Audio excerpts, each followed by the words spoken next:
The Intelligent Investor. By Benjamin Graham. The definitive book on value investing. Warren Buffett says, The Intelligent Investor is the best book written on investing. He also says that it is the Bible of investing.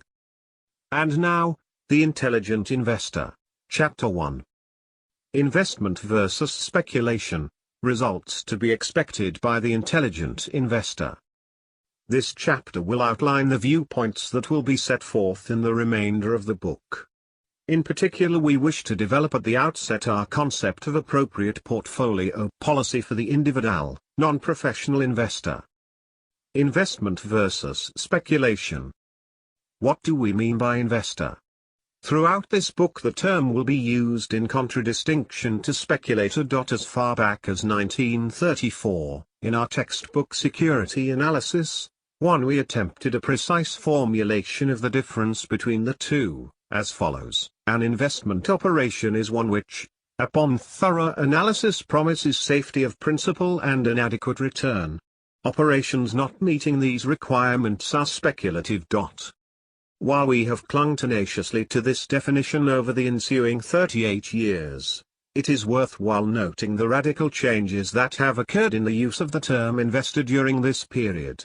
After the great market decline of 1929-1932, all common stocks were widely regarded as speculative by nature.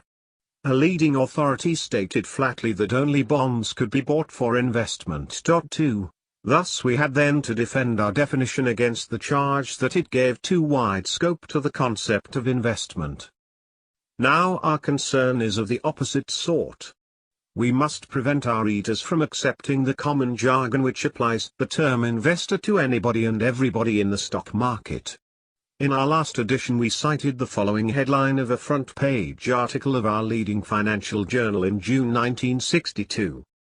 Small investors bearish, they are selling odd lots short. In October 1970 the same journal had an editorial critical of what it called reckless investors, who this time were rushing in on the buying side. These quotations well illustrate the confusion that has been dominant for many years in the use of the words investment and speculation. Think of our suggested definition of investment given above, and compare it with the sale of a few shares of stock by an inexperienced member of the public, who does not even own what he is selling, and has some largely emotional conviction that he will be able to buy them back at a much lower price. It is not irrelevant to point out that when the 1962 article appeared the market had already experienced a decline of major size, and was now getting ready for an even greater upswing. It was about as poor a time as possible for selling short. In a more general sense, the later used phrase reckless investors could be regarded as a laughable contradiction in terms something like spendthrift misers, were this misuse of language not so mischievous. The newspaper employed the word investor in these instances because, in the easy language of Wall Street, everyone who buys or sells a security has become an investor, regardless of what he buys, or for what purpose, or at what price, or whether for cash or on margin. Compare this with the attitude of the public toward common stocks in 1948, when over 90% of those queried expressed themselves as opposed to the purchase of common stocks. 3 About half gave as their reason not safe, a gamble, and about half, the reason not familiar with. It is indeed ironical, though not surprising, that common stock purchases of all kinds were quite generally regarded as highly speculative or risky at a time when they were selling on a most attractive basis, and due soon to begin their greatest advance in history. Conversely, the very fact they had advanced to what were undoubtedly dangerous levels as judged by past experience later transformed them into investments, and the entire stock buying public into investors. The distinction between investment and speculation in common stocks has always been a useful one, and its disappearance is a cause for concern. We have often said that Wall Street as an institution would be well advised to reinstate this distinction and to emphasize it in all its dealings with the public. Otherwise the stock exchanges may someday be blamed for heavy speculative losses, which those who suffered them had not been properly warned against. Ironically, Once more, much of the recent financial embarrassment of some stock exchange firms seems to have come from the inclusion of speculative common stocks in their own capital funds. We trust that the reader of this book will gain a reasonably clear idea of the risks that are inherent in common stock commitments, risks which are inseparable from the opportunities of profit that they offer, and both of which must be allowed for in the investor's calculations. What we have just said indicates that there may no longer be such a thing as a Simon pure investment policy comprising representative common stocks in the sense that one can always wait to buy them at a price that involves no risk of a market or quotational loss large enough to be disquieting. In most periods, the investor must recognize the existence of a speculative factor in his common stock holdings. It is his task to keep this component within minor limits, and to be prepared financially and psychologically for adverse results that may be of short or long duration. 2 paragraphs should be added about stock speculation per se, as distinguished from the speculative component now inherent. In most representative common stocks, outright speculation is neither illegal, immoral, nor, for most people, fattening to the pocketbook. More than that, some speculation is necessary and unavoidable, for in many common stock situations there are substantial possibilities of both profit and loss, and the risks therein must be assumed by someone. There is intelligent speculation as there is intelligent investing. But there are many ways in which speculation may be unintelligent. Of these the foremost are, 1. Speculating when you think you are investing. 2. Speculating seriously instead of as a pastime, when you lack proper knowledge and skill for it. And, 3. Risking more money in speculation than you can afford to lose. In our conservative view, every non-professional who operates on margin should recognize that he is ipso facto speculating, and it is his broker's duty so to advise him. And everyone who buys a so-called hot common stock issue, or makes a purchase in any way similar thereto, is either speculating or gambling. Speculation is always fascinating, and it can be a lot of fun while you are ahead of the game. If you want to try your luck at it, put aside a portion, the smaller the better, of your capital in a separate fund for this purpose. Never add more money to this account just because the market has gone up and profits are rolling in. That's the time to think of taking money out of your speculative fund. Never mingle your speculative and investment operations in the same account, nor in any part of your thinking. Results to be expected by the defensive investor. We have already defined the defensive investor as one interested chiefly in safety plus freedom from bother. In general, what course should he follow and what return can he expect under average normal conditions if such conditions really exist? To answer these questions we shall consider first what we wrote on the subject 7 years ago, next what significant changes have occurred since then in the underlying factors governing the investor's expectable return, and finally what he should do and what he should expect under present-day, early 1972, conditions. 1. What we said 6 years ago. We recommended that the investor divide his holdings between high-grade bonds and leading common stocks, that the proportion held in bonds be never less than 25% or more than 75%, with the converse being necessarily true for the common stock component, that his simplest choice would be to maintain a 50-50 proportion between the two, with adjustments to restore the equality when market developments had disturbed it by as much as, say, 5%. As an alternative policy he might choose to reduce his common stock component to 25% if he felt the market was dangerously high, and conversely to advance it toward the maximum of 75% if he felt that a decline in stock prices was making them increasingly attractive. In 1965 the investor could obtain about 41.2% on high-grade taxable bonds and 31.4% on good tax-free bonds. The dividend return on leading common stocks, with the Dow Jones Industrial Average at 892, was only about 3.2%. This fact, and others, suggested caution. We implied that at normal levels of the market the investor should be able to obtain an initial dividend return of between 31.2% and 41.2% on his stock purchases, to which should be added a steady increase in underlying value, and in the normal market price, of a representative stock list of about the same amount, giving a return from dividends and appreciation combined of about 71.2% per year. The half-and-half division between bonds and stocks would yield about 6% before income tax. We added that the stock component should carry a fair degree of protection against a loss of purchasing power caused by large-scale inflation. It should be pointed out that the above arithmetic indicated expectation of a much lower rate of advance in the stock market than had been realized between 1949 and 1964. That rate had averaged a good deal better than 10% for listed stocks as a whole, and it was quite generally regarded as a sort of guarantee that similarly satisfactory results could be counted on in the future. Few people were willing to consider seriously the possibility that the high rate of advance in the past means that stock prices are now too high, and hence that the wonderful results since 1949 would imply not very good but bad results for the future. 4. 2.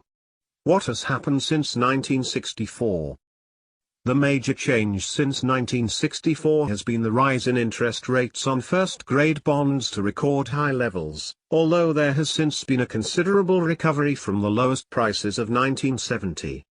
The obtainable return on good corporate issues is now about 71.2% and even more against 41.2% in 1964. In the meantime, the dividend return on Dow Jones Industrial Average type stocks had a fair advance also during the market decline of 1969.70, but as we write, with the Dow at 900, it is less than 3.5% against 3.2% at the end of 1964. The change in going interest rates produced a maximum decline of about 38% in the market price of medium-term, say 20-year, bonds during this period. There is a paradoxical aspect to these developments. In 1964 we discussed at length the possibility that the price of stocks might be too high and subject ultimately to a serious decline, but we did not consider specifically the possibility that the same might happen to the price of high-grade bonds. Neither did anyone else that we know of. We did warn, on p. 90, that a long-term bond may vary widely in price in response to changes in interest rates. In the light of what has since happened, we think that this warning with attendant examples was insufficiently stressed. For the fact is that, if the investor had a given sum in the Dow Jones Industrial Average at its closing price of 874 in 1964, he would have had a small profit thereon in late 1971, even at the lowest level, 631, in 1970. His indicated loss would have been less than that shown on good long-term bonds. On the other hand, if he had confined his bond-type investments to U.S. savings bonds, short-term corporate issues, or savings accounts, he would have had no loss in market value of his principal during this period, and he would have enjoyed a higher income return than was offered by good stocks. It turned out, therefore, that true cash equivalents proved to be better investments in 1964 than common stocks, in spite of the inflation experience that in theory should have favored stocks over cash. The decline in quoted principal value of good longer-term bonds was due to developments in the money market, an abstruse area which ordinarily does not have an important bearing on the investment policy of individuals. This is just another of an endless series of experiences over time that have demonstrated that the future of security prices is never predictable. Almost always bonds have fluctuated much less than stock prices, and investors generally could buy good bonds of any maturity without having to worry about changes in their market value. There were a few exceptions to this rule, and the period after 1964 proved to be one of them. We shall have more to say about change in bond prices in a later chapter. 3. Expectations and policy in late 1971 and early 1972. Toward the end of 1971 it was possible to obtain 8% taxable interest on good medium-term corporate bonds, and 5.7% tax-free on good state or municipal securities. In the shorter-term field the investor could realize about 6% on U.S. government issues due in 5 years. In the latter case the buyer need not be concerned about a possible loss in market value, since he is sure of full repayment, including the 6% interest return, at the end of a comparatively short holding period. The Dow Jones Industrial Average at its recurrent price level of 900 in 1971 yields only 3.5%. Let us assume that now, as in the past, the basic policy decision to be made is how to divide the fund between high-grade bonds, or other so-called cash equivalents, and leading Dow Jones Industrial Average type stocks. What course should the investor follow under present conditions, if we have no strong reason to predict either a significant upward or a significant downward movement for some time in the future? First, let us point out that if there is no serious adverse change, the defensive investor should be able to count on the current 3.5% dividend return on his stocks and also on an average annual appreciation of about 4%. As we shall explain later, this appreciation is based essentially on the reinvestment by the various companies of a corresponding amount annually out of undistributed profits. On a before-tax basis the combined return of his stocks would then average, say, 7.5%, somewhat less than his interest on high-grade bonds. On an after-tax basis the average return on stocks would work out at some 5.3%. This would be about the same as is now obtainable on good tax-free medium-term bonds. These expectations are much less favorable for stocks against bonds than they were in our 1964 analysis. That conclusion follows inevitably from the basic fact that bond yields have gone up much more than stock yields since 1964. We must never lose sight of the fact that the interest and principal payments on good bonds are much better protected and therefore more certain than the dividends and price appreciation on stocks. Consequently, we are forced to the conclusion that now, toward the end of 1971, bond investment appears clearly preferable to stock investment. If we could be sure that this conclusion is right, we would have to advise the defensive investor to put all his money in bonds and none in common stocks until the current yield relationship changes significantly in favor of stocks. But of course we cannot be certain that bonds will work out better than stocks from today's levels. The reader will immediately think of the inflation factor as a potent reason on the other side. In the next chapter we shall argue that our considerable experience with inflation in the United States during this century would not support the choice of stocks against bonds at present differentials in yield.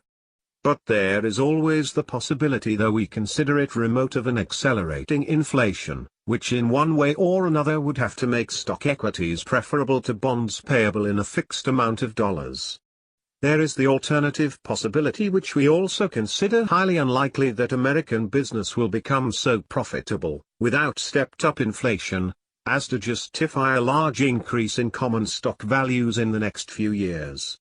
Finally, there is the more familiar possibility that we shall witness another great speculative rise in the stock market without a real justification in the underlying values. Any of these reasons, and perhaps others we haven't thought of, might cause the investor to regret a 100% concentration on bonds even at their more favorable yield levels. Hence, after this foreshortened discussion of the major considerations, we once again enunciate the same basic compromise policy for defensive investors, namely that at all times they have a significant part of their funds in bond-type holdings and a significant part also in equities. It is still true that they may choose between maintaining a simple 50-50 division between the two components or a ratio, dependent on their judgment, varying between a minimum of 25% and a maximum of 75% of either. We shall give our more detailed view of these alternative policies in a later chapter.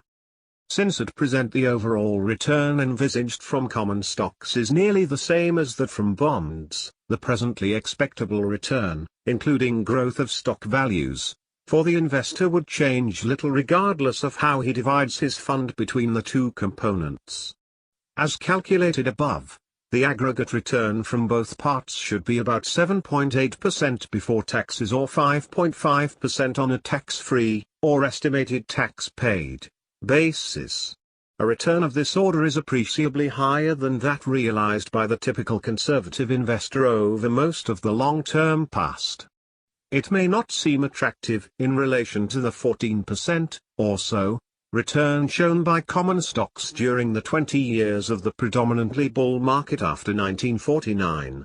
But it should be remembered that between 1949 and 1969 the price of the Dow Jones Industrial Average had advanced more than five-fold while its earnings and dividends had about doubled. Hence the greater part of the impressive market record for that period was based on a change in investors' and speculators' attitudes rather than in underlying corporate values. To that extent it might well be called a bootstrap operation.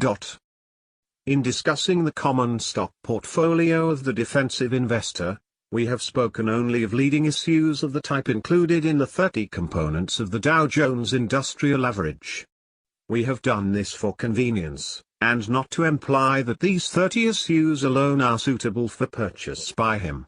Actually, there are many other companies of quality equal to or excelling the average of the Dow Jones list. These would include a host of public utilities, which have a separate Dow Jones average to represent them. But the major point here is that the defensive investor's overall results are not likely to be decisively different from one diversified or representative list than from another, or more accurately that neither he nor his advisors could predict with certainty whatever differences would ultimately develop. It is true that the art of skillful or shrewd investment is supposed to lie particularly in the selection of issues that will give better results than the general market. For reasons to be developed elsewhere, we are skeptical of the ability of defensive investors generally to get better than average results, which in fact would mean to beat their own overall performance. Our skepticism extends to the management of large funds by experts. Let us illustrate our point by an example that at first may seem to prove the opposite. Between December 1960 and December 1970 the Dow Jones Industrial Average advanced from 616 to 839, or 36%. But in the same period the much larger Standard & Poor's weighted index of 500 stocks rose from 58.11 to 92.15, or 58%. Obviously the second group had proved a better buy than the first. But who would have been so rash as to predict in 1960 that what seemed like a miscellaneous assortment of all sorts of common stocks would definitely outperform the aristocratic 30 tyrants of the Dow? All this proves, we insist, that only rarely can one make dependable predictions about price changes, absolute or relative. We shall repeat here without apology, for the warning cannot be given too often that the investor cannot hope for better than average results by buying new offerings, or hot issues of any sort, meaning thereby those recommended for a quick profit. The contrary is almost certain to be true in the long run. The defensive investor must confine himself to the shares of important companies with a long record of profitable operations and in strong financial condition. Any security analyst worth his salt could make up such a list. Aggressive investors may buy other types of common stocks, but they should be on a definitely attractive basis as established by intelligent analysis. To conclude this section, let us mention briefly three supplementary concepts or practices for the defensive investor. The first is the purchase of the shares of well-established investment funds as an alternative to creating his own common stock portfolio.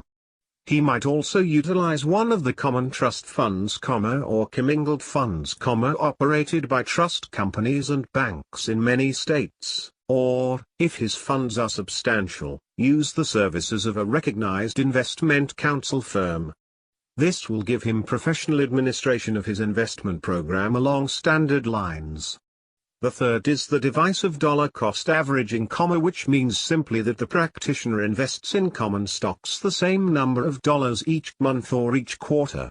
In this way he buys more shares when the market is low than when it is high, and he is likely to end up with a satisfactory overall price for all his holdings.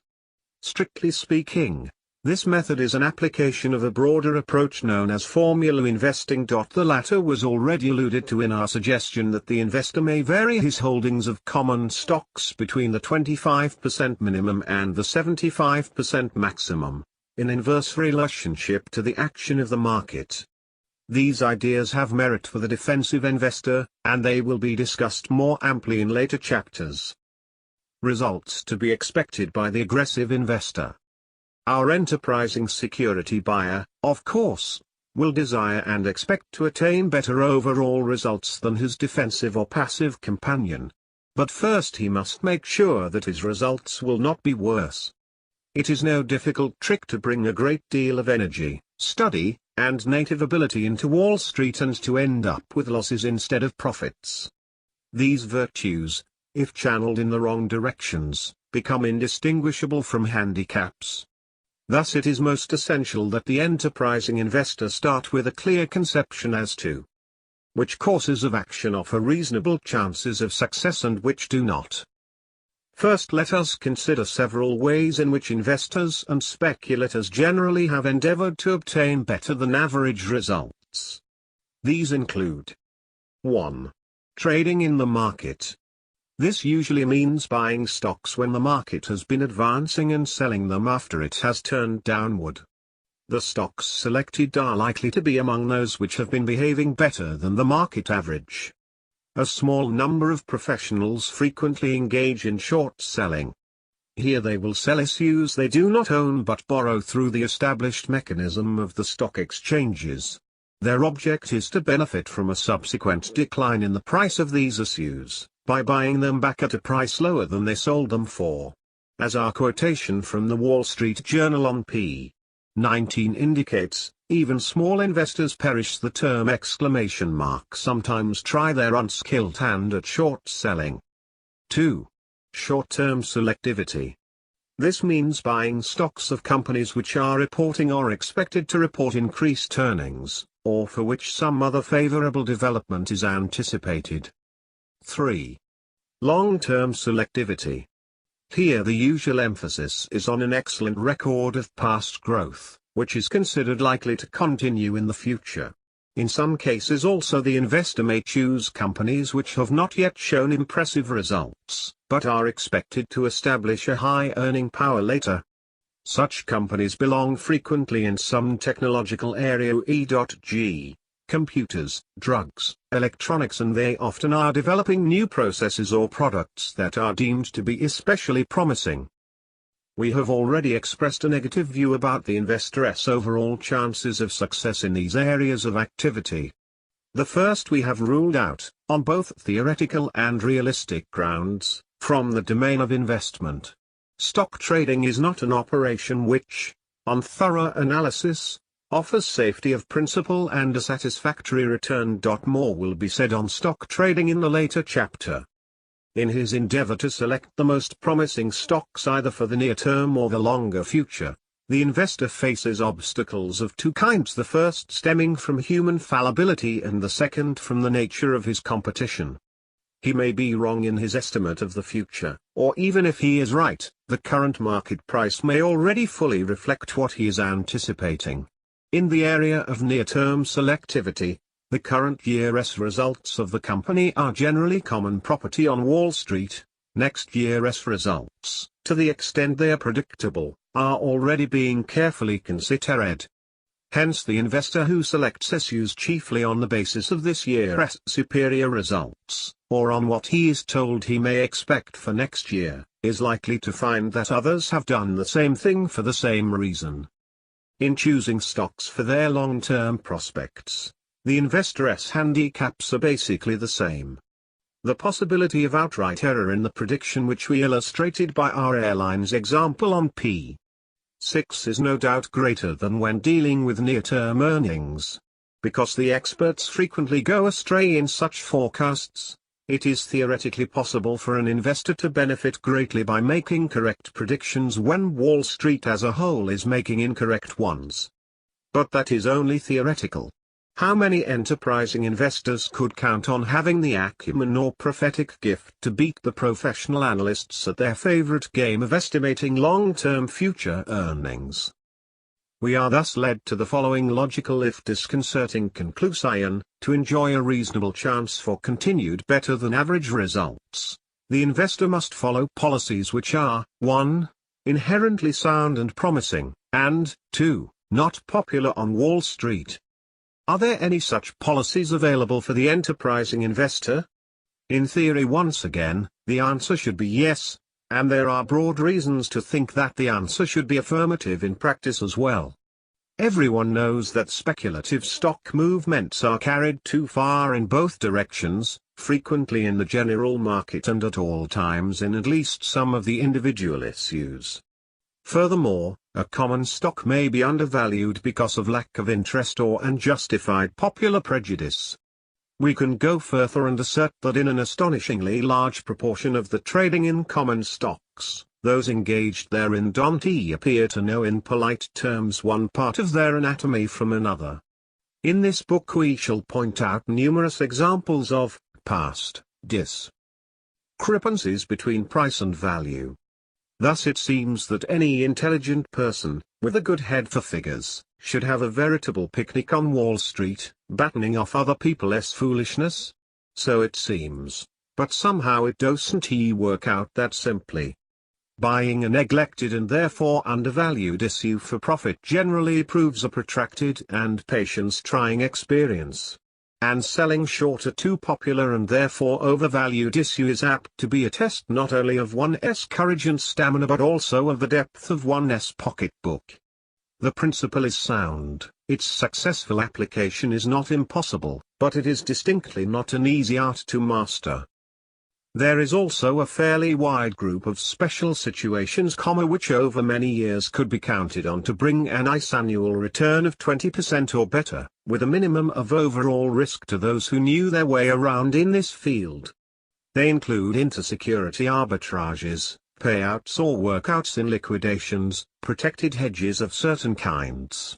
The most typical case is a projected merger or acquisition which offers a substantially higher value for certain shares than their price on the date of the announcement. The number of such deals increased greatly in recent years, and it should have been a highly profitable period for the cognoscenti. But with the multiplication of merger announcements came a multiplication of obstacles to mergers and of deals that didn't go through. Quite a few individual losses were thus realized in these once reliable operations. Perhaps, too, the overall rate of profit was diminished by too much competition. The lessened profitability of these special situations appears one manifestation of a kind of self-destructive process akin to the law of diminishing returns which has developed during the lifetime of this book.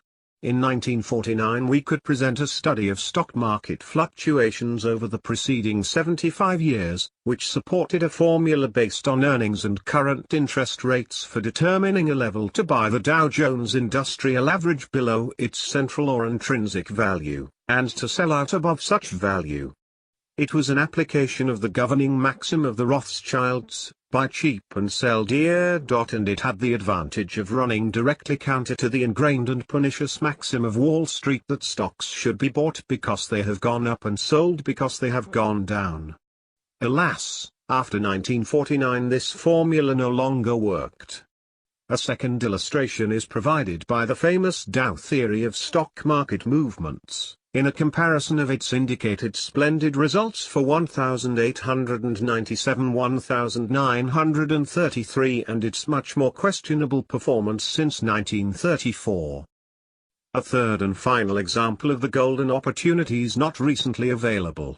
A good part of our own operations on Wall Street had been concentrated on the purchase of bargain issues highly identified as such by the fact that they were selling at less than their share in the net current assets, working capital, alone, not counting the plant account and other assets, and after deducting all liabilities ahead of the stock. It is clear that these issues were selling at a price well below the value of the enterprise as a private business. No proprietor or majority holder would think of selling what he owned at so ridiculously low a figure. Strangely enough, such anomalies were not hard to find. In 1957 a list was published showing nearly 200 issues of this type available in the market. In various ways practically all these bargain issues turned out to be profitable, and the average annual result proved much more remunerative than most other investments. But they too virtually disappeared from the stock market in the next decade, and with them a dependable area for shrewd and successful operation by the enterprising investor. However, at the low prices of 1970 there again appeared a considerable number of such sub-working capital issues, and despite the strong recovery of the market, enough of them remained at the end of the year to make up a full-sized portfolio. The enterprising investor under today's conditions still has various possibilities of achieving better than average results. The huge list of marketable securities must include a fair number that can be identified as undervalued by logical and reasonably dependable standards. These should yield more satisfactory results on the average than will the Dow Jones Industrial Average or any similarly representative list. In our view, the search for these would not be worth the investor's effort unless he could hope to add, say, 5% before taxes to the average annual return from the stock portion of his portfolio. We shall try to develop one or more such approaches to stock selection for use by the active investor. Chapter 2. The Investor and Inflation. Inflation, and the fight against it, has been very much in the public's mind in recent years. The shrinkage in the purchasing power of the dollar in the past, and particularly the fear, or hope by speculators, of a serious further decline in the future, has greatly influenced the thinking of Wall Street.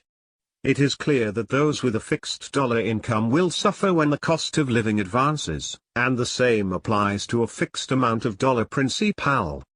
Holders of stocks, on the other hand, have the possibility that a loss of the dollar's purchasing power may be offset by advances in their dividends and the prices of their shares. On the basis of these undeniable facts, many financial authorities have concluded that 1. Bonds are an inherently undesirable form of investment, and 2. Consequently, common stocks are by their very nature more desirable investments than bonds. We have heard of charitable institutions being advised that their portfolios should consist 100% of stocks and 0% of bonds. This is quite a reversal from the earlier days when trust investments were restricted by law to high-grade bonds, and a few choice preferred stocks. Our readers must have enough intelligence to recognize that even high-quality stocks cannot be a better purchase than bonds under all conditions, i.e. regardless of how high the stock market may be and how low the current dividend return compared with the rates available on bonds. A statement of this kind would be as absurd as was the contrary one too often heard years ago that any bond is safer than any stock. In this chapter we shall try to apply various measurements to the inflation factor, in order to reach some conclusions as to the extent to which the investor may wisely be influenced by expectations regarding future rises in the price level. In this matter, as in so many others in finance, we must base our views of future policy on a knowledge of past experience. Is inflation something new for this country, at least in the serious form it has taken since 1965? If we have seen comparable, or worse, inflations in living experience, what lessons can be learned from them in confronting the inflation of today? Let us start with Table 2.1, a condensed historical tabulation that contains much information about changes in the general price level and concomitant changes in the earnings and market value of common stocks. Our figures will begin with 1915, and thus cover 55 years, presented at 5-year intervals. We use 1946 instead of 1945 to avoid the last year of wartime price controls. The first thing we notice is that we have had inflation in the past, lots of it. The largest 5-year dose was between 1915 and 1920, when the cost of living nearly doubled. This compares with the advance of 15% between 1965 and 1970. In between, we have had 3 periods of declining prices and then 6 of advances at varying rates, some rather small. On this showing, the investor should clearly allow for the probability of continuing or recurrent inflation to come. Can we tell what the rate of inflation is likely to be? No clear answer is suggested by our table. It shows variations of all sorts. It would seem sensible, however, to take our cue from the rather consistent record of the past 20 years. The average annual rise in the consumer price level for this period has been 2.5%, but for 1965-1970 was 4.5%, that for 1970 alone was 5.4%. Official government policy has been strongly against large-scale inflation, and there are some reasons to believe that federal policies will be more effective in the future than in recent years. We think it would be reasonable for an investor at this point to base his thinking and decisions on a probable, far from certain, rate of future inflation of, say, 3% per annum. This would compare with an annual rate of about 21.2% for the entire period 1915-1970. 1. What would be the implications of such an advance? It would eat up, in higher living costs, about 1/2 the income now obtainable on good medium-term tax-free bonds, or our assumed after-tax equivalent from high-grade corporate bonds. This would be a serious shrinkage, but it should not be exaggerated. It would not mean that the true value, or the purchasing power, of the investor's fortune need be reduced over the years. If he spent half his interest income after taxes, he would maintain this buying power intact, even against a 3% annual inflation. But the next question, naturally, is, can the investor be reasonably sure of doing better by buying and holding other things than high-grade bonds, even at the unprecedented rate of return offered in 1971? Would not, for example, an all-stock program be preferable to a part bond, part stock program? Do not common stocks have a built-in protection against inflation, and are they not almost certain to give a better return over the years than will bonds?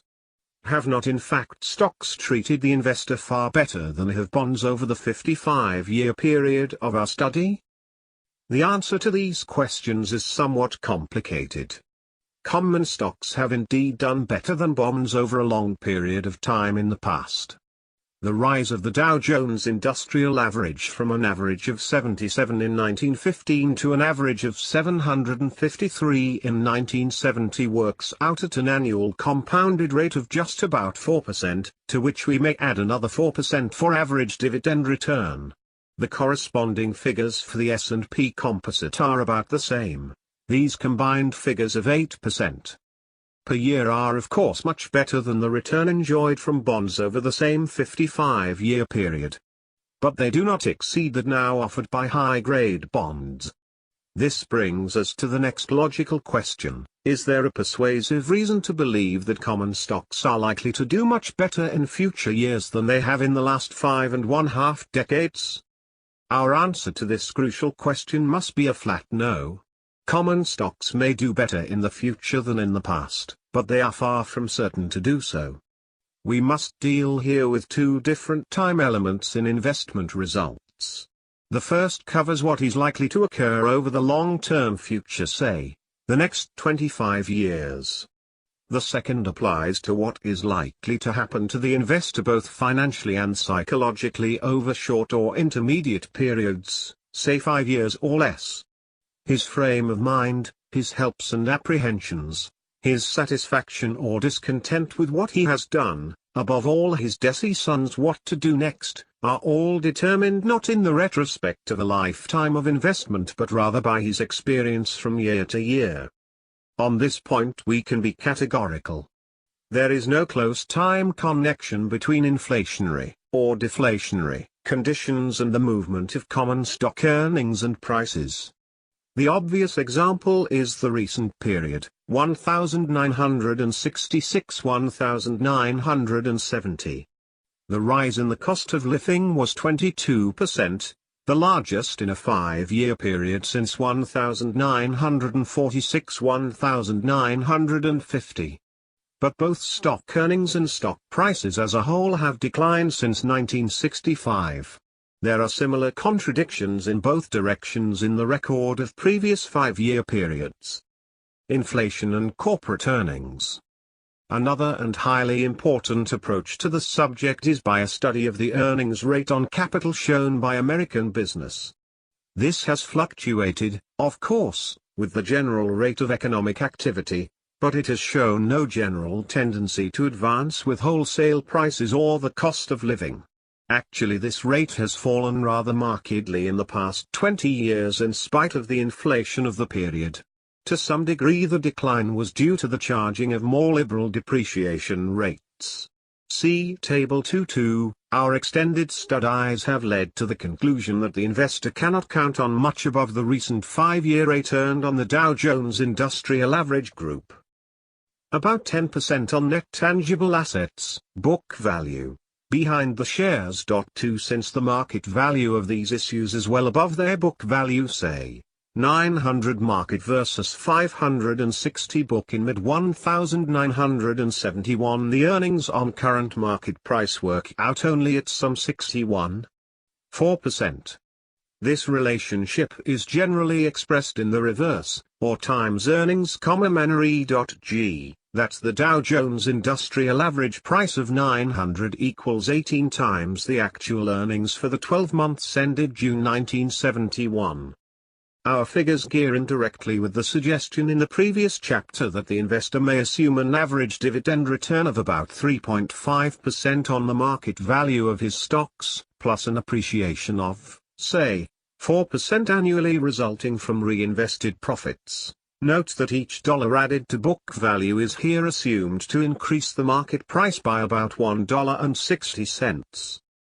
The reader will object that in the end our calculations make no allowance for an increase in common stock earnings and values to result from our projected 3% annual inflation. Our justification is the absence of any sign that the inflation of a comparable amount in the past has had any direct effect on reported per-share earnings. The cold figures demonstrate that all the large gain in the earnings of the Dow Jones Industrial Average unit in the past 20 years was due to a proportionately large growth of invested capital coming from reinvested profits.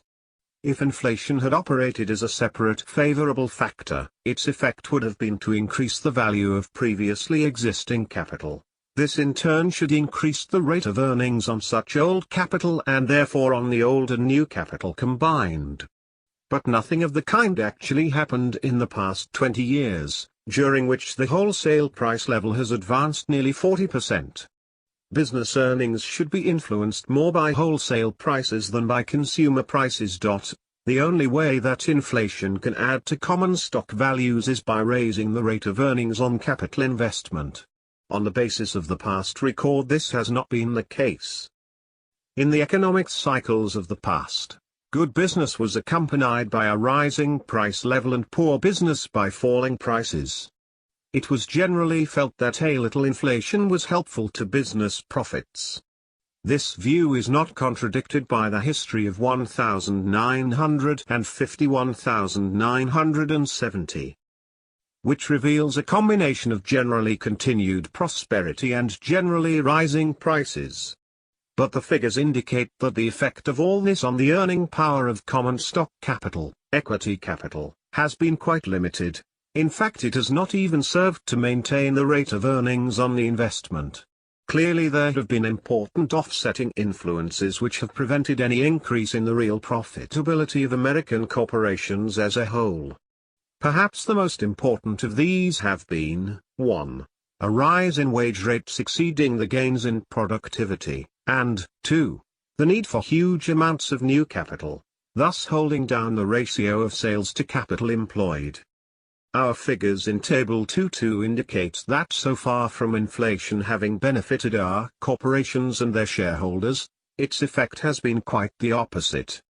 The most striking figures in our table are those for the growth of corporate debt between 1950 and 1969.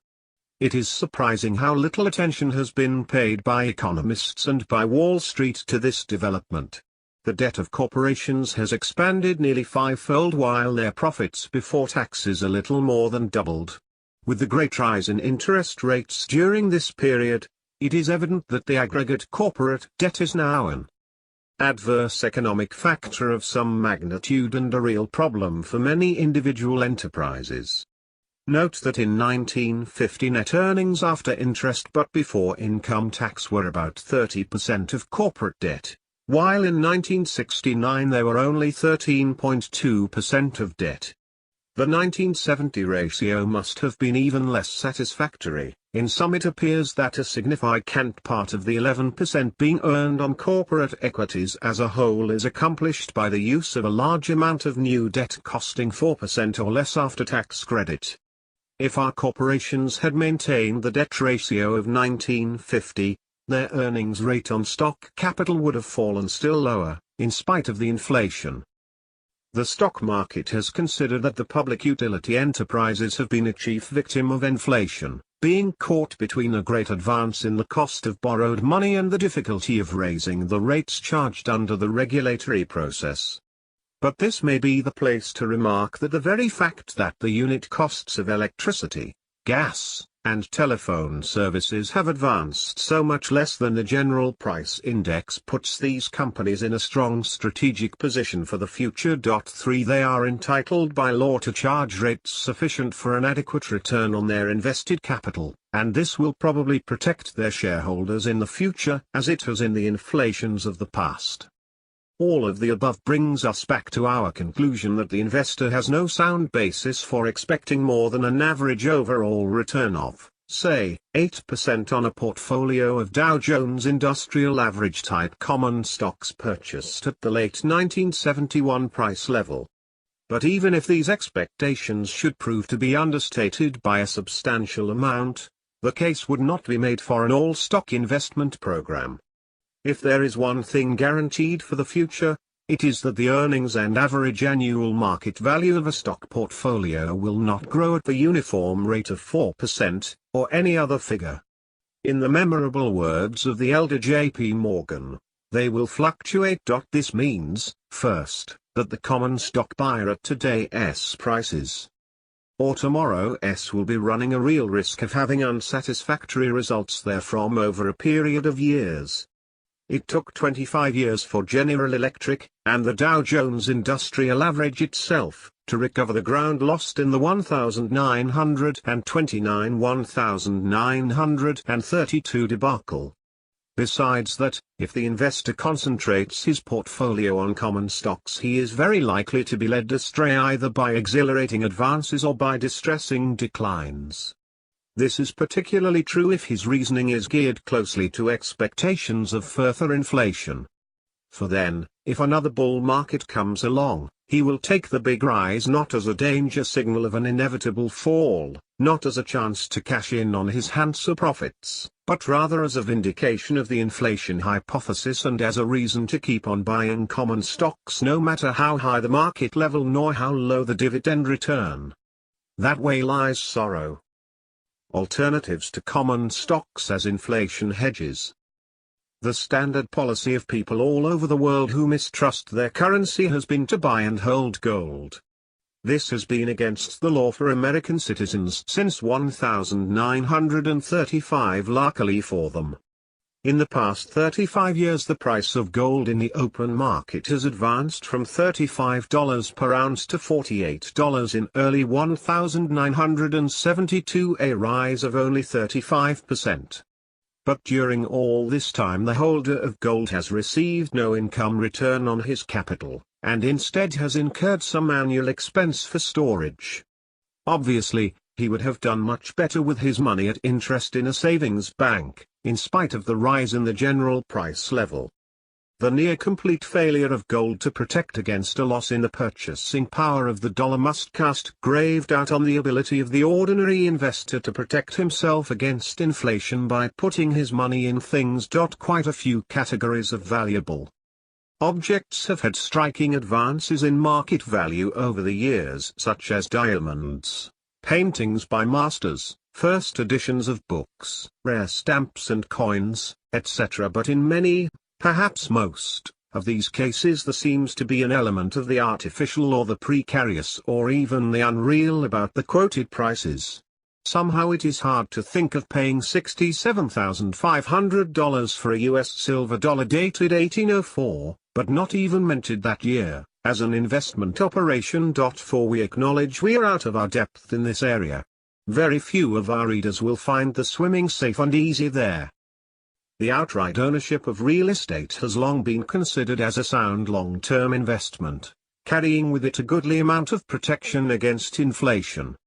Unfortunately, real estate values are also subject to wide fluctuations. Serious errors can be made in location, price paid, etc. There are pitfalls in salesmen's wiles. Finally, diversification is not practical for the investor of moderate means, except by various types of participations with others and with the special hazards that attach to new flotations not too different from common stock ownership. This too is not our field. All we should say to the investor is, be sure it is yours before you go into it. Conclusion. Naturally, we return to the policy recommended in our previous chapter. Just because of the uncertainties of the future, the investor cannot afford to put all his funds into one basket, neither in the bond basket, despite the unprecedentedly high returns that bonds have recently offered, nor in the stock basket, despite the prospect of continuing inflation. The more the investor depends on his portfolio and the income therefrom, the more necessary it is for him to guard against the unexpected and the disconcerting in this part of his life. It is axiomatic that the conservative investor should seek to minimize his risks. We think strongly that the risks involved in buying, say, a telephone company bond at yields of nearly 71.2% are much less than those involved in buying the Dow Jones Industrial Average at 900, or any stock list equivalent thereto. But the possibility of large-scale inflation remains, and the investor must carry some insurance against it. There is no certainty that a stock component will insure adequately against such inflation, but it should carry more protection than the bond component. This is what we said on the subject in our 1965 edition, p. 97, and we would write the same today. It must be evident to the reader that we have no enthusiasm for common stocks at these levels, 892 for the Dow Jones Industrial Average. For reasons already given, we feel that the defensive investor cannot afford to be without an appreciable proportion of common stocks in his portfolio, even if we regard them as the lesser of two evils, the greater being the risks in an all-bond holding. Chapter 3. The level of stock prices in early 1972.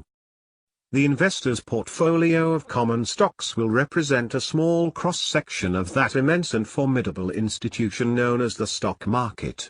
Prudence suggests that he have an adequate idea of stock market history, in terms particularly of the major fluctuations in its price level and of the varying relationships between stock prices as a whole and their earnings and dividends.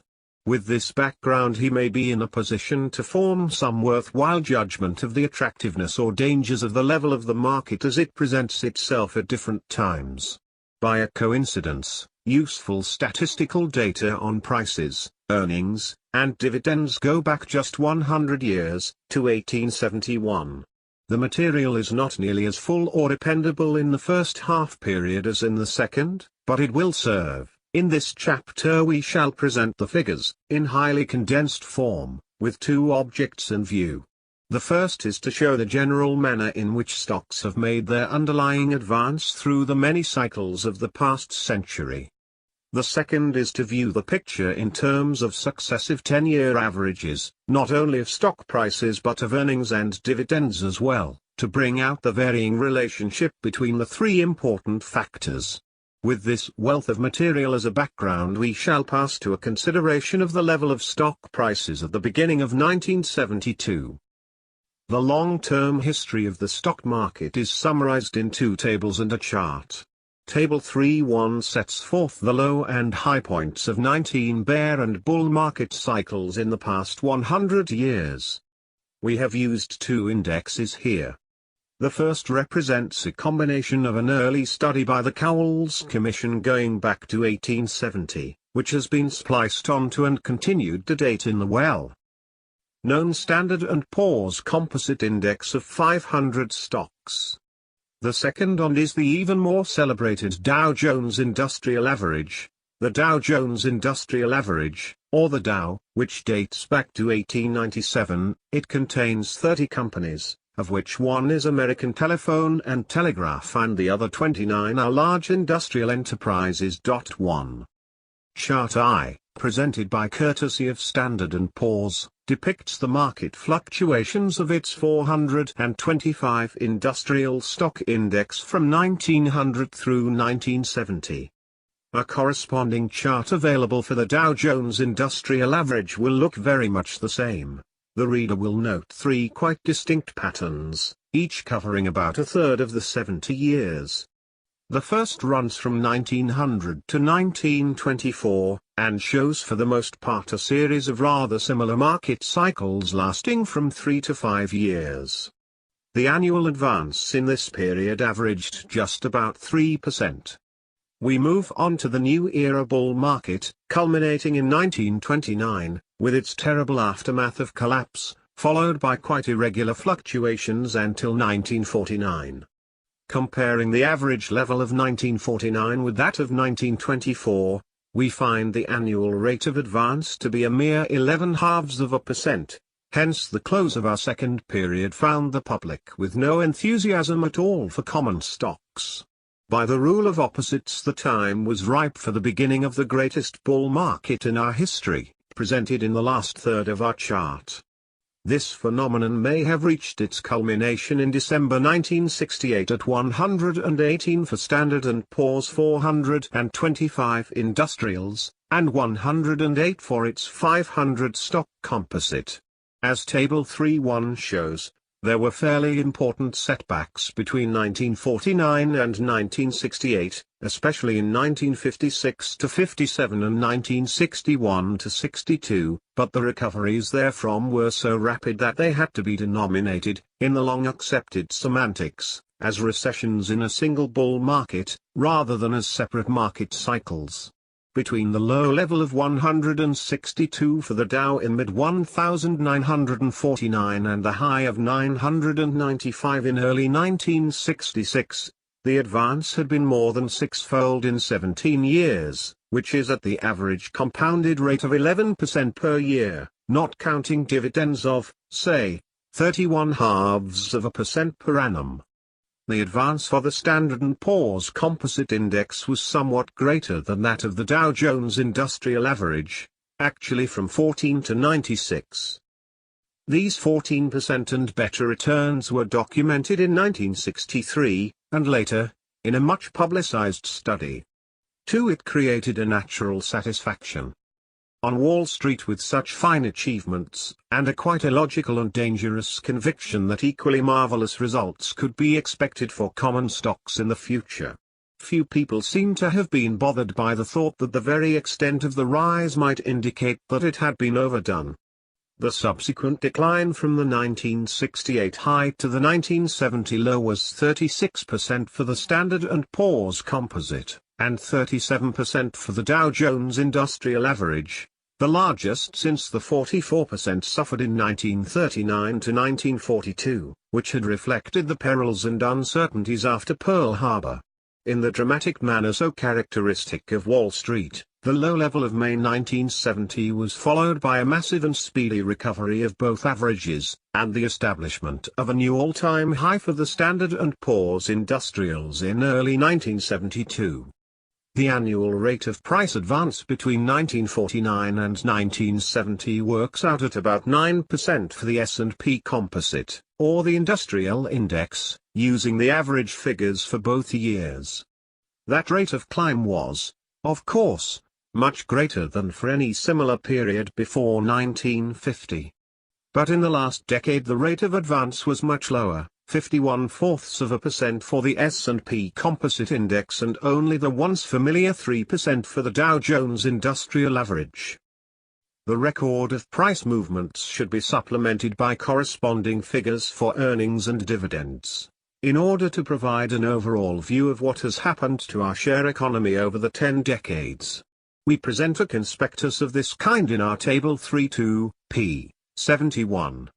It is a good deal to expect from the reader that he study all these figures with care, but for some we hope they will be interesting and instructive. Let us comment on them as follows. The full decade figures smooth out the year-to-year fluctuations and leave a general picture of persistent growth. Only 2 of the 9 decades after the first show a decrease in earnings and average prices, in 1891 to 1900 and 1931 to 1940, and no decade after 1900 shows a decrease in average dividends. But the rates of growth in all 3 categories are quite variable. In general, the performance since World War II has been superior to that of earlier decades, but the advance in the 1960s was less pronounced than that of the 1950s.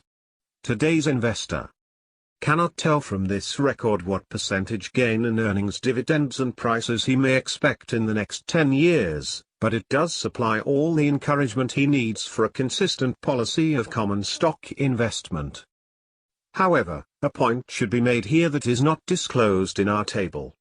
The year 1970 was marked by a definite deterioration in the overall earnings posture of our corporations. The rate of profit on invested capital fell to the lowest percentage since the World War years. Equally striking is the fact that a considerable number of companies reported net losses for the year. Many became financially troubled, and for the first time in 3 decades there were quite a few important bankruptcy proceedings. These facts as much as any others have prompted the statement made above that the Great Boom era may have come to an end in 1969 to 1970. A striking feature of Table 3.2 is the change in the price-earnings ratios since World War II. In June 1949 the S&P Composite Index sold at only 6.3 times the applicable earnings of the past 12 months. In March 1961 the ratio was 22.9 times.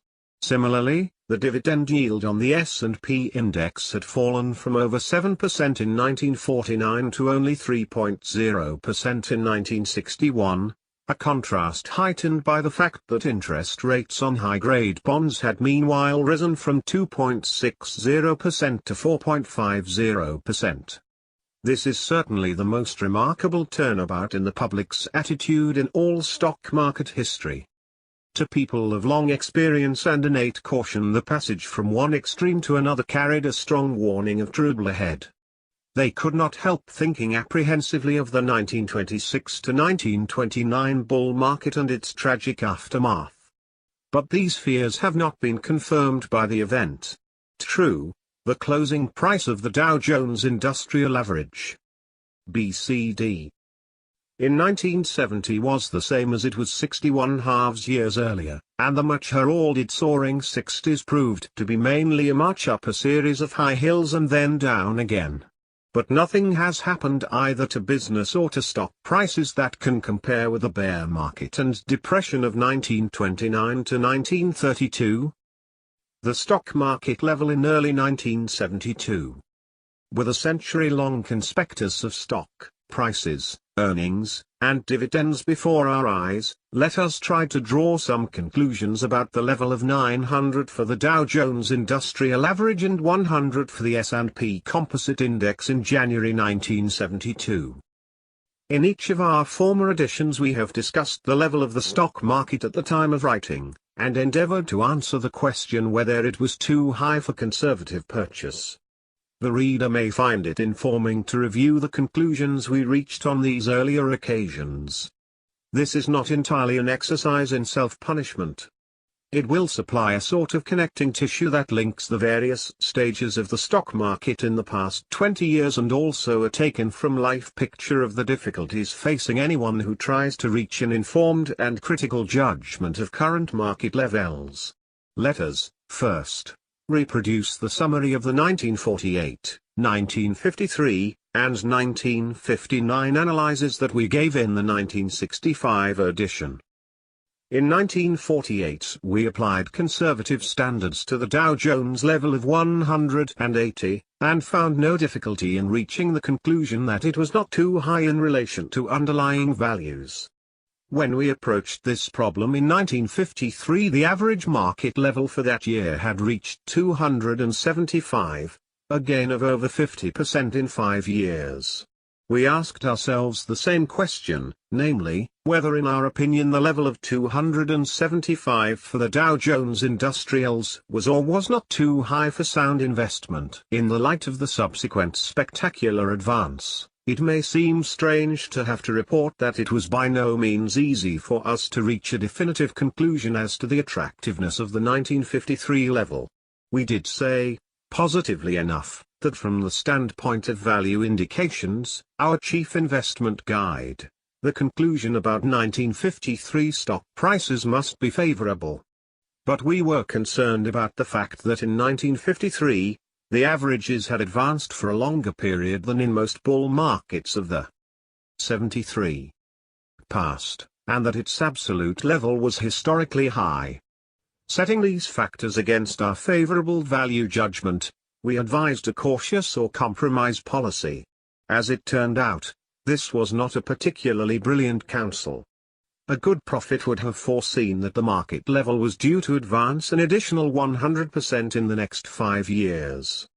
Perhaps we should add in self-defense that few if any of those whose business was stock market forecasting, as ours was not, had any better inkling than we did of what lay ahead. At the beginning of 1959 we found the Dow Jones Industrial Average at an all-time high of 584. Our lengthy analysis made from all points of view may be summarized in the following, from page 59 of the 1959 edition. In sum, we feel compelled to express the conclusion that the present level of stock prices is a dangerous one. It may well be perilous because prices are already far too high.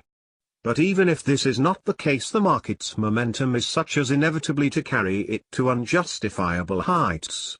Frankly, we cannot imagine a market of the future in which there will never be any serious losses, and in which every tyro will be guaranteed a large profit on his stock purchases. The caution we expressed in 1959 was somewhat better justified by the sequel than was our corresponding attitude in 1954. Yet it was far from fully vindicated. The Dow Jones Industrial Average advanced to 685 in 1961, then fell a little below our 584 level, to 566, later in the year, advanced again to 735 in late 1961, and then declined in near panic to 536 in May 1962, showing a loss of 27% within the brief period of 6 months. At the same time there was a far more serious shrinkage in the most popular growth stocks, as evidenced by the striking fall of the indisputable leader, International Business Machines, from a high of 607 in December 1961 to a low of 300 in June 1962.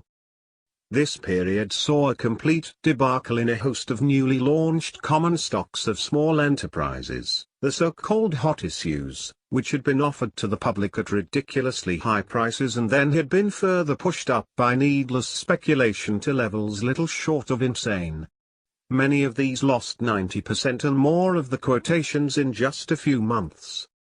The collapse in the first half of 1962 was disconcerting, if not disastrous, to many self-acknowledged speculators and perhaps 74.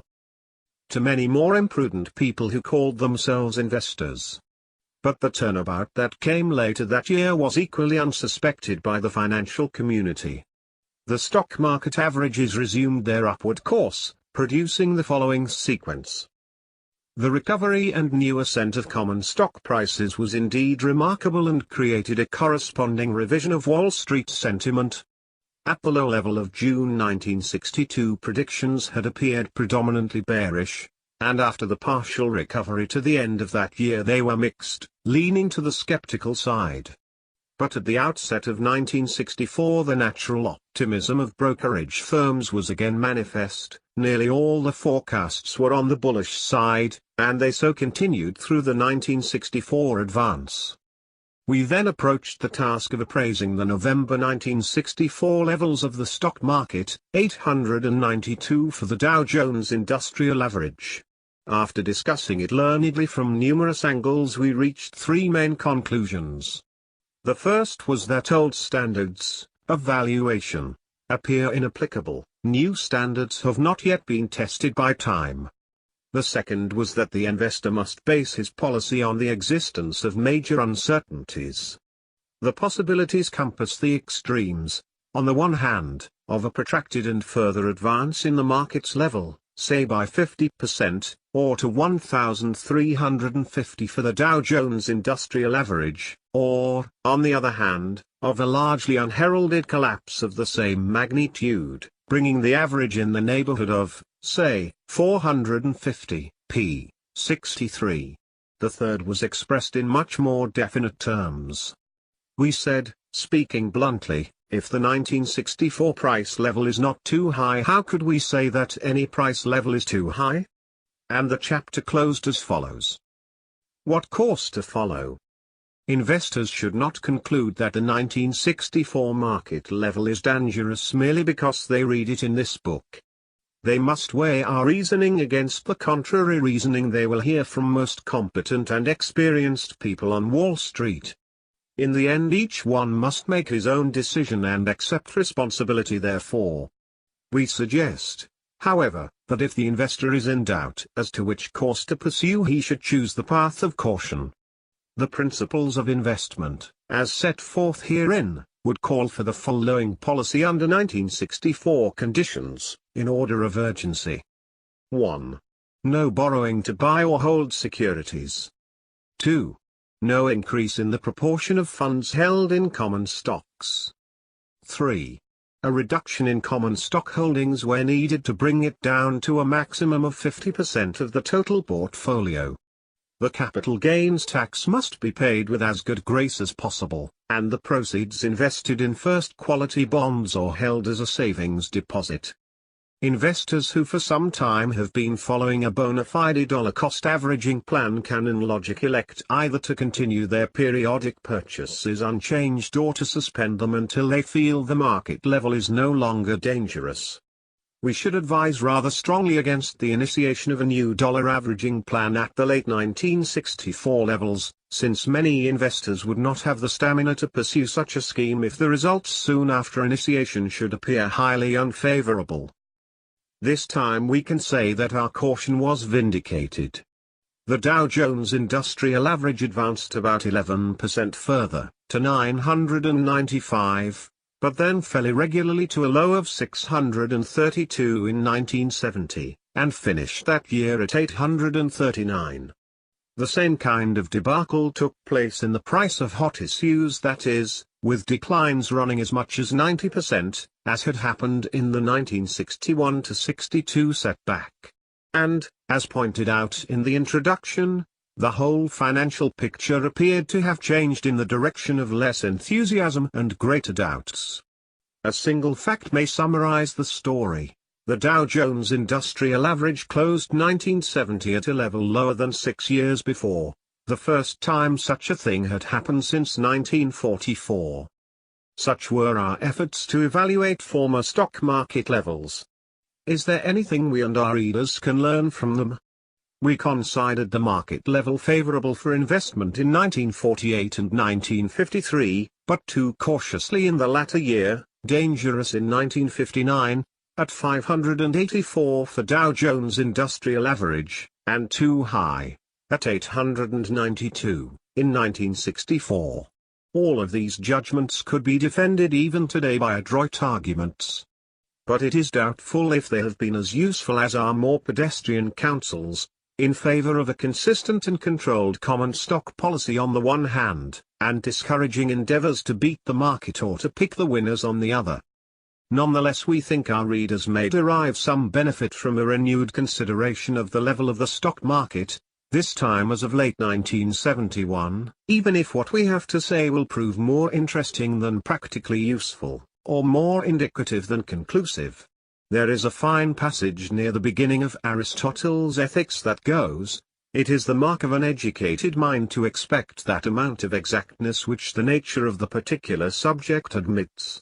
It is equally unreasonable to accept merely probable conclusions from a mathematician and to demand strict demonstration from an orator. The work of a financial analyst falls somewhere in the middle between that of a mathematician and of an orator." At various times in 1971 the Dow Jones Industrial Average stood at the 892 level of November 1964 that we considered in our previous edition. But in the present statistical study we have decided to use the price level and the related data for the Standard & Poor's Composite Index, or S&P 500, because it is more comprehensive and representative of the general market than the 30-stock Dow Jones Industrial Average. We shall concentrate on a comparison of this material near the 4 dates of our former editions, namely the year ends of 1948, 1953, 1958 and 1963, plus 1968. For the current price level we shall take the convenient figure of 100, which was registered at various times in 1971 and in early 1972. The salient data are set forth in Table 3.3. For our earnings figures we present both the last year's showing and the average of 3 calendar years. For 1971 dividends we use the last 12 months figures, and for 1971 bond interest and wholesale prices those of August 1971. The 3-year price-earnings ratio for the market was lower in October 1971 than at year-end 1963 and 1968. It was about the same as in 1958, but much higher than in the early years of the long bull market. This important indicator, taken by itself, could not be construed to indicate that the market was especially high in January 1972. But when the interest yield on high-grade bonds is brought into the picture, the implications become much less favorable. The reader will note from our table that the ratio of stock returns, earnings/price, to bond returns has grown worse during the entire period, so that the January 1972 figure was less favorable to stocks, by this criterion, than in any of the previous years examined. When dividend yields are compared with bond yields we find that the relationship was completely reversed between 1948 and 1972. In the early year stocks yielded twice as much as bonds. Now bonds yield twice as much, and more, than stocks. Our final judgment is that the adverse change in the bond yield/stock yield ratio fully offsets the better price-earnings ratio for late 1971, based on the 3-year earnings figures.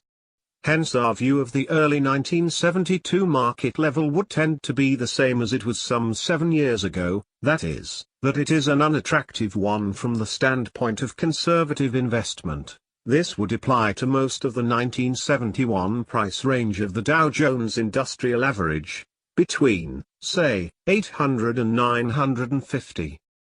In terms of historical market swings the 1971 picture would still appear to be one of irregular recovery from the bad setbacks you fared in 1969 to 1970. In the past such recoveries have ushered in a new stage of the recurrent and persistent bull market that began in 1949. This was the expectation of Wall Street generally during 1971, after the terrible experience suffered by the public buyers of low-grade common stock offerings in the 1968 to 1970 cycle. It is too early, in 1971, for another whirl of the new issue merry-go-round. Hence that dependable sign of imminent danger in the market is lacking now, as it was at the 892 level of the Dow Jones Industrial Average in November 1964, considered in our previous edition. Technically, then, the outlook would appear to favor another substantial rise far beyond the 900 Dow Jones Industrial Average level before the next serious setback or collapse. But we cannot quite leave the matter there, as perhaps we should. To us, the early 1971 market's disregard of the harrowing experiences of less than a year before is a disquieting sign. Can such heedlessness go unpunished? We think the investor must be prepared for difficult times ahead, perhaps in the form of a fairly quick replay of the 1969 to 1970 decline, or perhaps in the form of another bull market fling, to be followed by a more catastrophic collapse. 3. What course to follow? Turn back to what we said in the last edition, reproduced on p. 75. This is our view at the same price level, say 900, for the Dow Jones Industrial Average in early 1972 as it was in late 1964. Chapter 4. General Portfolio Policy. The Defensive Investor. The basic characteristics of an investment portfolio are usually determined by the position and characteristics of the owner or owners. At one extreme we have had savings banks, life insurance companies, and so-called legal trust funds. A generation ago their investments were limited by law in many states to high-grade bonds and, in some cases, high-grade preferred stocks. At the other extreme we have the well-to-do and experienced businessman, who will include any kind of bond or stock in his security list provided he considers it an attractive purchase. It has been an old and sound principle that those who cannot afford to take risks should be content with a relatively low return on their invested funds. From this there has developed the general notion that the rate of return which the investor should aim for is more or less proportionate to the degree of risk he is ready to run. Our view is different.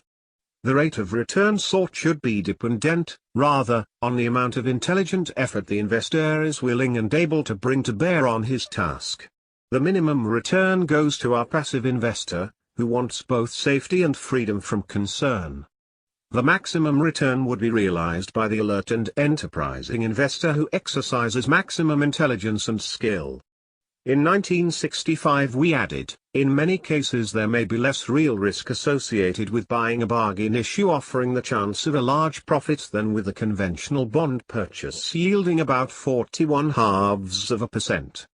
This statement had more truth in it than we ourselves suspected, since in subsequent years even the best long-term bonds lost a substantial part of their market value because of the rise in interest rates. The basic problem of bond stock allocation. We have already outlined in briefest form the portfolio policy of the defensive investor. He should divide his funds between high-grade bonds and high-grade common stocks. We have suggested as a fundamental guiding rule that the investor should never have less than 25% or more than 75% of his funds in common stocks, with a consequent inverse range of between 75% and 25% in bonds. There is an implication here that the standard division should be an equal 1, or 50-50, between the two major investment mediums. According to tradition, the sound reason for increasing the percentage in common stocks would be the appearance of the bargain price levels created in a protracted bear market. Conversely, sound procedure would call for reducing the common stock component below 50% when in the judgment of the investor the market level has become dangerously high. These copybook maxims have always been easy to enunciate and always difficult to follow, because they go against that very human nature which produces that excesses of bull and bear markets. It is almost a contradiction in terms to suggest as a feasible policy for the average stock owner that he lighten his holdings when the market advances beyond a certain point and add to them after a corresponding decline. It is because the average man operates, and apparently must operate, in opposite fashion that we have had the great advances and collapses of the past, and, this writer believes, we are likely to have them in the future. If the division between investment and speculative operations were as clear now as once it was, we might be able to envisage investors as a shrewd, experienced group who sell out to the heedless, hapless speculators at high prices and buy back from them at depressed levels. This picture may have had some verisimilitude in bygone days, but it is hard to identify it with financial developments since 1949. There is no indication that such professional operations as those of the mutual funds have been conducted in this fashion. The percentage of the portfolio held in equities by the two major types of funds, balanced and common stock, has changed very little from year to year. Their selling activities have been largely related to endeavors to switch from less to more promising holdings. If, as we have long believed, the stock market has lost contact with its old bounds, and if new ones have not yet been established, then we can give the investor no reliable rules by which to reduce his common stock holdings toward the 25% minimum and rebuild them later to the 75% maximum. We can urge that in general the investor should not have more than one half in equities unless he has strong confidence in the soundness of his stock position and is sure that he could view a market decline of the 1969-70 type with equanimity. It is hard for us to see how such strong confidence can be justified at the levels existing in early 1972. Thus we would counsel against a greater than 50% apportionment to common stocks at this time. But, for complementary reasons, it is almost equally difficult to advise a reduction of the figure well below 50%, unless the investor is disquieted in his own mind about the current market level, and will be satisfied also to limit his participation in any further rise to, say, 25% of his total funds. We are thus led to put forward for most of our readers what may appear to be an oversimplified 50-50 formula. Under this plan the guiding rule is to maintain as nearly as practicable an equal division between bond and stock holdings. When changes in the market level have raised the common stock component to, say, 55%, the balance would be restored by a sale of 1/11 of the stock portfolio and the transfer of the proceeds to bonds. Conversely, a fall in the common stock proportion to 45% would call for the use of 1/11 of the bond fund to buy additional equities. Yale University followed a somewhat similar plan for a number of years after 1937, but it was geared around a 35% normal holding in common stocks. In the early 1950s, however, Yale seems to have given up its once famous formula, and in 1969 held 61% of its portfolio in equities, including some convertibles. At that time the endowment funds of 71 such institutions, totaling $7.6 billion, held 60.3% in common stocks. The Yale example illustrates the almost lethal effect of the great market advance upon the once popular formula approach to investment. Nonetheless, we are convinced that our 50-50 version of this approach makes good sense for their defensive investor. It is extremely simple, it aims unquestionably in the right direction. It gives the follower the feeling that he is at least making some moves in response to market developments. Most important of all, it will restrain him from being drawn more and more heavily into common stocks as the market rises to more and more dangerous heights. Furthermore, a truly conservative investor will be satisfied with the gains shown on half his portfolio in a rising market, while in a severe decline he may derive much solace from reflecting how much better off he is than many of his more venturesome friends. While our proposed 50-50 division is undoubtedly the simplest all-purpose program devisable, it may not turn out to be the best in terms of results achieved. Of course, no approach, mechanical or otherwise, can be advanced with any assurance that it will work out better than another. The much larger income return now offered by good bonds than by representative stocks is a potent argument for favoring the bond component. The investor's choice between 50% or a lower figure in stocks may well rest mainly on his own temperament and attitude. If he can act as a cold-blooded weigher of the odds, he would be likely to favor the low 25% stock component at this time, with the idea of waiting until the Dow Jones Industrial Average dividend yield was, say, 2/3 of the bond yield before he would establish his median 50-50 division between bonds and stocks. Starting from 900 for the Dow Jones Industrial Average and dividends of $36 on the unit, This would require either a fall in taxable bond yields from 71/2% to about 5.5% without any change in the present return on leading stocks, or a fall in the Dow Jones Industrial Average to as low as 660 if there is no reduction in bond yields and no increase in dividends. A combination of intermediate changes could produce the same buying point. A program of that kind is not especially complicated. The hard part is to adopt it and to stick to it, not to mention the possibility that it may turn out to have been much too conservative. The bond component.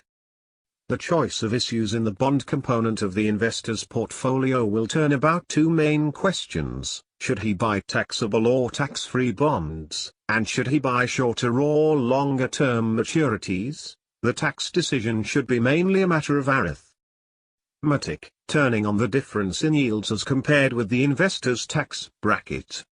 In January 1972, the choice in 20-year maturities was between obtaining, say, 71/2% on Grade AA corporate bonds and 5.3% on prime tax-free issues. The term municipals is generally applied to all species of tax-exempt bonds, including state obligations. There was thus for this maturity a loss in income of some 30% in passing from the corporate to the municipal field. Hence, if the investor was in a maximum tax bracket higher than 30%, he would have a net saving after taxes by choosing the municipal bonds. The opposite, if his maximum tax was less than 30%. A single person starts paying a 30% rate when his income after deductions passes $10,000. For a married couple, their rate applies when combined taxable income passes $20,000. It is evident that a large proportion of individual investors would obtain a higher return after taxes from good municipals than from good corporate bonds. The choice of longer versus shorter maturities involves quite a different question, viz., does the investor want to assure himself against a decline in the price of his bonds, but at the cost of 1. A lower annual yield and 2. Loss of the possibility of an appreciable gain in principal value? We think it best to discuss this question in Chapter 8, The Investor and Market Fluctuations. For a period of many years in the past, the only sensible bond purchases for individuals were the U.S. savings issues. Their safety was, and is, unquestioned. They gave a higher return than other bond investments of first quality. They had a money-back option and other privileges which added greatly to their attractiveness. In our earlier editions we had an entire chapter entitled U.S. Savings Bonds, a boon to investors. As we shall point out, U.S. savings bonds still possess certain unique merits that make them a suitable purchase by any individual investor. For the man of modest capital, with, say, not more than $10,000 to put into bonds, we think they are still the easiest and the best choice. But those with larger funds may find other mediums more desirable. Let us list a few major types of bonds that deserve investor consideration, and discuss them briefly with respect to general description, safety, yield, market price, risk, income tax status, and other features. 1. U.S. Savings Bonds, Series E and Series H. We shall first summarize their important provisions, and then discuss briefly the numerous advantages of these unique, attractive, and exceedingly convenient investments. The Series H bonds pay interest semi-annually, as do other bonds. The rate is 4.29% for the first year, and then a flat 5.10% for the next 9 years to maturity. Interest on the Series E bonds is not paid out, but accrues to the holder through increase in redemption value. The bonds are sold at 75% of their face value, and mature at 100% in 5 years 10 months after purchase. If held to maturity, the yield works out at 5%, compounded semi-annually. If redeemed earlier, the yield moves up from a minimum of 4.01% in the first year to an average of 5.20% in the next 45/6 years. Interest on the bonds is subject to federal income tax, but is exempt from state income tax. However, federal income tax on the Series E bonds may be paid at the holder's option either annually as the interest accrues, through higher redemption value, or not until the bond is actually disposed of. Owners of Series E bonds may cash them in at any time, shortly after purchase, at their current redemption value. Holders of Series H bonds have similar rights to cash them in at par value, cost. Series E bonds are exchangeable for Series H bonds, with certain tax advantages. Bonds lost, destroyed, or stolen may be replaced without cost. There are limitations on annual purchases, but liberal provisions for co-ownership by family members make it possible for most investors to buy as many as they can afford. Comment: there is no other investment that combines 1. Absolute assurance of principal and interest payments, 2. The right to demand full money back at any time, and 3. Guarantee of at least a 5% interest rate for at least 10 years. Holders of the earlier issues of Series E bonds have had the right to extend their bonds at maturity, and thus to continue to accumulate annual values at successively higher rates. The deferral of income tax payments over these long periods has been of great dollar advantage. We calculate it has increased the effective net after-tax rate received by as much as a third in typical cases. Conversely, the right to cash in the bonds at cost price or better has given the purchasers in former years of low interest rates complete protection against the shrinkage in principal value that befell many bond investors. Otherwise stated, it gave them the possibility of benefiting from the rise in interest rates by switching their low interest holdings into very high coupon issues on an even money basis. In our view, the special advantages enjoyed by owners of savings bonds now will more than compensate for their lower current return as compared with other direct government obligations. 2. Other United States bonds. A profusion of these issues exists, covering a wide variety of coupon rates and maturity dates. All of them are completely safe with respect to payment of interest and principal. They are subject to federal income taxes but free from state income tax. In late 1971, the long-term issues, over 10 years, showed an average yield of 6.09%, intermediate issues, 3 to 5 years, returned 6.35%, and short issues returned 6.03%. In 1970 it was possible to buy a number of old issues at large discounts. Some of these are accepted at par in settlement of estate taxes. Example, the U.S. Treasury 31/2S due 1990 are in this category. They sold at 60 in 1970, but closed 1970 above 77.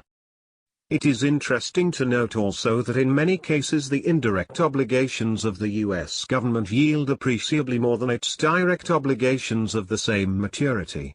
As we write, an offering appears of 7.05% of certificates fully guaranteed by the Secretary of Transportation of the Department of Transportation of the United States. The yield was fully 1% more than that on direct obligations of the U.S., maturing the same year, 1986. The certificates were actually issued in the name of the trustees of the Penn Central Transportation Co., but they were sold on the basis of a statement by the U.S. Attorney General that the guarantee brings into being a general obligation of the United States, backed by its full faith and credit. Quite a number of indirect obligations of this sort have been assumed by the U.S. government in the past, and all of them have been scrupulously honored. The reader may wonder why all this hocus-pocus, involving an apparently personal guarantee by our Secretary of Transportation, and a higher cost to the taxpayer in the end. The chief reason for the indirection has been the debt limit imposed on government borrowing by the Congress. Apparently guarantees by the government are not regarded as debts, a semantic windfall for shrewder investors. Perhaps the chief impact of this situation has been the creation of tax-free housing authority bonds, enjoying the equivalent of a U.S. guarantee, and virtually the only tax-exempt issues that are equivalent to government bonds. Another type of government-backed issues is the recently created New Community Debentures, offered to yield 7.60% in September 1971. 3. State and municipal bonds. These enjoy exemption from federal income tax. They are also ordinarily free of income tax in the state of issue but not elsewhere. They are either direct obligations of a state or subdivision, or revenue bonds dependent for interest payments on receipts from a toll road, bridge, building lease, etc. Not all tax-free bonds are strongly enough protected to justify their purchase by a defensive investor. He may be guided in his selection by the rating given to each issue by Moody's or Standard & Poor's. One of three highest ratings by both services, AAA, AA, or A, should constitute a sufficient indication of adequate safety. The yield on these bonds will vary both with the quality and the maturity, with the shorter maturities giving the lower return. In late 1971 the issues represented in Standard & Poor's Municipal Bond Index averaged AA in quality rating, 20 years in maturity, and 5.78% in yield. A typical offering of Vineland, New Jersey, bonds, rated AA for A and gave a yield of only 3% on the 1-year maturity, rising to 5.8% to the 1995 and 1996 maturities. 1. 4. Corporation bonds. These bonds are subject to both federal and state tax. In early 1972 those of highest quality yielded 7.19% for a 25-year maturity, as reflected in the published yield of Moody's AAA Corporate Bond Index. The so-called lower medium-grade issues, rated bar, returned 8.23% for long maturities. In each class shorter-term issues would yield somewhat less than longer-term obligations. Comment. The above summaries indicate that the average investor has several choices among high-grade bonds. Those in high-income tax brackets can undoubtedly obtain a better net yield from good tax-free issues than from taxable ones. For others the early 1972 range of taxable yield would seem to be from 5.00% on U.S. savings bonds, with their special options, to about 71.5% on high-grade corporate issues. Higher-yielding bond investments. By sacrificing quality, an investor can obtain a higher income return from his bonds. Long experience has demonstrated that the ordinary investor is wiser to keep away from such high-yield bonds. While, taken as a whole, they may work out somewhat better in terms of overall return than the first-quality issues, they expose the owner to too many individual risks of untoward developments, ranging from disquieting price declines to actual default. It is true that bargain opportunities occur fairly often in lower-grade bonds, but these require special study and skill to exploit successfully. Perhaps we should add here that the limits imposed by Congress on direct bond issues of the United States have produced at least two sorts of bargain opportunities for investors in the purchase of government-backed obligations. One is provided by the tax-exempt new housing issues, and the other by the recently created, taxable, new community debentures. An offering of new housing issues in July 1971 yielded as high as 5.8%, free from both federal and state taxes, while an issue of taxable, new community debentures sold in September 1971 yielded 7.60%. Both obligations have the full faith and credit of the United States government behind them and hence are safe without question. And, on a net basis, they yield considerably more than ordinary United States bonds. Savings deposits in lieu of bonds. An investor may now obtain as high an interest rate from a savings deposit in a commercial or savings bank, or from a bank certificate of deposit, as he can from a first-grade bond of short maturity. The interest rate on bank savings accounts may be lowered in the future, but under present conditions they are a suitable substitute for short-term bond investment by the individual. Convertible issues. These are discussed in Chapter 16. The price variability of bonds in general is treated in Chapter 8. The investor and market fluctuations. Call provisions. In previous editions we had a fairly long discussion of this aspect of bond financing, because it involved a serious but little noticed injustice to the investor. In the typical case, bonds were callable fairly soon after issuance, and at modest premiums, say 5%, above the issue price.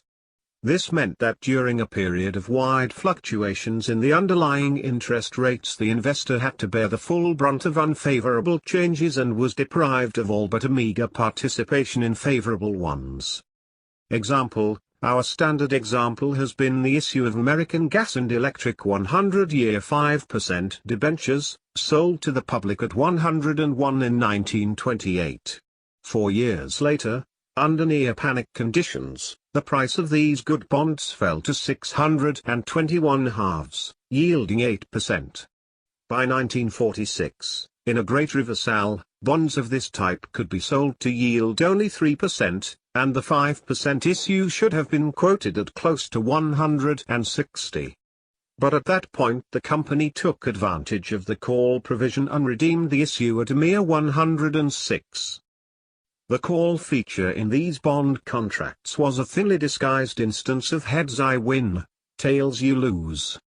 At long last, the bond-buying institutions refused to accept this unfair arrangement. In recent years most long-term high-coupon issues have been protected against redemption for 10 years or more after issuance. This still limits their possible price rise, but not inequitably. In practical terms, we advise the investor in long-term issues to sacrifice a small amount of yield to obtain the assurance of non-callability, say for 20 or 25 years. Similarly, there is an advantage in buying a low-coupon bond at a discount rather than a high-coupon bond selling at about par and callable in a few years. For the discount, for example, of a 31/2% bond at 631/2%, yielding 7.85%, carries full protection against adverse call action, straight, that is, non-convertible, preferred stocks. Certain general observations should be made here on the subject of preferred stocks. Really good preferred stocks can and do exist, but they are good in spite of their investment form, which is an inherently bad one. The typical preferred shareholder is dependent for his safety on the ability and desire of the company to pay dividends on its common stock. Once the common dividends are omitted, or even in danger, his own position becomes precarious, for the directors are under no obligation to continue paying him unless they also pay on the common. On the other hand, the typical preferred stock carries no share in the company's profits beyond the fixed dividend rate. Thus the preferred holder lacks both the legal claim of the bondholder, or creditor, and the profit possibilities of a common shareholder, or partner. These weaknesses in the legal position of preferred stocks tend to come to the fore recurrently in periods of depression. Only a small percentage of all preferred issues are so strongly entrenched as to maintain an unquestioned investment status through all vicissitudes. Experience teaches that the time to buy preferred stocks is when their price is unduly depressed by temporary adversity. At such times they may be well suited to the aggressive investor but too unconventional for the defensive investor. In other words, they should be bought on a bargain basis or not at all. We shall refer later to convertible and similarly privileged issues, which carry some special possibilities of profits.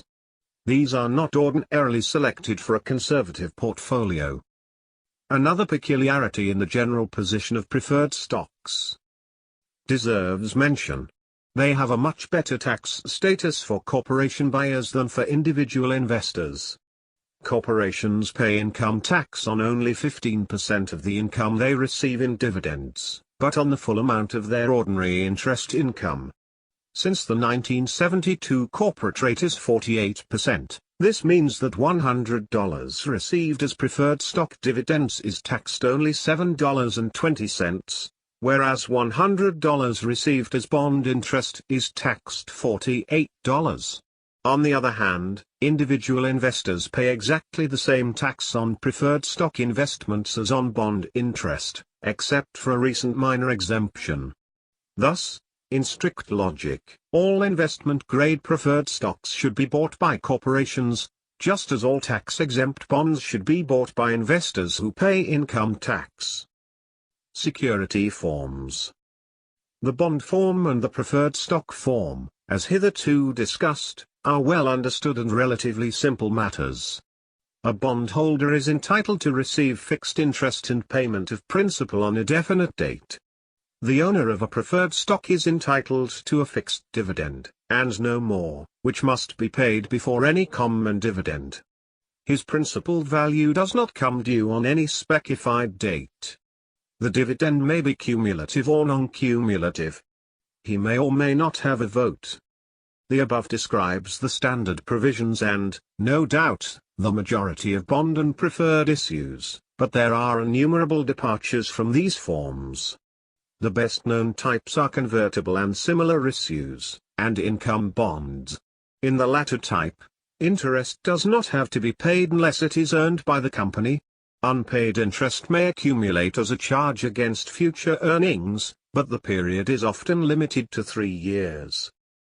Income bonds should be used by corporations much more extensively than they are. Their avoidance apparently arises from a mere accident of economic history, namely, that they were first employed in quantity in connection with railroad reorganizations, and hence they have been associated from the start with financial weakness and poor investment status. But the form itself has several practical advantages, especially in comparison with and in substitution for the numerous, convertible, preferred stock issues of recent years. Chief of these is the deductibility of the interest paid from the company's taxable income, which in effect cuts the cost of that form of capital in half. From the investor's standpoint, it is probably best for him in most cases that he should have 1. An unconditional right to receive interest payments when they are earned by the company, and 2. A right to other forms of protection than bankruptcy proceedings if interest is not earned and paid. The terms of income bonds can be tailored to the advantage of both the borrower and the lender in the manner best suited to both. Conversion privileges can, of course, be included. The acceptance by everybody of the inherently weak preferred stock form and the rejection of the stronger income bond form is a fascinating illustration of the way in which traditional institutions and habits often tend to persist on Wall Street despite new conditions calling for a fresh point of view. With every new wave of optimism or pessimism, we are ready to abandon history and time-tested principles, but we cling tenaciously and unquestioningly to our prejudices. Chapter 5. The Defensive Investor and Common Stocks. Investment Merits of Common Stocks. In our first edition, 1949, we found it necessary at this point to insert a long exposition of the case for including a substantial common stock component in all investment portfolios. Common stocks were generally viewed as highly speculative and therefore unsafe. They had declined fairly substantially from the high levels of 1946, but instead of attracting investors to them because of their reasonable prices, this fall had had the opposite effect of undermining confidence in equity securities.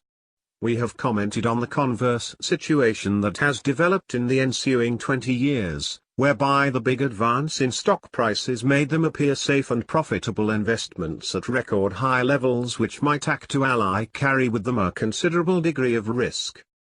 The argument we made for common stocks in 1949 turned on 2 main points. The first was that they had offered a considerable degree of protection against the erosion of the investor's dollar caused by inflation, whereas bonds offered no protection at all. The second advantage of common stocks lay in their higher average return to investors over the years.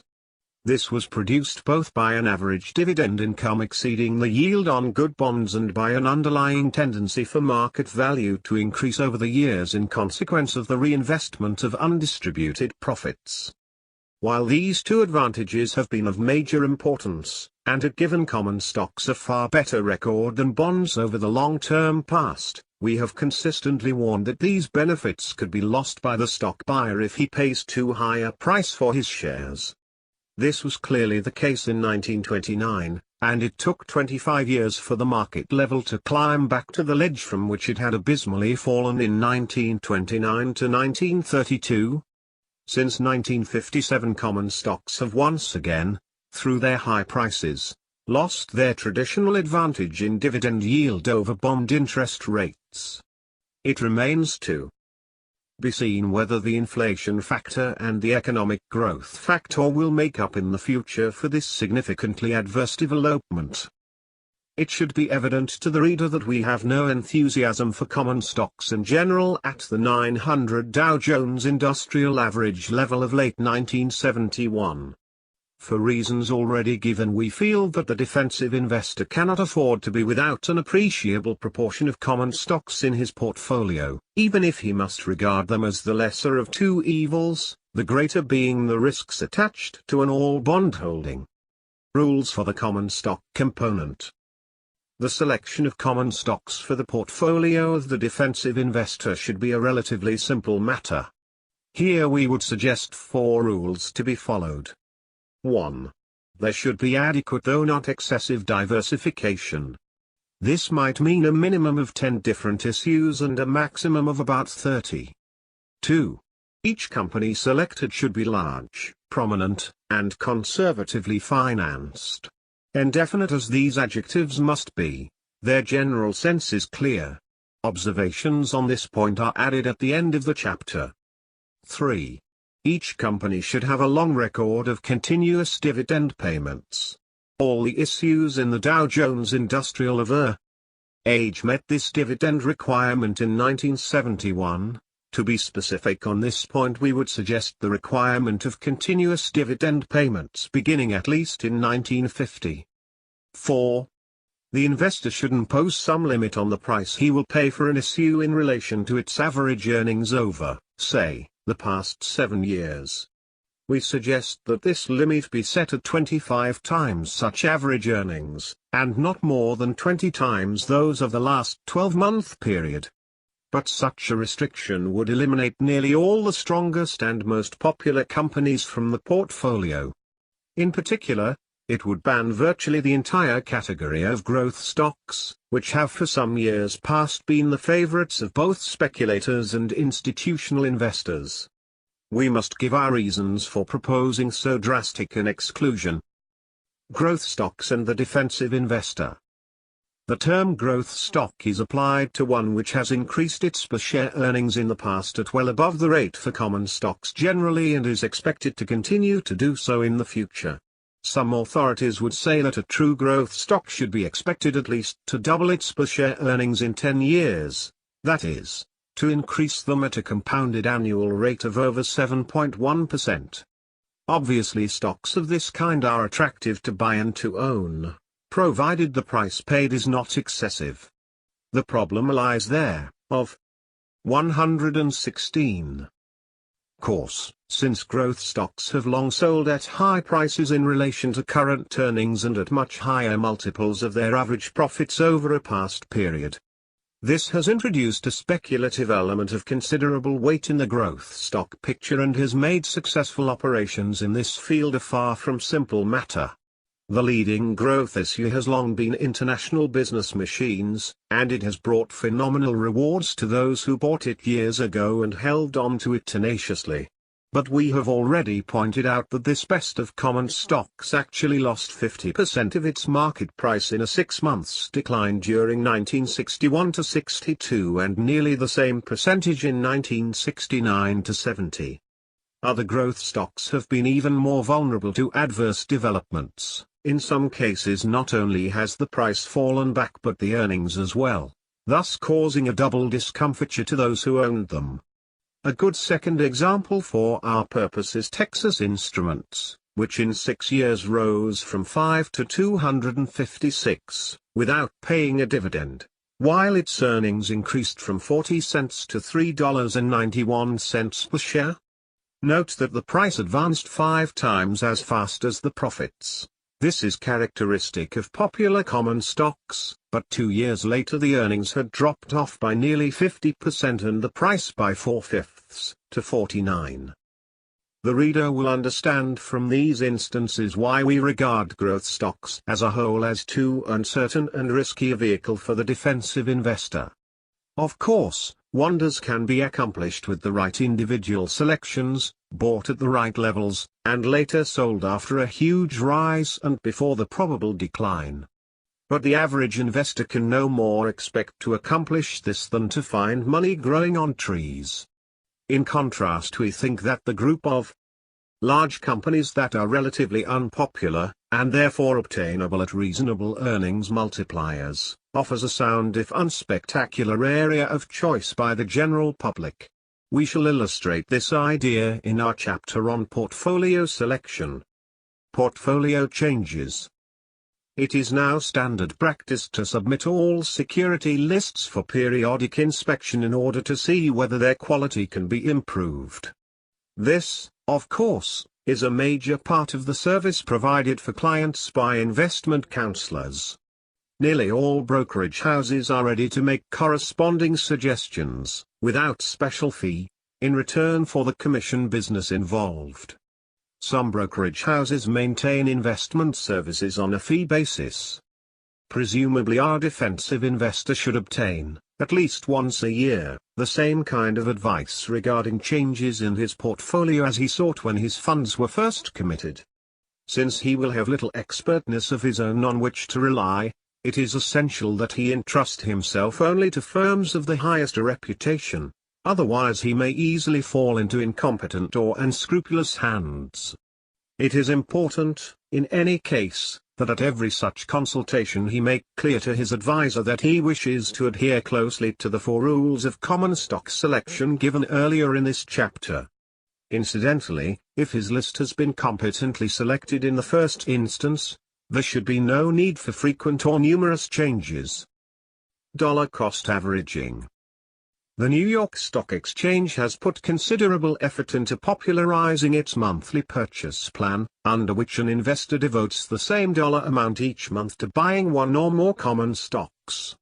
This is an application of a special type of formula investment known as dollar cost averaging. During the predominantly rising market experience since 1949, the results from such a procedure were certain to be highly satisfactory, especially since they prevented the practitioner from concentrating his buying at the wrong times.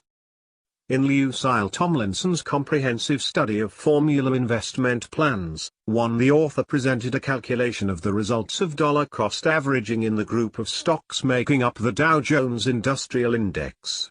Tests were made covering 23 10-year purchase periods, the first ending in 1929, the last in 1952.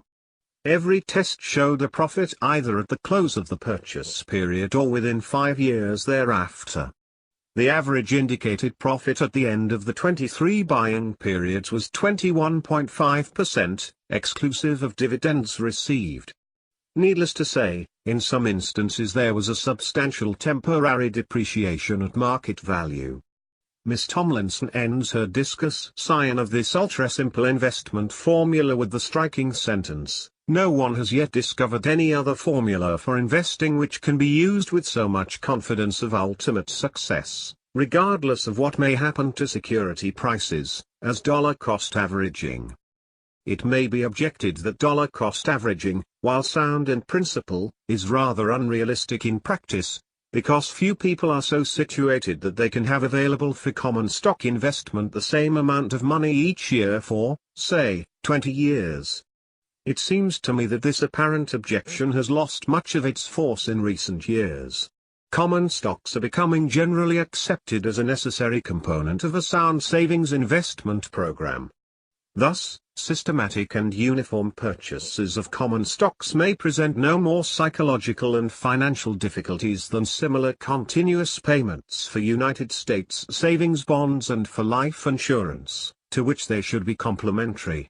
The monthly amount may be small, but the results after 20 or more years can be impressive and important to the saver. The investor's personal situation. At the beginning of this chapter we referred briefly to the position of the individual portfolio owner. Let us return to this matter, in the light of our subsequent discussion of general policy. To what extent should the type of securities selected by the investor vary with his circumstances? As concrete examples representing widely different conditions, we shall take 1. A widow left $200,000 with which to support herself and her children. 2. A successful doctor in mid-career, with savings of $100,000 and yearly accretions of $10,000. And 3. A young man earning $200 per week and saving $1,000 a year. For the widow, the problem of living on her income is a very difficult one. On the other hand, the need for conservatism in her investments is paramount. A division of her fund about equally between United States bonds and first-grade common stocks is a compromise between these objectives and corresponds to our general prescription for the defensive investor. The stock component may be placed as high as 75% if the investor is psychologically prepared for this decision, and if she can be almost certain she is not buying at too high a level. Assuredly, this is not the case in early 1972. We do not preclude the possibility that the widow may qualify as an enterprising investor, in which case her objectives and methods will be quite different. The one thing the widow must not do is to take speculative chances in order to make some extra income. By this we mean trying for profits or high income without the necessary equipment to warrant full confidence in overall success. It would be far better for her to draw $2,000 per year out of her principal, in order to make both ends meet, than to risk half of it in poorly grounded, and therefore speculative, ventures. The prosperous doctor has none of the widow's pressures and compulsions, yet we believe that his choices are pretty much the same. Is he willing to take a serious interest in the business of investment? If he lacks the impulse or the flair, he will do best to accept the easy role of the defensive investor. The division of his portfolio should then be no different from that of the typical widow, and there would be the same area of personal choice in fixing the size of the stock component. The annual savings should be invested in about the same proportions as the total fund. The average doctor may be more likely than the average widow to elect to become an enterprising investor, and he is perhaps more likely to succeed in the undertaking. He has one important handicap, however, the fact that he has less time available to give to his investment education and to the administration of his funds. In fact, medical men have been notoriously unsuccessful in their security dealings. The reason for this is that they usually have an ample confidence in their own intelligence and a strong desire to make a good return on their money, without the realization that to do so successfully requires both considerable attention to the matter and something of a professional approach to security values. Finally, the young man who saves $1,000 a year, and expects to do better gradually, finds himself with the same choices, though for still different reasons. Some of his savings should go automatically into Series E bonds. The balance is so modest that it seems hardly worthwhile for him to undergo a tough educational and temperamental discipline in order to qualify as an aggressive investor. Thus a simple resort to our standard program for the defensive investor would be at once the easiest and the most logical policy. Let us not ignore human nature at this point. Finance has a fascination for many bright young people with limited means. They would like to be both intelligent and enterprising in the placement of their savings, even though investment income is much less important to them than their salaries. This attitude is all to the good. There is a great advantage for the young capitalist to begin his financial education and experience early. If he is going to operate as an aggressive investor, he is certain to make some mistakes and to take some losses. Youth can stand these disappointments and profit by them. We urge the beginner in security buying not to waste his efforts and his money in trying to beat the market. Let him study security values and initially test out his judgment on price versus value with the smallest possible sums. Thus we return to the statement, made at the outset, that there kind of securities to be purchased and the rate of return to be sought depend not on the investor's financial resources but on his financial equipment in terms of knowledge, experience, and temperament. Note on the concept of risk. It is conventional to speak of good bonds as less risky than good preferred stocks and of the latter as less risky than good common stocks. From this was derived the popular prejudice against common stocks because they are not safe, which was demonstrated in the Federal Reserve Board survey of 1948. We should like to point out that the words risk and safety are applied to securities in two different senses, with a resultant confusion in thought. A bond is clearly proved unsafe when it defaults its interest or principal payments. Similarly, if a preferred stock or even a common stock is bought with the expectation that a given rate of dividend will be continued, then a reduction or passing of the dividend means that it has proved unsafe. It is also true that an investment contains a risk if there is a fair possibility that the holder may have to sell at a time when the price is well below cost. Nevertheless, the idea of risk is often extended to apply to a possible decline in the price of a security, even though the decline may be of a cyclical and temporary nature and even though the holder is unlikely to be forced to sell at such times. These chances are present in all securities, other than United States savings bonds, and to a greater extent in the general run of common stocks than in senior issues as a class. But we believe that what is here involved is not a true risk in the useful sense of the term. The man who holds a mortgage on a building might have to take a substantial loss if you were forced to sell it at an unfavorable time. That element is not taken into account in judging the safety or risk of ordinary real estate mortgages, the only criterion being the certainty of punctual payments. In the same way the risk attached to an ordinary commercial business is measured by the chance of its losing money, not by what would happen if the owner were forced to sell. In Chapter 8 we shall set forth our conviction that the bona fide investor does not lose money merely because the market price of his holdings declines. Hence the fact that a decline may occur does not mean that he is running a true risk of loss. If a group of well-selected common stock investments shows a satisfactory overall return, as measured through a fair number of years, then this group investment has proved to be safe. During that period its market value is bound to fluctuate, and as likely as not it will sell for a while under the buyer's cost. If that fact makes the investment risky, it would then have to be called both risky and safe at the same time. This confusion may be avoided if we apply the concept of risk solely to a loss of value which either is realized through actual sale, or is caused by a significant deterioration in the company's position, or, more frequently perhaps, is the result of the payment of an excessive price in relation to the intrinsic worth of the security. 2. Many common stocks do involve risks of such deterioration. But it is our thesis that a properly executed group investment in common stocks does not carry any substantial risk of this sort and that therefore it should not be termed risky merely because of the element of price fluctuation. But such risk is present if there is danger that the price may prove to have been clearly too high by intrinsic value standards, even if any subsequent severe market decline may be recouped many years later. Note on the category of large, prominent, and conservatively financed corporations. The quoted phrase in our caption was used earlier in the chapter to describe the kind of common stocks to which defensive investors should limit their purchases, provided also that they had paid continuous dividends for a considerable number of years. A criterion based on adjectives is always ambiguous. Where is the dividing line for size, for prominence, and for conservatism of financial structure? On the last point we can suggest a specific standard that, though arbitrary, is in line with accepted thinking. An industrial company's finances are not conservative unless the common stock, at book value, represents at least half of the total capitalization, including all bank debt. 3 For a railroad or public utility the figure should be at least 30%.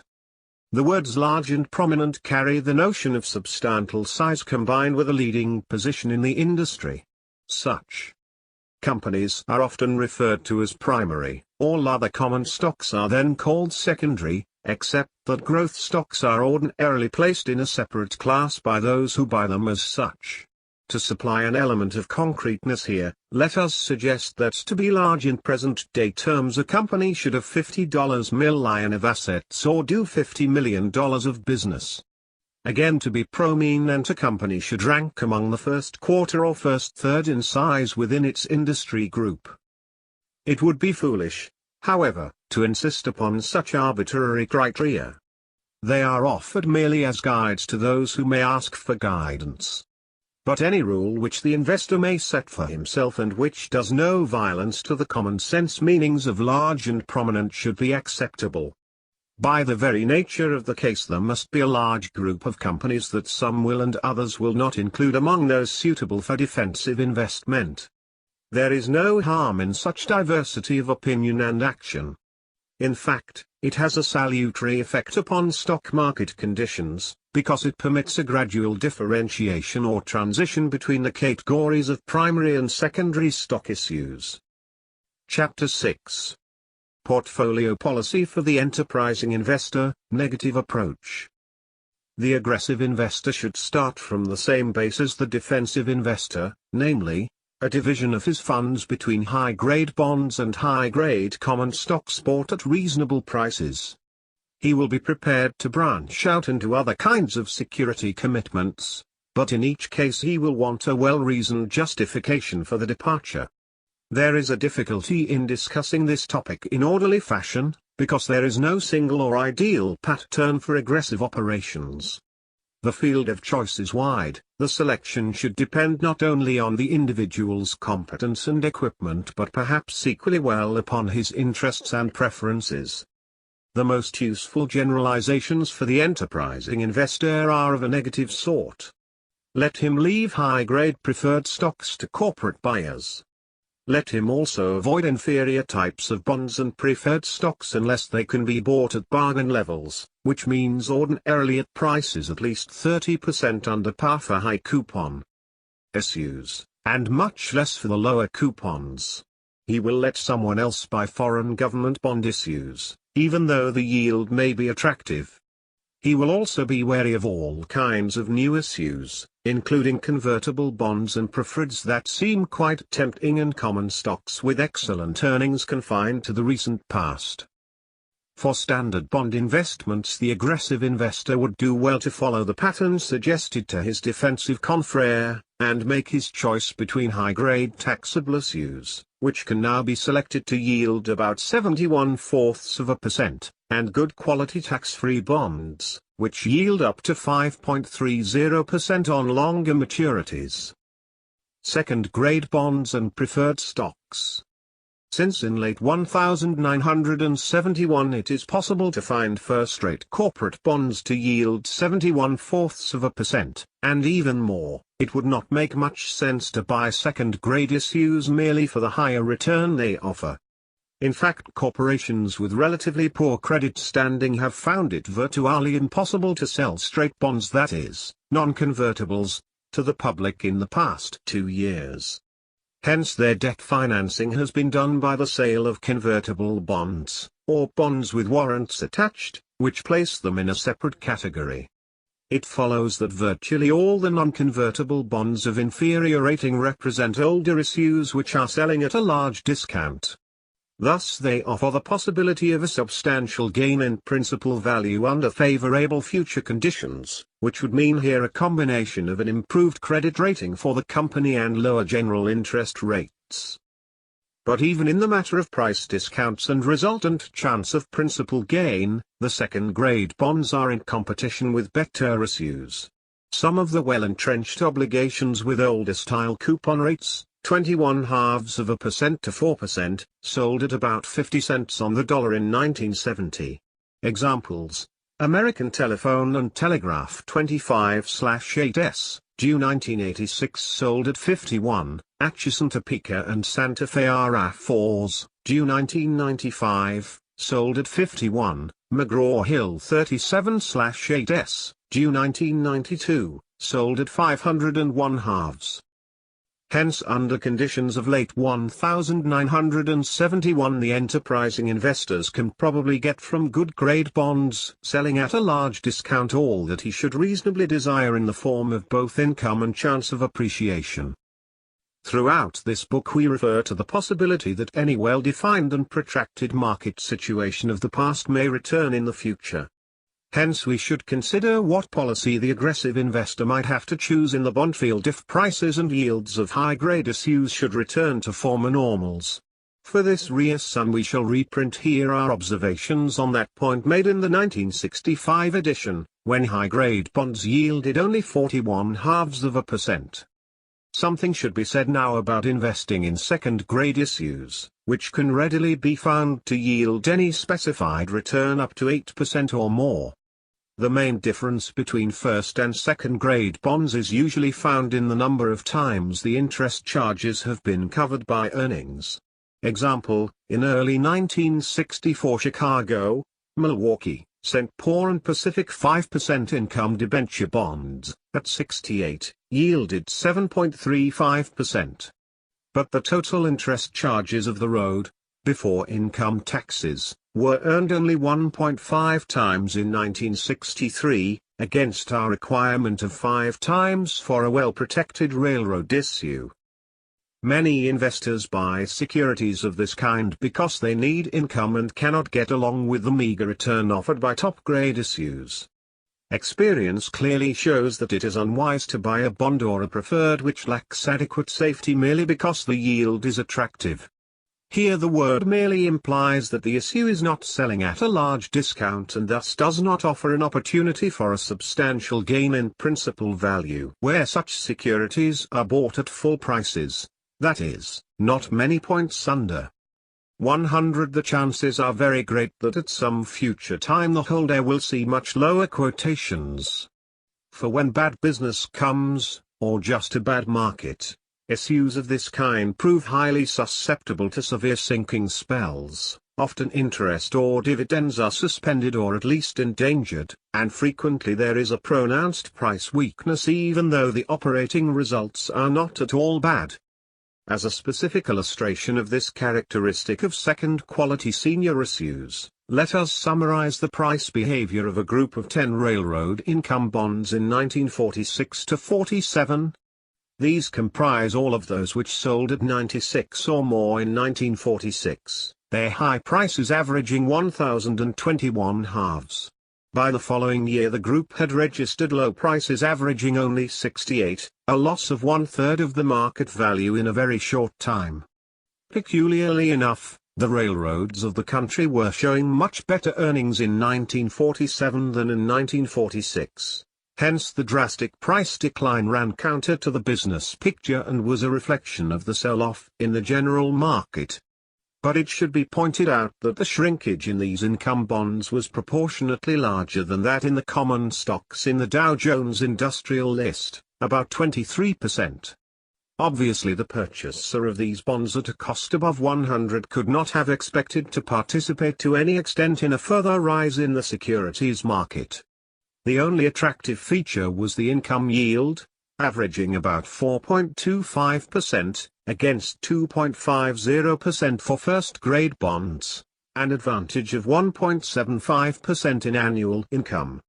Yet the sequel showed all too soon and too plainly that for the minor advantage in annual income the buyer of these second-grade bonds was risking the loss of a substantial part of his principal.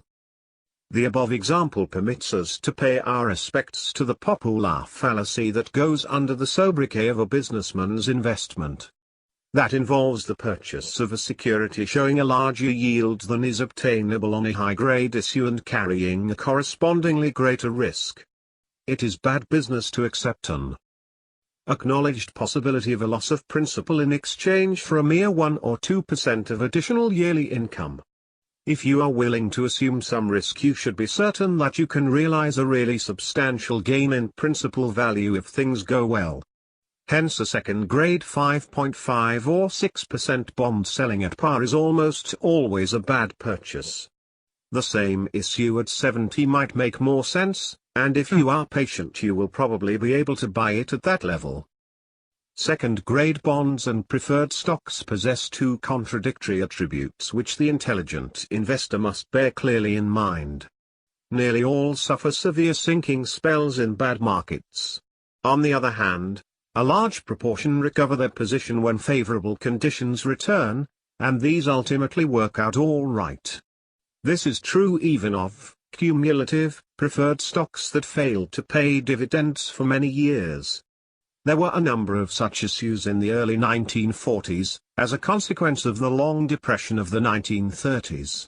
During the post-war boom period of 1945 to 1947, many of these large accumulations were paid off either in cash or in new securities, and the principal was often discharged as well. As a result, large profits were made by people who, a few years previously, had bought these issues when they were friendless and sold at low prices. 2. It may well be true that, in an overall accounting, the higher yields obtainable on second-grade senior issues will prove to have offset those principal losses that were irrecoverable.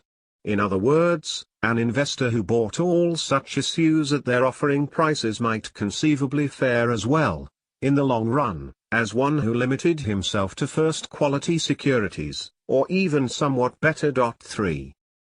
But for practical purposes the question is largely irrelevant.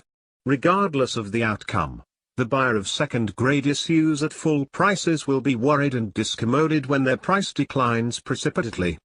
Furthermore, he cannot buy enough issues to assure an average result, nor is he in a position to set aside a portion of his larger income to offset or amortize those principal losses which prove to be permanent. Finally, it is mere common sense to abstain from buying securities at around 100 if long experience indicates that they can probably be bought at 70 or less in the next weak market.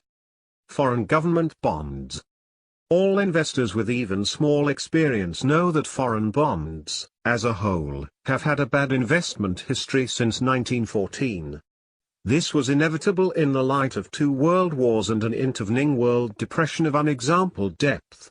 Yet every few years market conditions are sufficiently favorable to permit the sale of some new foreign issues at a price of about par. This phenomenon tells us a good deal about the working of the average investor's mind, and not only in the field of bonds. We have no concrete reason to be concerned about the future history of well-regarded foreign bonds such as those of Australia or Norway. But we do know that, if and when trouble should come, the owner of foreign obligations has no legal or other means of enforcing his claim. Those who bought Republic of Cuba 41/2s as high as 117 in 1953 saw them default their interest and then sell as low as 20 cents on the dollar in 1963. The New York Stock Exchange bond list in that year also included Belgian Congo 51/4s at 36, Greek 7s at 30, and various issues of Poland as low as 7. How many readers have any idea of the repeated vicissitudes of the 8% bonds of Czechoslovakia, since they were first offered in this country in 1922 at 961 halves? They advanced to 112 in 1928, declined to 673 fourths in 1932, recovered to 106 in 1936. Collapsed to 6 in 1939, recovered, unbelievably, to 117 in 1946, fell promptly to 35 in 1948, and sold as low as 8 in 1970. Years ago an argument of sorts was made for the purchase of foreign bonds here on the grounds that a rich creditor nation such as ours was under moral obligation to lend abroad.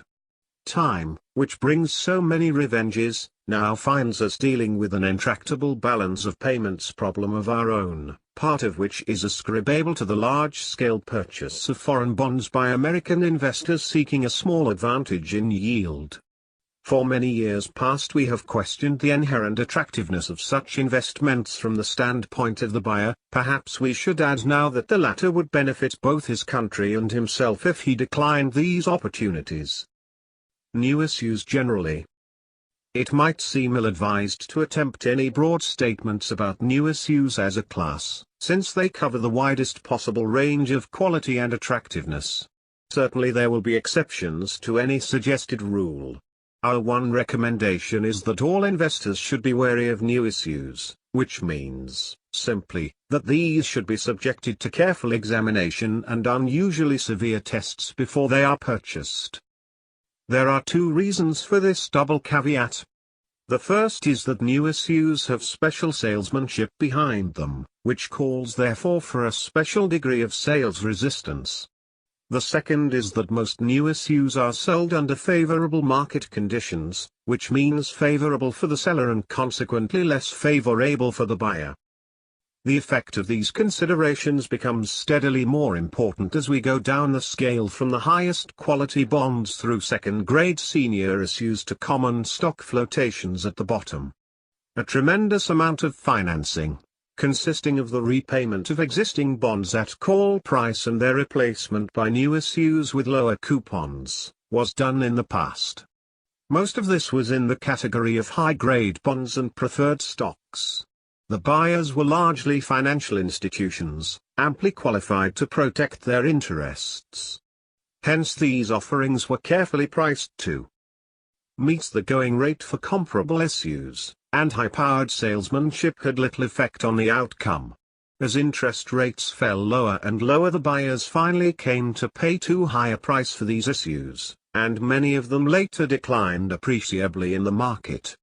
This is one aspect of the general tendency to sell new securities of all types when conditions are most favorable to the issuer, but in the case of first-quality issues the ill effects to the purchaser are likely to be unpleasant rather than serious.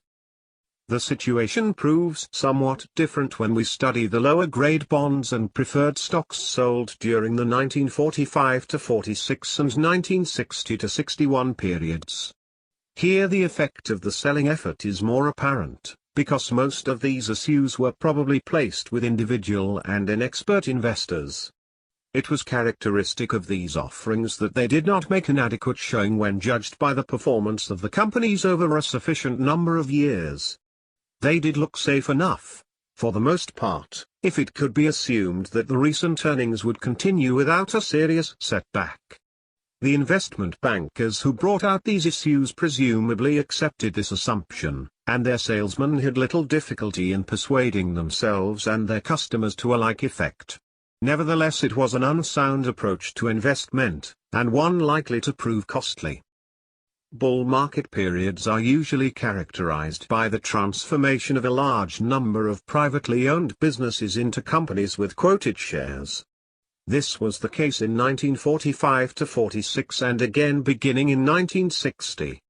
The process then reached extraordinary proportions until brought to a catastrophic close in May 1962.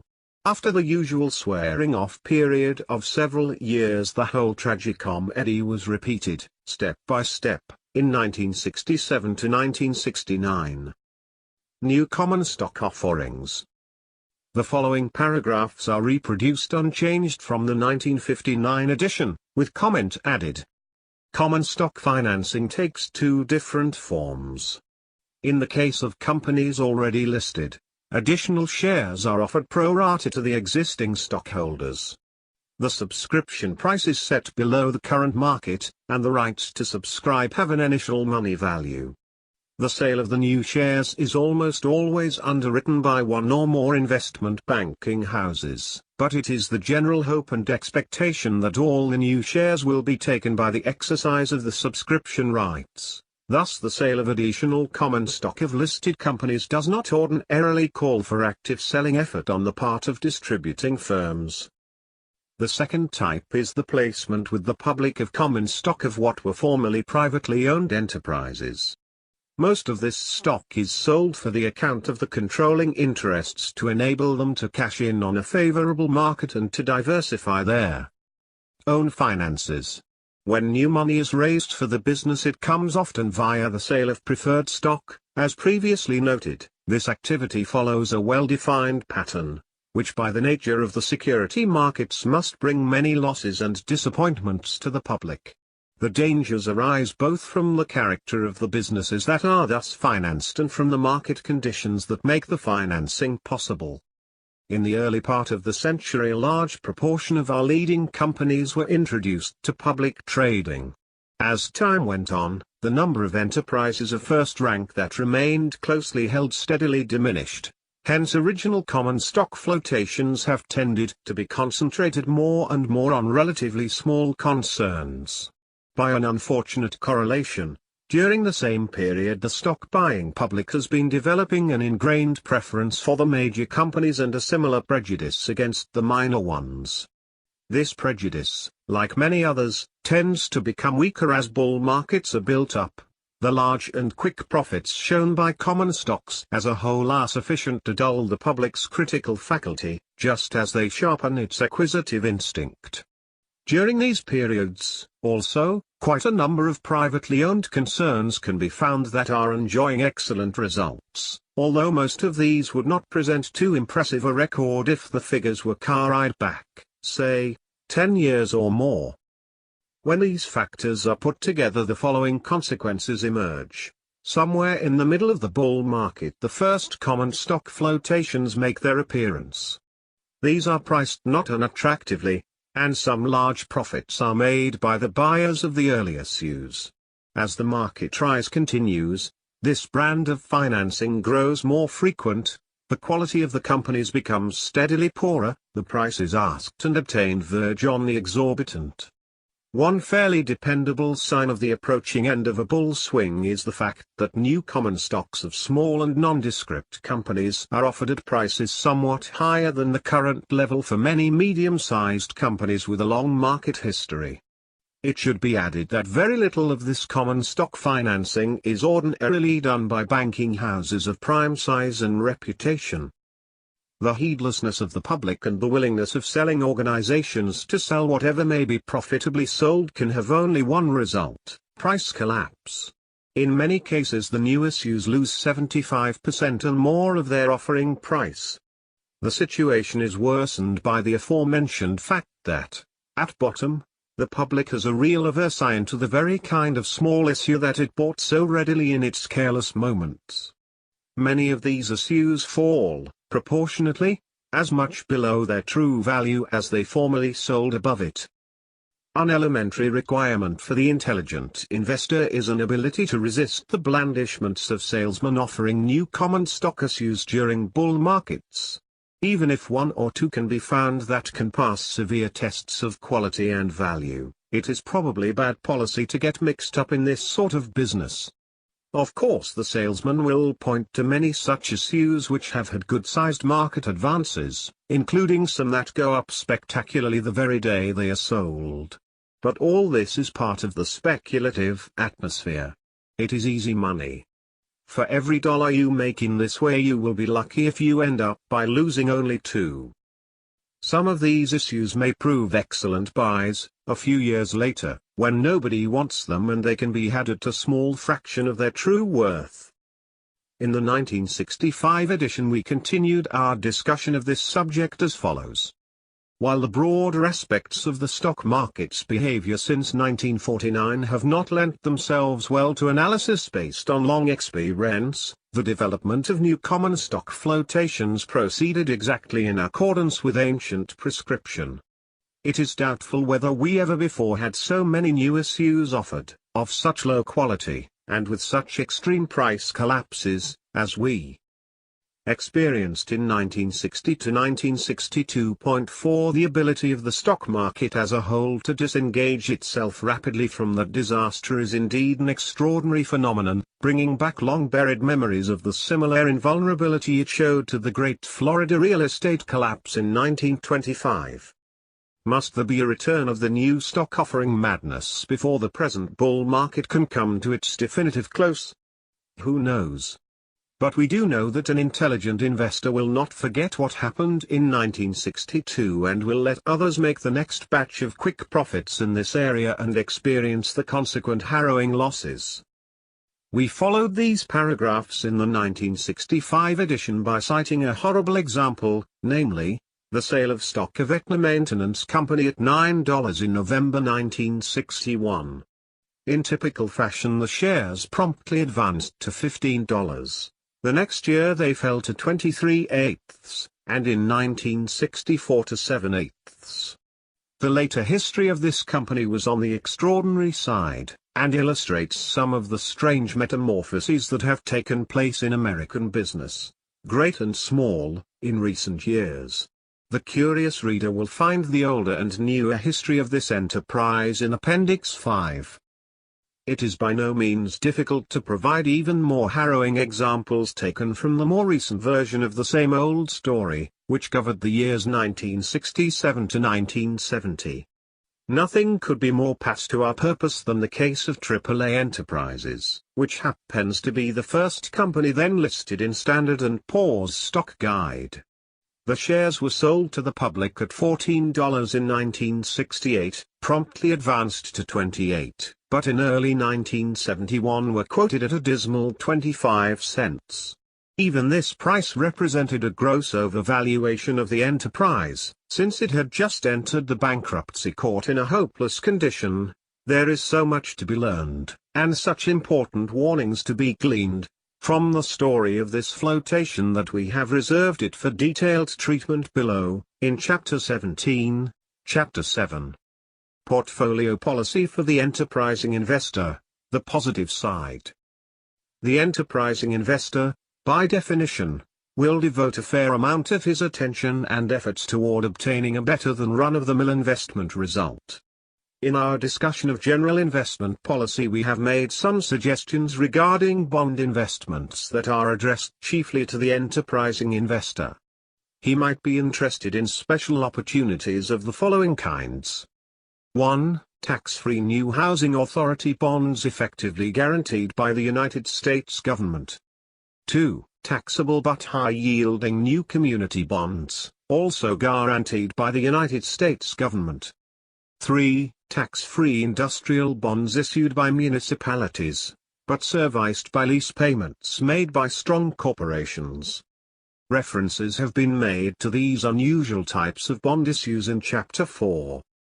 At the other end of the spectrum there may be lower quality bonds obtainable at such low prices as to constitute true bargain opportunities. But these would belong in the special situation area, where no true distinction exists between bonds and common stocks. Operations in common stocks. The activities specially characteristic of the enterprising investor in the common stock field may be classified under 4 heads. 1. Buying in low markets and selling in high markets. 2. Buying carefully chosen growth stocks. 3. Buying bargain issues of various types. 4. Buying into special situations. General market policy, formula timing. We reserve for the next chapter our discussion of the possibilities and limitations of a policy of entering the market when it is depressed and selling out in the advanced stages of a boom. For many years in the past this bright idea appeared both simple and feasible, at least from first inspection of a market chart covering its periodic fluctuations. We have already admitted ruefully that the market's action in the past 20 years has not lent itself to operations of this sort on any mathematical basis. The fluctuations that have taken place, while not inconsiderable in extent, would have required a special talent or feel for trading to take advantage of them. This is something quite different from the intelligence which we are assuming in our readers, and we must exclude operations based on such skill from our terms of reference. The 50-50 plan, which we proposed to the defensive investor and described on p. 90, is about the best specific or automatic formula we can recommend to all investors under the conditions of 1972.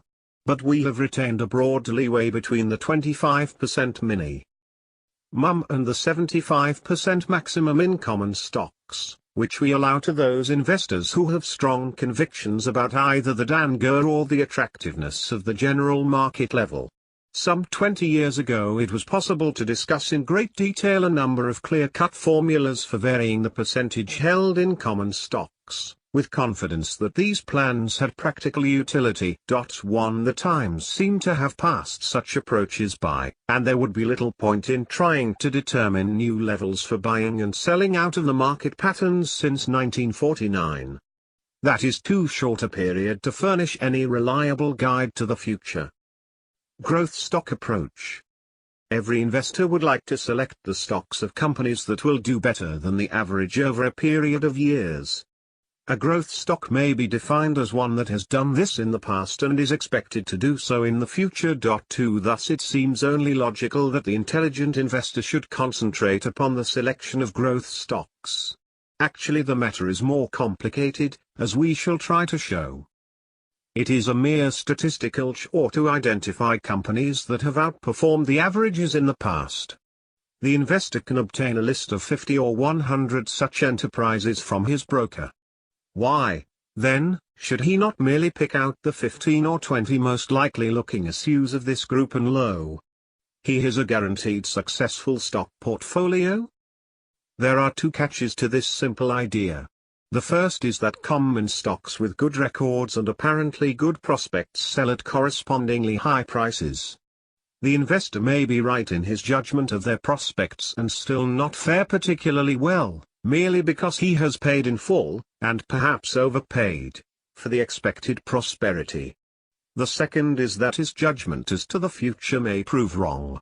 Unusually rapid growth cannot keep up forever. When a company has already registered a brilliant expansion, its very increase in size makes a repetition of its achievement more difficult. At some point the growth curve flattens out, and in many cases it turns downward. It is obvious that if one confines himself to a few chosen instances, based on hindsight, he could demonstrate that fortunes can readily be either made or lost in the growth stock field. How can one judge fairly of the overall results obtainable here? We think that reasonably sound conclusions can be drawn from a study of the results achieved by the investment funds specializing in the growth stock approach. The authoritative manual entitled Investment Companies, published annually by Arthur Wiesenberger & Company, members of the New York Stock Exchange, computes the annual performance of some 120 such growth funds over a period of years.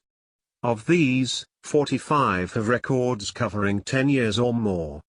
The average overall gain for these companies, unweighted for size of fund, works out at 108% for the decade 1961 to 1970. Compared with 105% for the S&P Composite and 83% for the Dow Jones Industrial Average. 3 In the 2 years 1969 and 1970, the majority of the 126 growth funds did worse than either index.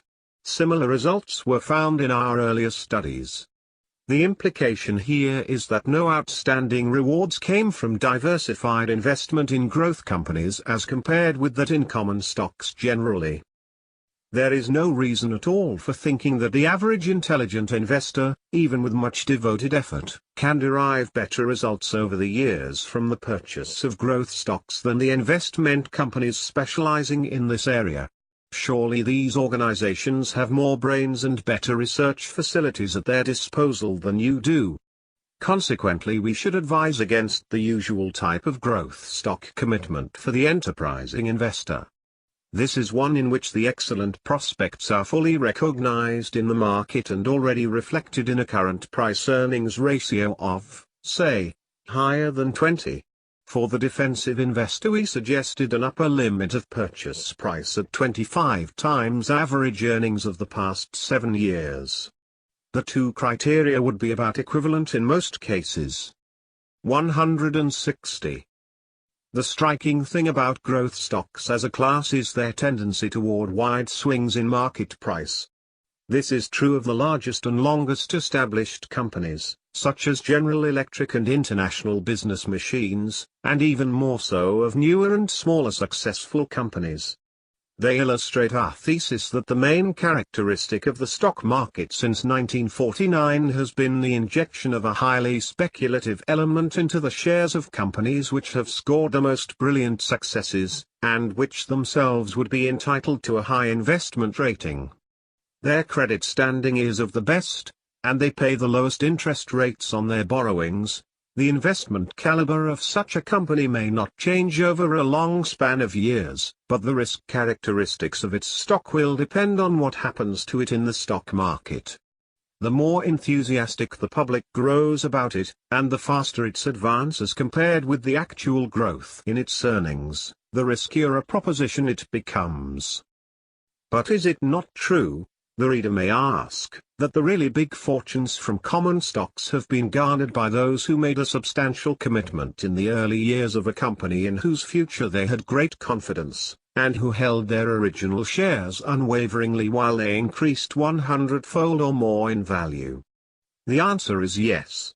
But the big fortunes from single company investments are almost always realized by persons who a. 162. Have a close relationship with the particular company, through employment, family connection, etc. Which justifies them in packing a large part of their resources in one medium and holding on to this commitment through all vicissitudes, despite numerous temptations to sell out at apparently high prices along the way. An investor without such close personal contact will constantly be faced with the question of whether too large a portion of his funds are in this one medium. Each decline, however temporary it proves in the sequel, will accentuate his problem, and internal and external pressures are likely to force him to take what seems to be a goodly profit, but one far less than the ultimate bonanza. 4. 3 recommended fields for enterprising investment. To obtain better than average investment results over a long pull requires a policy of selection or operation possessing a twofold merit. 1. It must meet objective or rational tests of underlying soundness, and, 2. It must be different from the policy followed by most investors or speculators. Our experience and study leads us to recommend 3 investment approaches that meet these criteria. They differ rather widely from one another, and each may require a different type of knowledge and temperament on the part of those who essay it. The relatively unpopular large company. If we assume that it is the habit of the market to overvalue common stocks which have been showing excellent growth or are glamorous for some other reason, it is logical to expect that it will undervalue, relatively, at least, companies that are out of favor because of unsatisfactory developments of a temporary nature. This may be set down as a fundamental law of the stock market, and it suggests an investment approach that should prove both conservative and promising. The key requirement here is that the enterprising investor concentrate on the larger companies that are going through a period of unpopularity. While small companies may also be undervalued for similar reasons, and in many cases may later increase their earnings and share price, they entail the risk of a definitive loss of profitability and also of protracted neglect by the market in spite of better earnings. The large companies thus have a double advantage over the others. First, they have the resources in capital and brain power to carry them through adversity and back to a satisfactory earnings base. Second, the market is likely to respond with reasonable speed to any improvement shown. A remarkable demonstration of the soundness of this thesis is found in studies of the price behavior of the unpopular issues in the Dow Jones Industrial Average. In these it was assumed that an investment was made each year in either the 6 or the 10 issues in the Dow Jones Industrial Average which were selling at the lowest multipliers of their current or previous year's earnings. These could be called the cheapest stocks in the list, and their cheapness was evidently the reflection of relative unpopularity with investors or traders. It was assumed further that these purchases were sold out at the end of holding periods ranging from 1 to 5 years. The results of these investments were then compared with the results shown in either the Dow Jones Industrial Average as a whole or in the highest multiplier, that is, the most popular, group. The detailed material we have available covers the results of annual purchases assumed in each of the past 53 years. 5 In the early period, 1917 to 1933, this approach proved unprofitable. But since 1933 the method has shown highly successful results. In 34 tests made by Drexel & Company, now Drexel Firestone, of 1-year holding, from 1937 through 1969, the cheap stocks did definitely worse than the Dow Jones Industrial Average in only 3 instances. The results were about the same in 6 cases, and the cheap stocks clearly outperformed the average in 25 years. The consistently better performance of the low multiplier stocks is shown, Table 7.2, by the average results for successive 5-year periods, when compared with those of the Dow Jones Industrial Average and of the 10 high multipliers. The Drexel computation shows further that an original investment of $10,000 made in the low multiplier issues in 1936, and switched each year in accordance with the principle, would have grown to $66,900 by 1962. The same operations in high multiplier stocks would have ended with a value of only $25,300, while an operation in all 30 stocks would have increased the original fund to $44,000. The concept of buying unpopular large companies and its execution on a group basis, as described above, are both quite simple. But in considering individual companies, a special factor of opposite import must sometimes to be taken into account. Companies that are inherently speculative because of widely varying earnings tend to sell both at a relatively high price and at a relatively low multiplier in their good years, and conversely at low prices and high multipliers in their bad years. These relationships are illustrated in Table 7.3, covering fluctuations of Chrysler Corporation common. In these cases the market has sufficient skepticism as to the continuation of the unusually high profits to value them conservatively, and conversely when earnings are low or non-existent.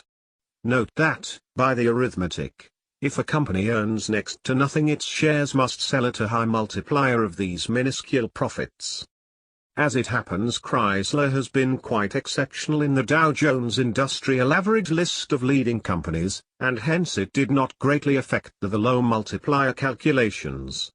It would be quite easy to avoid inclusion of such anomalous issues in a low multiplier list by requiring also that the price be low in relation to past average earnings or by some similar test.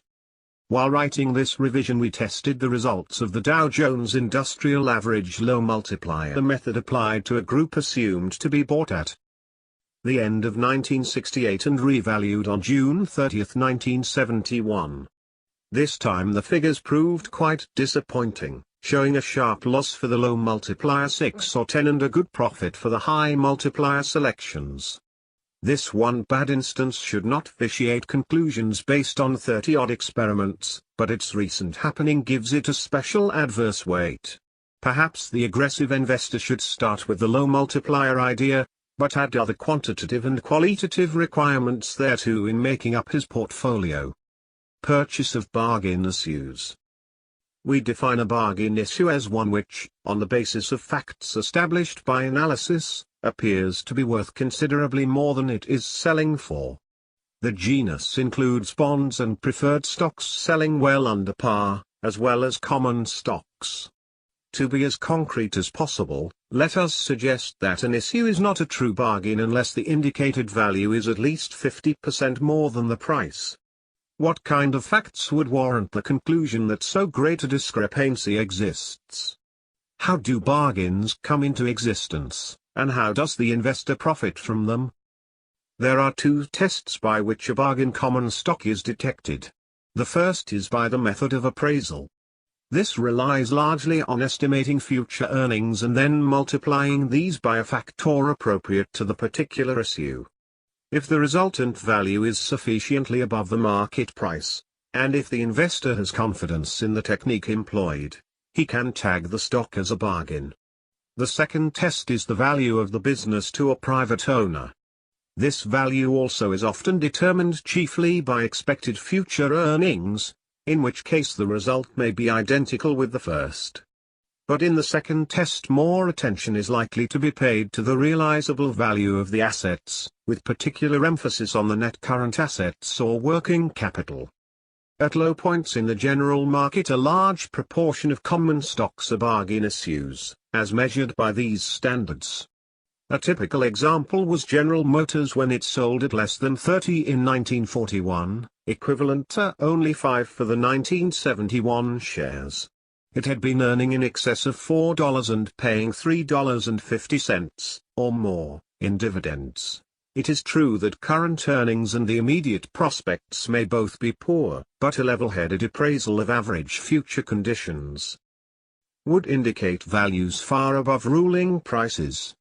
Thus the wisdom of having courage in depressed markets is vindicated not only by the voice of experience but also by application of plausible techniques of value analysis. The same vagaries of the marketplace that recurrently establish a bargain condition in the general list account for the existence of many individual bargains at almost all market levels. The market is fond of making mountains out of molehills and exaggerating ordinary vicissitudes into major setbacks. Even a mere lack of interest or enthusiasm may impel a price decline to absurdly low levels. Thus we have what appear to be two major sources of undervaluation: 1, currently disappointing results, and 2, protracted neglect or unpopularity.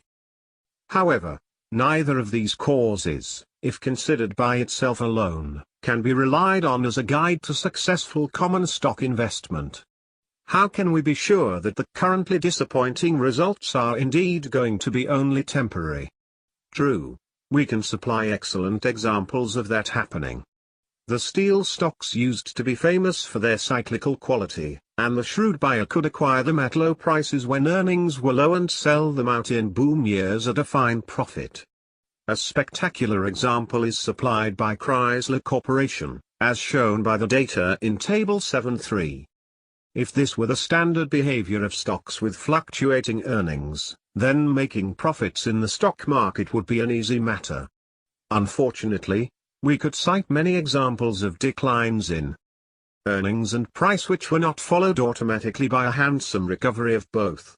One such was Anaconda Wire and Cable, which had large earnings up to 1956, with a high price of $85 in that year. The earnings then declined irregularly for 6 years, the price fell to 231 halves in 1962, and the following year it was taken over by its parent enterprise, Anaconda Corporation, at the equivalent of only 33. The many experiences of this type suggest that the investor would need more than a mere falling off in both earnings and price to give him a sound basis for purchase. He should require an indication of at least reasonable stability of earnings over the past decade or more, that is, no year of earnings deficit, plus sufficient size and financial strength to meet possible setbacks in the future. The ideal combination here is thus that of a large and prominent company selling both well below its past average price and its past average price, earnings multiplier. This would no doubt have ruled out most of the profitable opportunities in companies such as Chrysler, since their low price years are generally accompanied by high price earnings ratios. But let us assure reader now, and no doubt we shall do it again, that there is a world of difference between hindsight profits and real money profits. We doubt seriously whether the Chrysler type of roller coaster is a suitable medium for operations by our enterprising investor. We have mentioned protracted neglect or unpopularity as a second cause of price declines to unduly low levels. A current case of this kind would appear to be National Presto Industries. In the bull market of 1968 it sold at a high of 45, which was only 8 times the $5.61 earnings for that year. The per share profits increased in both 1969 and 1970, but the price declined to only 21 in 1970. This was less than 4 times their record earnings in that year and less than its net current asset value. In March 1972 it was selling at 34, still only 51 halves times the last reported earnings, and at about its enlarged net current asset value. Another example of this type is provided currently by Standard Oil of California, a concern of major importance. In early 1972 it was selling at about the same price as 13 years before, say 56. Its earnings had been remarkably steady, with relatively small growth but with only one small decline over the entire period. Its book value was about equal to the market price. With this conservatively Favorable 1958 to 71 record. The company has never shown an average annual price as high as 15 times its current earnings. In early 1972 the price-earnings ratio was only about 10. A third cause for an unduly low price for a common stock may be the market's failure to recognize its true earnings picture. Our classic example here is Northern Pacific Railway, which in 1946 to 47 declined from 36 to 131 halves. The true earnings of the road in 1947 were close to $10 per share. The price of the stock was held down in great part by its $1 dividend. It was neglected also because much of its earnings power was concealed by accounting methods peculiar to railroads. The type of bargain issue that can be most readily identified is a common stock that sells for less than the company's net working capital alone, after deducting all prior obligations. This would mean that the buyer would pay nothing at all for the fixed assets, buildings, machinery, etc., or any goodwill items that might exist. Very few companies turn out to have an ultimate value less than the working capital alone, although scattered instances may be found. The surprising thing, rather, is that there have been so many enterprises obtainable which have been valued in the market on this bargain basis. A compilation made in 1957, when the market's level was by no means low, disclosed about 150 of such common stocks. In Table 7.4 we summarize the result of buying, on December 31, 1957, one share of each of the 85 companies in that list for which data appeared in Standard & Poor's Monthly Stock Guide, and holding them for 2 years. By something of a coincidence, each of the groups advanced in the 2 years to somewhere in the neighborhood of the aggregate net current asset value. The gain for the entire portfolio in that period was 75%, against 50% for Standard & Poor's 425 industrials. What is more remarkable is that none of the issues showed significant losses, 7 held about even, and 78 showed appreciable gains. Our experience with this type of investment selection, on a 170 diversified basis, was uniformly good for many years prior to 1957. It can probably be affirmed without hesitation that it constitutes a safe and profitable method of determining and taking advantage of undervalued situations. However, during the general market advance after 1957 the number of such opportunities became extremely limited, and many of those available were showing small operating profits or even losses. The market decline of 1969 to 70 produced a new crop of these sub-working capital stocks. We discuss this group in Chapter 15, on stock selection for the enterprising investor. Bargain issue pattern in secondary companies. We have defined a secondary company as one that is not a leader in a fairly important industry. Thus it is usually one of the smaller concerns in its field, but it may equally well be the chief unit in an unimportant line. By way of exception, any company that has established itself as a growth stock is not ordinarily considered secondary. In the Great Bull Market of the 1920s, relatively little distinction was drawn between industry leaders and other listed issues, provided the latter were of a respectable size. The public felt that a middle-sized company was strong enough to weather storms and that it had a better chance for really spectacular expansion than one that was already of major dimensions. The Depression years 1931 to 32, however, had a particularly devastating impact on the companies below the first rank either in size or in inherent stability. As a result of that experience, investors have since developed a pronounced preference for industry leaders and a corresponding lack of interest most of the time in the ordinary company of secondary importance. This has meant that the latter group have usually sold at much lower prices in relation to earnings and assets than have the former. It has meant further that in many instances the price has fallen so low as to establish the issue in the bargain class. When investors rejected the stocks of secondary companies, even though these sold at relatively low prices, they were expressing a belief or fear that such companies faced a dismal future. In fact, at least subconsciously, they calculated that any price was too high for them because they were heading for extinction, just as in 1929 the companion theory for the blue chips was that no price was too high for them because their future possibilities were limitless. Both of these views were exaggerations and were productive of serious investment errors. Actually, the typical middle-sized listed company is a large one when compared with the average privately owned business. There is no sound reason why such companies should not continue indefinitely in operation, undergoing the vicissitudes characteristic of our economy but earning on the whole a fair return on their invested capital. This brief review indicates that the stock market's attitude towards secondary companies tends to be unrealistic and consequently to create in normal times innumerable instances of major undervaluation. As it happens, the World War II period and the post-war boom were more beneficial to the smaller concerns than to the larger ones, because then the normal competition for sales was suspended and the former could expand sales and profit margins more spectacularly. Thus by 1946 the market's pattern had completely reversed itself from that before the war.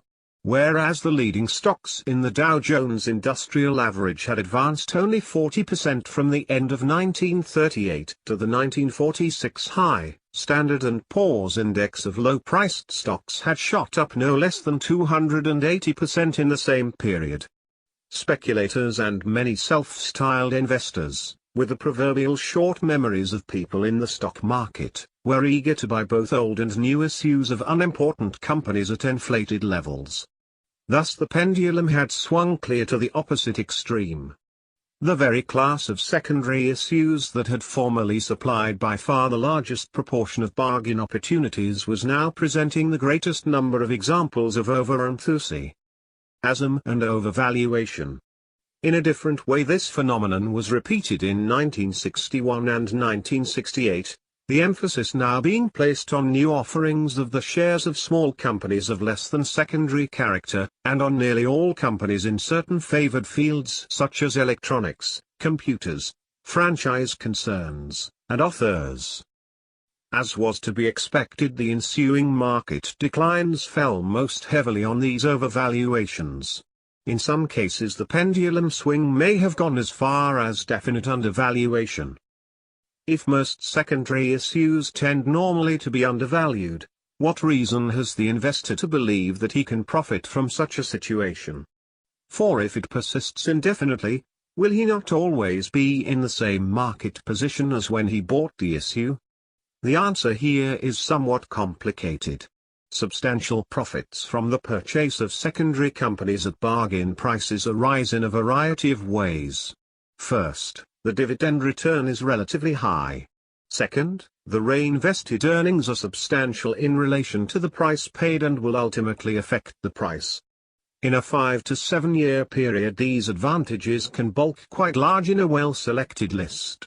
Third, a bull market is ordinarily most generous to low-priced issues. Thus it tends to raise the typical bargain issue to at least a reasonable level. Fourth, even during relatively featureless market periods a continuous process of price adjustment goes on, under which secondary issues that were undervalued may rise at least to the normal level for their type of security. Fifth, the specific factors that in many cases made for a disappointing record of earnings may be corrected by the advent of new conditions, or the adoption of new policies, or by a change in management. An important new factor in recent years has been the acquisition of smaller companies by larger ones, usually as part of a diversification program. In these cases the consideration paid has almost always been relatively generous, and much in excess of the bargain levels existing not long before. When interest rates were much lower than in 1970, the field of bargain issues extended to bonds and preferred stocks that sold at large discounts from the amount of their claim. Currently we have a different situation in which even well-secured issues sell at large discounts if carrying coupon rates of, say, 41/2% or less. Example, American Telephone and Telegraph 25/8s, due 1986, sold as low as 51 in 1970, Deere and Company 41/2S, due 1983, sold as low as 62. These may well turn out to have been bargain opportunities before very long, if ruling interest rates should decline substantially. For a bargain bond issue in the more traditional sense, perhaps we shall have to turn once more to the first mortgage bonds of railroads now in financial difficulties, which sell in the 20s or 30s. Such situations are not for the inexpert investor. Lacking a real sense of values in this area, he may burn his fingers. But there is an underlying tendency for market decline in this field to be overdone. Consequently, the group as a whole offers an especially rewarding invitation to careful and courageous analysis. In the decade ending in 1948, the billion-dollar group of defaulted railroad bonds presented numerous and spectacular opportunities in this area. Such opportunities have been quite scarce since then, but they seem likely to return in the 1970s. Special situations, or workouts. Not so long ago this was a field which could almost guarantee an attractive rate of return to those who knew their way around in it, and this was true under almost any sort of general market situation. It was not actually forbidden territory to members of the general public. Some who had a flair for this sort of thing could learn the ropes and become pretty capable practitioners without the necessity of long academic study or apprenticeship. Others have been keen enough to recognize the underlying soundness of this approach and to attach themselves to bright young men who handled funds devoted chiefly to these special situations. But in recent years, for reasons we shall develop later, the field of arbitrages and workouts became riskier and less profitable. It may be that in years to come conditions in this field will become more propitious. In any case, it is worthwhile outlining the general nature and origin of these operations, with one or two illustrative examples. The typical special situation has grown out of the increasing number of acquisitions of smaller firms by large ones, as the gospel of diversification of products has been adopted by more and more managements. It often appears good business for such an enterprise to acquire an existing company in the field it wishes to enter rather than to start a new venture from scratch. In order to make such acquisition possible, and to obtain acceptance of the deal by the required large majority of shareholders of the smaller company, it is almost always necessary to offer a price considerably above the current level. Such corporate moves have been producing interesting profit-making opportunities for those who have made a study of this field, and have good judgment fortified by ample experience. A great deal of money was made by shrewd investors not so many years ago through the purchase of bonds of railroads in bankruptcy, bonds which they knew would be worth much more than their cost when the railroads were finally reorganized. After promulgation of the plans of reorganization, a when-issued market for the new securities appeared. These could almost always be sold for considerably more than the cost of the old issues which were to be exchanged therefore. There were risks of non-consummation of the plans or of unexpected delays, but on the whole such arbitrage operations proved highly profitable. There were similar opportunities growing out of the breakup of public utility holding companies pursuant to 1935 legislation. Nearly all these enterprises proved to be worth considerably more when changed from holding companies to a group of separate operating companies. The underlying factor here is the tendency of the security markets to undervalue issues that are involved in any sort of complicated legal proceedings. An old Wall Street motto has been, "Never buy into a lawsuit." This may be sound advice to the speculator seeking quick action on his holdings. But the adoption of this attitude by the general public is bound to create bargain opportunities in the securities affected by it, since the prejudice against them holds their prices down to unduly low levels. The exploitation of special situations is a technical branch of investment which requires a somewhat unusual mentality and equipment. Probably only a small percentage of our enterprising investors are likely to engage in it, and this book is not the appropriate medium for expounding its complications. 6. Broader implications of our rules for investment. Investment policy, as it has been developed here, depends in the first place on a choice by the investor of either the defensive, passive, or aggressive, enterprising, role. The aggressive investor must have a considerable knowledge of security values, enough, in fact, to warrant viewing his security operations as equivalent to a business enterprise. There is no room in this philosophy for a middle ground, or a series of gradations, between the passive and aggressive status. Many, perhaps most, investors seek to place themselves in such an intermediate category.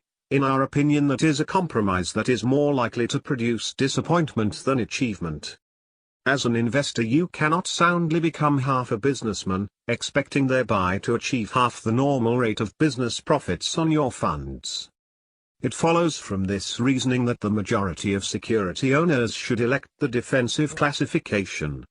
They do not have the time, or the determination, or the mental equipment to embark upon investing as a quasi-business. They should therefore be satisfied with the excellent return now obtainable from a defensive portfolio, and with even less, and they should stoutly resist the recurrent temptation to increase this return by deviating into other paths.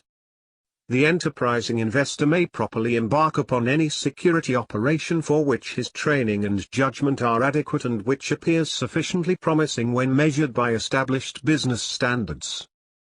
In our recommendations and caveats for this group of investors, we have attempted to apply such business standards.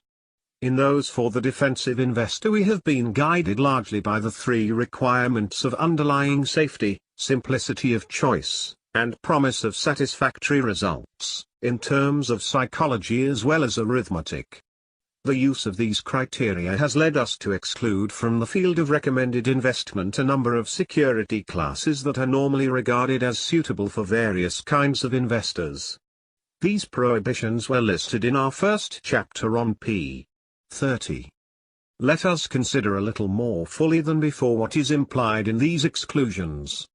We have advised against the purchase at full prices of three important categories of securities: 1. Foreign bonds, 2. Ordinary preferred stocks, and 3. Secondary common stocks, including, of course, original offerings of such issues. By full prices we mean prices close to par for bonds or preferred stocks, and prices that represent about the fair business value of the enterprise in the case of common stocks. The greater number of defensive investors are to avoid these categories regardless of price. The enterprising investor is to buy them only when obtainable at bargain prices, which we define as prices not more than 2/3 of the appraisal value of the securities. What would happen if all investors were guided by our advice in these matters?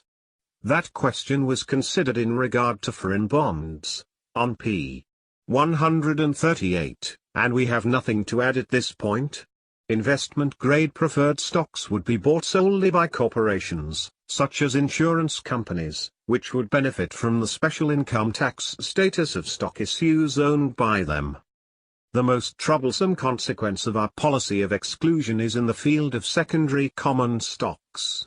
If the majority of investors, being in the defensive class, are not to buy them at all, the field of possible buyers becomes seriously restricted.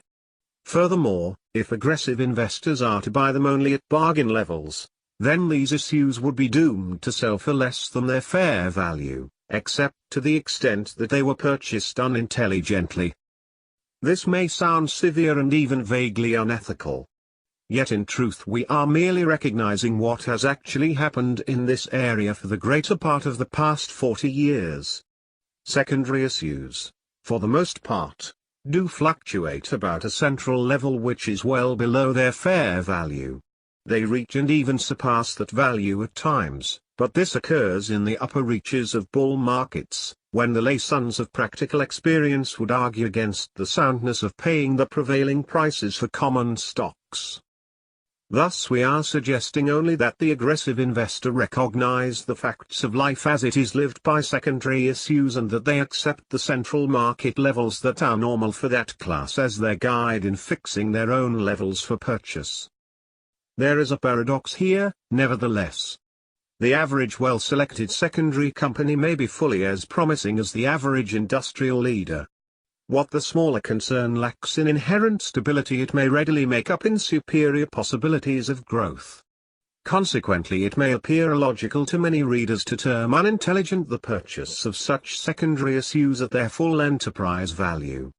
We think that the strongest logic is that of experience.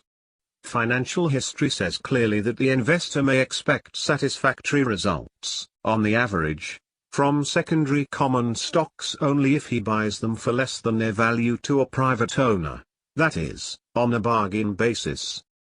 The last sentence indicates that this principle relates to the ordinary outside investor.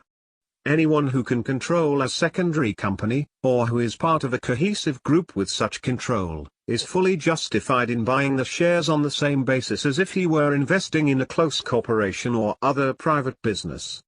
The distinction between the position, and consequent investment policy, of insiders and of outsiders becomes more important as the enterprise itself becomes less important. It is a basic characteristic of a primary or leading company that a single detached share is ordinarily worth as much as a share in a controlling block. In secondary companies, the average market value of a detached share is substantially less than its worth to a controlling owner. Because of this fact, the matter of shareholder management relations and of those between inside and outside shareholders tends to be much more important and controversial in the case of secondary than in that of primary companies. At the end of Chapter 5 we commented on the difficulty of making any hard and fast distinction between primary and secondary companies. The many common stocks in the boundary area may properly exhibit an intermediate price behavior. It would not be illogical for an investor to buy such an issue at a small discount from its indicated or appraisal value, on the theory that it is only a small distance away from a primary classification and that it may acquire such a rating unqualifiedly in the not too distant future. Thus the distinction between primary and secondary issues need not be made too precise, for, if it were, then a small difference in quality must produce a large differential in justified purchase price. In saying this we are admitting a middle ground in the classification of common stocks, although we counseled against such a middle ground in the classification of investors. Our reason for this apparent inconsistency is as follows. No great harm comes from some uncertainty of viewpoint regarding a single security, because such cases are exceptional and not a great deal is at stake in the matter. But the investor's choices between the defensive or the aggressive status is of major consequence to him, and he should not allow himself to be confused or compromised in this basic decision. Chapter 8. The investor and market fluctuations. To the extent that the investor's funds are placed in high-grade bonds of relatively short maturity, say, of 7 years or less, he will not be affected significantly by changes in market prices and need not take them into account. This applies also to his holdings of U.S. savings bonds, which he can always turn in at his cost price or more. His longer-term bonds may have relatively wide price swings during their lifetimes, and his common stock portfolio is almost certain to fluctuate in value over any period of several years. The investor should know about these possibilities and should be prepared for them both financially and psychologically. He will want to benefit from changes in market levels, certainly through an advance in the value of his stock holdings as time goes on, and perhaps also by making purchases and sales at advantageous prices. This interest on his part is inevitable, and legitimate enough. But it involves the very real danger that it will lead him into speculative attitudes and activities. It is easy for us to tell you not to speculate, the hard thing will be for you to follow this advice. Let us repeat what we said at the outset: if you want to speculate, do so with your eyes open, knowing that you will probably lose money in the end. Be sure to limit the amount at risk and to separate it completely from your investment program. We shall deal first with the more important subject of price changes in common stocks, and pass later to the area of bonds. In Chapter 3 we supplied a historical survey of the stock market's action over the past 100 years.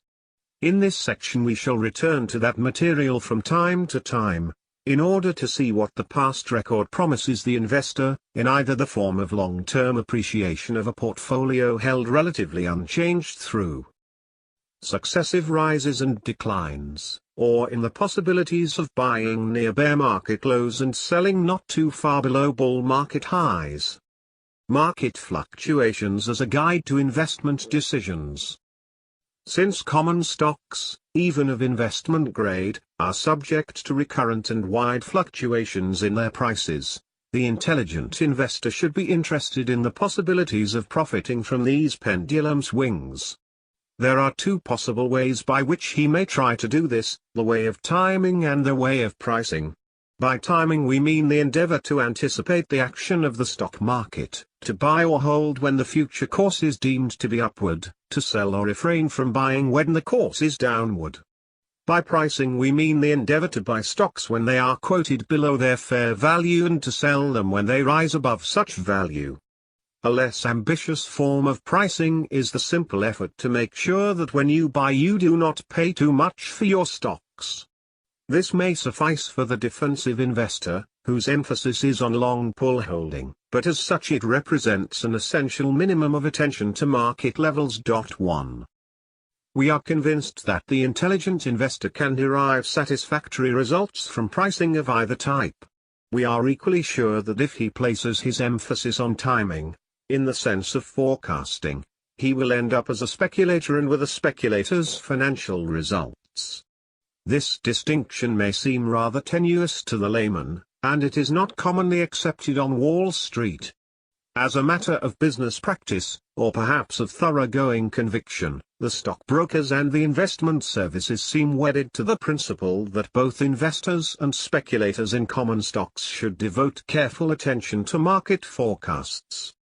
The farther one gets from Wall Street, the more skepticism one will find, we believe, as to the pretensions of stock market forecasting or timing. The investor can scarcely take seriously the innumerable predictions which appear almost daily and are his for the asking. Yet in many cases he pays attention to them and even acts upon them. Why?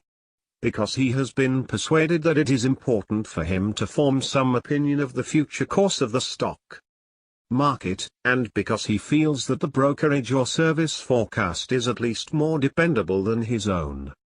We lack space here to discuss in detail the pros and cons of market forecasting. A great deal of brain power goes into this field, and undoubtedly some people can make money by being good stock market analysts. But it is absurd to think that the general public can ever make money out of market forecasts. For who will buy when the general public, at a given signal, rushes to sell out at a profit? If you, the reader, expect to get rich over the years by following some system or leadership in market forecasting, you must be expecting to try to do what countless others are aiming at, and to be able to do it better than your numerous competitors in the market. There is no basis either in logic or in experience for assuming that any typical or average investor can anticipate market movements more successfully than the general public, of which he is himself a part. There is one aspect of the timing philosophy which seems to have escaped everyone's notice. Timing is of great psychological importance to the speculator because he wants to make his profit in a hurry. The idea of waiting a year before his stock moves up is repugnant to him. But a waiting period, as such, is of no consequence to the investor. What advantage is there to him in having his money uninvested until he receives some, presumably, trustworthy signal that the time has come to buy? He enjoys an advantage only if by waiting he succeeds in buying later at a sufficiently lower price to offset his loss of dividend income. What this means is that timing is of no real value to the investor unless it coincides with pricing, that is, unless it enables him to repurchase his shares at substantially under his previous selling price. In this respect the famous Dow theory for timing purchases and sales has had an unusual history. Briefly, this technique takes its signal to buy from a special kind of breakthrough of the stock averages on the upside, and its selling signal from a similar breakthrough on the downside. The calculated, not necessarily actual, results of using this method showed an almost unbroken series of profits in operations from 1897 to the early 1960s. On the basis of this presentation, the practical value of the Dow theory would have appeared firmly established. The doubt, if any, would apply to the dependability of this published record as a picture of what a Dow theorist would actually have done in the market. A closer study of the figures indicates that the quality of the results shown by the Dow theory changed radically after 1938, a few years after the theory had begun to be taken seriously on Wall Street. Its spectacular achievement had been in giving a sell signal, at 306, about a month before the 1929 crash, and in keeping its followers out of the long bear market until things had pretty well righted themselves, at 84, in 1933. But from 1938 on, the Dow theory operated mainly by taking its practitioners out at a pretty good price but then putting them back in again at a higher price. For nearly 30 years thereafter, one would have done appreciably better by just buying and holding the Dow Jones Industrial Average. 2. In our view, based on much study of this problem, the change in the Dow theory results is not accidental. It demonstrates an inherent characteristic of forecasting and trading formulas in the fields of business and finance. Those formulas that gain adherents and importance do so because they have worked well over a period, or sometimes merely because they have been plausibly adapted to the statistical record of the past. But as their acceptance increases, their reliability tends to diminish. This happens for two reasons. First, the passage of time brings new conditions which the old formula no longer fits. Second, in stock market affairs, the popularity of a trading theory has itself an influence on the market's behavior which detracts in the long run from its profit-making possibilities. The popularity of something like the Dow theory may seem to create its own vindication, since it would make the market advance or decline by the very action of its followers when a buying or selling signal is given. A stampede of this kind is, of course, much more of a danger than an advantage to the public trader, buy low sell high approach. We are convinced that the average investor cannot deal successfully with price movements by endeavoring to forecast them. Can he benefit from them after they have taken place, i.e., by buying after each major decline and selling out after each major advance? The fluctuations of the market over a period of many years prior to 1950 lent considerable encouragement to that idea. In fact, a classic definition of a shrewd investor was one who bought in a bear market when everyone else was selling, and sold out in a bull market when everyone else was buying. If we examine our chart I, covering the fluctuations of the Standard & Poor's Composite Index between 1900 and 1970, and the supporting figures in Table 3.1, p. 66, we can readily see why this viewpoint appeared valid until fairly recent years. Between 1897 and 1949 there were 10 complete market cycles, running from bear market low to bull market high and back to bear market low. 6 of these took no longer than 4 years, 4 ran for 6 or 7 years, and 1, the famous New Era cycle of 1921-1932, lasted 11 years. The percentage of advance from the lows to highs ranged from 44% to 500%, with most between about 50% and 100%. The percentage of subsequent declines ranged from 24% to 89%, with most found between 40% and 50%. It should be remembered that a decline of 50% fully offsets the preceding advance of 100%. The investor and market fluctuations. 193. Nearly all the bull markets had a number of well-defined characteristics in common, such as 1. A historically high price level, 2. High price-earnings ratios, 3. Low dividend yields as against bond yields, 4. Much speculation on margin, and 5. Many offerings of new common stock issues of poor quality.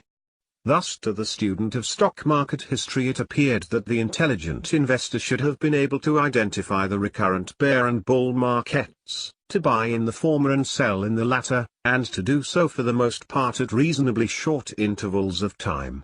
Various methods were developed for determining buying and selling levels of the general market, based on either value factors or percentage movements of prices or both.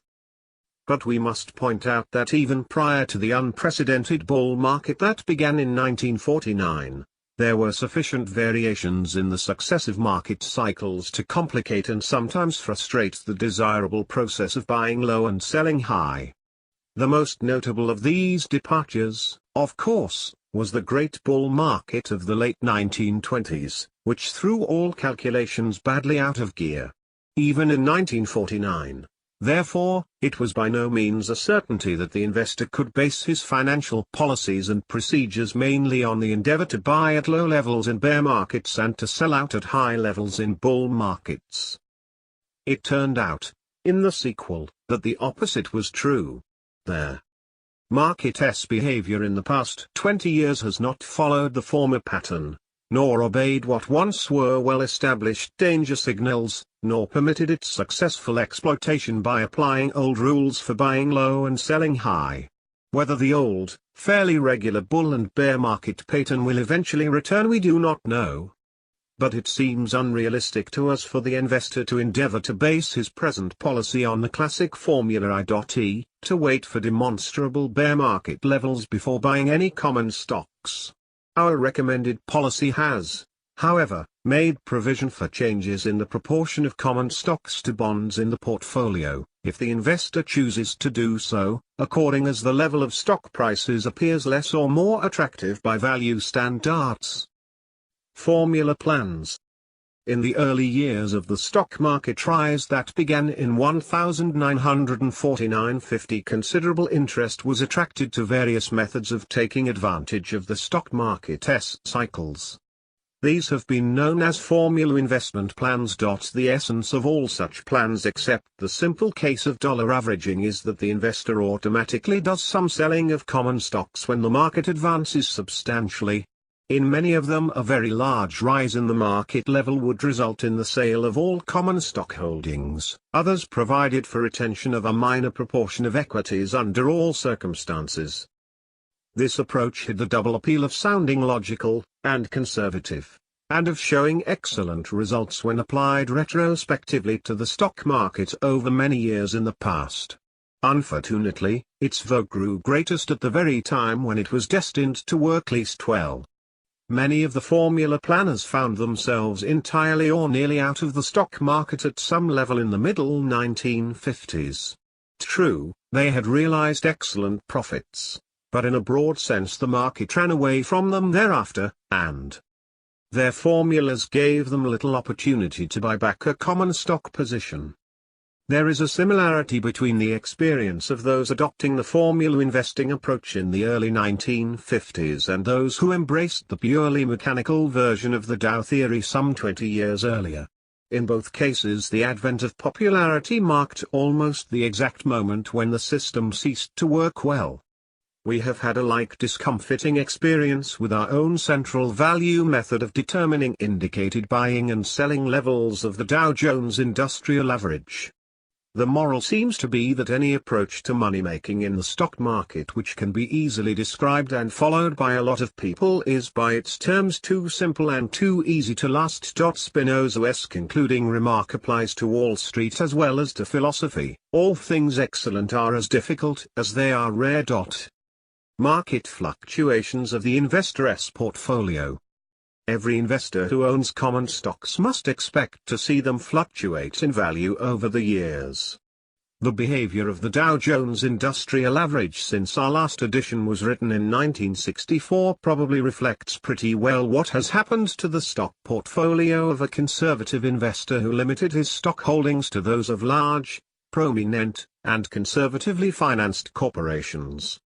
The overall value advanced from an average level of about 890 to a high of 995 in 1966, and 985 again in 1968. fell to 631 in 1970, and made an almost full recovery to 940 in early 1971.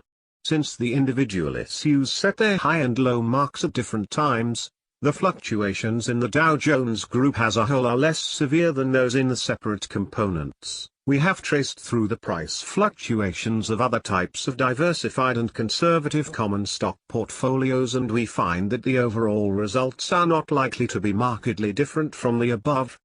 In general, the shares of second-line companies fluctuate more widely than the major ones, but this does not necessarily mean that a group of well-established but smaller companies will make a poorer showing over a fairly long period. In any case, the investor may as well resign himself in advance to the probability rather than the mere possibility that most of his holdings will advance, say, 50% or more from their low point and decline the equivalent one-third or more from their high point at various periods in the next 5 years.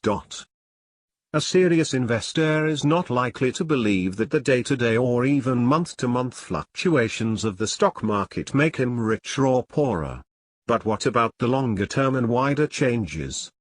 Here practical questions present themselves, and the psychological problems are likely to grow complicated. A substantial rise in the market is at once a legitimate reason for satisfaction and a cause for prudent concern, but it may also bring a strong temptation toward imprudent action. Your shares have advanced, good. You are richer than you were, good. But has the price risen too high, and should you think of selling? Or should you kick yourself for not having bought more shares when the level was lower? Or worst thought of all, should you now give way to the bull market atmosphere, become infected with the enthusiasm, the overconfidence and the greed of the great public, of which, after all, you are a part, and make larger and dangerous commitments? Presented thus in print, the answer to the last question is a self-evident no, but even the intelligent investor is likely to need considerable willpower to keep from following the crowd. It is for these reasons of human nature, even more than by calculation of financial gain or loss, that we favor some kind of mechanical method for varying the proportion of bonds to stocks in the investor's portfolio. The chief advantage, perhaps, is that such a formula will give him something to do. As the market advances, he will from time to time make sales out of his stock holdings, putting the proceeds into bonds. As it declines, he will reverse the procedure. These activities will provide some outlet for his otherwise too pent-up energies. If he is the right kind of investor, he will take added satisfaction from the thought that his operations are exactly opposite from those of the crowd. Business valuations versus stock market valuations. The impact of market fluctuations upon the investor's true situation may be considered also from the standpoint of the shareholder as the part owner of various businesses. The holder of marketable shares actually has a double status, and with it the privilege of taking advantage of either at his choice. On the one hand, his position is analogous to that of a minority shareholder or silent partner in a private business. Here his results are entirely dependent on the profits of the enterprise or on a change in the underlying value of its assets. He would usually determine the value of such a private business interest by calculating his share of the net worth as shown in the most recent balance sheet.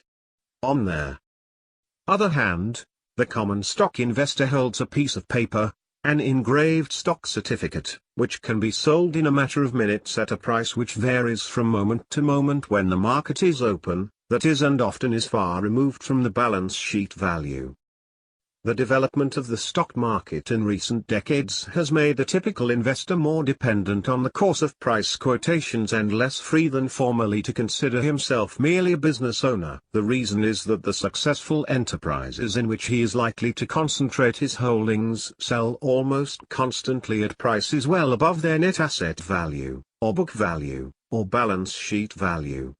In paying these market premiums, the investor gives precious hostages to fortune, for he must depend on the stock market itself to validate his commitments. This is a factor of prime importance in present-day investing, and it has received less attention than it deserves. The whole structure of stock market quotations contains a built-in contradiction. The better a company's record and prospects, the less relationship the price of its shares will have to their book value. But the greater the premium above book value, the less certain the basis of determining its intrinsic value i.e., the more this value will depend on the changing moods and measurements of the stock market. Thus we reach the final paradox, that the more successful the company, the greater are likely to be the fluctuations in the price of its shares. This really means that, in a very real sense, the better the quality of a common stock, the more speculative it is likely to be, at least as compared with the unspectacular middle-grade issues. What we have said applies to a comparison of the leading growth companies with the bulk of well-established concerns. We exclude from our purview here those issues which are highly speculative because the businesses themselves are speculative. The argument made above should explain the often erratic price behavior of our most successful and impressive enterprises. Our favorite example is the monarch of them all, International Business Machines.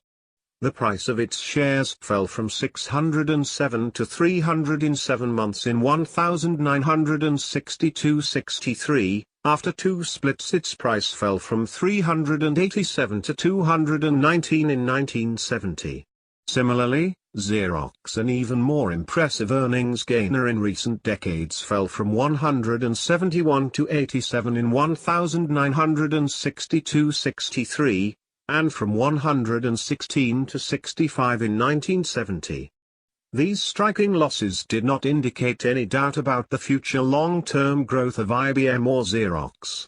They reflected instead a lack of confidence in the premium valuation that the stock market itself had placed on these excellent prospects. The previous discussion leads us to a conclusion of practical importance to the conservative investor in common stocks.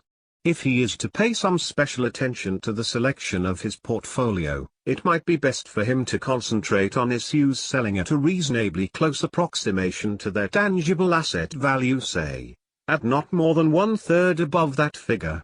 Purchases made at such levels, or lower, may with logic be regarded as related to their company's balance sheet, and as having a justification or support independent of the fluctuating market prices. The premium over book value that may be involved can be considered as a kind of extra fee paid for the advantage of stock exchange listing and the marketability that goes with it. A caution is needed here. A stock does not become a sound investment merely because it can be bought at close to its asset value. The investor should demand, in addition, a satisfactory ratio of earnings to price, a sufficiently strong financial position, and the prospect that its earnings will at least be maintained over the years. This may appear like demanding a lot from a modestly priced stock, but the prescription is not hard to fill under all but dangerously high market conditions. Once the investor is willing to forego a brilliant prospect i.e., better than average expected growth, he will have no difficulty in finding a wide selection of issues meeting these criteria. In our chapters on the selection of common stocks, chapters 14 and 15, we shall give data showing that more than half of the Dow Jones Industrial Average issues met our asset value criterion at the end of 1970. The most widely held investment of all, American Telephone and Tel. Actually sells below its tangible asset value as we write. Most of the light and power shares, in addition to their other advantages, are now, early 1972, available at prices reasonably close to their asset values. The investor with a stock portfolio having such book values behind it can take a much more independent and detached view of stock market fluctuations than those who have paid high multipliers of both earnings and tangible assets. As long as the earning power of his holdings remains satisfactory, he can give as little attention as he pleases to the vagaries of the stock market. More than that, at times he can use these vagaries to play the master game of buying low and selling high. The A&P example. At this point we shall introduce one of our original examples, which dates back many years but which has a certain fascination for us because it combines so many aspects of corporate and investment experience. It involves the Great Atlantic and Pacific Tea Company. Here is the story. A&P shares were introduced to trading on the curb market, now the American Stock Exchange, in 1929 and sold as high as $494. By 1932 they had declined to $104, although the company's earnings were nearly as large in that generally catastrophic year as previously. In 1936 the range was between 111 and 131. Then in the business recession and bear market of 1938 the shares fell to a new low of 36. That price was extraordinary. It meant that the preferred and common were together selling for $126 million, although the company had just reported that it held $85 million in cash alone and a working capital, or net current assets, of $134 million. A&P was the largest retail enterprise in America, if not in the world, with a continuous and impressive record of large earnings for many years. Yet in 1938 this outstanding business was considered on Wall Street to be worth less than its current assets alone, which means less as a going concern than if it were liquidated. Why? First, because there were threats of special taxes on chain stores. Second, because net profits had fallen off in the previous year, and, third, because the general market was depressed. The first of these reasons was an exaggerated and eventually groundless fear, the other two were typical of temporary influences.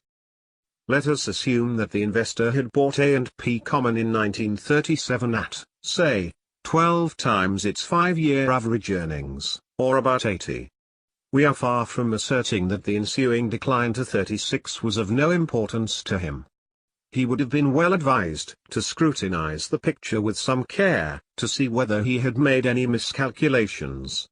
But if the results of his study were reassuring as they should have been, he was entitled then to disregard the market decline as a temporary vagary of finance, unless he had the funds and the courage to take advantage of it by buying more on the bargain basis offered. Sequel and reflections. The following year, 1939, A&P shares advanced to 1,171?2, or 3 times the low price of 1938 and well above the average of 1937. Such a turnabout in the behavior of common stocks is by no means uncommon, but in the case of A&P, it was more striking than most. In the years after 1949 the grocery chain's shares rose with the general market until in 1961 the split-up stock, 10-for-1, reached a high of 701?2, which was equivalent to 705 for the 1938 shares. This price of 701?2 was remarkable for the fact it was 30 times the earnings of 1961. Such a price-earnings ratio, which compares with 23 times for the Dow Jones Industrial Average in that year, must have implied expectations of a brilliant growth in earnings. This optimism had no justification in the company's earnings record in the preceding years, and it proved completely wrong. Instead of advancing rapidly, the course of earnings in the ensuing period was generally downward. The year after the 701?2 high the price fell by more than half to 34. But this time the shares did not have the bargain quality that they showed at the low quotation in 1938. After varying sorts of fluctuations the price fell to another low of 211?2 in 1970 and 18 in 1972, having reported the first quarterly deficit in its history. We see in this history how wide can be the vicissitudes of a major American enterprise in little more than a single generation, and also with what miscalculations and excesses of optimism and pessimism the public has valued its shares. In 1938 the business was really being given away, with no takers. In 1961 the public was clamoring for the shares at a ridiculously high price. After that came a quick loss of half the market value, and some years later a substantial further decline. In the meantime the company was to turn from an outstanding to a mediocre earnings performer. Its profit in the boom year 1968 was to be less than in 1958, it had paid a series of confusing small stock dividends not warranted by the current additions to surplus, and so forth. A&P was a larger company in 1961 and 1972 than in 1938, but not as well run, not as profitable, and not as attractive. There are two chief morals to this story. The first is that the stock market often goes far wrong, and sometimes an alert and corrupt investor can take advantage of its patent errors. The other is that most businesses change in character and quality over the years, sometimes for the better, perhaps more often for the worse. The investor need not watch his company's performance like a hawk, but he should give it a good, hard look from time to time. Let us return to our comparison between the holder of marketable shares and the man with an interest in a private business.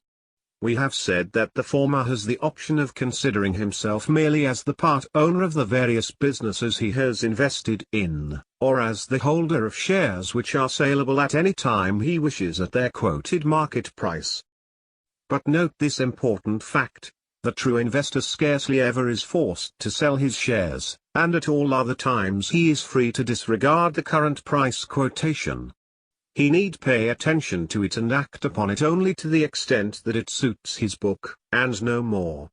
Thus the investor who permits himself to be stampeded or unduly worried by unjustified market declines in his holdings is perversely transforming his basic advantage into a basic disadvantage. That man would be better off if his stocks had no market quotation at all, for he would then be spared the mental anguish caused him by other persons' mistakes of judgment. Incidentally, a widespread situation of this kind actually existed during the Dark Depression days of 1931–1933. There was then a psychological advantage in owning business interests that had no quoted market. For example, people who owned first mortgages on real estate that continued to pay interest were able to tell themselves that their investments had kept their full value, there being no market quotations to indicate otherwise. On the other hand, many listed corporation bonds of even better quality and greater underlying strength suffered severe shrinkages in their market quotations, thus making their owners believe they were growing distinctly poorer. In reality, the owners were better off with the listed securities, despite the low prices of these. For if they had wanted to, or were compelled to, they could at least have sold the issues, possibly to exchange them for even better bargains. Or they could just as logically have ignored the market's action as temporary and basically meaningless. But it is self-deception to tell yourself that you have suffered no shrinkage in value merely because your securities have no quoted market at all. Returning to our A&P shareholder in 1938, we assert that as long as he held on to his shares he suffered no loss in their price decline, beyond what his own judgment may have told him was occasioned by a shrinkage in their underlying or intrinsic value. If no such shrinkage had occurred, he had a right to expect that in due course the market quotation would return to the 1937 level or better, as in fact it did the following year. In this respect his position was at least as good as if he had owned an interest in a private business with no quoted market for its shares. For in that case, too, he might or might not have been justified in mentally lopping off part of the cost of his holdings because of the impact of the 1938 recession, depending on what had happened to his company. Critics of the value approach to stock investment argue that listed common stocks cannot properly be regarded or appraised in the same way as an interest in a similar private enterprise, because the presence of an organized security market injects into equity ownership the new and extremely important attribute of liquidity. But what this liquidity really means is, first, that the investor has the benefit of the stock market's daily and changing appraisal of his holdings, for whatever that appraisal may be worth, and, second, that the investor is able to increase or decrease his investment at the market's daily figure if he chooses. Thus the existence of a quoted market gives the investor certain options that he does not have if his security is unquoted. but it does not impose the current quotation on an investor who prefers to take his idea of value from some other source. Let us close this section with something in the nature of a parable. Imagine that in some private business you own a small share that cost you $1,000. One of your partners, named Mr. Market, is very obliging indeed.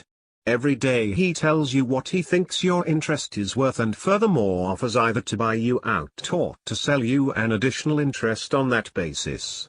Sometimes his idea of value appears plausible and justified by business developments and prospects as you know them. Often, on the other hand, Mr. Market lets his enthusiasm or his fears run away with him, and the value he proposes seems to you a little short of silly. If you are a prudent investor or a sensible businessman, will you let Mr. Market's daily communication determine your view of the value of a $1,000 interest in the enterprise? Only in case you agree with him, or in case you want to trade with him. You may be happy to sell out to him when he quotes you a ridiculously high price, and equally happy to buy from him when his price is low. But the rest of the time you will be wiser to form your own ideas of the value of your holdings, based on full reports from the company about its operations and financial position. The true investor is in that very position when he owns a listed common stock. He can take advantage of the daily market price or leave it alone, as dictated by his own judgment and inclination. He must take cognizance of important price movements, for otherwise his judgment will have nothing to work on. Conceivably they may give him a warning signal which he will do well to heed. This in plain English means that he is to sell his shares because the price has gone down, foreboding worse things to come. In our view such signals are misleading at least as often as they are helpful.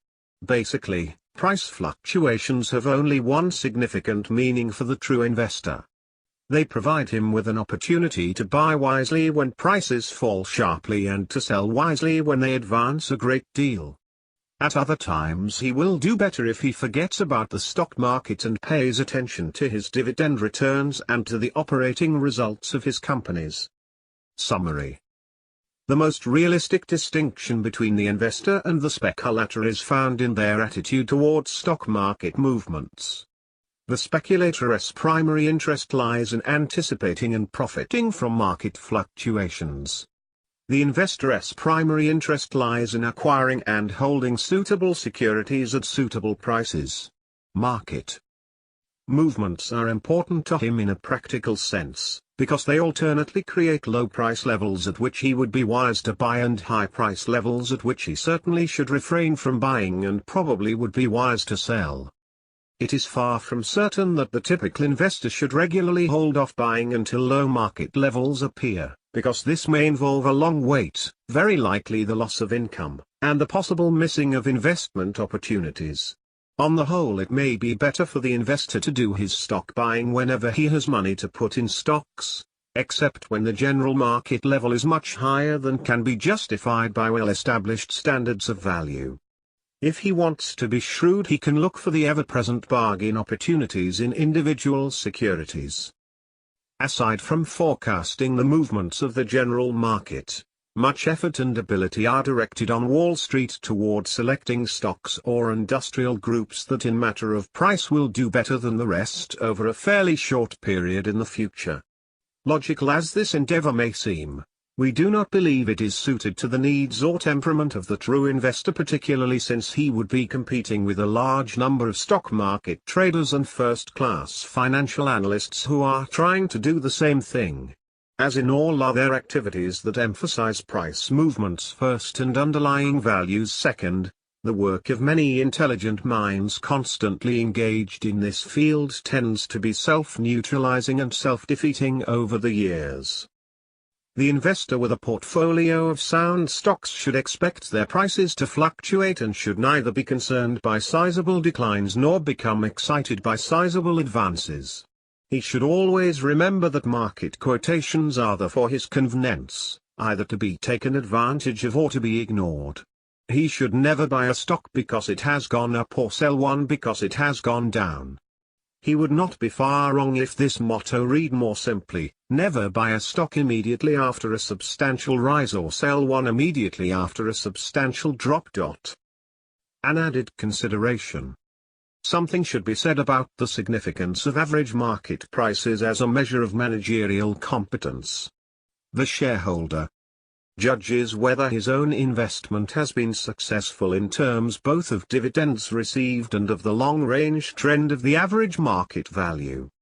The same criteria should logically be applied in testing the effectiveness of a company's management and the soundness of its attitude toward the owners of the business.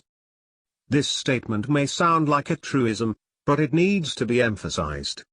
For as yet there is no accepted technique or approach by which management is brought to the bar of market opinion. On the contrary, managements have always insisted that they have no responsibility of any kind for what happens to the market value of their shares. It is true, of course, that they are not accountable for those fluctuations in price which, as we have been insisting, bear no relationship to underlying conditions and values. But it is only the lack of alertness and intelligence among the rank and file of shareholders that permits this immunity to extend to the entire realm of market quotations, including the permanent establishment of a depreciated and unsatisfactory price level. Good managements produce a good average market price, and bad managements produce bad market prices. Fluctuations in bond prices. The investor should be aware that even though safety of its principal and interest may be unquestioned, a long-term bond could vary widely in market price in response to changes in interest rates. In Table 8.1 we give data for various years back to 1902 covering yields for high-grade corporate and tax-free issues. As individual illustrations we add the price fluctuations of two representative railroad issues for a similar period. These are the Atchison, Topeka, and Santa Fe General Mortgage 4s, due 1995, for generations one of our premier non-callable bond issues, and the Northern Pacific Re. 3s, due 2047 originally a 150-year maturity long a typical bar-rated bond.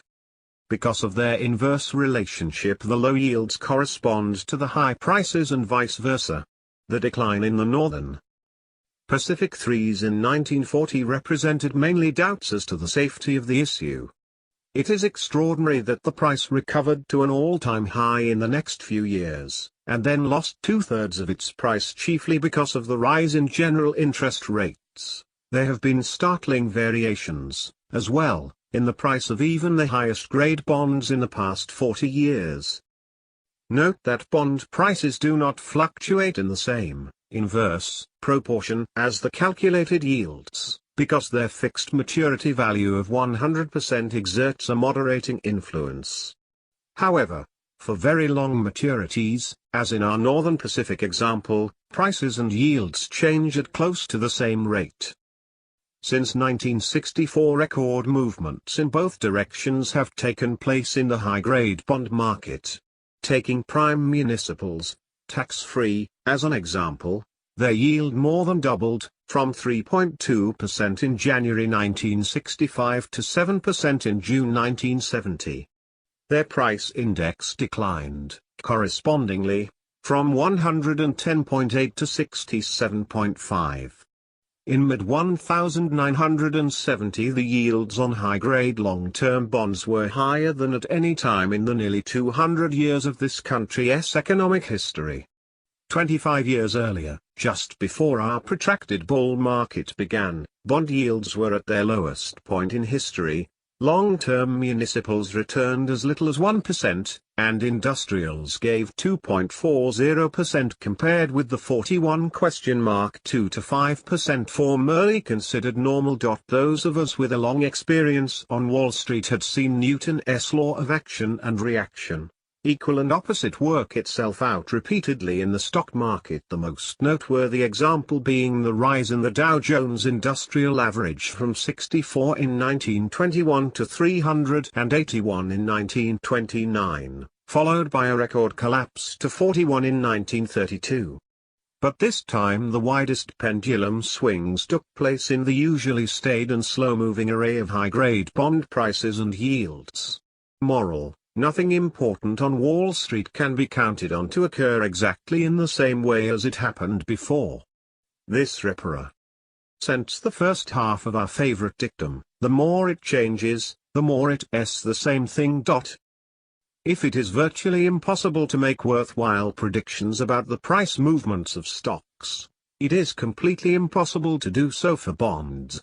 In the old days, at least, one could often find a useful clue to the coming end of a bull or bear market by studying the prior action of bonds, but no similar clues were given to a coming change in interest rates and bond prices. Hence the investor must choose between long-term and short-term bond investments on the basis chiefly of his personal preferences. If he wants to be certain that the market values will not decrease, his best choices are probably US savings bonds, Series E or H, which were described above, p. 93. Either issue will give him a 5% yield, after the first year, the Series E for up to 55(6 years, the Series H for up to 10 years, with a guaranteed resale value of cost or better.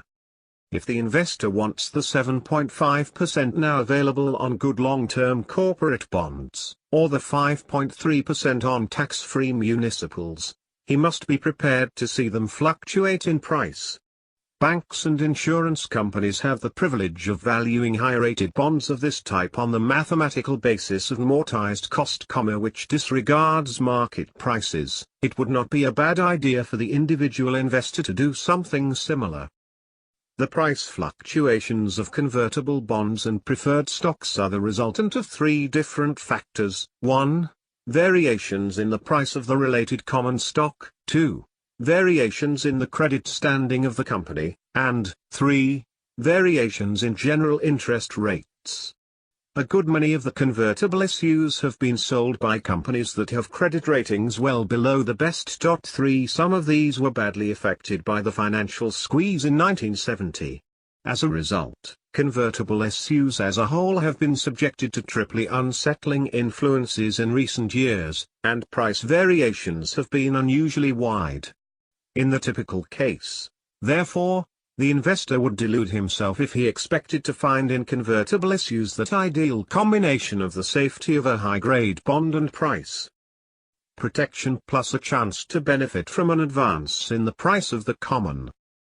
This may be a good place to make a suggestion about the long-term bond of the future. Why should not the effects of changing interest rates be divided on some practical and equitable basis between the borrower and the lender? One possibility would be to sell long-term bonds with interest payments that vary with an appropriate index of the going rate. The main results of such an arrangement would be: 1. The investor's bond would always have a principal value of about 100, if the company maintains its credit rating, but the interest received will vary, say, with the rate offered on conventional new issues. 2. The corporation would have the advantages of long-term debt being spared problems and costs of frequent renewals of refinancing, but its interest costs would change from year to year. 4. Over the past decade, the bond investor has been confronted by an increasingly serious dilemma. Shall he choose complete stability of principal value, but with varying and usually low, short-term, interest rates? Or shall he choose a fixed interest income, with considerable variations, usually downward, it seems, in his principal value? It would be good for most investors if they could compromise between these extremes, and be assured that neither their interest return nor their principal value will fall below a stated minimum over, say, a 20-year period. This could be arranged, without great difficulty, in an appropriate bond contract of a new form. Important note: in effect the US government has done a similar thing in its combination of the original savings bonds contracts with their extensions at higher interest rates. The suggestion we make here would cover a longer fixed investment period than the savings bonds, and would introduce more flexibility in the interest rate provisions.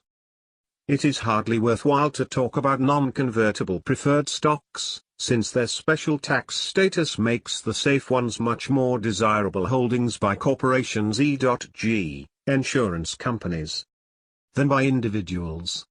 The poorer quality ones almost always fluctuate over a wide range, percentage-wise, not too differently from common stocks. We can offer no other useful remark about them.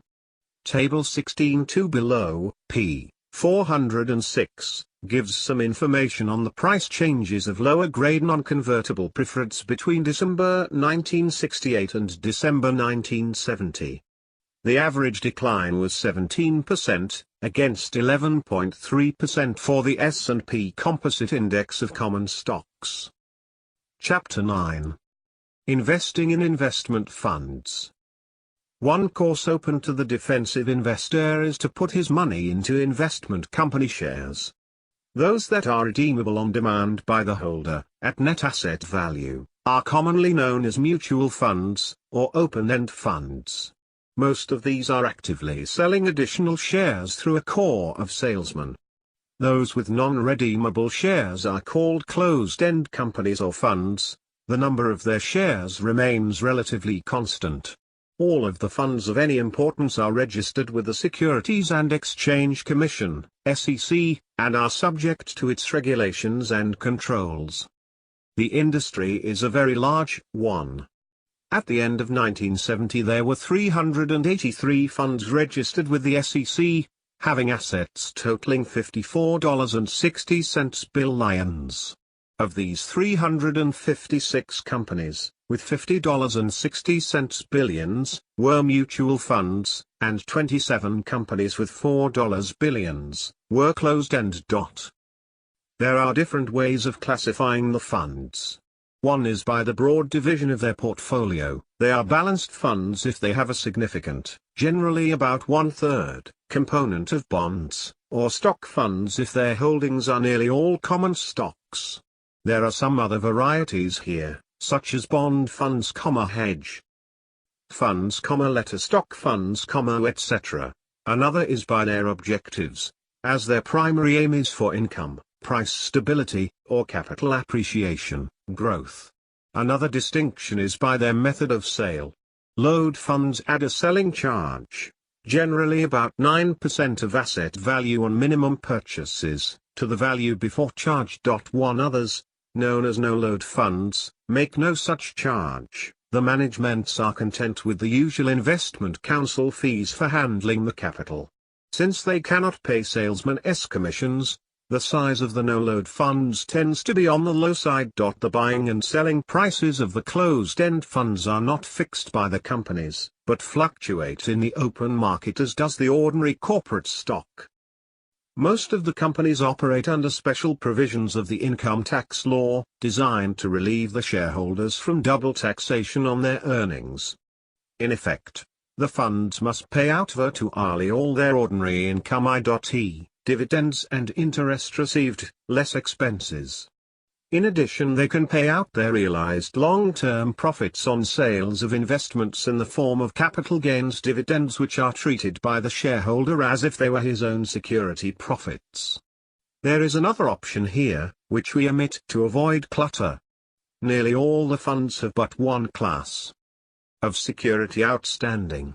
A new wrinkle, introduced in 1967, divides the capitalization into a preferred issue, which will receive all the ordinary income, and a capital issue, or common stock, which will receive all the profits on security sales.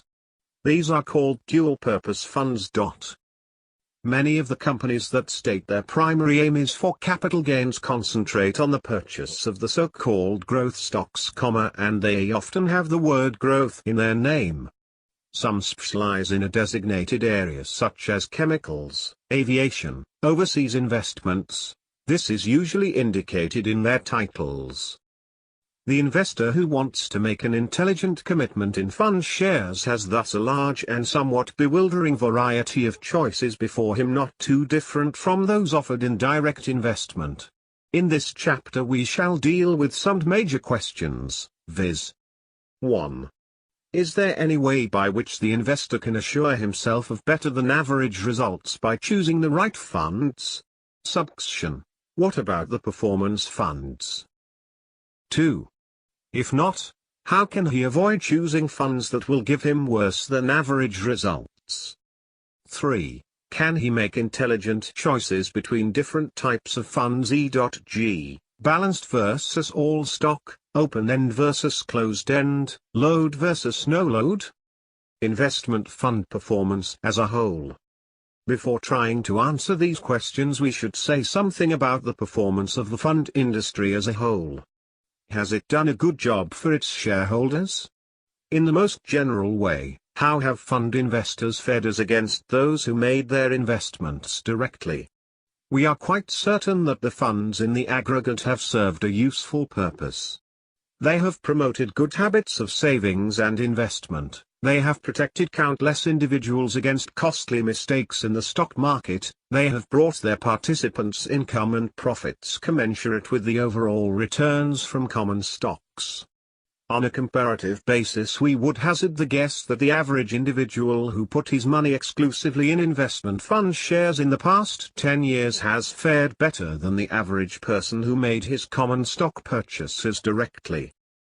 The last point is probably true, even though the actual performance of the funds seems to have been no better than that of common stocks as a whole, and even though the cost of investing in mutual funds may have been greater than that of direct purchases.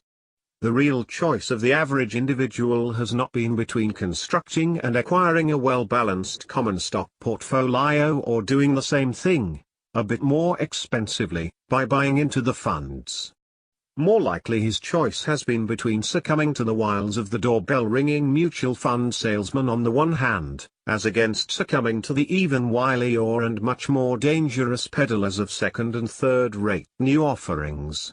We cannot help thinking, too, that the average individual who opens a brokerage account with the idea of making conservative common stock investments is likely to find himself beset by untoward influences in the direction of speculation and speculative losses. These temptations should be much less for the mutual fund buyer. But how have the investment funds performed as against the general market? This is a somewhat controversial subject, but we shall try to deal with it in simple but adequate fashion. Table 9.1 gives some calculated results for 1,970 of our 10 largest stock funds at the end of 1970, but choosing only the largest one from each management group. It summarizes the overall return of each of these funds for 1,961, 1,965, 1,966, 1,970, and for the single years 1969 and 1970.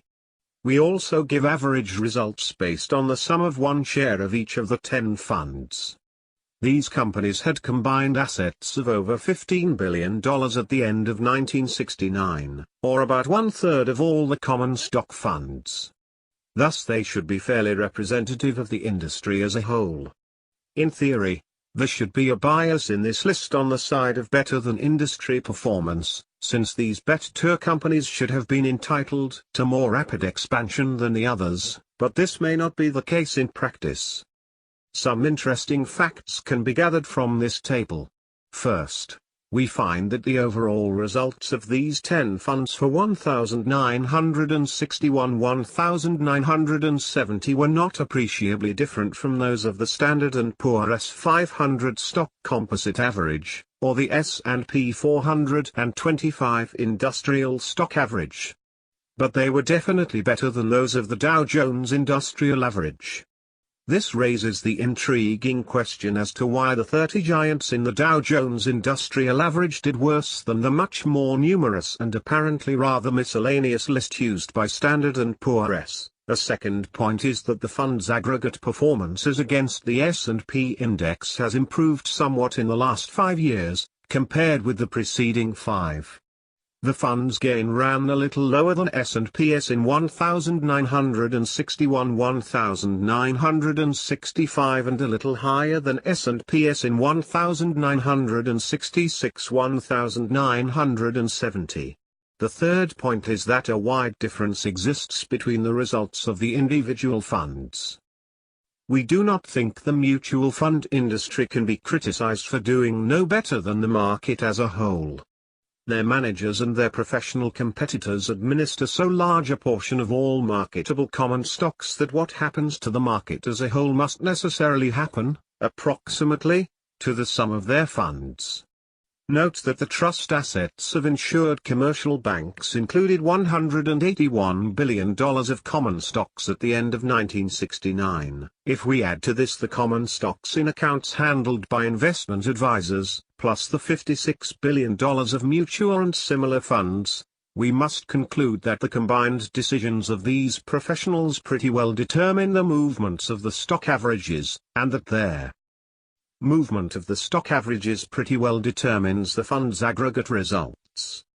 Are the better than average funds, and can the investor select these so as to obtain superior results for himself? Obviously all investors could not do this, since in that case we would soon be back where we started, with no one doing better than anyone else. Let us consider the question first in a simplified fashion.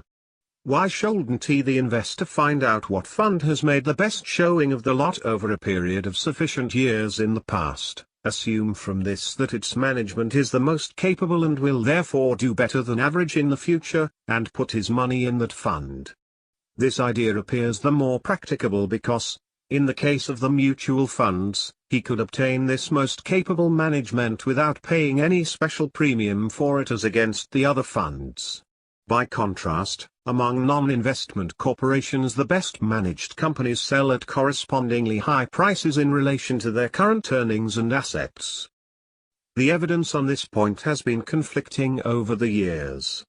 But our Table 9.1 covering the 10 largest funds indicates that the results shown by the top 5 performers of 1961 1965 carried over on the whole through 1966 1970, even though 2 of this set did not do as well as 2 of the other 5.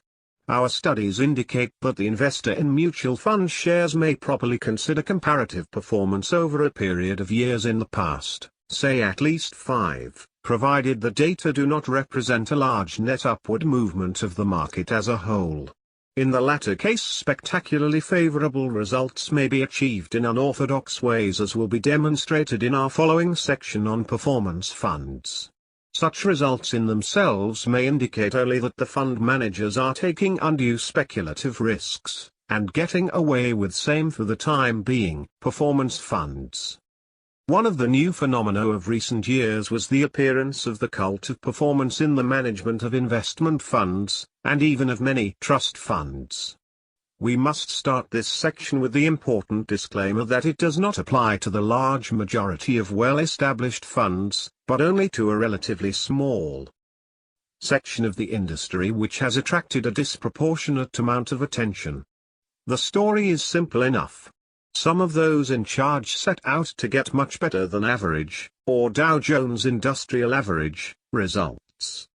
They succeeded in doing this for a while, garnering considerable publicity and additional funds to manage. The aim was legitimate enough. Unfortunately, it appears that, in the context of investing really sizable funds, the aim cannot be accomplished without incurring sizable risks. And in a comparatively short time the risks came home to roost. Several of the circumstances surrounding the performance phenomenon caused ominous headshaking by those of us whose experience went far back, even to the 1920s, and whose views, for that very reason, were considered old-fashioned and irrelevant to this second, new era. In the first place, and on this very point, nearly all these brilliant performers were young men, in their 30s and 40s, whose direct financial experience was limited to the all but continuous bull market of 1948 to 1968. Secondly, They often acted as if the definition of a sound investment was a stock that was likely to have a good rise in the market in the next few months. This led to large commitments in new ventures at prices completely disproportionate to their assets or recorded earnings. They could be justified only by a combination of naive help in the future accomplishments of these enterprises with an apparent shrewdness in exploiting the speculative enthusiasms of the uninformed and greedy public. This section will not mention people's names. But we have every reason to give concrete examples of companies. The performance fund most in the public's eye was undoubtedly Manhattan Fund Incorporated, organized at the end of 1965. Its first offering was of 27 million shares at $9.25 to $10 per share. The company started out with $247 million of capital. Its emphasis was, of course, on capital gains. Most of its funds were invested in issues selling at high multipliers of current earnings, paying no dividends, or very small ones, with a large speculative following and spectacular price movements. The fund showed an overall gain of 38.6% in 1967, against 11% for the S&P Composite Index. But thereafter its performance left much to be desired, as is shown in Table 9.2. The portfolio of Manhattan Fund at the end of 1969 was unorthodox to say the least. It is an extraordinary fact that two of its largest investments were in companies that filed for bankruptcy within 6 months thereafter, and a third faced creditors' actions in 1971. It is another extraordinary fact that shares of at least one of these doomed companies were bought not only by investment funds but by university endowment funds, the trust departments of large banking institutions, and the like. A third extraordinary fact was that the founder-manager of Manhattan Fund sold his stock in a separately organized management company to another large concern for over $20 million in its stock. At that time the management company sold had less than $1 million in assets. This is undoubtedly one of the greatest disparities of all times between the results for the manager and the managees. A book published at the end of 1969 too provided profiles of 19 men who are tops at the demanding game of managing billions of dollars of other people's money. The summary told us further that they are young. Some earn more than $1 million a year. They are a new financial breed. They all have a total fascination with the market. And a spectacular knack for coming up with winners. A fairly good idea of the accomplishments of this top group can be obtained by examining the published results of the funds they manage. Such results are available for funds directed by 12 of the 19 persons described in The Money Managers. Typically enough, they showed up well in 1966, and brilliantly in 1967. In 1968 their performance was still good in the aggregate, but mixed as to individual funds. In 1969 they all showed losses, with only one managing to do a bit better than the S&P Composite Index. In 1970 their comparative performance was even worse than in 1969. We have presented this picture in order to point a moral, which perhaps can best be expressed by the old French proverb, plus ça change, plus que la même chose. Bright, energetic people, usually quite young, have promised to perform miracles with other people's money since time immemorial. They have usually been able to do it for a while, or at least to appear to have done it, and they have inevitably brought losses to their public in the end. About a half-century ago the miracles were often accompanied by flagrant manipulation, misleading corporate reporting, outrageous capitalization structures, and other semi-fraudulent financial practices. All this brought on an elaborate system of financial controls by the SEC, as well as a cautious attitude toward common stocks on the part of the general public.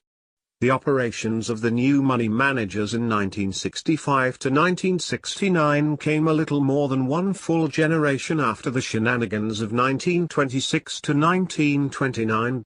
The specific malpractices banned after the 1929 crash were no longer resorted to.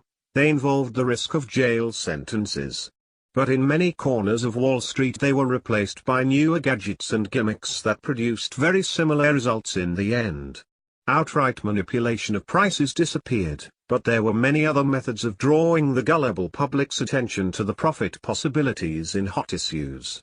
Blocks of letter stock 3 could be bought well below the quoted market price, subject to undisclosed restrictions on their sale. They could immediately be carried in the reports at their full market value, showing a lovely and illusory profit. And so on.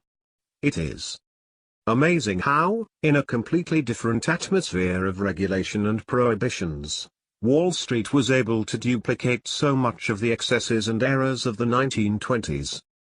No doubt there will be new regulations and new prohibitions. The specific abuses of the late 1960s will be fairly adequately banned from Wall Street. But it is probably too much to expect that the urge to speculate will ever disappear, or that the exploitation of that urge can ever be abolished. It is part of the armament of the intelligent investor to know about these extraordinary popular delusions, and to keep as far away from them as possible. The picture of most of the performance funds is a poor one if we start after their spectacular record in 1967. With the 1967 figures included, their overall showing is not at all disastrous. On that basis, one of the money managers' operators did quite a bit better than the S&P Composite Index, 3 did distinctly worse, and 6 did about the same. Let us take as a check another group of performance funds, the 10 that made the best showing in 1967, with gains ranging from 84% up to 301% in that single year. Of these, 4 gave a better overall 4-year performance than the S&P index, if the 1967 gains are included, and 2 excelled the index in 1968 to 1970. None of these funds was large, and the average size was about $60 million. Thus, there is a strong indication that smaller size is a necessary factor for obtaining continued outstanding results. The foregoing account contains the implicit conclusion that there may be special risks involved in looking for superior performance by investment fund managers. All financial experience up to now indicates that large funds, soundly managed, can produce at best only slightly better than average results over the years. If they are unsoundly managed, they can produce spectacular, but largely illusory, profits for a while, followed inevitably by calamitous losses. There have been instances of funds that have consistently outperformed the market averages for, say, 10 years or more. But these have been scarce exceptions, having most of their operations in specialized fields, with self-imposed limits on the capital employed, and not actively sold to the public. Closed-end versus open-end funds. Almost all the mutual funds or open-end funds, which offer their holders the right to cash in their shares at each day's valuation of the portfolio, have a corresponding machinery for selling new shares. By this means most of them have grown in size over the years. The closed-end companies, nearly all of which were organized a long time ago, have a fixed capital structure, and thus have diminished in relative dollar importance. Open-end companies are being sold by many thousands of energetic and persuasive salesmen. The closed-end shares have no one especially interested in distributing them.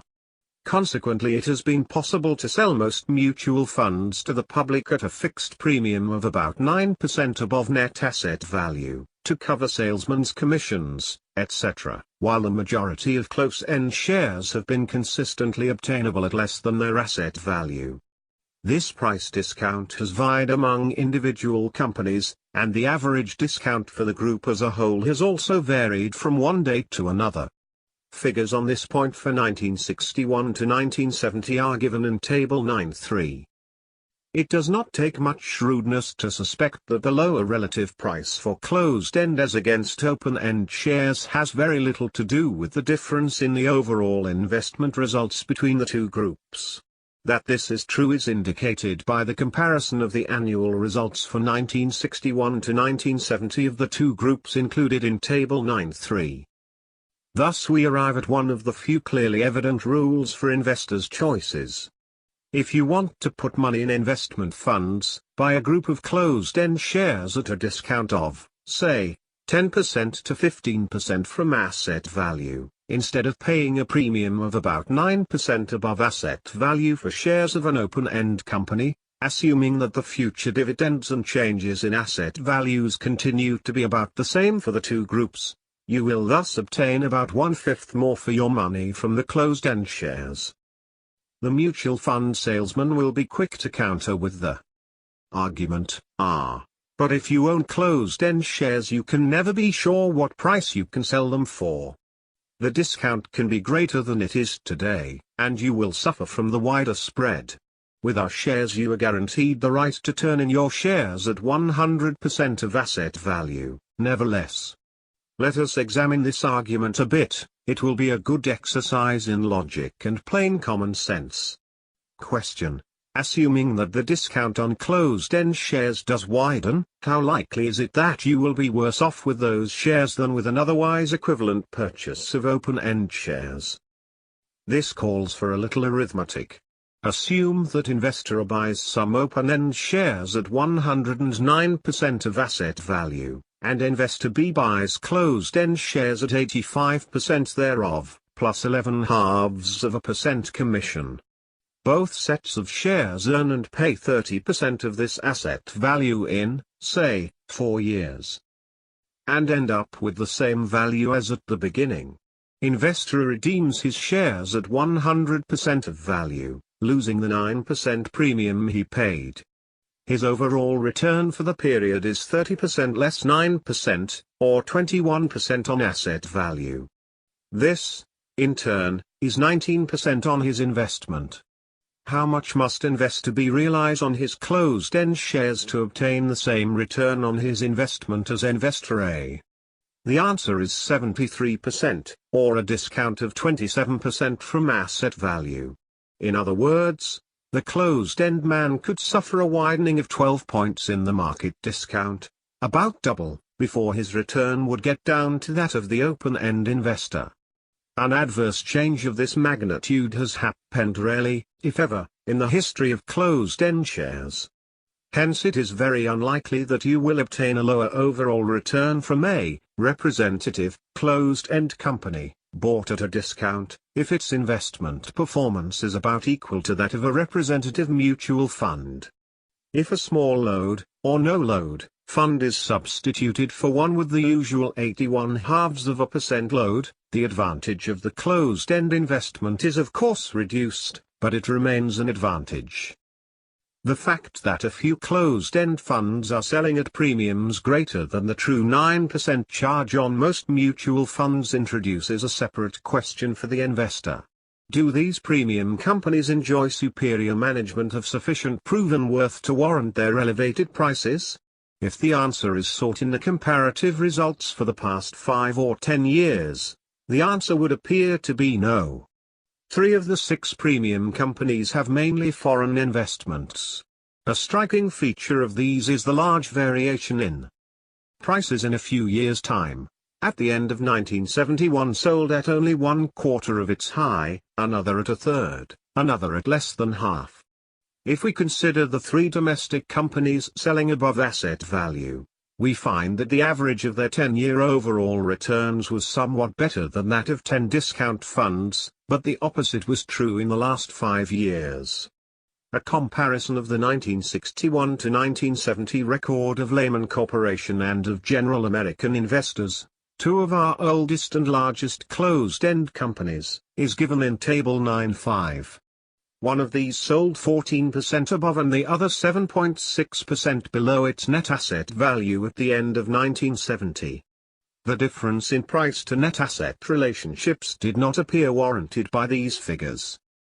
Investment in balanced funds. The 23 balanced funds covered in the Wiesenberger report had between 25% and 59% of their assets in preferred stocks and bonds, the average being just 40%. The balance was held in common stocks. It would appear more logical for the typical investor to make his bond-type investments directly, rather than to have them form part of a mutual fund commitment. The average income return shown by these balanced funds in 1970 was only 3.9% per annum on asset value, or say 3.6% on the offering price. The better choice for the bond component would be the purchase of United States savings bonds, or corporate bonds rated A or better, or tax-free bonds, for the investor's bond portfolio. Chapter 10. The Investor and His Advisors. The investment of money in securities is unique among business operations in that it is almost always based in some degree on advice received from others. The great bulk of investors are amateurs. Naturally, they feel that in choosing their securities they can profit by professional guidance. Yet there are peculiarities inherent in the very concept of investment advice. If the reason people invest is to make money, then in seeking advice they are asking others to tell them how to make money. That idea has some element of naivete. Businessmen seek professional advice on various elements of their business, but they do not expect to be told how to make a profit. That is their own bailiwick. When they, or non-business people, rely on others to make investment profits for them, they are expecting a kind of result for which there is no true counterpart in ordinary business affairs. If we assume that there are normal or standard income results to be obtained from investing money in securities, then the role of the advisor can be more readily established. He will use his superior training and experience to protect his clients against mistakes and to make sure that they obtain the results to which their money is entitled. It is when the investor demands more than an average return on his money, or when his advisor undertakes to do better for him, that the question arises whether more is being asked or promised than is likely to be delivered. Advice on investments may be obtained from a variety of sources. These include, 1. A relative or friend, presumably knowledgeable in securities. 2. A local, commercial, banker. 3. A brokerage firm or investment banking house. 4. A financial service or periodical. And, 5. An investment counselor. The miscellaneous character of this list suggests that no logical or systematic approach in this matter has crystallized, as yet, in the minds of investors. Certain common-sense considerations relate to the criterion of normal or standard results mentioned above. Our basic thesis is this: if the investor is to rely chiefly on the advice of others in handling his funds, then either he must limit himself and his advisors strictly to standard, conservative, and even unimaginative forms of investment, or he must have an unusually intimate and favorable knowledge of the person who is going to direct his funds into other channels. But if the ordinary business or professional relationship exists between the investor and his advisors, he can be receptive to less conventional suggestions only to the extent that he himself has grown in knowledge and experience and has therefore become competent to pass independent judgment on the recommendations of others. He has then passed from the category of defensive or unenterprising investor into that of aggressive or enterprising investor. Investment counsel and trust services of banks.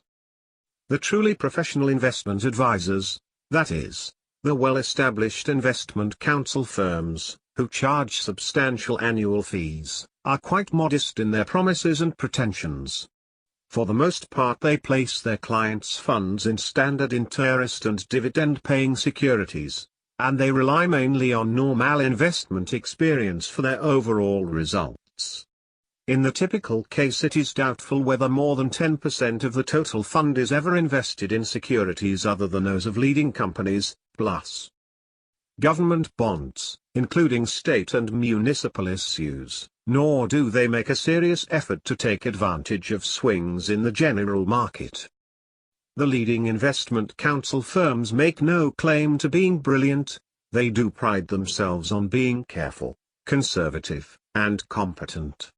Their primary aim is to conserve the principal value over the years and produce a conservatively acceptable rate of income. Any accomplishment beyond that, and they do strive to better the goal, they regard in the nature of extra service rendered. Perhaps their chief value to their clients lies in shielding them from costly mistakes. They offer as much as the defensive investor has the right to expect from any counselor serving the general public. What we have said about the well-established investment counsel firms applies generally to the trust and advisory services of the larger banks. Financial services. The so-called financial services are organizations that send out uniform bulletins, sometimes in the form of telegrams, to their subscribers. The subjects covered may include the state and prospects of business, the behavior and prospect of the securities markets, and information and advice regarding individual issues. There is often an inquiry department which will answer questions affecting an individual subscriber. The cost of the service average is much less than the fee that investment counselors charge their individual clients. Some organizations, notably Babsons and Standard & Poor's, operate on separate levels as a financial service and as investment counsel. Incidentally, other organizations, such as Scudder, Stevens & Clark, operate separately as investment counsel and as one or more investment funds. The financial services direct themselves, on the whole, to a quite different segment of the public than do the investment counsel firms. The latter's clients generally wish to be relieved of bother and the need for making decisions. The financial services offer information and guidance to those who are directing their own financial affairs or are themselves advising others. Many of these services confine themselves exclusively, or nearly so, to forecasting market movements by various technical methods. We shall dismiss these with the observation that their work does not concern investors as the term is used in this book. On the other hand, some of the best known, such as Moody's Investment Service and Standard & Poor's, are identified with statistical organizations that compile the voluminous statistical data that form the basis for all serious security analysis. These services have a varied clientele, ranging from the most conservative-minded investor to the rankest speculator. As a result, they must find it difficult to adhere to any clear-cut or fundamental philosophy in arriving at their opinions and recommendations. An old-established service of the type of Moody's and the others must obviously provide something worthwhile to a broad class of investors. What is it? Basically, they address themselves to the matters in which the average active investor-speculator is interested, and their views on these either command some measure of authority or at least appear more reliable than those of the unaided client. For years, the financial services have been making stock market forecasts without anyone taking this activity very seriously. Like everyone else in the field, they are sometimes right and sometimes wrong. Wherever possible, they hedge their opinions so as to avoid the risk of being proved completely wrong. There is a well-developed art of Delphic phrasing that adjusts itself successfully to whatever the future brings. In our view, perhaps a prejudiced one, this segment of their work has no real significance except for the light it throws on human nature in the securities markets. Nearly everyone interested in common stocks wants to be told by someone else what he thinks the market is going to do. The demand being there, it must be supplied. Their interpretations and forecasts of business conditions, of course, are much more authoritative and informing. These are an important part of the great body of economic intelligence which is spread continuously among buyers and sellers of securities and tends to create fairly rational prices for stocks and bonds under most circumstances. Undoubtedly, the material published by the financial services adds to the store of information available and fortifies the investment judgment of their clients. It is difficult to evaluate their recommendations of individual securities. Each service is entitled to be judged separately, and the verdict could properly be based only on an elaborate and inclusive study covering many years. In our own experience, we have noted among them a pervasive attitude which we think tends to impair what could otherwise be more useful advisory work. This is their general view that a stock should be bought if the near-term prospects of the business are favorable and should be sold if these are unfavorable, regardless of the current price. Such a superficial principle often prevents the services from doing the sound analytical job of which their staffs are capable, namely, to ascertain whether a given stock appears over or undervalued at the current price in the light of its indicated long-term future earning power. The intelligent investor will not do his buying and selling solely on the basis of recommendations received from a financial service. Once this point is established, the role of the financial service then becomes the useful one of supplying information and offering suggestions. Advice from brokerage houses. Probably the largest volume of information and advice to the security-owning public comes from stockbrokers. These are members of the New York Stock Exchange, and of other exchanges, who execute buying and selling orders for a standard commission. Practically all the houses that deal with the public maintain a statistical or analytical department, which answers inquiries and makes recommendations. A great deal of analytical literature, some of it elaborate and expensive, is distributed gratis to the firm's customers, more impressively referred to as clients. A great deal is at stake in the innocent-appearing question whether customers or clients is the more appropriate name. A business has customers, a professional person or organization has clients. The Wall Street brokerage fraternity has probably the highest ethical standards of any business, but it is still feeling its way toward the standards and standing of a true profession. In the past, Wall Street has thrived mainly on speculation, and stock market speculators as a class were almost certain to lose money. Hence it has been logically impossible for brokerage houses to operate on a thoroughly professional basis. To do that would have required them to direct their efforts toward reducing rather than increasing their business. The farthest that certain brokerage houses have gone in that direction, and could have been expected to go, is to refrain from inducing or encouraging anyone to speculate. Such houses have confined themselves to executing orders given them, to supplying financial information and analyses, and to rendering opinions on the investment merits of securities. Thus, in theory at least, they are devoid of all responsibility for either the profits or the losses of their speculative customers. Most stock exchange houses, however, still adhere to the old-time slogans that they are in business to make commissions and that the way to succeed in business is to give the customers what they want. Since the most profitable customers want speculative advice and suggestions, the thinking and activities of the typical firm are pretty closely geared to day-to-day trading in the market. Thus it tries hard to help its customers make money in a field where they are condemned almost by mathematical law to lose in the end. By this we mean that the speculative part of their operations cannot be profitable over the long run for most brokerage house customers. But to the extent that their operations resemble true investing, they may produce investment gains that more than offset the speculative losses. The investor obtains advice and information from stock exchange houses through two types of employees, now known officially as customers brokers, or account executives, and financial analysts. The customer's broker, also called a registered representative, formerly bore the less dignified title of customer's man. Today he is for the most part an individual of good character and considerable knowledge of securities, who operates under a rigid code of right conduct. Nevertheless, since his business is to earn Kim's sons, he can hardly avoid being speculation-minded. Thus the security buyer who wants to avoid being influenced by speculative considerations will ordinarily have to be careful and explicit in his dealing with his customer's broker. He will have to show clearly, by word and deed, that he is not interested in anything faintly resembling a stock market tip.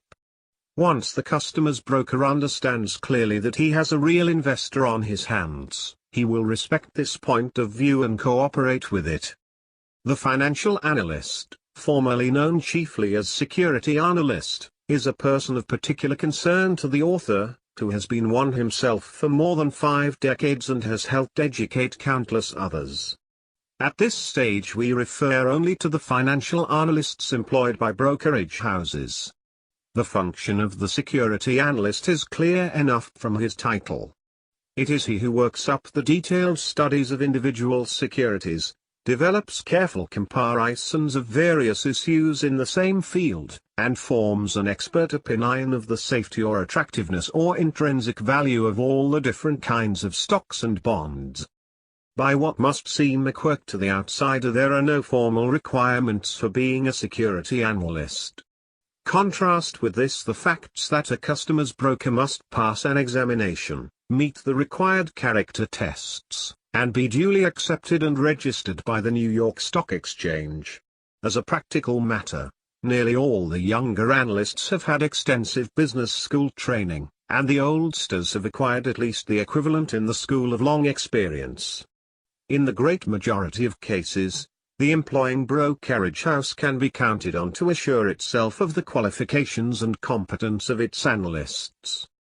The customer of the brokerage firm may deal with the security analysts directly, or his contact may be an indirect one via the customer's broker. In either case, the analyst is available to the client for a considerable amount of information and advice. Let us make an emphatic statement here. The value of the security analyst to the investor depends largely on the investor's own attitude. If the investor asks the analyst the right questions, he is likely to get the right, or at least valuable, answers. The analysts hired by brokerage houses, we are convinced, are greatly handicapped by the general feeling that they are supposed to be market analysts as well.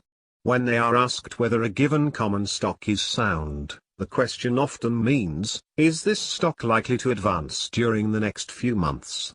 As a result, many of them are compelled to analyze with one eye on the stock ticker, a pose not conducive to sound thinking or worthwhile conclusions.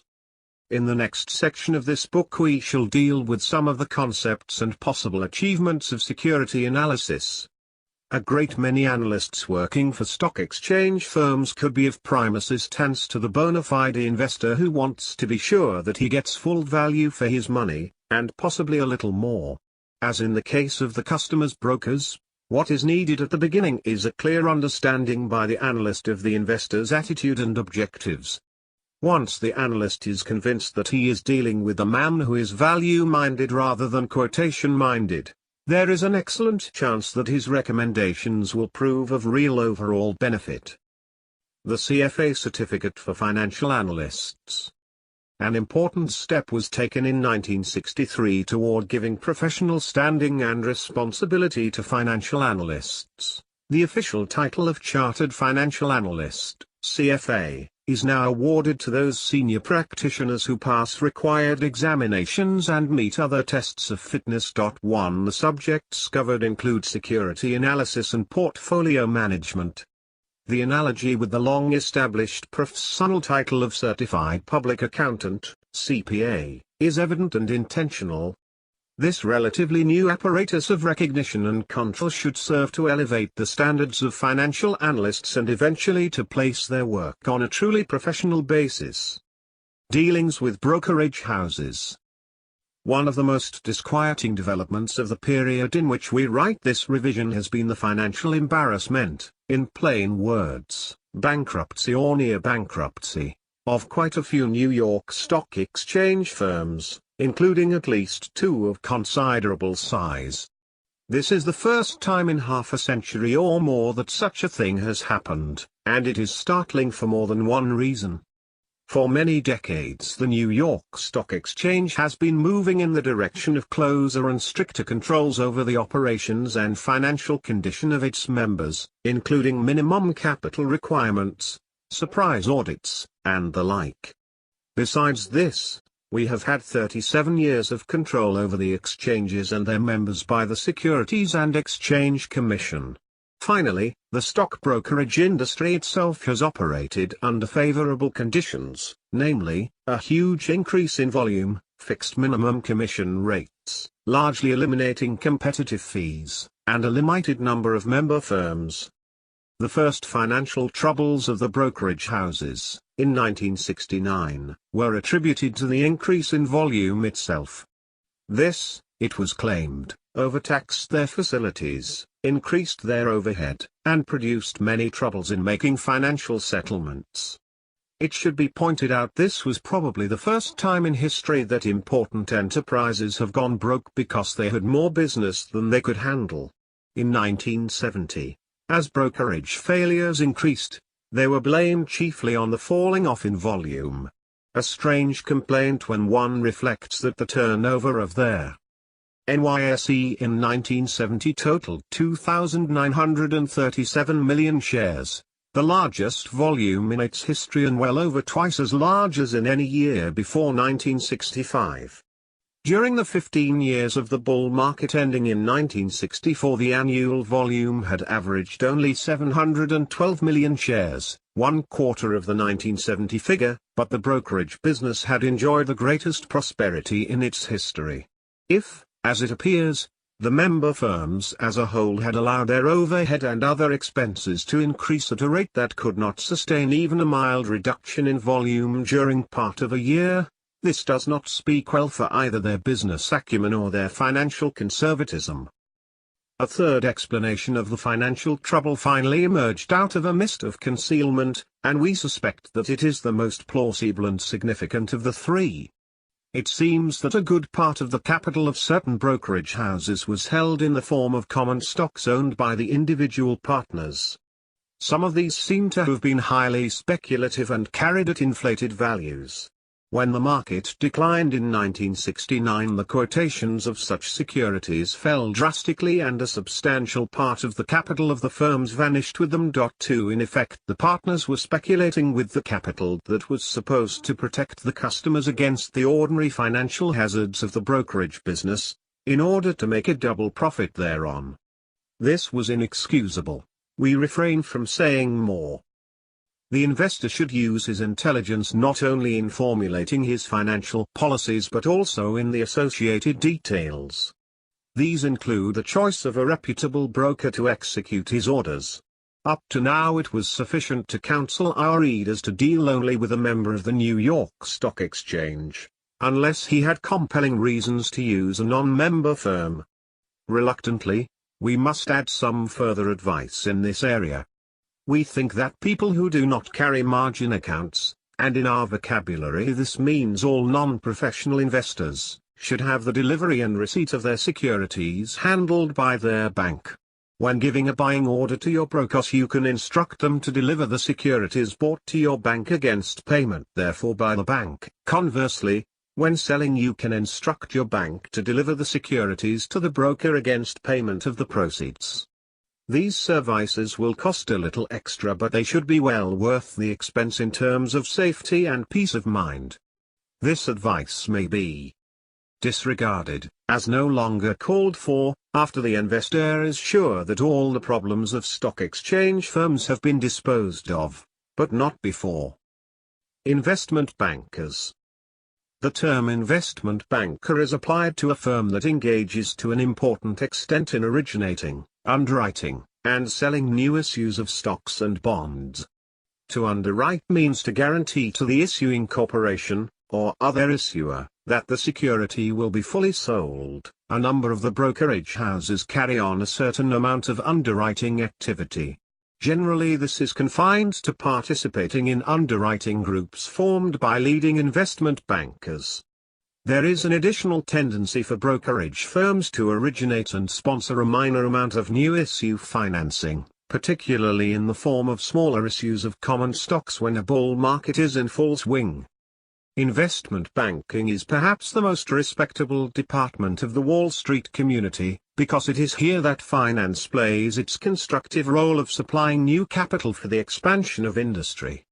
In fact, much of the theoretical justification for maintaining active stock markets, notwithstanding their frequent speculative excesses, lies in the fact that organized security exchanges facilitate the sale of new issues of bonds and stocks.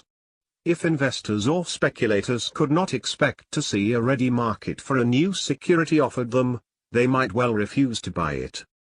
The relationship between the investment banker and their investor is basically that of the salesman to the prospective buyer. For many years past, the great bulk of the new offerings in dollar value has consisted of bond issues that were purchased in the main by financial institutions such as banks and insurance companies. In this business the security salesmen have been dealing with shrewd and experienced buyers. Hence any recommendations made by the investment bankers to these customers have had to pass careful and skeptical scrutiny. Thus these transactions are almost always effected on a business-like footing. But a different situation obtains in a relationship between the individual security buyer and the investment banking firms, including the stockbrokers acting as underwriters. Here the purchaser is frequently inexperienced and seldom shrewd. He is easily influenced by what the salesman tells him, especially in the case of common stock issues, since often his unconfessed desire in buying is chiefly to make a quick profit. The effect of all this is that the public investor's protection lies less in his own critical faculty than in the scruples and ethics of the offering houses. 3. It is a tribute to the honesty and competence of the underwriting firms that they are able to combine fairly well the discordant roles of advisor and salesman. But it is imprudent for the buyer to trust himself to the judgment of the seller. In 1959 we stated at this point, the bad results of this unsound attitude show themselves recurrently in the underwriting field and with notable effects in the sale of new common stock issues during periods of active speculation. Shortly thereafter this warning proved urgently needed. As already pointed out, the years 1960 to 1961 and, again, 1968 to 69 were marked by an unprecedented outpouring of issues of lowest quality, sold to the public at absurdly high offering prices and in many cases pushed much higher by heedless speculation and some semi-manipulation. A number of the more important Wall Street houses have participated to some degree in these less than creditable activities, which demonstrates that the familiar combination of greed, folly, and irresponsibility has not been exorcised from the financial scene.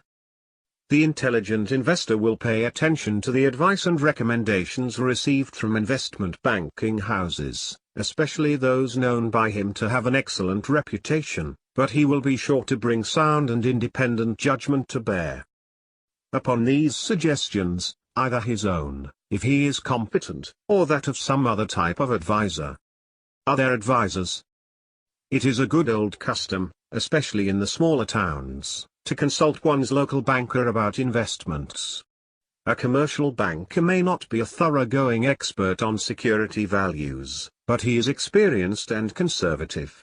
He is especially useful to the unskilled investor, who is often tempted to stray from the straight and unexciting path of a defensive policy and needs the steadying influence of a prudent mind.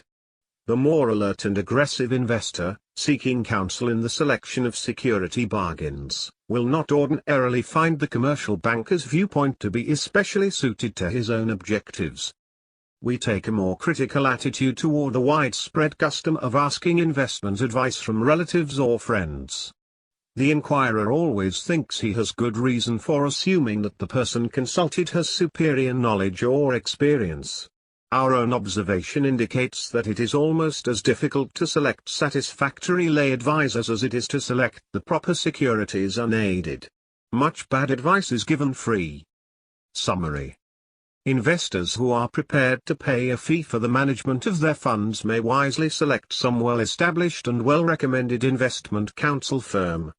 Alternatively, they may use the investment department of a large trust company or the supervisory service supplied on a fee basis by a few of the leading New York Stock Exchange houses. The results to be expected are in no wise exceptional, but they are commensurate with those of the average well-informed and cautious investor.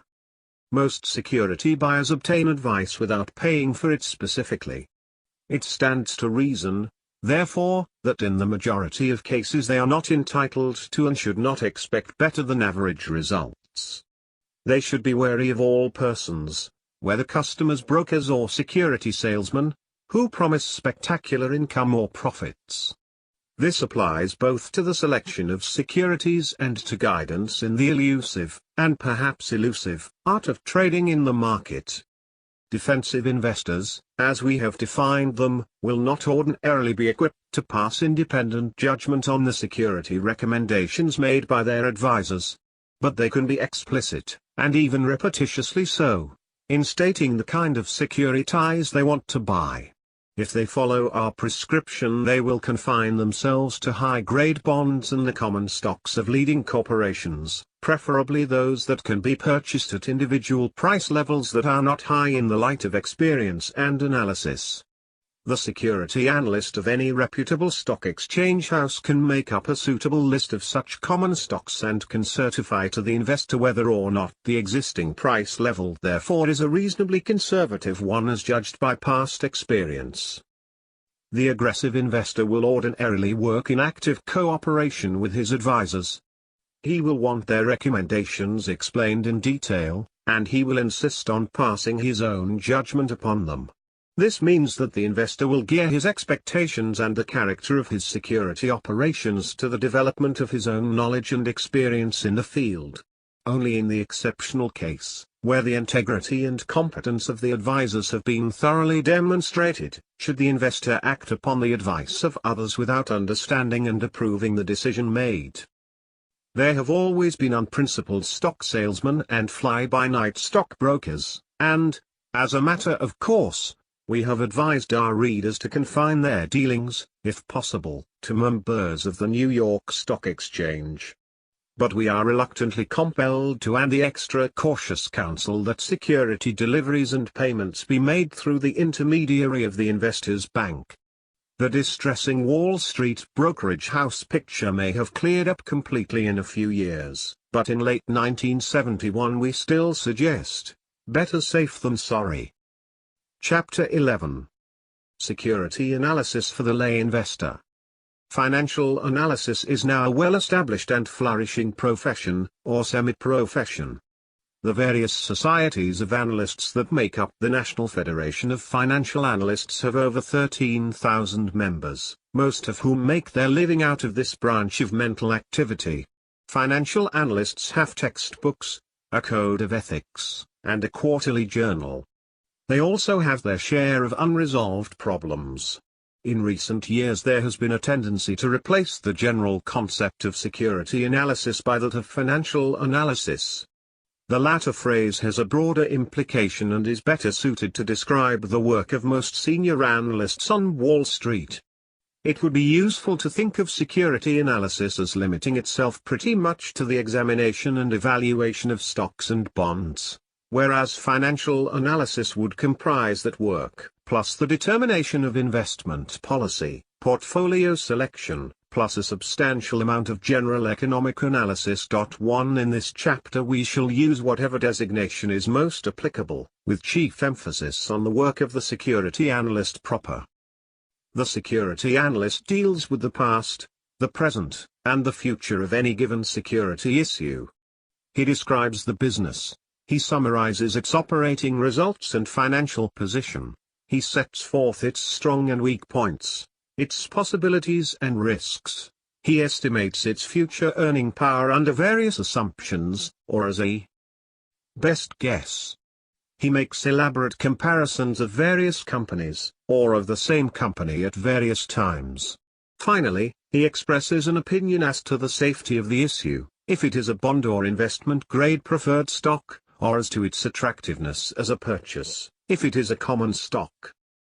In doing all these things the security analyst avails himself of a number of techniques, ranging from the elementary to the most abstruse. He may modify substantially the figures in the company's annual statements, even though they bear the sacred imprimatur of the certified public accountant. He is on the lookout particularly for items in these reports that may mean a good deal more or less than they say.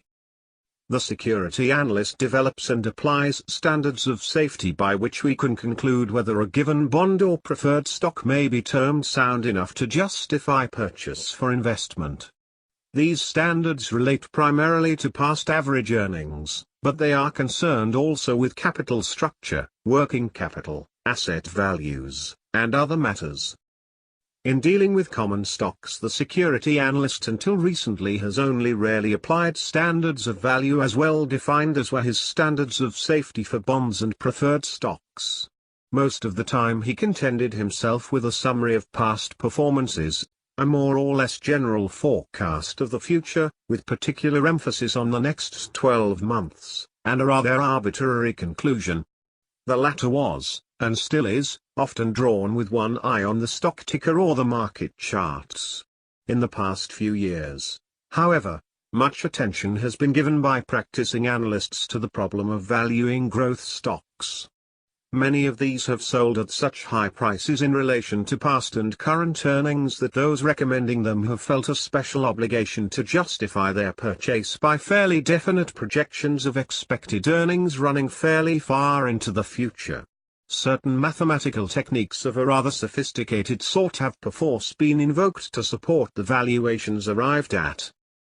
We shall deal with these techniques, in foreshortened form, a little later. However, we must point out a troublesome paradox here, which is that the mathematical valuations have become most prevalent precisely in those areas where one might consider them least reliable. For the more dependent the valuation becomes on anticipations of the future, and the less it is tied to a figure demonstrated by past performance, the more vulnerable it becomes to possible miscalculation and serious error. A large part of the value found for a high multiplier growth stock is derived from future projections which differ markedly from past performance, except perhaps in the growth rate itself.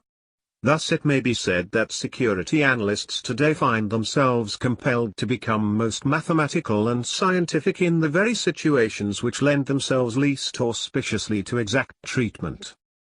Let us proceed, nonetheless, with our discussion of the more important elements and techniques of security analysis. The present highly condensed treatment is directed to the needs of the non-professional investor. At the minimum he should understand what the security analyst is talking about and driving at. Beyond that, he should be equipped, if possible, to distinguish between superficial and sound analysis. Security analysis for the lay investor is thought of as beginning with the interpretation of a company's annual financial report. This is a subject which we have covered for laymen in a separate book, entitled The Interpretation of Financial Statements. 2. We do not consider it necessary or appropriate to traverse the same ground in this chapter, especially since the emphasis in the present book is on principles and attitudes rather than on information and description. Let us pass on to two basic questions underlying the selection of investments. What are the primary tests of safety of a corporate bond or preferred stock? What are the chief factors entering into the valuation of a common stock? Bond analysis. The most dependable and hence the most respectable branch of security analysis concerns itself with the safety, or quality, of bond issues and investment-grade preferred stocks. The chief criterion used for corporate bonds is the number of times that total interest charges have been covered by available earnings for some years in the past. In the case of preferred stocks, it is the number of times that bond interest and preferred dividends combined have been covered. The exact standards applied will vary with different authorities. Since the tests are at bottom arbitrary, there is no way to determine precisely the most suitable criteria. In the 1961 revision of our textbook, Security Analysis, we recommend certain coverage standards, which appear in Table 11.1. Our basic test is applied only to the average results for a period of years. Other authorities require also that a minimum coverage be shown for every year considered. We approve a poorest year test, A, for investment-grade preferred stocks. The same minimum figures as above are required to be shown by the ratio of earnings before income taxes to the sum of fixed charges plus twice preferred dividends. Note: the inclusion of twice the preferred dividends allows for the fact that preferred dividends are not income tax deductible, whereas interest charges are so deductible. B. Other categories of bonds and preferreds. The standards given above are not applicable to 1. Public utility holding companies, 2. Financial companies, 3. Real estate companies. Requirements for these special groups are omitted here. As an alternative to the 7-year average test, it would be sufficient if the bond or preferred stock met either of these criteria. It may be objected that the large increase in bond interest rates since 1961 would justify some offsetting reduction in the coverage of charges required.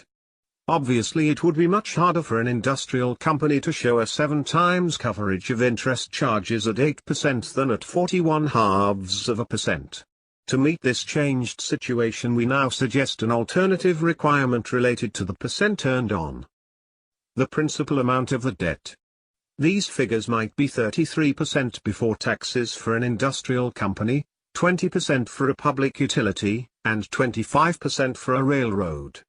It should be borne in mind here that the rate actually paid by most companies on their total debt is considerably less than the current 8% figures, since they have the benefit of older issues bearing lower coupons. The poorest year requirement could be set at about 2/3 of the 7-year requirement. In addition to the earnings coverage test, a number of others are generally applied. These include the following. 1. Size of enterprise. There is a minimum standard in terms of volume of business for a corporation, varying as between industrials, utilities, and railroads, and of population for a municipality. 2. Stock-equity ratio. This is the ratio of the market price of the junior stock issues to the total face amount of the debt, or the debt plus preferred stock. It is a rough measure of the protection, or cushion, afforded by the presence of a junior investment that must first bear the brunt of unfavorable developments.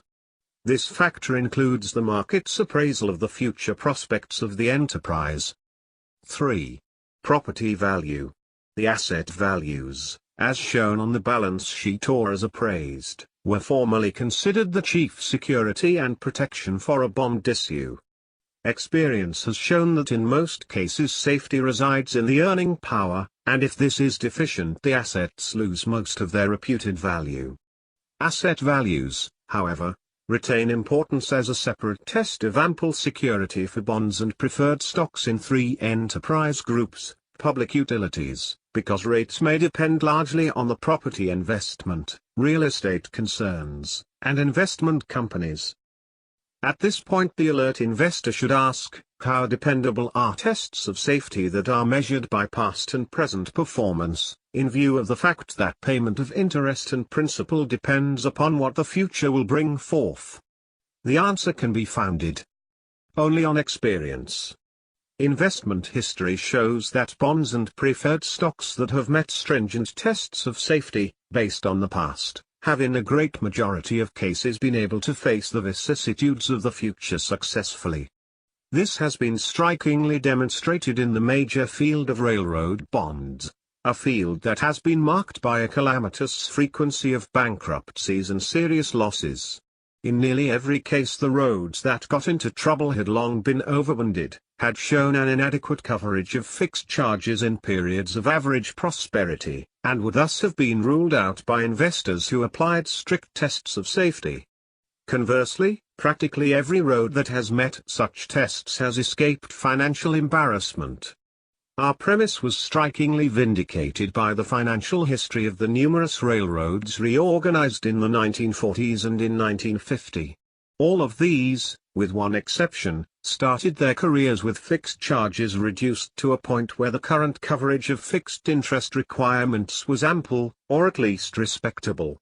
The exception was the New Haven Railroad, which in its reorganization year, 1947, earned its new charges only about 1.1 times.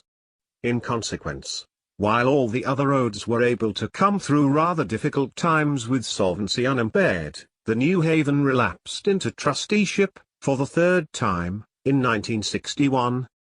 In Chapter 17 below we shall consider some aspects of the bankruptcy of the Penn Central Railroad, which shook the financial community in 1970. An elementary fact in this case was that the coverage of fixed charges did not meet conservative standards as early as 1965, hence a prudent bond investor would have avoided or disposed of the bond issues of the system long before its financial collapse. Our observations on the adequacy of the past record to judge future safety apply, and to an even greater degree, to the public utilities, which constitute a major area for bond investment. Receivership of a soundly capitalized, electric, utility company or system is almost impossible. since Securities and Exchange Commission control was instituted, along with the breakup of most of the holding company systems, public utility financing has been sound and bankruptcies unknown. The financial troubles of electric and gas utilities in the 1930s were traceable almost 100% to financial excesses and mismanagement, which left their imprint clearly on the company's capitalization structures. Simple but stringent tests of safety, therefore, would have warned the investor away from the issues that were later to default.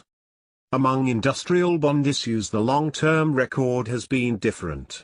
Although the industrial group as a whole has shown a better growth of earning power than either the railroads or the utilities, it has revealed a lesser degree of inherent stability for individual companies and lines of business.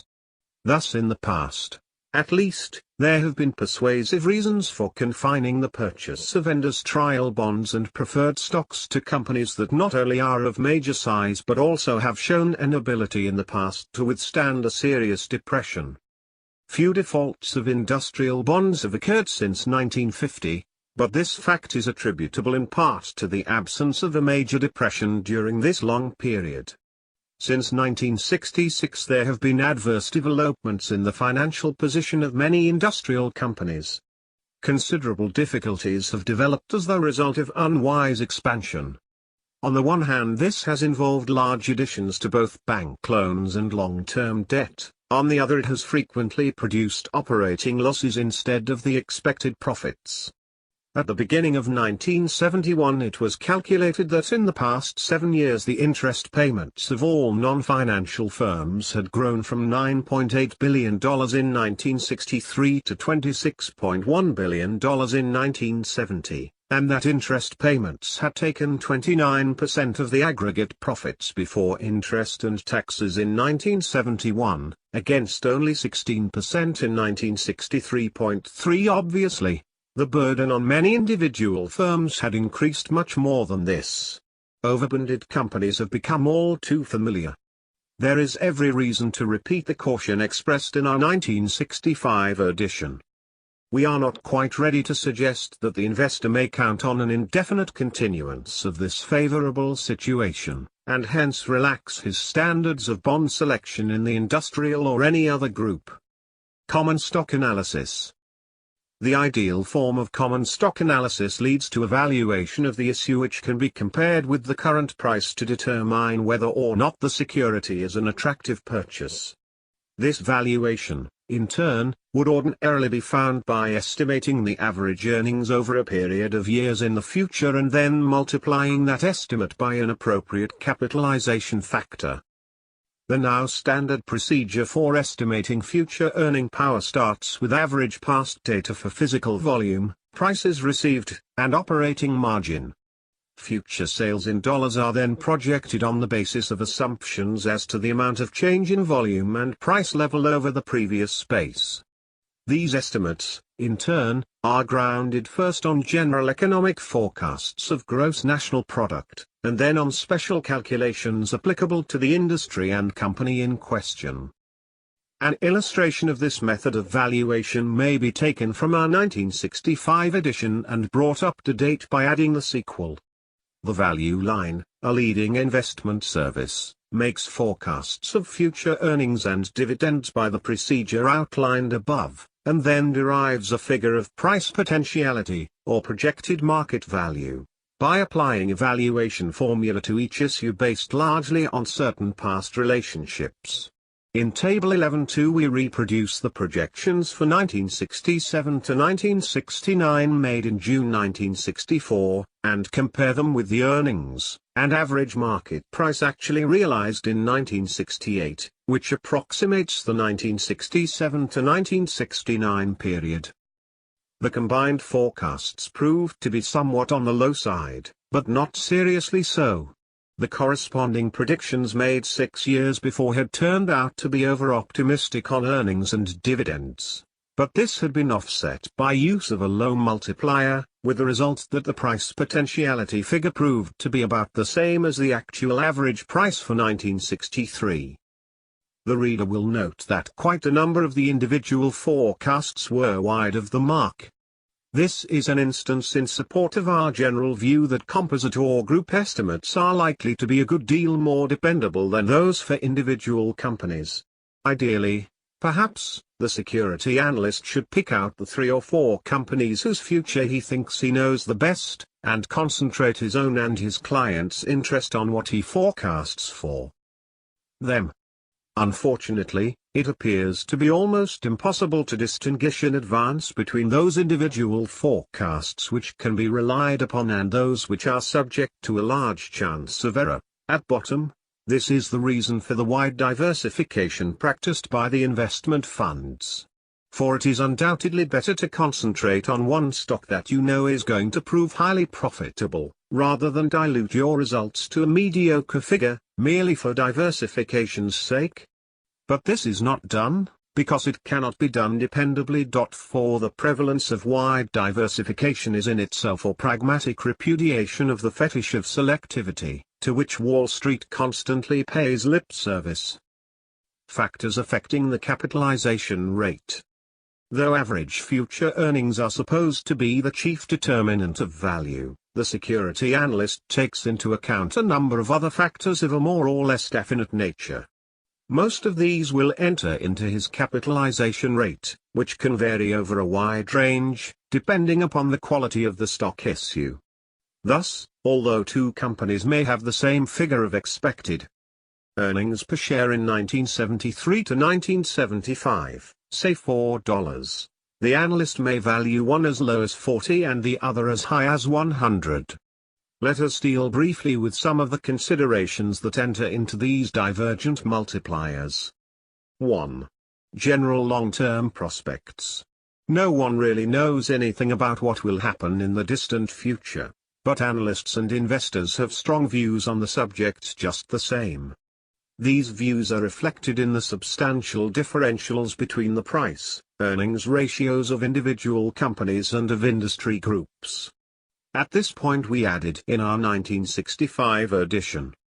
For example, at the end of 1963 the chemical companies in the Dow Jones Industrial Average were selling at considerably higher multipliers than the oil companies, indicating stronger confidence in the prospects of the former than of the latter.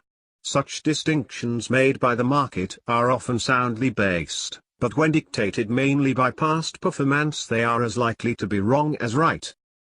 We shall supply here, in Table 11.3, the 1963 year-end material on the chemical and oil company issues in the Dow Jones Industrial Average, and carry their earnings to the end of 1970. It will be seen that the chemical companies, despite their high multipliers, made practically no gain in earnings in the period after 1963. The oil companies did much better than the chemicals and about in line with the growth implied in their 1963 multipliers. 5 Thus our chemical stock example proved to be one of the cases in which the market multipliers were proven wrong. B. 2. Management. On Wall Street a great deal is constantly said on this subject, but little that is really helpful. Until objective, quantitative, and reasonably reliable tests of managerial competence are devised and applied, this factor will continue to be looked at through a fog. It is fair to assume that an outstandingly successful company has unusually good management. This will have shown itself already in the past record, it will show up again in the estimates for the next 5 years, and once more in the previously discussed factor of long-term prospects. The tendency to count it still another time as a separate bullish consideration can easily lead to expensive overvaluations. The management factor is most useful, we think, in those cases in which a recent change has taken place that has not yet had the time to show its significance in the actual figures. 2 spectacular occurrences of this kind were associated with the Chrysler Motor Corporation. The first took place as far back as 1921, when Walter Chrysler took command of the almost moribund Maxwell Motors, and in a few years made it a large and highly profitable enterprise, while numerous other automobile companies were forced out of business. The second happened as recently as 1962, when Chrysler had fallen far from its once high estate and the stock was selling at its lowest price in many years. Then new interests, associated with consolidation coal, took over the reins.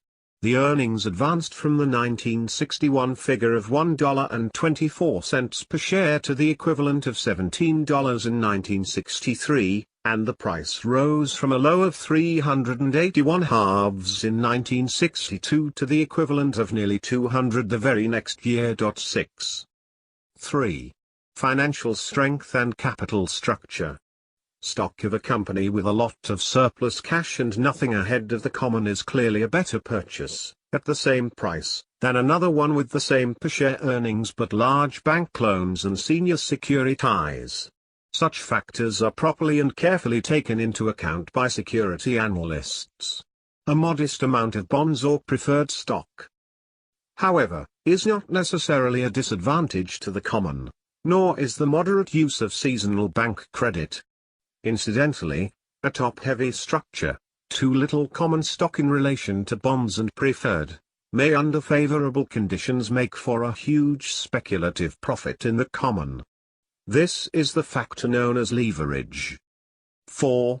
Dividend record. One of the most persuasive tests of high quality is an uninterrupted record of dividend payments going back over many years. We think that a record of continuous dividend payments for the last 20 years or more is an important plus factor in the company's quality rating. Indeed, the defensive investor might be justified in limiting his purchases to those meeting this test. 5. Current dividend rate. This, our last additional factor, is the most difficult one to deal with in satisfactory fashion. Fortunately, the majority of companies have come to follow what may be called a standard dividend policy. This has meant the distribution of about 2/3 of their average earnings, except that in the recent period of high profits and inflationary demands for more capital the figure has tended to be lower. In 1969 it was 59.5% for the stocks in the Dow Jones Average, and 55% for all American corporations, where the dividend bears a normal relationship to the earnings. The valuation may be made on either basis without substantially affecting the result. For example, a typical secondary company with expected average earnings of $3 and an expected dividend of $2 may be valued at either 12 times its earnings or 18 times its dividend, to yield a value of 36 in both cases. However, an increasing number of growth companies are departing from the once standard policy of paying out 60% or more of earnings in dividends, on the grounds that the shareholders' interests will be better served by retaining nearly all the profits to finance expansion. The issue presents problems and requires careful distinctions.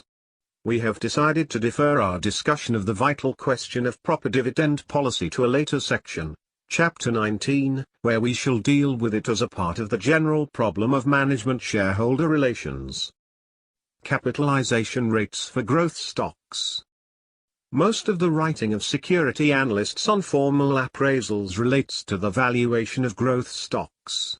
Our study of the various methods has led us to suggest a foreshortened and quite simple formula for the valuation of growth stocks, which is intended to produce figures fairly close to those resulting from the more refined mathematical calculations. Our formula is value equals current, normal, earnings, 8.5 plus twice the expected annual growth rate. The growth figure should be that expected over the next 7 to 10 years. 7. We show how our formula works out for various rates of assumed growth. It is easy to make the converse calculation and to determine what rate of growth is anticipated by the current market price, assuming our formula is valid. In our last edition we made that calculation for the Dow Jones Industrial Average and for 6 important stock issues. These figures are reproduced in Table 11.5. We commented at the time. The difference between the implicit 32.4% annual growth rate for Xerox and the extremely modest 2.8% for General Motors is indeed striking. It is explainable in part by the stock market's feeling that General Motors' 1963 earnings, the largest for any corporation in history, can be maintained with difficulty and exceeded only modestly at best. The price-earnings ratio of Xerox, on the other hand, is quite representative of speculative enthusiasm fastened upon a company of great achievement and perhaps still greater promise. The implicit or expected growth rate of 5.1% for the Dow Jones Industrial Average (COM) BC pairs with an actual annual increase of 3.4%, compounded, between 1951 to 1953 and 1961 to 1963. We should have added a caution somewhat as follows: the valuations of expected high-growth stocks are necessarily on the low side, if we were to assume these growth rates will actually be realized. In fact, according to the arithmetic, if a company could be assumed to grow at a rate of 8% or more indefinitely in the future, its value would be infinite, and no price would be too high to pay for the shares. What the valuer actually does in these cases is to introduce a margin of safety into his calculations, somewhat as an engineer does in his specifications for a structure. On this basis the purchasers would realize his assigned objective, in 1963, a future overall return of 71/2% per annum, even if the growth rate actually realized proved substantially less than that projected in the formula. Of course, then, if that rate were actually realized, the investor would be sure to enjoy a handsome additional return. There is really no way of valuing a high-growth company, with an expected rate above, say, 8% annually, in which the analyst can make realistic assumptions of both the proper multiplier for the current earnings and the expectable multiplier for the future earnings. As it happened, the actual growth for Xerox and IBM proved very close to the high rates implied from our formula. As just explained, this fine showing inevitably produced a large advance in the price of both SUs. The growth of the Dow Jones Industrial Average itself was also about as projected by the 1963 closing market price. But the moderate rate of 5% did not involve the mathematical dilemma of Xerox and IBM. It turned out that the 23% price rise to the end of 1970, plus the 28% in aggregate dividend return received, gave not far from the 71/2% annual overall gain posited in our formula. In the case of the other four companies, it may suffice to say that their growth did not equal the expectations implied in the 1963 price and that their quotations failed to rise as much as the Dow Jones Industrial Average. Warning: this material is supplied for illustrative purposes only, and because of the inescapable necessity in security analysis to project the future growth rate for most companies studied. Let the reader not be misled into thinking that such projections have any high degree of reliability or, conversely, that future prices can be counted on to behave accordingly as the prophecies are realized, surpassed, or disappointed. We should point out that any scientific, or at least reasonably dependable, stock evaluation based on anticipated future results must take future interest rates into account. A given schedule of expected earnings, or dividends, would have a smaller present value if we assume a higher than if we assume a lower interest structure.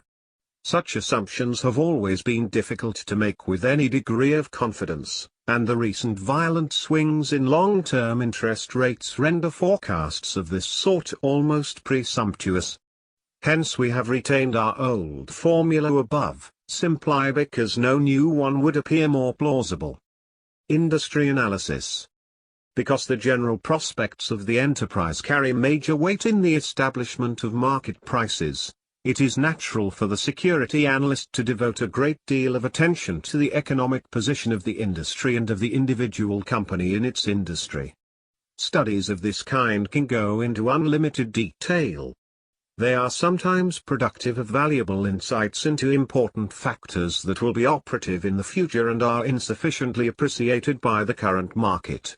Where a conclusion of that kind can be drawn with a fair degree of confidence, it affords a sound basis for investment decisions. Our own observation, however, leads us to minimize somewhat the practical value of most of the industry studies that are made available to investors. The material developed is ordinarily of a kind with which the public is already fairly familiar and that has already exerted considerable influence on market quotations. Rarely does one find a brokerage house study that points out, with a convincing array of facts, that a popular industry is heading for a fall or that an unpopular one is due to prosper. Wall Street's view of the longer future is notoriously fallible, and this necessarily applies to that important part of its investigations which is directed toward the forecasting of the course of profits in various industries. We must recognize, however, that the rapid and pervasive growth of technology in recent years is not without major effect on the attitude and the labors of the security analyst. More so than in the past, the progress or retrogression of the typical company in the coming decade may depend on its relation to new products and new processes, which the analyst may have a chance to study and evaluate in advance.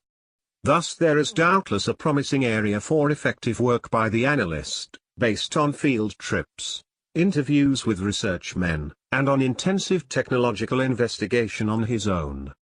There are hazards connected with investment conclusions derived chiefly from such glimpses into the future, and not supported by presently demonstrable value.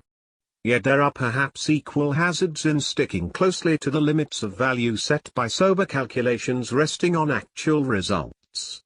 The investor cannot have it both ways.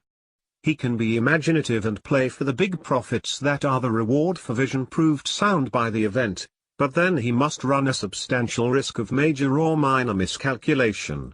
Or he can be conservative, and refuse to pay more than a minor premium for possibilities as yet unproved, but in that case he must be prepared for the later contemplation of golden opportunities foregone. A two-part appraisal process. Let us return for a moment to the idea of valuation or appraisal of a common stock, which we began to discuss above on p. 288. A great deal of reflection on the subject has led us to conclude that this better be done quite differently than is now the established practice. We suggest that analysts work out first what we call the past performance value, which is based solely on the past record. This would indicate what the stock would be worth, absolutely, or as a percentage of the Dow Jones Industrial Average or of the S&P Composite, if it is assumed that its relative past performance will continue unchanged in the future. This includes the assumption that its relative growth rate, as shown in the last 7 years, will also continue unchanged over the next 7 years. This process could be carried out mechanically by applying a formula that gives individual weights to past figures for profitability, stability, and growth, and also for current financial condition. The second part of the analysis should consider to what extent the value based solely on past performance should be modified because of new conditions expected in the future. Such a procedure would divide the work between senior and junior analysts as follows. 1. The senior analyst would set up the formula to apply to all companies generally for determining past performance value. 2. The junior analysts would work up such factors for the designated companies, pretty much in mechanical fashion. 3. The senior analyst would then determine to what extent a company's performance, absolute or relative, is likely to differ from its past record, and what change should be made in the value to reflect such anticipated changes. It would be best if the senior analyst's report showed both the original valuation and the modified one, with his reasons for the change. Is a job of this kind worth doing? Our answer is in the affirmative, but our reasons may appear somewhat cynical to the reader. We doubt whether the valuations so reached will prove sufficiently dependable in the case of the typical industrial company, great or small. We shall illustrate the difficulties of this job in our Discuss Scion of Aluminium Company of America, Alcoa, in the next chapter.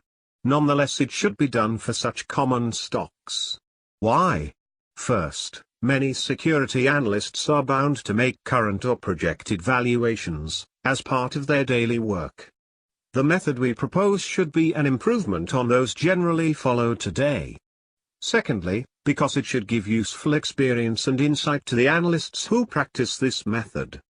Thirdly, because work of this kind could produce an invaluable body of recorded experience, as has long been the case in medicine, that may lead to better methods of procedure and a useful knowledge of its possibilities and limitations. The public utility stocks might well prove an important area in which this approach will show real pragmatic value. Eventually the intelligent analyst will confine himself to those groups in which the future appears reasonably predictable, or where the margin of safety of past performance value over current price is so large that he can take his chances on future variations, as he does in selecting well-secured senior securities. In subsequent chapters we shall supply concrete examples of the application of analytical techniques. But they will only be illustrations. If the reader finds the subject interesting, he should pursue it systematically and thoroughly before he considers himself qualified to pass a final buy or sell judgment of his own on a security issue. These industry groups, ideally, would not be overly dependent on such unforeseeable factors as fluctuating interest rates or the future direction of prices for raw materials like oil or metals. Possibilities might be industries like gaming, cosmetics, alcoholic beverages, nursing homes, or waste management. Chapter 12. Things to consider about per share earnings. This chapter will begin with two pieces of advice to the investor that cannot avoid being contradictory in their implications. The first is, don't take a single year's earnings seriously. The second is, if you do pay attention to short-term earnings, look out for booby traps in the per share figures. If our first warning were followed strictly, the second would be unnecessary. But it is too much to expect that most shareholders can relate all their common stock decisions to the long-term record and the long-term prospects. The quarterly figures, and especially the annual figures, receive major attention in financial circles, and this emphasis can hardly fail to have its impact on the investor's thinking. He may well need some education in this area, for it abounds in misleading possibilities. As this chapter is being written, the earnings report of Aluminum Company of America, Alcoa, FY 1970 appears in the Wall Street Journal. The first figures shown are 1970-1969. Share earnings of $5.20, $5.58. The little a at the outset is explained in a footnote to refer to primary earnings, before special charges. There is much more footnote material. In fact, it occupies twice as much space as do the basic figures themselves. For the December quarter alone, the earnings per share are given as $1.58 in 1970 against $1.56 in 1969.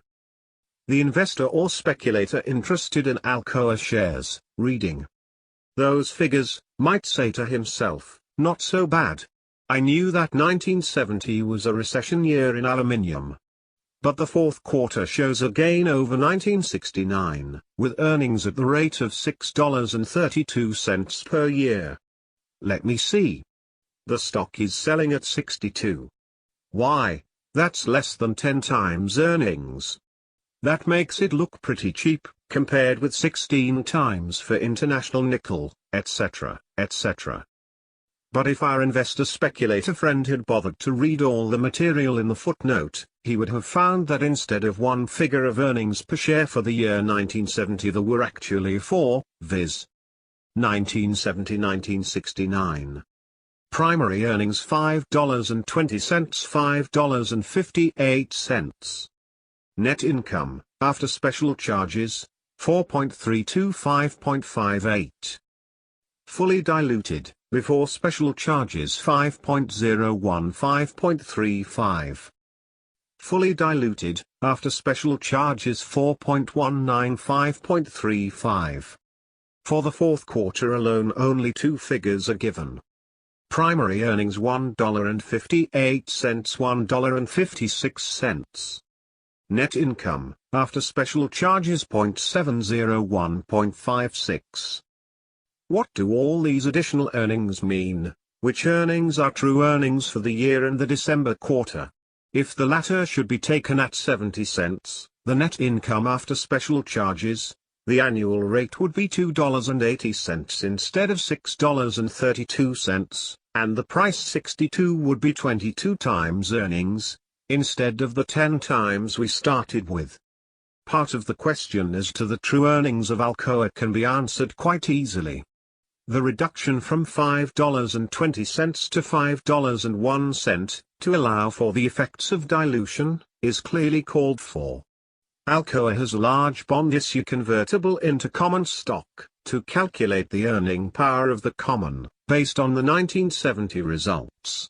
It must be assumed that the conversion privilege will be exercised if it should prove profitable to the bondholders to do so.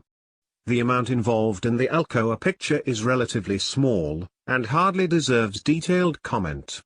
But in other cases, making allowance for conversion rights, and the existence of stock purchase warrants, can reduce the apparent earnings by half, or more. We shall present examples of a really significant dilution factor below, page 411. The financial services are not always consistent in their allowance for the dilution factor in their reporting and analyses. Let us turn now to the matter of special charges. This figure of $18,800,000, or 88 cents per share, deducted in the fourth quarter, is not unimportant.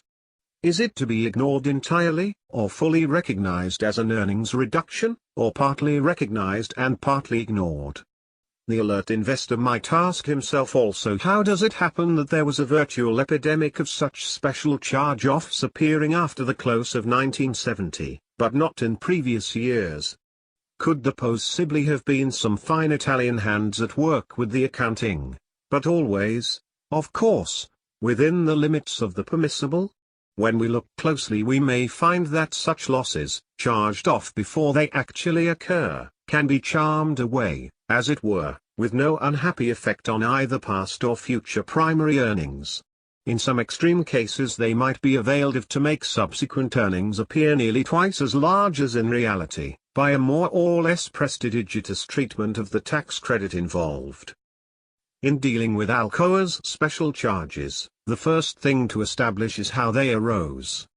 The footnotes are specific enough. The deductions came from four sources, viz. 1. Management's estimate of the anticipated costs of closing down the manufactured products division. 2. Ditto for closing down Alcoa Castings Co.'s plants. 3. Ditto for losses in phasing out Alcoa Credit Company. 4. Also, estimated costs of $5.3 million associated with compulsion of the contract for a curtain wall. All of these items are related to future costs and losses. It is easy to say that they are not part of the regular operating results of 1970, but if so, where do they belong? Are they so extraordinary and non-recurring as to belong nowhere? A widespread enterprise such as Alcoa, doing a $1.5 billion business annually, must have a lot of divisions, departments, affiliates, and the like. Would it not be normal rather than extraordinary for one or more to prove unprofitable, and to require closing down? Similarly for such things as a contract to build a wall. Suppose that any time a company had a loss on any part of its business it had the bright idea of charging it off as a special item, and thus reporting its primary earnings per share so as to include only its profitable contracts and operations. Like King Edward VII's sundial, that marked only the sunny hours. The king probably took his inspiration from a once famous essay by the English writer William Hazlitt, who mused about a sundial near Venice that bore the words Horas non numero nisi serenas, or I count only the hours that are serene. Companies that chronically exclude bad news from their financial results on the pretext that negative events are extraordinary or non-recurring are taking a page from Hazlitt, who urged his readers to take no note of time but by its benefits, to watch only for the smiles and neglect the frowns of fate, to compose our lives of bright and gentle moments, turning away to the sunny side of things, and letting the rest slip from our imaginations, unheeded or forgotten. William Hazlitt, on a sundial, ca. 1827. Unfortunately, investors must always count the sunny and dark hours alike. The reader should note two ingenious aspects of the Alcoa procedure we have been discussing. The first is that by anticipating future losses the company escapes the necessity of allocating the losses themselves to an identifiable year. They don't belong in 1970, because they were not actually taken in that year. And they won't be shown in the year when they are actually taken, because they have already been provided for. Neat work, but might it not be just a little misleading? The Alcoa footnote says nothing about the future tax saving from these losses. Most other statements of this sort state specifically that only the after-tax effect has been charged off. If the Alcoa figure represents future losses before the related tax credit, then not only will future earnings be freed from the weight of these charges, as they are actually incurred, but they will be increased by a tax credit of some 50% thereof. It is difficult to believe that the accounts will be handled that way.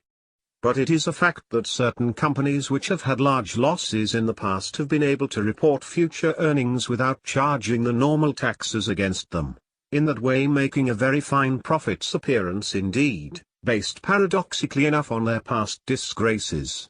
Tax credits resulting from past years' losses are now being shown separately as special items, but they will enter into future statistics as part of the final net income figure. However, a reserve now set up for future losses, if net of expected tax credit, should not create an addition of this sort to the net income of later years. The other ingenious feature is the use by Alcoa and many other companies of the 1970 year-end for making these special charge-offs. The stock market took what appeared to be a bloodbath in the first half of 1970. Everyone expected relatively poor results for the year for most companies. Wall Street was now anticipating better results in 1971, 1972, etc. What a nice arrangement, then, to charge as much as possible to the bad year, which had already been written off mentally and had virtually receded into the past, leaving the way clear for nicely fattened figures in the next few years. Perhaps this is good accounting, good business policy, and good for management-shareholder relationships. But we have lingering doubts. The combination of widely, or should it be wildly, diversified operations with the impulse to clean house at the end of 1970 has produced some strange-looking footnotes to the annual reports. The reader may be amused by the following explanation given by a New York Stock Exchange company, which shall remain unnamed, of its special items aggregating $2,357,000, or about a third of the income before charge-offs. Consists of provision for closing Spalding United Kingdom operations, provision for reorganizational expenses of a division, costs of selling a small baby pants and bib manufacturing company, disposing of part interest in a Spanish car leasing facility, and liquidation of a ski boot operation. Years ago the strong companies used to set up contingency reserves out of the profits of good years to absorb some of the bad effects of depression years to come. The underlying idea was to equalize the reported earnings, more or less, and to improve the stability factor in the company's record. A worthy motive, it would seem, but the accountants quite rightly objected to the practice as misstating the true earnings. They insisted that each year's results be presented as they were, good or bad, and the shareholders and analysts be allowed to do the averaging or equalizing for themselves. We seem now to be witnessing the opposite phenomenon, with everyone charging off as much as possible against forgotten 1970, so as to start 1971 with a slate not only clean but specially prepared to show pleasing per share figures in the coming years. It is time to return to our first question. What then were the true earnings of Alcoa in 1970?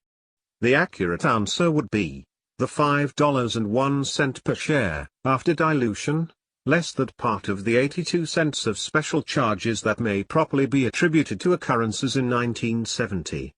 But we do not know what that portion is, and hence we cannot properly state the true earnings for the year. The management and the auditors should have given us their best judgment on this point, but they did not do so. And furthermore, the management and the auditors should have provided for deduction of the balance of these charges from the ordinary earnings of a suitable number of future years, say, not more than 5. This evidently they will not do either, since they have already conveniently disposed of the entire sum as a 1970 special charge. The more seriously investors take the per-share earnings figures as published, the more necessary it is for them to be on their guard against accounting factors of one kind and another that may impair the true comparability of the numbers. We have mentioned 3 sorts of these factors: the use of special charges, which may never be reflected in the per-share earnings, the reduction in the normal income tax deduction by reason of past losses, and the dilution factor implicit in the existence of substantial amounts of convertible securities or warrants. One A fourth item that has had a significant effect on reported earnings in the past is the method of treating depreciation, chiefly as between the straight line and the accelerated schedules. We refrain from details here. But as an example current as we write, let us mention the 1970 report of Tran Company. This firm showed an increase of nearly 20% in per-share earnings over 1969, $3.29 versus $2.76, but half of this came from returning to the older straight-line depreciation rates, less burdensome on earnings than the accelerated method used the year before. The company will continue to use the accelerated rate on its income tax return, thus deferring income tax payments on the difference. Still another factor, important at times, is the choice between charging off research and development costs in the year they are incurred or amortizing them over a period of years. Finally, let us mention the choice between the FIFO, first in first out, and LIFO, last in first out, methods of valuing inventories. An obvious remark here would be that investors should not pay any attention to these accounting variables if the amounts involved are relatively small. But Wall Street being as it is, even items quite minor in themselves can be taken seriously.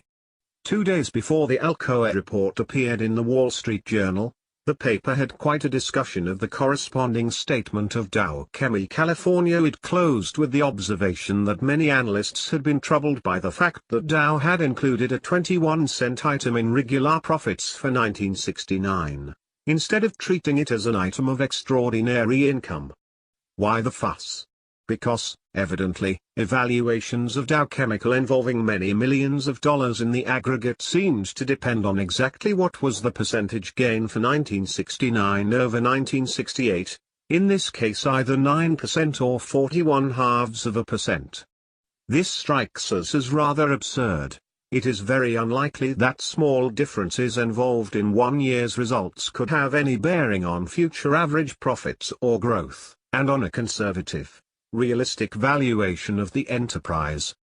By contrast, consider another statement also appearing in January 1971. This concerned Northwest Industries Incorporated's report for 1970. The company was planning to write off, as a special charge, not less than $264 million in one fell swoop. Of this, $200 million represents the loss to be taken on the proposed sale of the railroad subsidiary to its employees, and the balance a write-down of a recent stock purchase.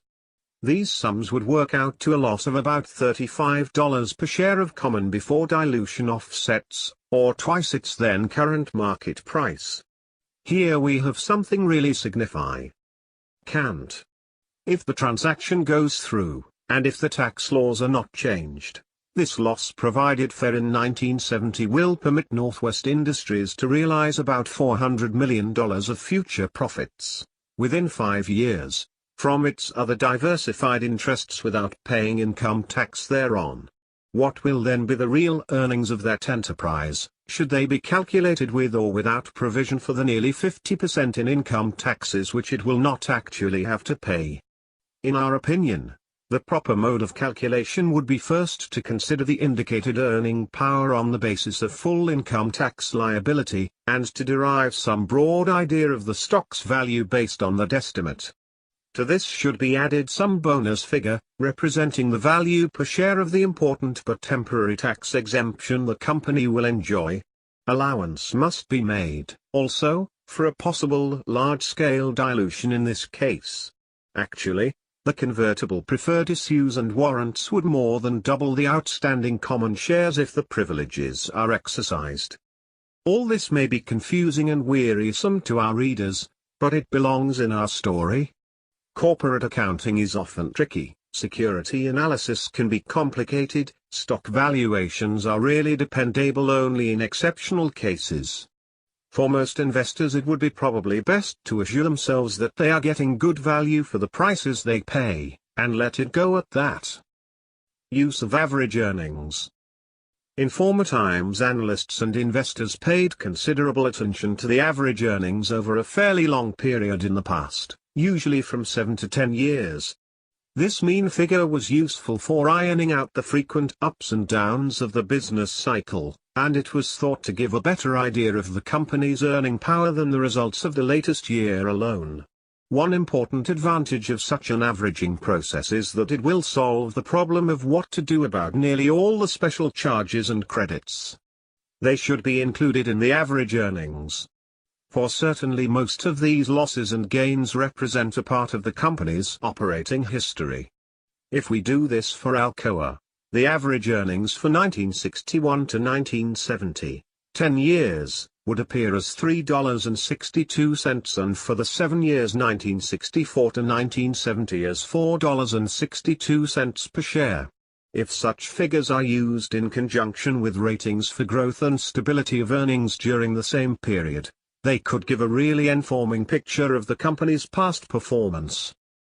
Calculation of the past growth rate. It is of prime importance that the growth factor in a company's record be taken adequately into account. Where the growth has been large, the recent earnings will be well above the 7 or 10-year average, and analysts may deem these long-term figures irrelevant. This need not be the case.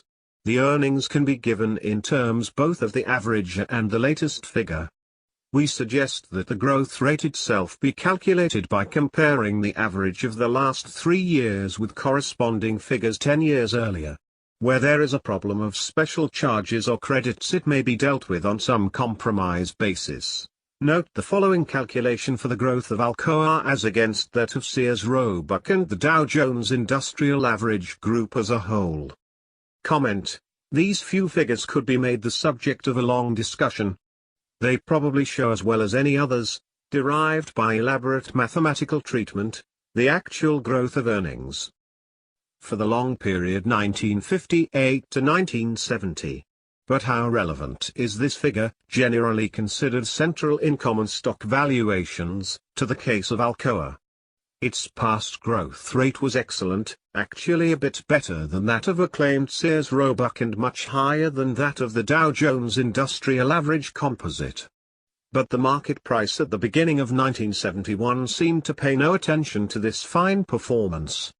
Alcoa sold at only 111 halves times the recent 3-year average, while Sears sold at 27 times and the Dow Jones Industrial Average itself at 15 plus times. How did this come about? Evidently Wall Street has fairly pessimistic views about the future course of Alcoa's earnings, in contrast with its past record. Surprisingly enough, the high price for Alcoa was made as far back as 1959. In that year it sold at 116, or 45 times its earnings. This compares with a 1959 adjusted high price of 251 halves for Sears Roebuck, or 20 times its then earnings. Even though Alcoa's profits did show excellent growth thereafter, it is evident that in this case the future possibilities were greatly overestimated in the market price. It closed 1970 at exactly half of the 1959 high, while Sears tripled in price and the Dow Jones Industrial Average moved up nearly 30%. It should be pointed out that Alcoa's earnings on capital funds had been only average or less, and this may be the decisive factor here. High multipliers have been maintained in the stock market only if the company has maintained better than average professor rentability. Let us apply at this point to Alcoa the suggestion we made in the previous chapter for a two-part appraisal process. Such an approach might have produced a past performance value for Alcoa of 10% of the Dow Jones Industrial Average, or $84 per share relative to the closing price of $840 for the Dow Jones Industrial Average in 1970. On this basis the shares would have appeared quite attractive at their price of 571/4. To what extent should the senior analyst have marked down the past performance value to allow for adverse developments that he saw in the future? Frankly, we have no idea. Assume he had reason to believe that the 1971 earnings would be as low as $2.50 per share, a large drop from the 1970 figure, as against an advance expected for the Dow Jones Industrial Average. Very likely the stock market would take this poor performance quite seriously, but would it really establish the once mighty Aluminium Company of America as a relatively unprofitable enterprise, to be valued at less than its tangible assets behind the shares?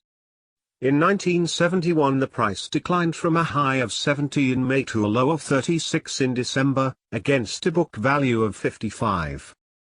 Alcoa is surely a representative industrial company of huge size, but we think that its price and earnings history is more unusual, even contradictory, than that of most other large enterprises.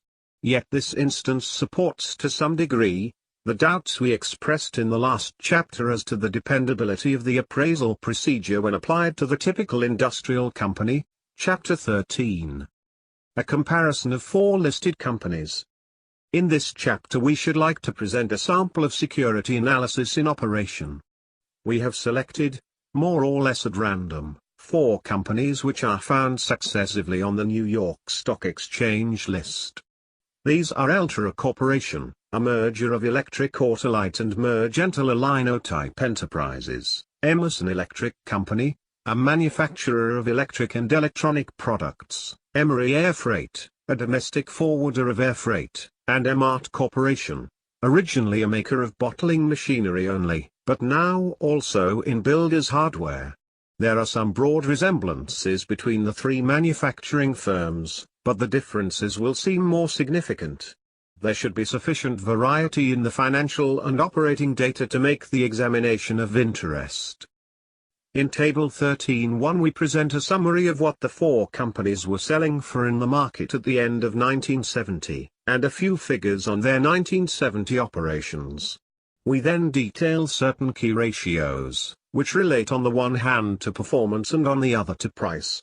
Comment is called for on how various aspects of the performance pattern agree with the relative price pattern. Finally, we shall pass the 4 companies in review, suggesting some comparisons and relationships and evaluating each in terms of the requirements of a conservative common stock investor. The most striking fact about the 4 companies is that the current price-earnings ratios vary much more widely than their operating performance or financial condition. 2 of the enterprises, Eltra and Emart, were modestly priced at only 9.7 times and 12 times the average earnings for 1,968-1,970, as against a similar figure of 15.5 times for the Dow Jones Industrial Average. The other 2, Emerson and Emery, showed very high multiples of 33 and 45 times such earnings. There is bound to be some explanation of a difference such as this, and it is found in the superior growth of the favored company's profits in recent years, especially by the freight forwarder. But the growth figures of the other 2 firms were not unsatisfactory. For more comprehensive treatment, let us review briefly the chief elements of performance as they appear from our figures. 1. Profitability. All the companies show satisfactory earnings on their book value, but the figures for Emerson and Emery are much higher than for the other 2. A high rate of return on invested capital often goes along with a high annual growth rate in earnings per share. All the companies except Emery showed better earnings on book value in 1969 than in 1961, but the Emery figure was exceptionally large in both years. For manufacturing companies, the profit figure per dollar of sales is usually an indication of comparative strength or weakness. We use here the ratio of operating income to sales, as given in Standard & Poor's listed stock reports. Here again the results are satisfactory for all four companies, with an especially impressive showing by Emerson. The changes between 1961 and 1969 vary considerably among the companies. 2. Stability. This we measure by the maximum decline in per share earnings in any one of the past 10 years, as against the average of the 3 preceding years. No decline translates into 100% stability, and this was registered by the two popular concerns. But the shrinkages of Eltra and Emart were quite moderate in the poor year 1970, amounting to only 8% each by our measurement, against 7% for the Dow Jones Industrial Average. 3. Growth. The two low multiplier companies show quite satisfactory growth rates, in both cases doing better than the Dow Jones Group. The Eltra figures are especially impressive when set against its low price-earnings ratio. The growth is of course more impressive for the high multiplier pair. 4. Financial position. The three manufacturing companies are in sound financial condition, having better than the standard ratio of $2 of current assets for $1 of current liabilities. Emery Air Freight has a lower ratio, but it falls in a different category, and with its fine record it would have no problem raising needed cash. All the companies have relatively low long-term debt. Dilution note: Emerson Electric had $163 million of market value of low dividend convertible preferred shares outstanding at the end of 1970. In our analysis we have made allowance for the dilution factor in the usual way by treating the preferred as if converted into Monday. This decreased recent earnings by about 10 cents per share, or some 4%. 5. Dividends. What really counts is the history of continuance without interruption. The best record here is Emart's, which has not suspended a payment since 1902. Eltra's record is very good, Emerson's quite satisfactory, Emery Freight is a newcomer. The variations in payout percentage do not seem especially significant. The current dividend yield is twice as high on the cheap pair as on the dear pair, corresponding to the price-earnings ratios. 6. Price history. The reader should be impressed by the percentage advance shown in the price of all four of these issues, as measured from the lowest to the highest points during the past 34 years. In all cases the low price has been adjusted for subsequent stock splits. Note that for the Dow Jones Industrial Average the range from low to high was on the order of 11 to 1, for our companies the spread has varied from only 17 to 1 for Emart to no less than 528 to 1 for Emery Air Freight.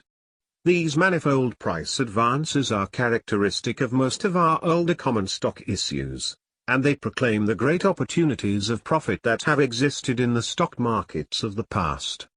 But they may indicate also how overdone were the declines in the bear markets before 1950 when the low prices were registered. Both Eltra and Emart sustained price shrinkages of more than 50% in the 1969-70 price break. Emerson and Emery had serious, but less distressing, declines. The former rebounded to a new all-time high before the end of 1970, the latter in early 1971. General observations on the four companies. Emerson Electric has an enormous total market value, dwarfing the other three companies combined. It is one of our goodwill giants, to be commented on later. A financial analyst blessed, or handicapped, with a good memory will think of an analogy between Emerson Electric and Zenith Radio, and that would not be reassuring. For Zenith had a brilliant growth record for many years. It too sold in the market for $1.7 billion in 1966, but its professorites fell from $43 million in 1968 to only half as much in 1970, and in that year's big sell-off its price declined to $221?2 against the previous top of $89. High valuations entail high risks. Emery Air Freight must be the most promising of the four companies in terms of future growth. If the price-earnings ratio of nearly 40 times its highest reported earnings is to be even partially justified. The past growth, of course, has been most impressive. But these figures may not be so significant for the future if we consider that they started quite small, at only $570,000 of net earnings in 1958. It often proves much more difficult to continue to grow at a high rate after volume and profits have already expanded to big totals. The most surprising aspect of Emery's story is that its earnings and market price continued to grow apace in 1970, which was the worst year in the domestic air passenger industry. This is a remarkable achievement indeed, but it raises the question whether future profits may not be vulnerable to adverse developments. Through increased competition, pressure for new arrangements between forwarders and airlines, etc. An elaborate study might be needed before a sound judgment could be passed on these points, but the conservative investor cannot leave them out of his general reckoning. Emart and Eltra. Emart has done better in its business than in the stock market over the past 14 years. In 1958 it sold as high as 22 times the current earnings, about the same ratio as for the Dow Jones Industrial Average. Since then its profits tripled, as against a rise of less than 100% for the Dow, but its closing price in 1970 was only a third above their 1958 high, versus 43% for the Dow. The record of Eltra is somewhat similar. It appears that neither of these companies possesses glamour, or sex appeal, in the present market, but in all the statistical data they show up surprisingly well. Their future prospects? We have no sage remarks to make here, but this is what Standard & Poor's had to say about the four companies in 1971. Eltra long-term prospects. Certain operations are cyclical, but an established competitive position and diversification are offsetting factors. Emerson Electric, while adequately priced, at 71, on the current outlook, the shares have appeal for the long term.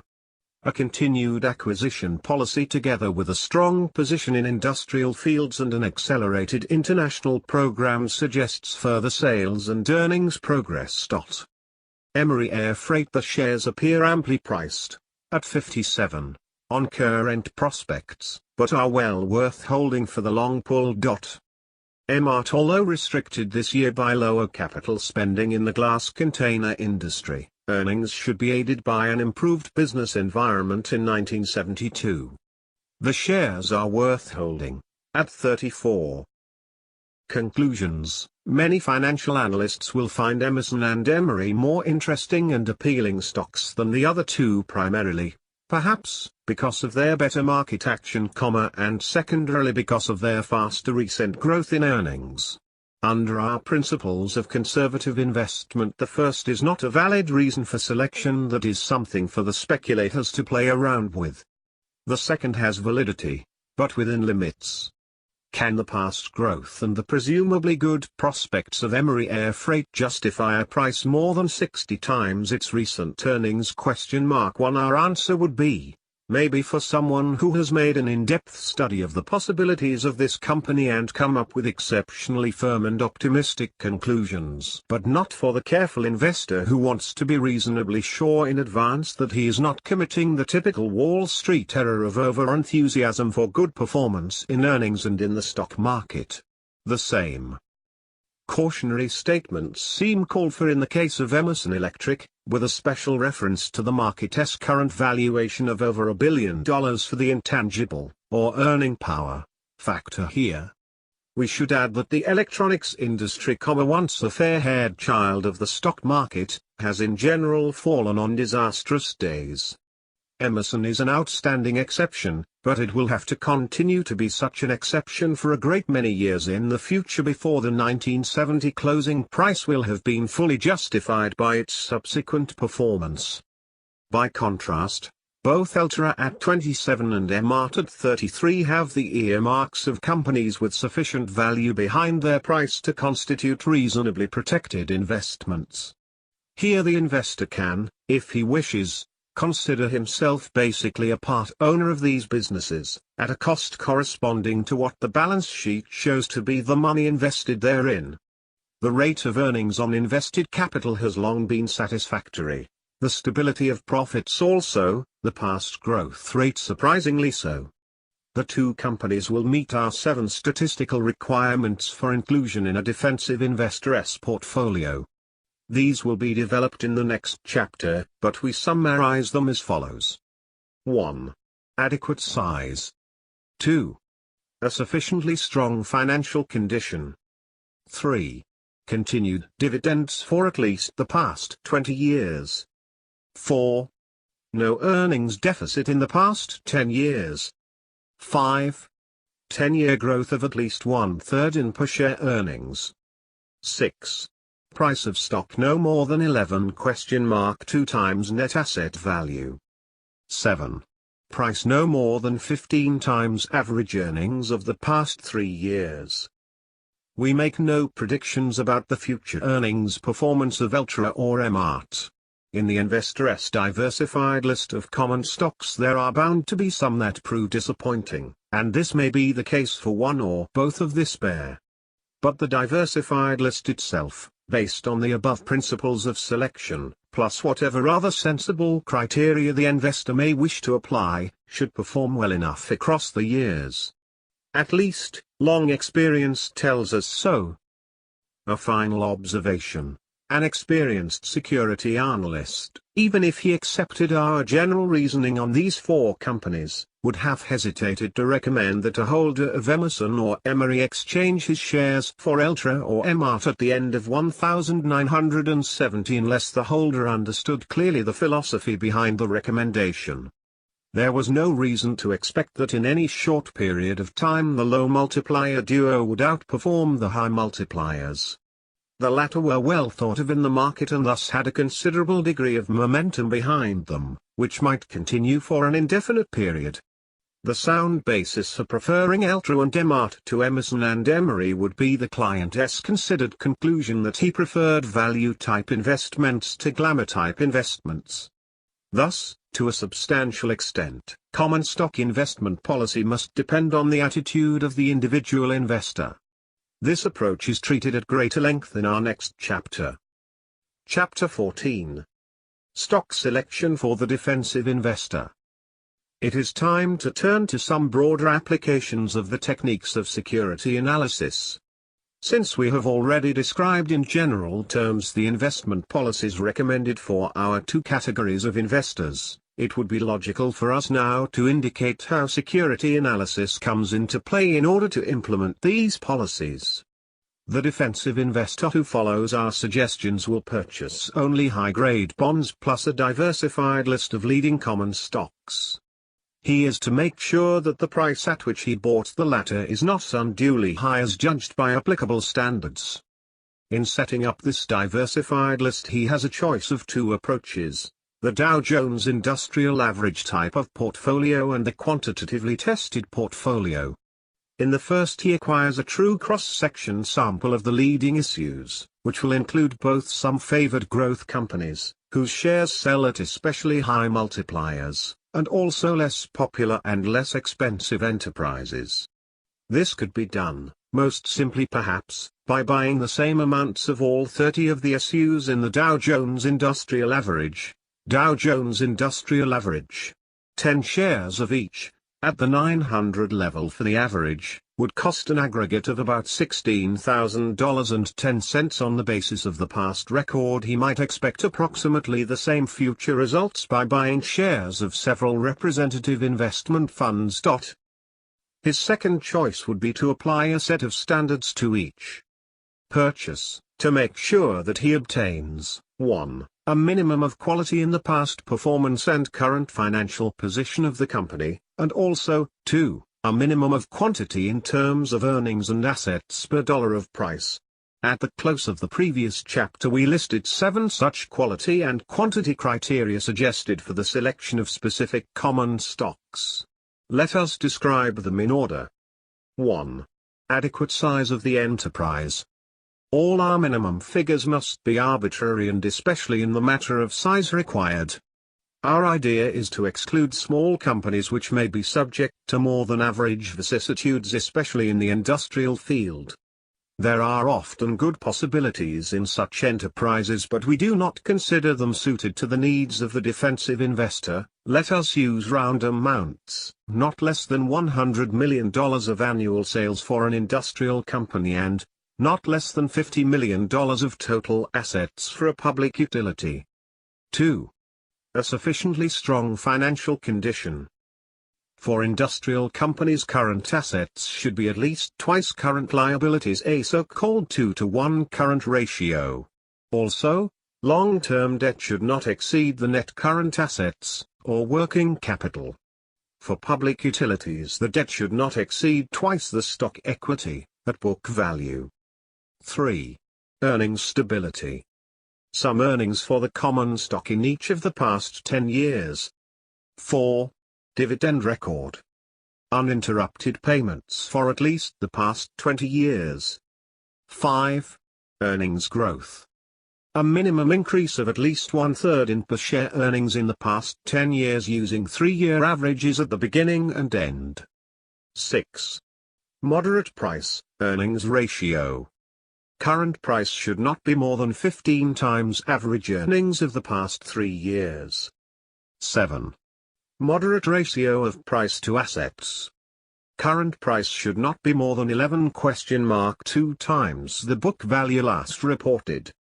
However, a multiplier of earnings below 15 could justify a correspondingly higher multiplier of assets.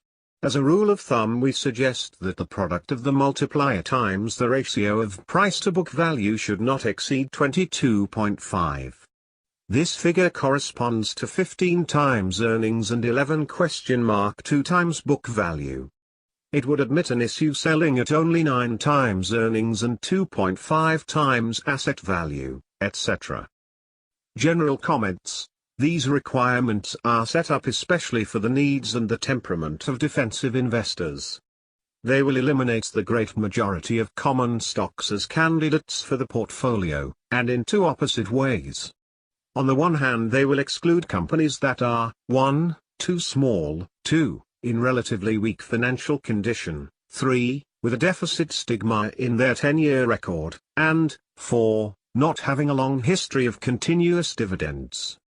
Of these tests, the most severe under recent financial conditions are those of financial strength.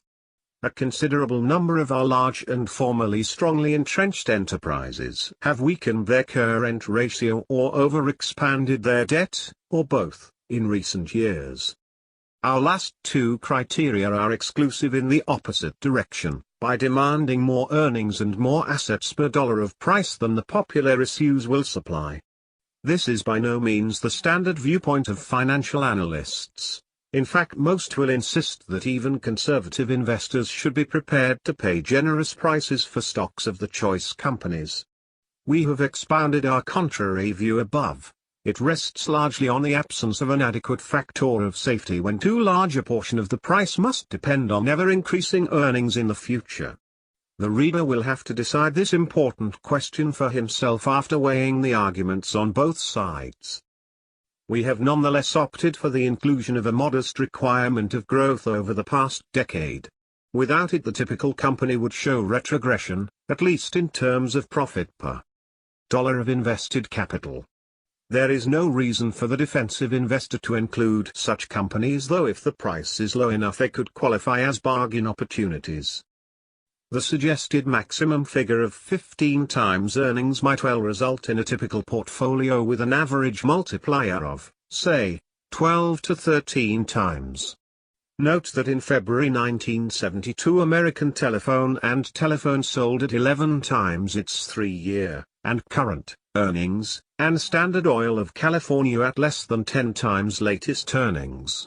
Our basic recommendation is that the stock portfolio, when acquired, should have an overall earnings, price ratio, the reverse of the PE ratio, at least as high as the current high-grade bond rate. This would mean a PE ratio no higher than 13.3 against an AA bond yield of 7.5%.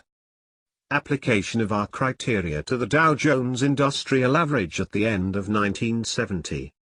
All of our suggested criteria were satisfied by the Dow Jones Industrial Average issues at the end of 1970, but two of them just barely. Here is a survey based on the closing price of 1970 and the relevant figures. The basic data for each company are shown in tables 14.1 and 14.2. 1. Size is more than ample for each company. 2. Financial condition is adequate in the aggregate, but not for every company. 2. 3. Some dividend has been paid by every company since at least 1940. 5 of the dividend records go back to the last century. 4. The aggregate earnings have been quite stable in the past decade. None of the companies reported a deficit during the prosperous period 1961-69, but Chrysler showed a small deficit in 1970. 5. The total growth comparing three-year averages a decade apart was 77%, or about 6% per year. But 5 of the firms did not grow by 1/3. 6. The ratio of year-end price to three-year average earnings was 839 to $55.50, or 15-to-1, right at our suggested upper limit. 7. The ratio of price to net asset value was 839 to 562, also just within our suggested limit of 11?2-to-1. If, however, we wish to apply the same 7 criteria to each individual company, we would find that only 5 of them would meet our requirements. These would be American Can, American Telephone and Tel, Anaconda, Swift, and Woolworth. The totals for these 5 appear in Table 14.3. Naturally, they make a much better statistical showing than the Dow Jones Industrial Average as a whole, except in the past growth rate. 3. Our application of specific criteria to this select group of industrial stocks indicates that the number meeting every one of our tests will be a relatively small percentage of all listed industrial issues. We hazard the guess that about 100 issues of this sort could have been found in the Standard & Poor's stock guide at the end of 1970, just about enough to provide the investor with a satisfactory range of personal choice. The public utility solution. If we turn now to the field of public utility stocks, we find a much more comfortable and inviting situation for the investor. Here the vast majority of issues appear to be cut out by their performance record and their price ratios, in accordance with the defensive investor's needs as we judge them.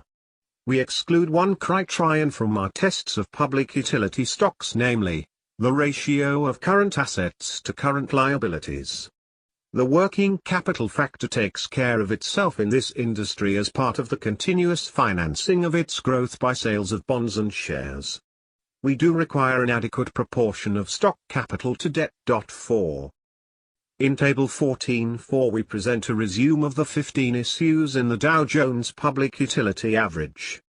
For comparison, Table 14.5 gives a similar picture of a random selection of 15 other utilities taken from the New York Stock Exchange list. As 1972 began, the defensive investor could have had quite a wide choice of utility common stocks, each of which would have met our requirements for both performance and price. These companies offered him everything he had a right to demand from simply chosen common stock investments. In comparison with prominent industrial companies as represented by the Dow Jones Industrial Average, they offered almost as good a record of past growth, plus smaller fluctuations in the annual figures, both at a lower price in relation to earnings and assets. The dividend return was significantly higher. The position of the utilities as regulated monopolies is assuredly more of an advantage than a disadvantage for the conservative investor. Under law, they are entitled to charge rates sufficiently remunerative to attract the capital they need for their continuous expansion, and this implies adequate offsets to inflated costs. While the process of regulation has often been cumbersome and perhaps dilatory, it has not prevented the utilities from earning a fair return on their rising invested capital over many decades. Sold and decommissioned nuclear energy plants, nor did he foresee the consequences of bungled regulation in California.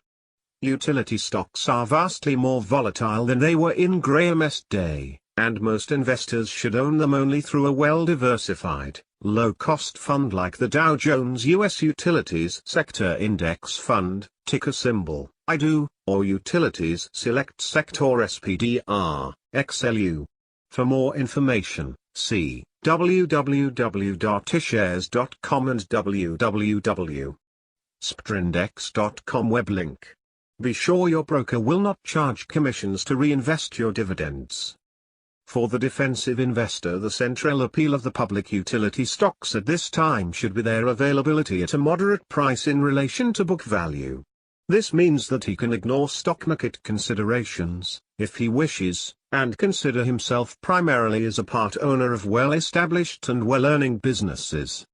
The market quotations are always there for him to take advantage of when times are propitious, either for purchases at unusually attractive low levels, or for sales when their prices seem definitely too high. The market record of the Public Utility Index is condensed in Table 14.6, along with those of other groups, indicates that there have been ample possibilities of profit in these investments in the past. While the rise has not been as great as in the industrial index, the individual utilities have shown more price stability in most periods than have other groups. It is striking to observe in this table that the relative price-earnings ratios of the industrials and the utilities have changed places during the past 2 decades. In a remarkable confirmation of Graham's point, the dull-sounding Standard & Poor's Utility Index outperformed the vaunted Nasdaq Composite Index for the 30 years ending December 31, 2002. These reversals will have more meaning for the active than for the passive investor. But they suggest that even defensive portfolios should be changed from time to time, especially if the securities purchased have an apparently excessive advance and can be replaced by issues much more reasonably priced. Alas! There will be capital gains taxes to pay, which for the typical investor seems to be about the same as the devil to pay. Our old ally, experience, tells us here that it is better to sell and pay the tax than not sell and repent. Investing in stocks of financial enterprises. A considerable variety of concerns may be ranged under the rubric of financial companies.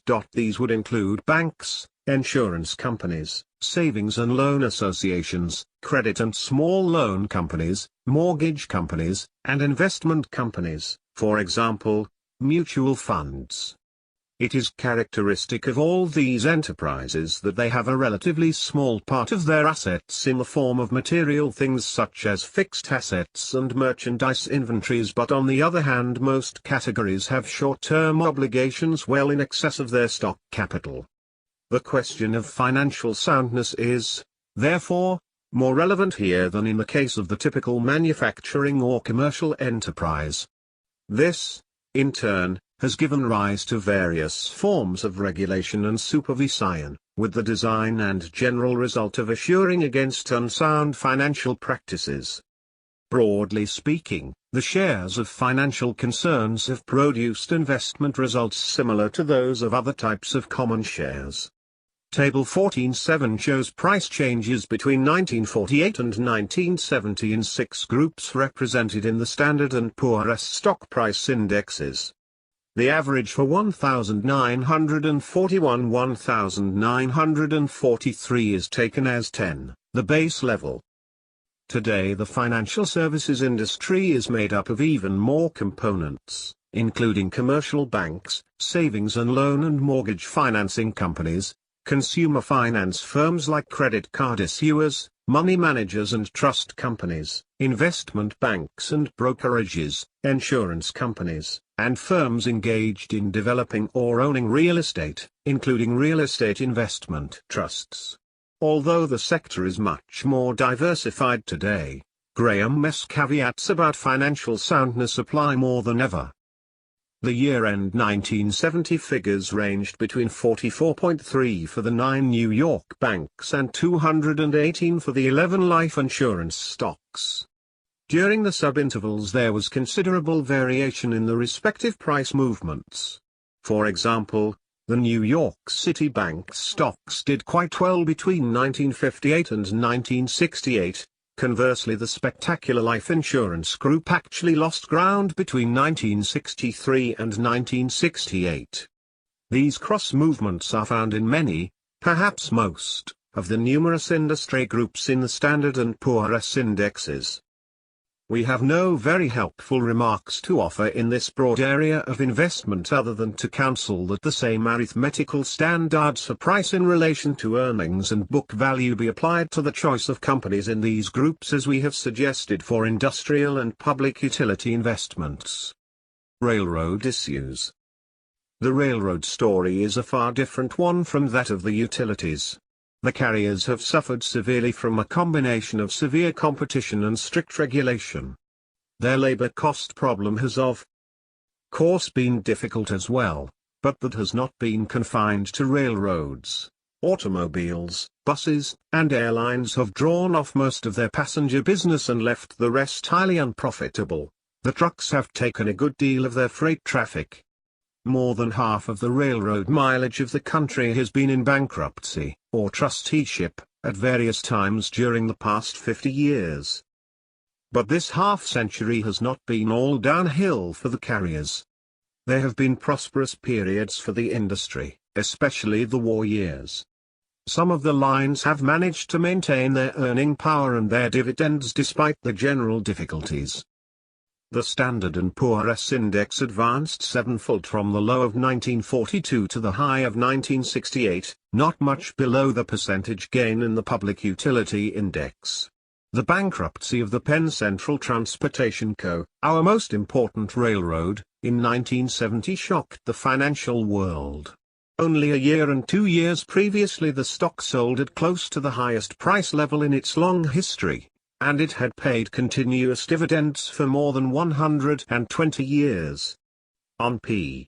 423 below we present a brief analysis of this railroad to illustrate how a competent student could have detected the developing weaknesses in the company's picture and counseled against ownership of its securities. The market level of railroad shares as a whole was seriously affected by this financial disaster.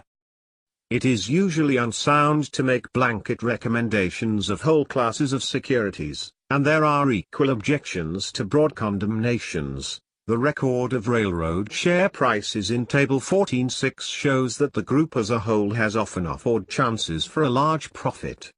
But in our view the great advances were in themselves largely unwarranted. Let us confine our suggestion to this. There is no compelling reason for the investor to own railroad shares. Before he buys any he should make sure that he is getting so much value for his money that it would be unreasonable to look for something else instead. Selectivity for the defensive investor. Every investor would like his list to be no better or more promising than the average. Hence the reader will ask whether, if he gets himself a competent advisor or security analyst, he should not be able to count on being supplied with an investment package of really superior merits. After all, he may say, the rules you have outlined are pretty simple and easy-going. A highly trained analyst ought to be able to use all his skill and techniques to improve substantially on something as obvious as the Dow Jones list. If not, what good are all his statistics, calculations, and pontifical judgments? Suppose, as a practical test, we had asked 100 security analysts to choose the best 5 stocks in the Dow Jones average, to be bought at the end of 1970. Few would have come up with identical choices and many of the lists would have differed completely from each other. This is not so surprising as it may at first appear. The underlying reason is that the current price of each prominent stock pretty well reflects the salient factors in its financial record plus the general opinion as to its future prospects. Hence the view of any analyst that one stock is a better buy than the rest must arise to a great extent from his personal partialities and expectations, or from the placing of his emphasis on one set of factors rather than on another in his work of evaluation. If all analysts were agreed that one particular stock was better than all the rest, that issue would quickly advance to a price which would offset all of its previous advantages. Our statement that the current price reflects both known facts and future expectations was intended to emphasize the double basis for market valuations. Corresponding with these two kinds of value elements are two basically different approaches to security analysis. To be sure, every competent analyst looks forward to the future rather than backward to the past, and he realizes that his work will prove good or bad depending on what will happen and not on what has happened. Nevertheless, the future itself can be approached in two different ways, which may be called the way of prediction, or projection, and the way of protection. Those who emphasize prediction will endeavor to anticipate fairly accurately just what the company will accomplish in future years, in particular whether earnings will show pronounced and persistent growth. These conclusions may be based on a very careful study of such factors as supply and demand in the industry, or volume, price, and costs, or else they may be derived from rather naive projection of the line of past growth into the future. If these authorities are convinced that the fairly long-term prospects are unusually favorable, they will almost always recommend the stock for purchase without paying too much regard to the level at which it is selling. Such, for example, was the general attitude with respect to the air transport stocks, an attitude that persisted for many years despite the distressingly bad results often shown after 1946. In the introduction we have commented on the disparity between the strong price action and the relatively disappointing earnings record of this industry. By contrast, those who emphasize protection are always especially concerned with the price of the issue at the time of study. Their main effort is to assure themselves of a substantial margin of indicated present value above the market price, which margin could absorb unfavorable developments in the future. Generally speaking, therefore, it is not so necessary for them to be enthusiastic over the company's long-run prospects as it is to be reasonably confident that the enterprise will get along. The first, or predictive, approach could also be called the qualitative approach, since it emphasizes prospects, management, and other non-measurable, albeit highly important, factors that go under the heading of quality. The second, or protective, approach may be called the quantitative or statistical approach, since it emphasizes the measurable relationships between selling price and earnings, assets, dividends, and so forth. Incidentally, the quantitative method is really an extension into the field of common stocks of the viewpoint that security analysis has found to be sound in the selection of bonds and preferred stocks for investment. In our own attitude and professional work we were always committed to the quantitative approach. From the first we wanted to make sure that we were getting ample value for our money in concrete, demonstrable terms. We were not willing to accept the prospects and promises of the future as compensation for a lack of sufficient value in hand. This has by no means been the standard viewpoint among investment authorities.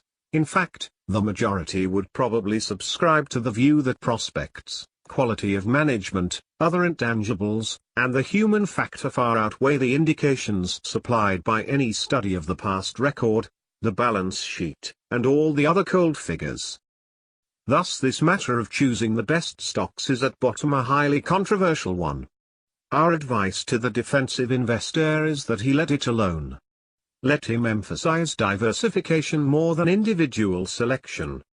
Incidentally, the universally accepted idea of diversification is, in part at least, the negation of the ambitious pretensions of selectivity. If one could select the best stocks unerringly, one would only lose by diversifying. Yet within the limits of the four most general rules of common stock selection suggested for the defensive investor, on pp. 114-115, there is room for a rather considerable freedom of preference. At the worst the indulgence of Such preferences should do no harm. Beyond that, it may add something worthwhile to the results.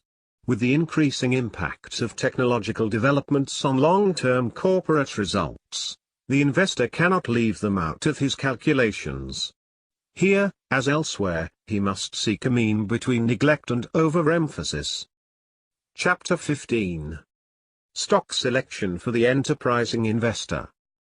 In the previous chapter we have dealt with common stock selection in terms of broad groups of eligible securities, from which the defensive investor is free to make up any list that he or his advisor prefers, provided adequate diversification is achieved.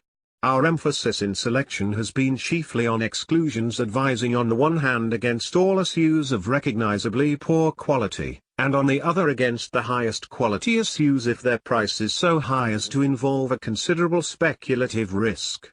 In this chapter, addressed to the enterprising investor, we must consider the possibilities and the means of making individual selections which are likely to prove more profitable than an across-the-board average. What are the prospects of doing this successfully? We would be less than frank, as the euphemism goes, if we did not at the outset express some grave reservations on this score. At first blush the case for successful selection appears self-evident. To get average results E.G, equivalent to the performance of the GIA, should require no special ability of any kind. All that is needed is a portfolio identical with, or similar to, those 30 prominent issues. Surely, then, by the exercise of even a moderate degree of skill derived from study, experience, and native ability, it should be possible to obtain substantially better results than the Dow Jones Industrial Average. Yet there is considerable and impressive evidence to the effect that this is very hard to do, even though the qualifications of those trying it are of the highest. The evidence lies in the record of the numerous investment companies, or funds, which have been in operation for many years.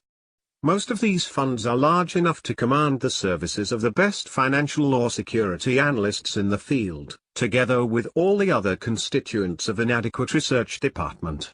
Their expenses of operation, when spread over their ample capital, average about 0.5% a year thereon, or less.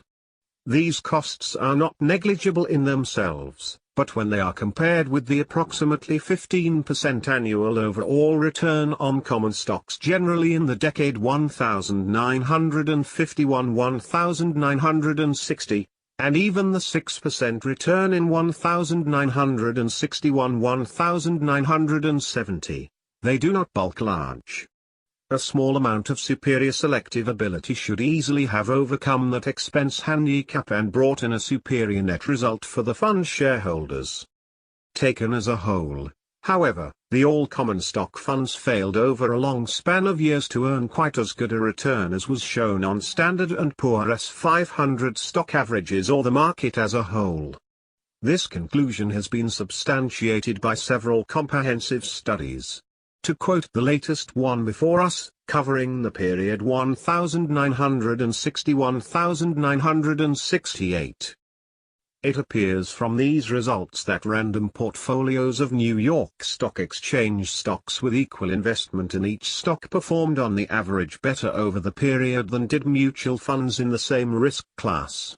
The differences were fairly substantial for the low and medium risk portfolios, 3.7% and 2.5% respectively per annum, but quite small for the high-risk portfolios, 0.2% per annum.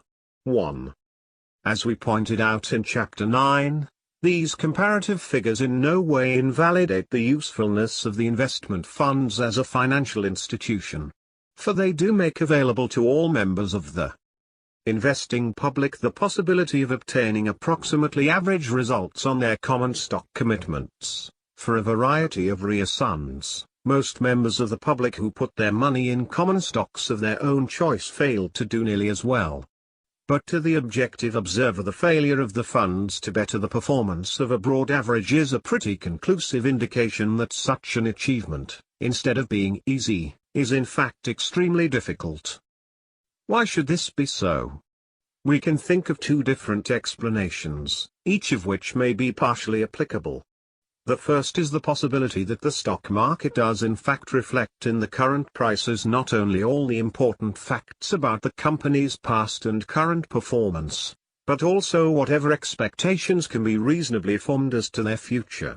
If this is so, then the diverse market movements which subsequently take place, and these are often extreme, must be the result of new developments and probabilities that could not be reliably foreseen. This would make the price movements essentially fortuitous and random.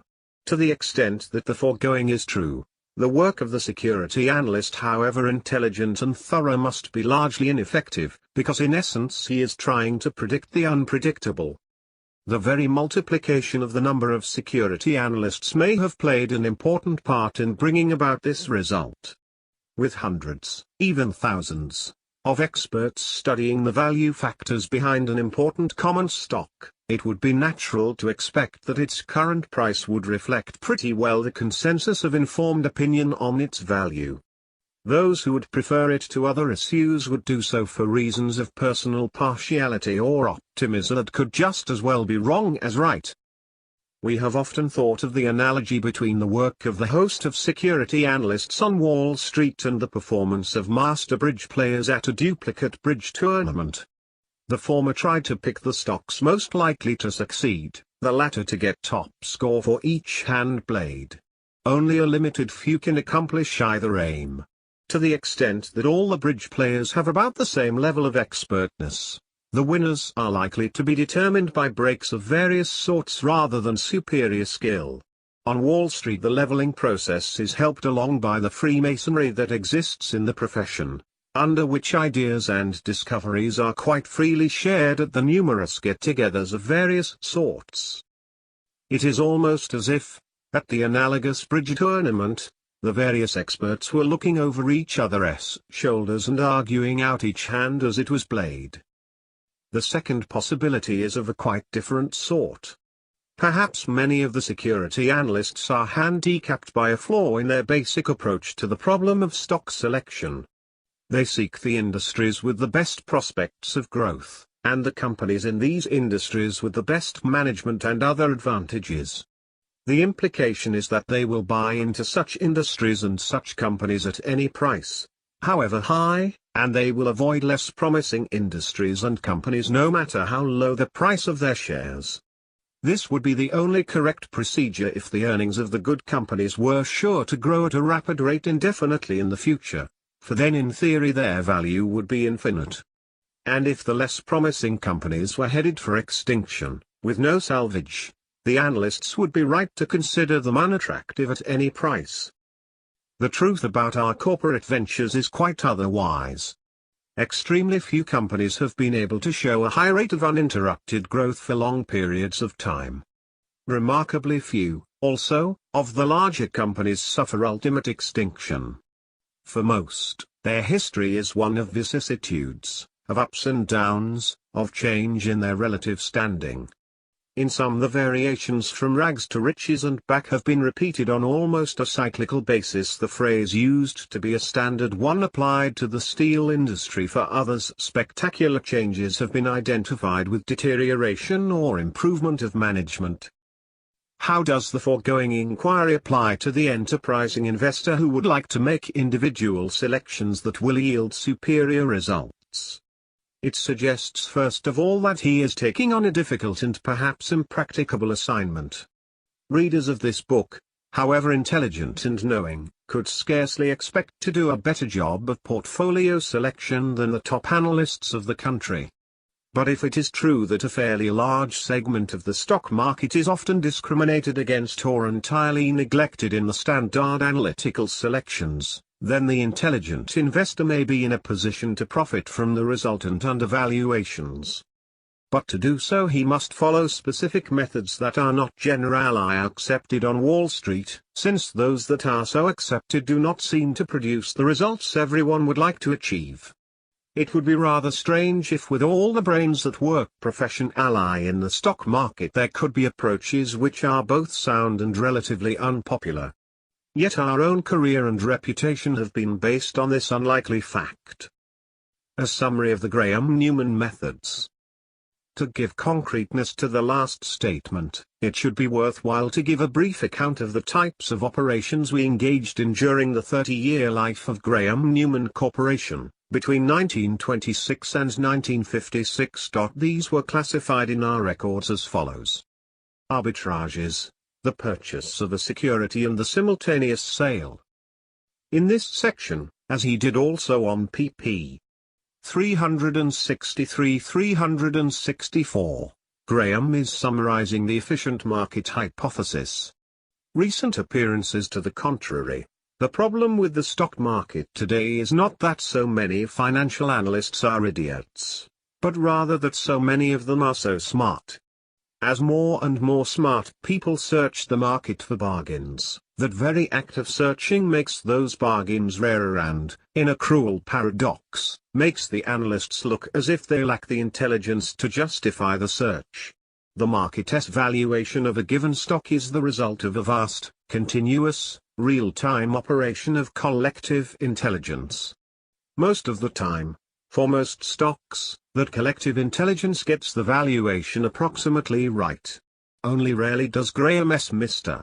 Market, see Chapter 8, send prices wildly out of whack. Graham launched Graham Newman Corporation in January 1936, and dissolved it when he retired from active money management in 1956. It was the successor to a partnership called the Benjamin Graham Joint Account, which he ran from January 1926 through December 1935. Stock selection for the enterprising investor: 381. Of one or more other securities into which it was to be exchanged under a plan of reorganization, merger, or the like. Liquidations: purchase of shares which were to receive one or more cash payments in liquidation of the company's assets. Operations of these two classes were selected on the twin basis of a calculated annual return of 20% or more, and b. our judgment that the chance of a successful outcome was at least 4 out of 5. Related hedges: the purchase of convertible bonds or convertible preferred shares, and the simultaneous sale of the common stock into which they were exchangeable. The position was established at close to a parity basis I.E., at a small maximum loss if the senior issue had actually to be converted and the operation closed out in that way.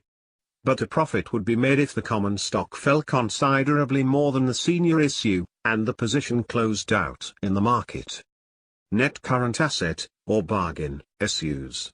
The idea here was to acquire as many issues as possible at a cost for each of less than their book value in terms of net current assets alone I.E., giving no value to the plant account and other assets. Our purchases were made typically at 2/3 or less of such stripped-down asset value. In most years we carried a wide diversification here, at least 100 different issues. We should add that from time to time we had some large-scale acquisitions of the control type, but these are not relevant to the present discussion. We kept close track of the results shown by each class of operation. In consequence of these follow-ups we discontinued 2 broader fields, which were found not to have shown satisfactory overall results. The first was the purchase of apparently attractive issues based on our general analysis which were not obtainable at less than their working capital value alone. The second were unrelated hedging operations, in which the purchased security was not exchangeable for the common shares sold. Such operations correspond roughly to those recently embarked on by the new group of hedge funds in the investment company field.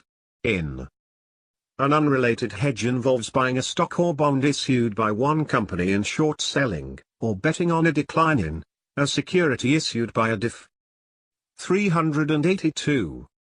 Both cases a study of the results realized by us over a period of 10 years or more led us to conclude that the profits were not sufficiently dependable and the operations not sufficiently headache-proof to justify our continuing them. Hence from 1939 on our operations were limited to self-liquidating situations, related hedges, working capital bargains, and a few control operations. Each of these classes gave us quite consistently satisfactory results from then on, with the special fiat that the related hedges turned in good profits in the bear markets when our undervalued issues were not doing so well. We hesitate to prescribe our own diet for any large number of intelligent investors. Obviously, the professional techniques we have followed are not suitable for the defensive investor, who by definition is an amateur. As for the aggressive investor, perhaps only a small minority of them would have the type of temperament needed to limit themselves so severely to only a relatively small part of the world of securities.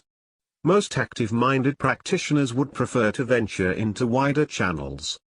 Their natural hunting grounds would be the entire field of securities that they felt, a. were certainly not overvalued by conservative measures, and, b. appeared decidedly more attractive because of their prospects or past record, or both than the average common stock.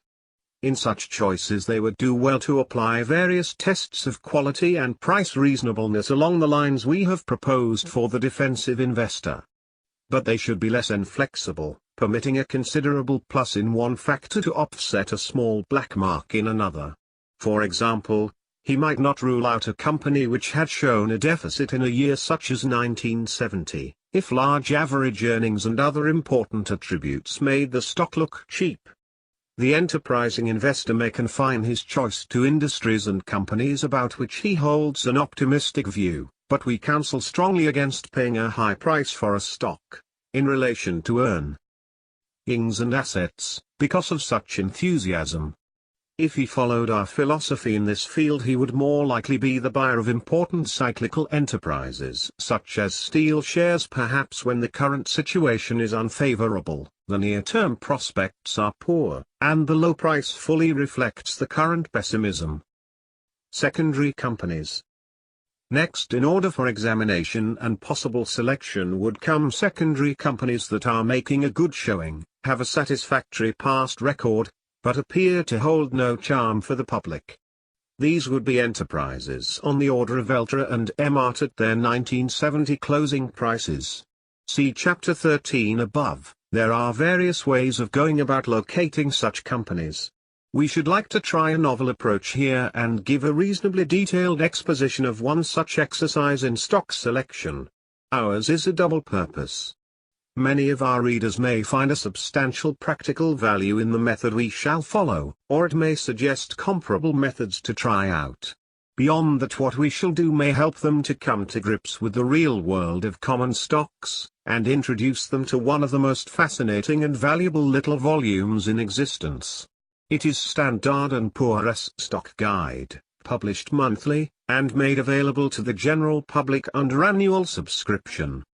In addition, many brokerage firms distribute the guide to their clients, on request. The great bulk of the guide is given over to about 230 pages of condensed statistical information on the stocks of more than 4,500 companies. These include all the issues listed on the various exchanges, say 3,000, plus some 1,500 unlisted issues. Most of the items needed for a first and even a second look at a given company appear in this compendium. From our viewpoint, the important missing datum is the net asset value, or book value, per share, which can be found in the larger Standard & Poor's volumes and elsewhere. The investor who likes to play around with corporate figures will find himself in clover with the stock guide. He can open to any page and see before his eyes a condensed panorama of the splendors and miseries of the stock market, with all-time high and low prices going as far back as 1936, when available. He will find companies that have multiplied their price 2,000 times from the minuscule low to the majestic high. For prestigious IBM the growth was only 333 times in that period. He will find, not so exceptionally, a company whose shares advanced from 3?8 to 68, and then fell back to 3.2 in the dividend record column. He will find one that goes back to 1,791 paid by Industrial National Bank of Rhode Island, which recently saw fit to change its ancient corporate name. If he looks at the guide for the year end 1969, he will read that Penn Central Company, as successor to Pennsylvania Railroad, has been paying dividends steadily since 1848. Alas, it was doomed to bankruptcy a few months later. He will find a company selling at only 2 times its last reported earnings, and another selling at 99 times such earnings. 3. In most cases he will find it difficult to tell the line of business from the corporate name. For one U.S. Steel there will be 3 called such things as ITI Corporation, Bakery Stuff, or Santa Fe Industries, mainly the large railroad. He can feast on an extraordinary variety of price histories, dividend and earnings histories, financial positions, capitalization setups, and whatnot. Backward-leaning conservatism, run-of-the-mine featureless companies, the most peculiar combinations of principal business, all kinds of Wall Street gadgets and widgets, they are all there, waiting to be browsed over, or studied with a serious objective. The guides give in separate columns the current dividend yields and price earnings ratios, based on latest 12-month figures, wherever applicable. It is this last item that puts us on the track of our exercise in common stock selection. A winnowing of the stock guide. Suppose we look for a simple prima facie indication that a stock is cheap.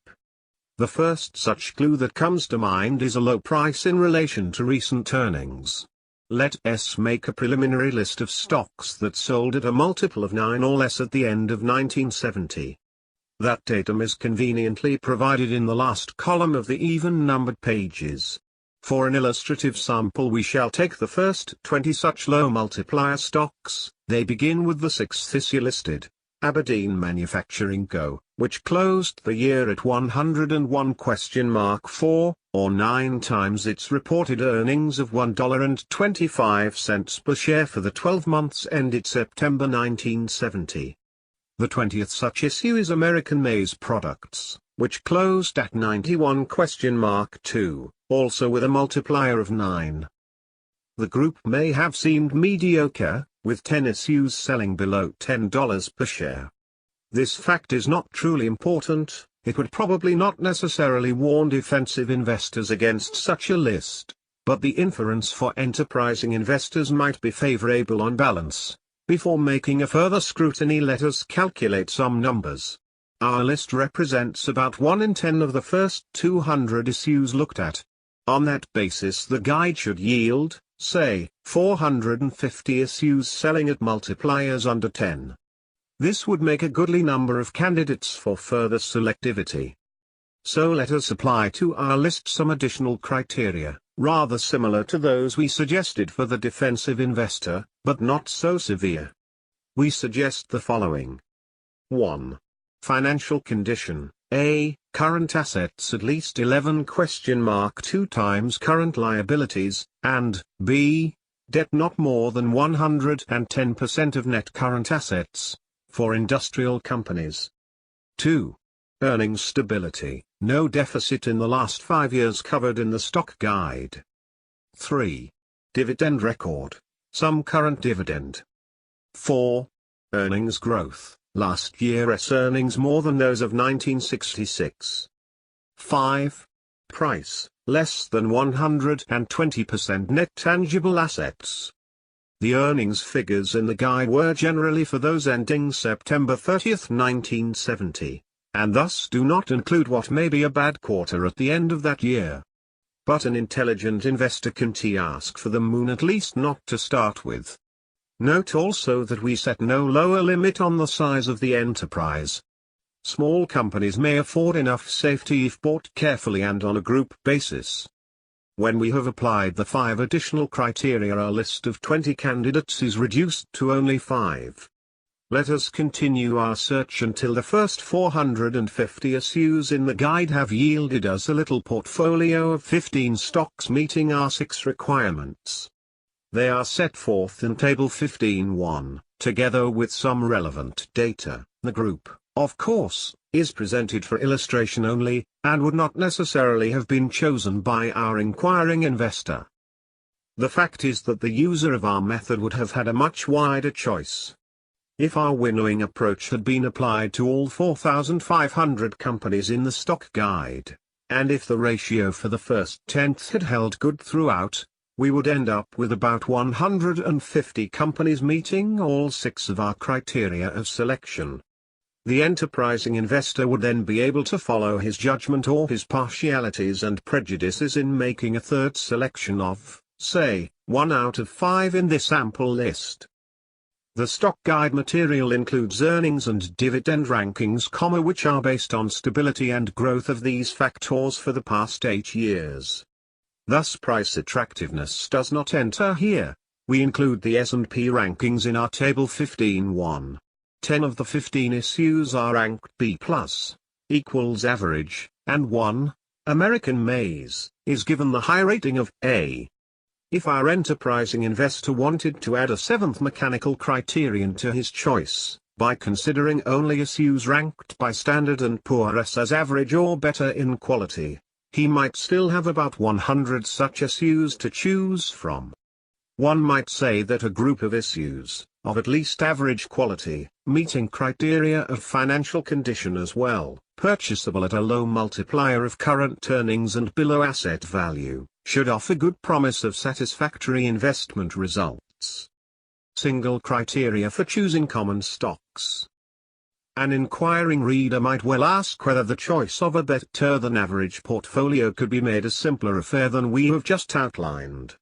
Could a single plausible criterion be used to good advantage, such as a low price, earnings ratio, or a high dividend return, or a large asset value? The 2 methods of this sort that we have found to give quite consistently good results in the longer past have been, A. the purchase of low multiplier stocks of important companies, such as the Dow Jones Industrial Average List, and B. the choice of a diversified group of stocks selling under their net current asset value, or working capital value. We have already pointed out that the low multiplier criterion applied to the Dow Jones Industrial Average at the end of 1968 worked out badly when the results are measured to mid-1971. The record of common stock purchases made at a price below their working capital value has no such bad mark against it. The drawback here has been the drying up of such opportunities during most of the past decade. What about other bases of choice? In writing this book we have made a series of experiments, each based on a single, fairly obvious criterion. The data used would be readily found in the Standard & Poor's Stock Guide. In all cases a 30-stock portfolio was assumed to have been acquired at the 1968 closing prices and then revalued at June 30, 1971. The separate criteria applied were the following, as applied to otherwise random choices: 1. A low multiplier of recent earnings, not confined to Dow Jones Industrial Average issues. 2. A high dividend return. 3. A very long dividend record. 4. A very large enterprise, as measured by number of outstanding shares. 5. A strong financial position.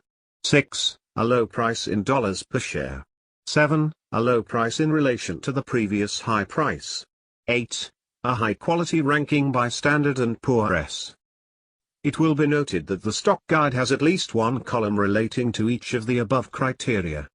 This indicates the publisher's belief that each is of importance in analyzing and choosing common stocks.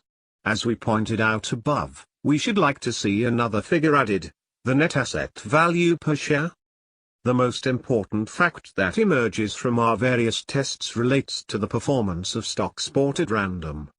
We have tested this performance for 330 stock portfolios, each made up of issues found on the first line of the December 31, 1968, stock guide and also found in the issue for August 31, 1971.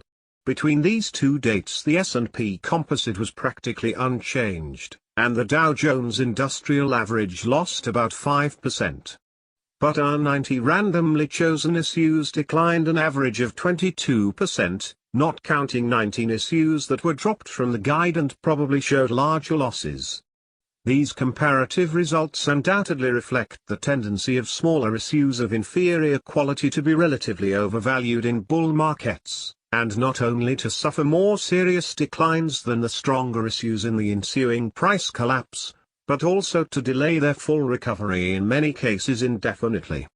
The moral for the intelligent investor is, of course, to avoid second-quality issues in making up a portfolio, unless for the enterprising investor they are demonstrable bargains.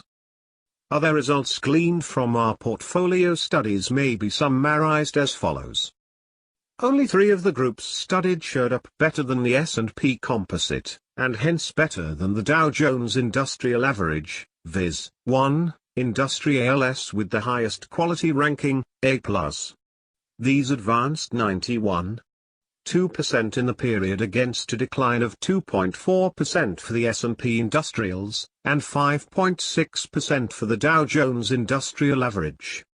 However, the 10 public utility issues rated A+ declined 18% against a decline of 14% for the 55 stock S&P Public Utility Index.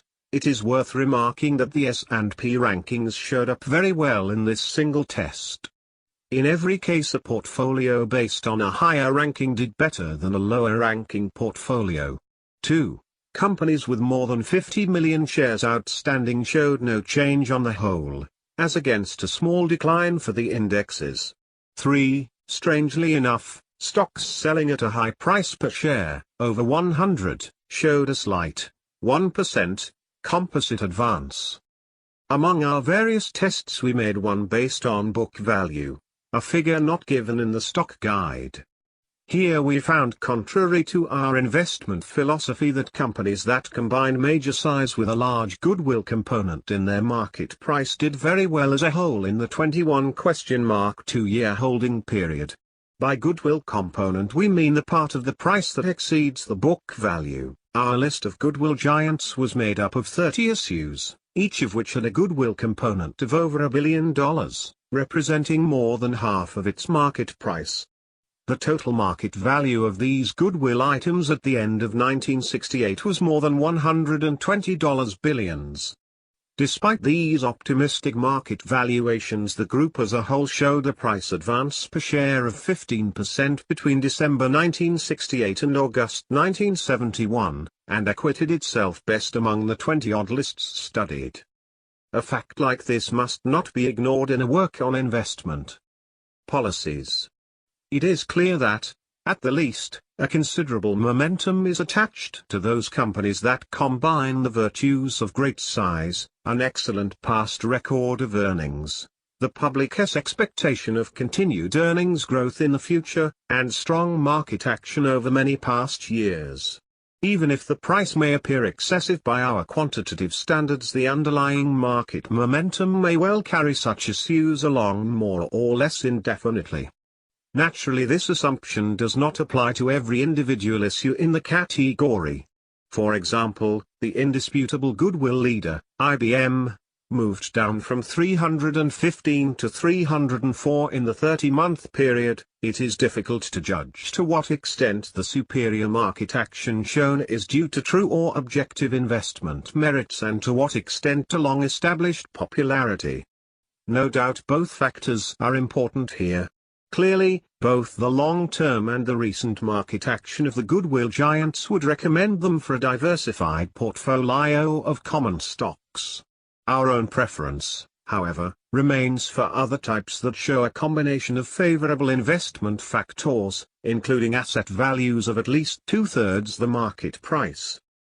The tests using other criteria indicate in general that random lists based on a single favorable factor did better than random lists chosen for the opposite factor. E.g.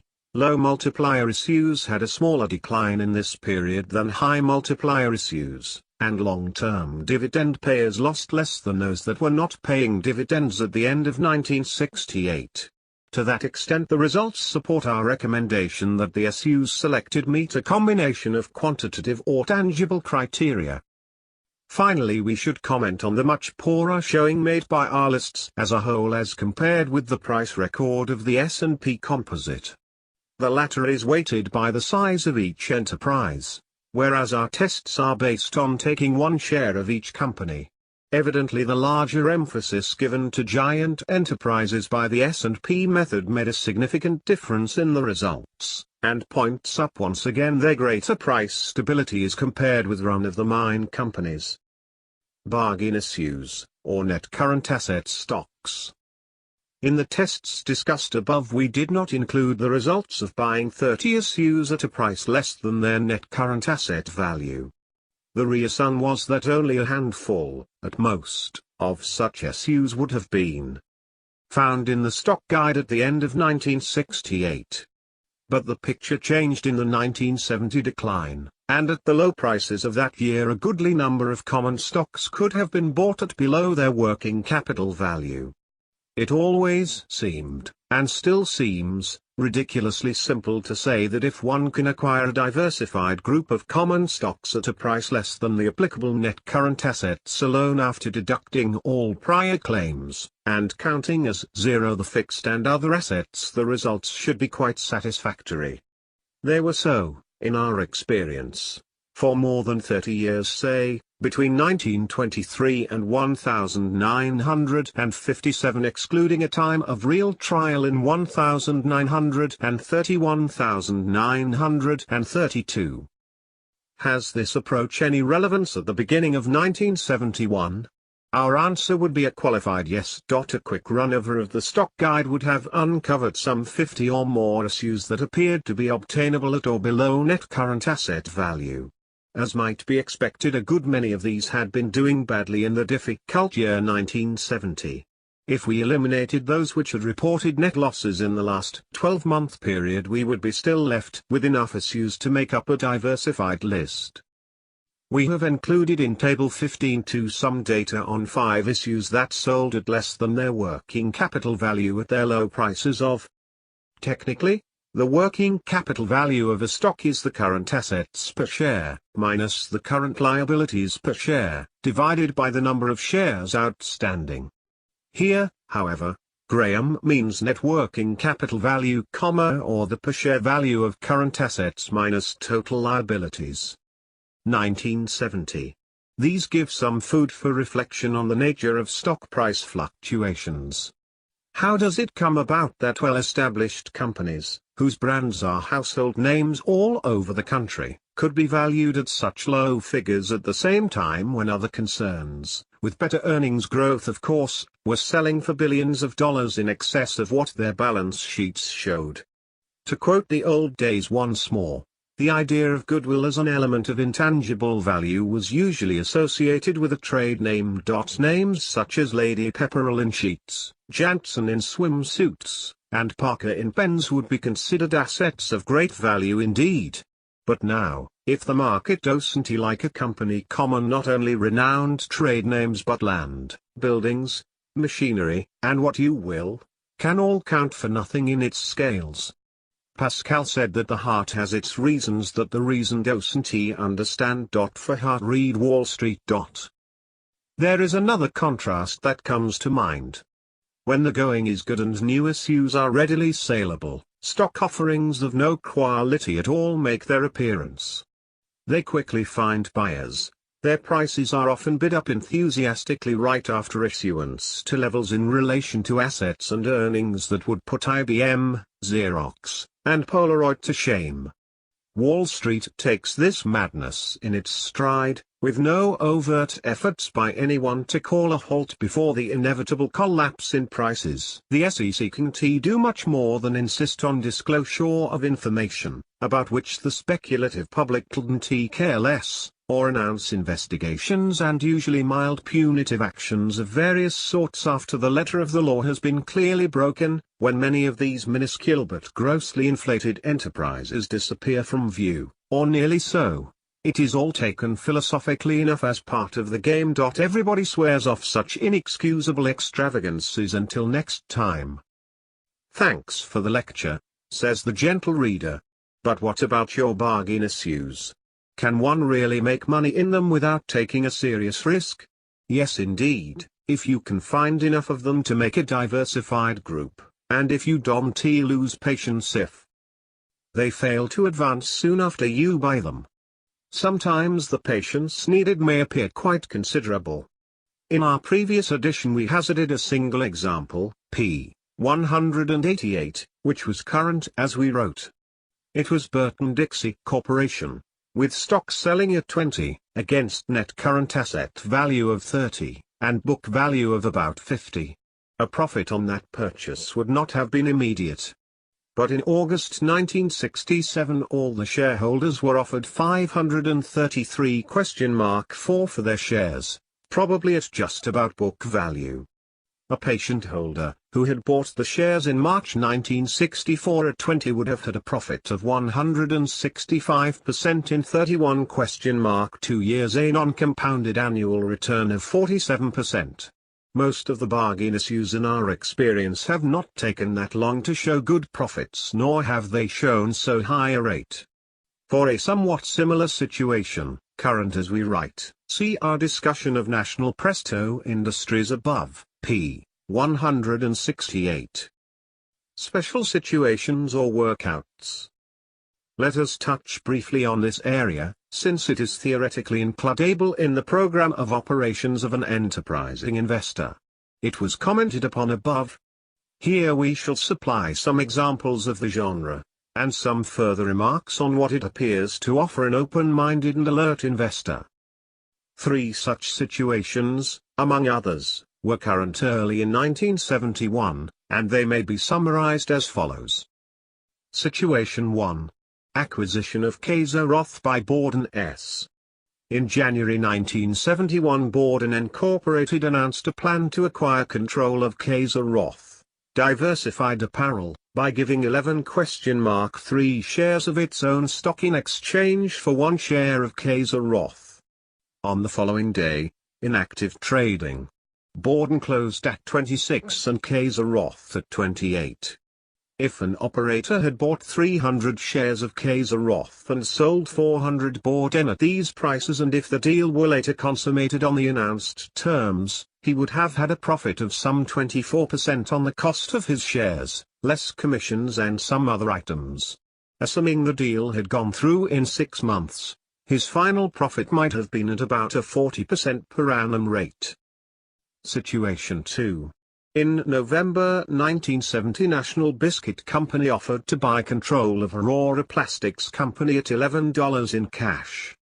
The stock was selling at about 81*2. It closed the month at 9 and continued to sell there at year-end.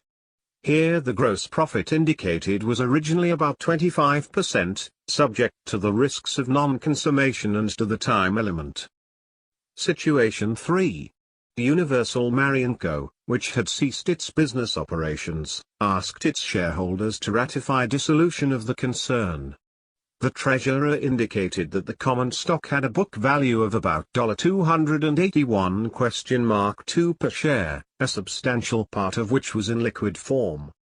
The stock closed 1970 at $211*2, indicating a possible gross profit here, if book value was realized in liquidation, of more than 30%. If operations of this kind, conducted on a diversified basis for spreading the risk, could be counted to yield annual profits of, say, 20% or better, they would undoubtedly be more than merely worthwhile. Since this is not a book on special situations, we are not going into the details of the business, for it really is a business. Let us point out 2 contradictory developments there in recent years. On the one hand, the number of deals to choose from has increased enormously, as compared with, say, 10 years ago. This is a consequence of what might be called a mania of corporations to diversify their activities through various types of acquisitions, etc. In 1970 the number of merger announcements aggregated some 5,000. Down from over 6,000 in 1969. The total money values involved in these deals amounted to many, many billions. Perhaps only a small fraction of the 5,000 announcements could have presented a clear-cut opportunity for purchase of shares by a special situations man, but this fraction was still large enough to keep him busy studying, picking, and choosing. The other side of the picture is that an increasing proportion of the mergers announced failed to be consummated. In such cases, of course, the aim for profit is not realized, and is likely to be replaced by a more or less serious loss. Reasons for non-success are numerous, including antitrust intervention, shareholder opposition, change in market conditions, unfavorable indications from further study, inability to agree on details, and others. The trick here, of course, is to have the judgment, buttressed by experience, to pick the deals most likely to succeed and also those which are likely to occasion the smallest loss if they fail. As discussed in the commentary on Chapter 7, merger arbitrage is wholly inappropriate for most individual investors. Further comment on the examples above. Kayser-Roth. The directors of this company had already rejected, in January 1971, the Borden proposal when this chapter was written. If the operation had been undone immediately, the overall loss, including commissions, would have been about 12% of the cost of the Kayser-Roth shares. Aurora Plastics. Because of the bad showing of this company in 1970, the takeover terms were renegotiated and the price reduced to $101?2. The shares were paid for at the end of May. The annual rate of return realized here was about 25%. Universal Marion. This company promptly made an initial distribution in cash and stock worth about $7 per share, reducing the investment to say $141?2. However, the market price fell as low as 13 subsequently, casting doubt on the ultimate outcome of the liquidation. Assuming that the three examples given are fairly representative of workout or arbitrage opportunities as a whole in 1971, it is clear that they are not attractive if entered into upon a random basis. This has become more than ever a field for professionals, with the requisite experience and judgment. There is an interesting sidelight on our Kayser-Roth example. Late in 1971 the price fell below 20 while Borden was selling at 25, equivalent to 33 for Kayser-Roth under the terms of the exchange offer. It would appear that either the directors had made a great mistake in turning down that opportunity or the shares of Kayser-Roth were now badly undervalued in the market. Something for a security analyst to look into. Chapter 16. Convertible issues and warrants. Convertible bonds and preferred stocks have been taking on a predominant importance in recent years in the field of senior financing. As a parallel development, stock option warrants, which are long-term rights to buy common shares at stipulated prices, have become more and more numerous. More than half the preferred issues now quoted in the Standard & Poor's stock guide have conversion privileges, and this has been true also of a major part of the corporate bond financing in 1968-1970. There are at least 60 different series of stock option warrants dealt in on the American Stock Exchange. In 1970, for the first time in its history, the New York Stock Exchange listed an issue of long-term warrants, giving rights to buy 31,400,000 American telephone and telephone shares at $52 each. With Mother Bell now leading that procession, it is bound to be augmented by many new fabricators of warrants. As we shall point out later, they are a fabrication in more than one sense. In the overall picture, the convertible issues rank as much more important than the warrants, and we shall discuss them first. There are two main aspects to be considered from the standpoint of the investor. First, how do they rank as investment opportunities and risks? Second, how does their existence affect the value of the related common stock issues? Convertible issues are claimed to be especially advantageous to both the investor and the issuing corporation.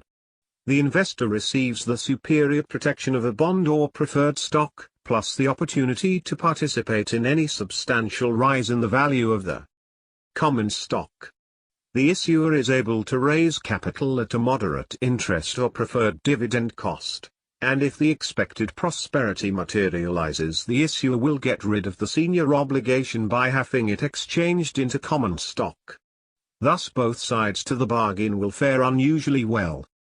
Obviously the foregoing paragraph must overstate the case somewhere, for you cannot by a mere ingenious device make a bargain much better for both sides. In exchange for the conversion privilege, the investor usually gives up something important in quality or yield, or both. One conversely, if the company gets its money at lower cost because of the conversion feature, it is surrendering in return part of the common shareholders' claim to future enhancement. On this subject there are a number of tricky arguments to be advanced, both pro and con. The safest conclusion that can be reached is that convertible issues are like any other form of security, in that their form itself guarantees neither attractiveness nor unattractiveness. That question will depend on all the facts surrounding the individual issue. We do know, however, that the group of convertible issues floated during the latter part of a bull market are bound to yield unsatisfactory results as a whole. It is at such optimistic periods, unfortunately, that most of the convertible financing has been done in the past. The poor consequences must be inevitable, from the timing itself, since a wide decline in the stock market must invariably make the conversion privilege much less attractive and often, also, call into question the underlying safety of the issue itself. As a group illustration we shall retain the example used in our first edition of the relative price behavior of convertible and straight, non-convertible, preferreds offered in 1946, the closing year of the bull market preceding the extraordinary one that began in 1949. A comparable presentation is difficult to make for the years 1967–1970, because there were virtually no new offerings of non-convertibles in those years. But it is easy to demonstrate that the average price decline of convertible preferred stocks from December 1967 to December 1970 was greater than that for common stocks as a whole, which lost only 5%. Also the convertibles seem to have done quite a bit worse than the older straight preferred shares during the period December 1968 to December 1970, as is shown by the sample of 20 issues of each kind in Table 16.2. These comparisons would demonstrate that convertible securities as a whole have relatively poor quality as senior issues and also are tied to common stocks that do worse than the general market except during a speculative upsurge. These observations do not apply to all convertible issues, of course. In the 1968 and 1969 particularly, a fair number of strong companies used convertible issues to combat the inordinately high interest rates for even first-quality bonds. But it is noteworthy that in our 20-stock sample of convertible preferreds only 1 showed an advance and 14 suffered bad declines. The conclusion to be drawn from these figures is not that convertible issues are in themselves less desirable than non-convertible or straight securities. Other things being equal, the opposite is true. But we clearly see that other things are not equal in practice and that the addition of the conversion privilege often perhaps generally betrays an absence of genuine investment quality for the issue. It is true, of course, that a convertible preferred is safer than a common stock of the same company, that is to say, it carries smaller risk of eventual loss of principal. Consequently those who buy new convertibles instead of the corresponding common stock are logical to that extent. But in most cases the common would not have been an intelligent purchase to begin with, at the ruling price, and the substitution of the convertible preferred did not improve the picture sufficiently. Furthermore, a good deal of the buying of convertibles was done by investors who had no special interest or confidence in the common stock, that is, they would never have thought of buying the common at the time, but who were tempted by what seemed an ideal combination of a prior claim plus a conversion privilege close to the current market. In a number of instances this combination has worked out well, but the statistics seem to show that it is more likely to prove a pitfall. In connection with the ownership of convertibles there is a special problem which most investors fail to realize. Even when a profit appears it brings a dilemma with it. Should the holder sell on a small rise? Should he hold for a much bigger advance? If the issue is called, as often happens when the common has gone up considerably, should he sell out then or convert into and retain the common stock? Let us talk in concrete terms. You buy a 6% bond at 100, convertible into stock at 25, that is, at the rate of 40 shares for each $1,000 bond. The stock goes to 30, which makes the bond worth at least 120, and so it sells at 125. You either sell or hold. If you hold, hoping for a higher price, you are pretty much in the position of a common shareholder, since if the stock goes down, your bond will go down too. A conservative person is likely to say that beyond 125 his position has become too speculative, and therefore he sells and makes a gratifying 25% profit. So far, so good. But pursue the matter a bit. In many cases where the holder sells at 125, the common stock continues to advance, carrying the convertible with it, and the investor experiences that peculiar pain that comes to the man who has sold out much too soon. The next time, he decides to hold for 150 or 200. The issue goes up to 140 and he does not sell. Then the market breaks and his bond slides down to 80. Again he has done the wrong thing. Aside from the mental anguish involved in making these bad guesses, and they seem to be almost inevitable, there is a real arithmetical drawback to operations in convertible issues. It may be assumed that a stern and uniform policy of selling at 25% or 30% profit will work out best as applied to many holdings. This would then mark the upper limit of profit and would be realized only on the issues that worked out well.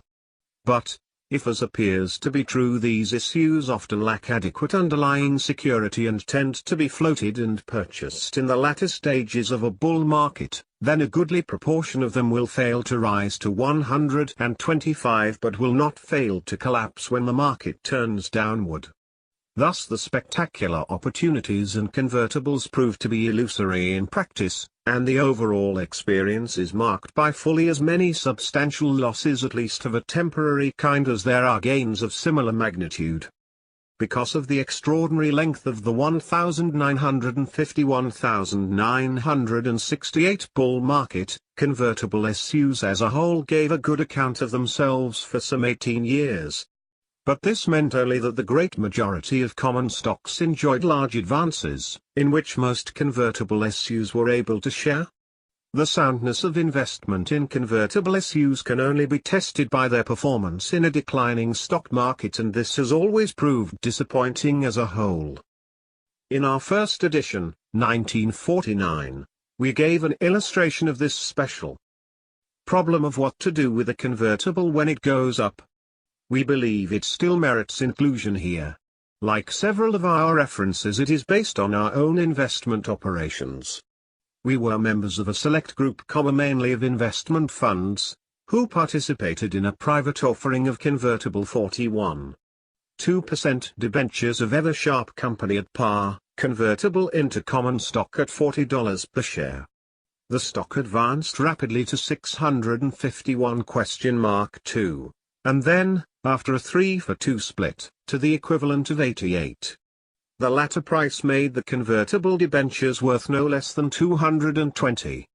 During this period the two issues were called at a small premium, hence they were practically all converted into common stock, which was retained by a number of the original investment fund buyers of the debentures. The price promptly began a severe decline, and in March 1948 the stock sold as low as 73?8. This represented a value of only 27 for the debenture issues, or a loss of 75% of the original price instead of a profit of over 100%. The real point of this story is that some of the original purchasers converted their bonds into the stock and held the stock through its great decline. In so doing they ran counter to an old maxim of Wall Street, which runs, "Never convert a convertible bond." Why this advice? Because once you convert you have lost your strategic combination of prior claimant to interest plus a chance for an attractive profit. You have probably turned from investor into speculator, and quite often at an unpropitious time, because the stock has already had a large advance. If never convert a convertible is a good rule, how came it that these experienced fund managers exchanged their ever-sharp bonds for stock, to their subsequent embarrassing loss? The answer, no doubt, is that they let themselves be carried away by enthusiasm for the company's prospects as well as by the favorable market action of the shares. Wall Street has a few prudent principles. The trouble is that they are always forgotten when they are most needed. Hence that other famous dictum of the old-timers, "Do as I say, not as I do." Our general attitude toward new convertible issues is thus a mistrustful one. We mean here, as in other similar observations, that the investor should look more than twice before he buys them. After such hostile scrutiny he may find some exceptional offerings that are too good to refuse. The ideal combination, of course, is a strongly secured convertible, exchangeable for a common stock which itself is attractive, and at a price only slightly higher than the current market. Every now and then a new offering appears that meets these requirements. By the nature of the securities markets, however, you are more likely to find such an opportunity in some older issue which has developed into a favorable position rather than in a new flotation. If a new issue is a really strong one, it is not likely to have a good conversion privilege. The fine balance between what is given and what is withheld in a standard type convertible issue is well illustrated by the extensive use of this type of security in the financing of American Telephone and Telegraph Company. Between 1913 and 1957 the company sold at least 9 separate issues of convertible bonds, most of them through subscription rights to shareholders. The convertible bonds had the important advantage to the company of bringing in a much wider class of buyers than would have been available for a stock offering, since the bonds were popular with many financial institutions which possess huge resources but some of which were not permitted to buy stocks. The interest return on the bonds has generally been less than half the corresponding dividend yield on the stock, a factor that was calculated to offset the prior claim of the bondholders. Since the company maintained its $9 dividend rate for 40 years, from 1919 to the stock split in 1959, the result was the eventual conversion of virtually all the convertible issues into common stock. Thus the buyers of these convertibles have fared well through the years, but not quite so well as if they had bought the capital stock in the first place. This example establishes the soundness of American Telephone and Telegraph, but not the intrinsic attractiveness of convertible bonds. To prove them sound in practice we should need to have a number of instances in which the convertible worked out well even though the common stock proved disappointing. Such instances are not easy to find. Effective convertible issues on the status of the common stock. In a large number of cases convertibles have been issued in connection with mergers or new acquisitions. Perhaps the most striking example of this financial operation was the issuance by the NVF Corporation of nearly $100 million of its 5% convertible bonds, plus warrants, in exchange for most of the common stock of Sharon Steel Company. This extraordinary deal is discussed below pp. 429-433. Typically the transaction results in a pro forma increase in the reported earnings per share of common stock. The shares advance in response to their larger earnings, so-called, but also because the management has given evidence of its energy, enterprise, and ability to make more money for the shareholders. But there are two offsetting factors, one of which is practically ignored and the other entirely so in optimistic markets. The first is the actual dilution of the current and future earnings on the common stock that flows arithmetically from the new conversion rights. This dilution can be quantified by taking the recent earnings, or assuming some other figures, and calculating the adjusted earnings per share if all the convertible shares or bonds were actually converted. In the majority of companies the resulting reduction in per share figures is not significant. But there are numerous exceptions to this statement, and there is danger that they will grow at an uncomfortable rate. The fast expanding conglomerates have been the chief practitioners of convertible legerdemain. In Table 16.3 we list 7 companies with large amounts of stock issuable on conversions or against warrants.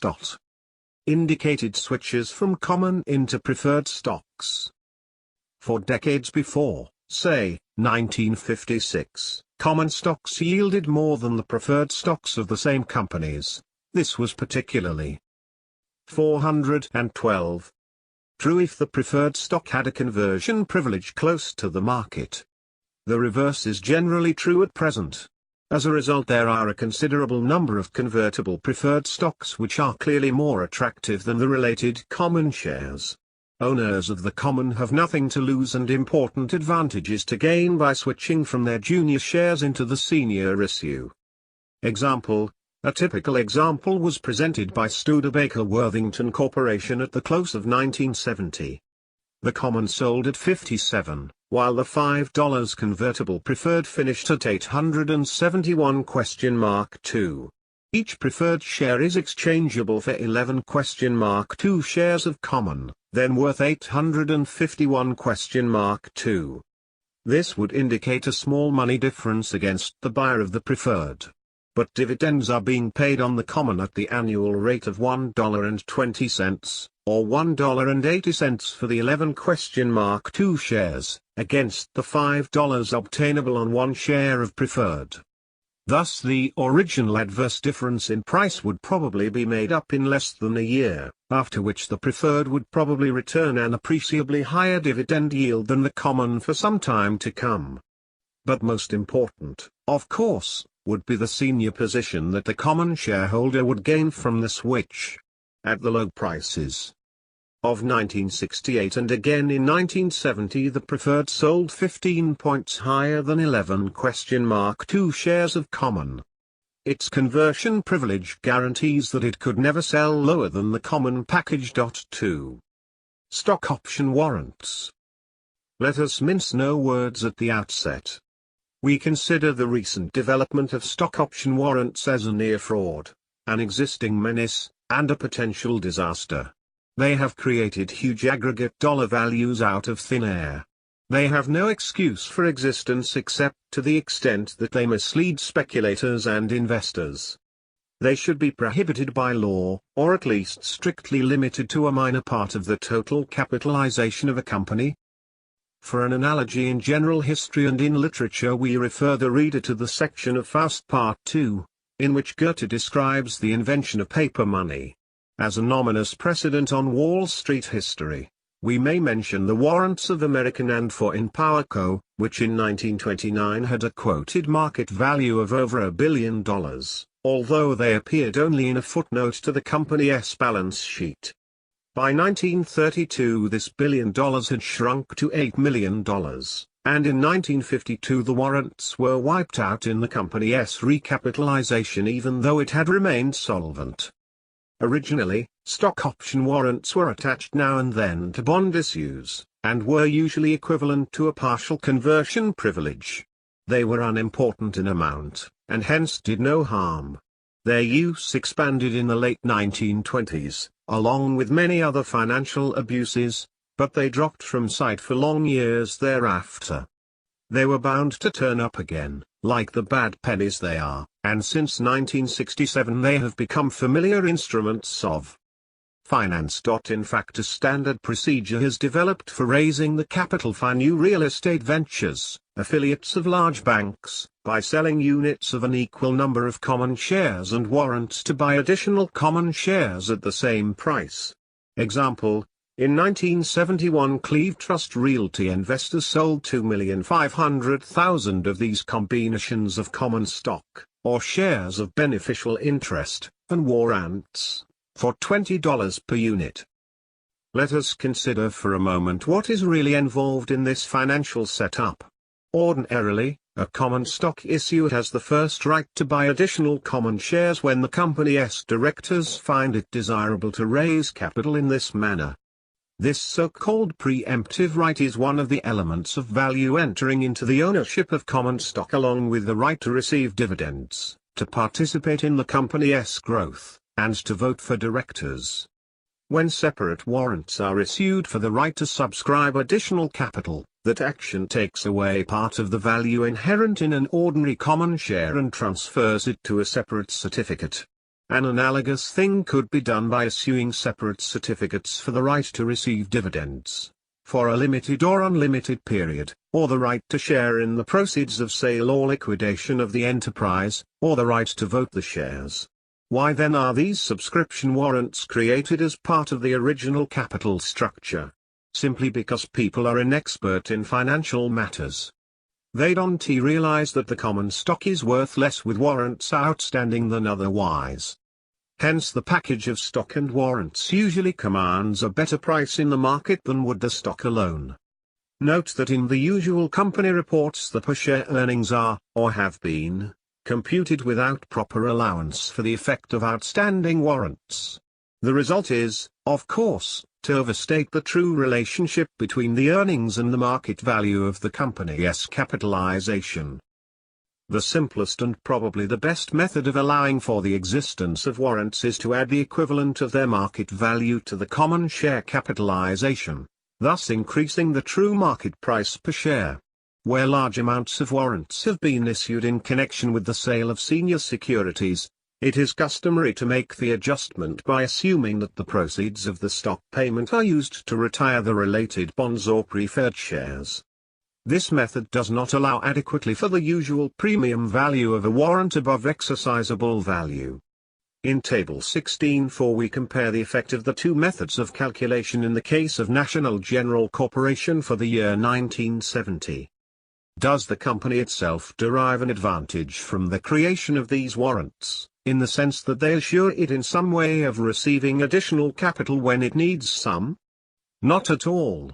Ordinarily there is no way in which the company can require the warrant holders to exercise their rights, and thus provide new capital to the company, prior to the expiration date of the warrants.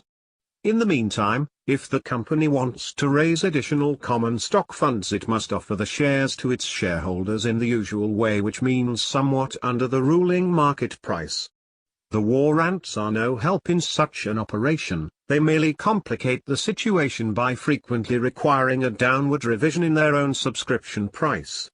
Once more we assert that large issues of stock option warrants serve no purpose, except to fabricate imaginary market values.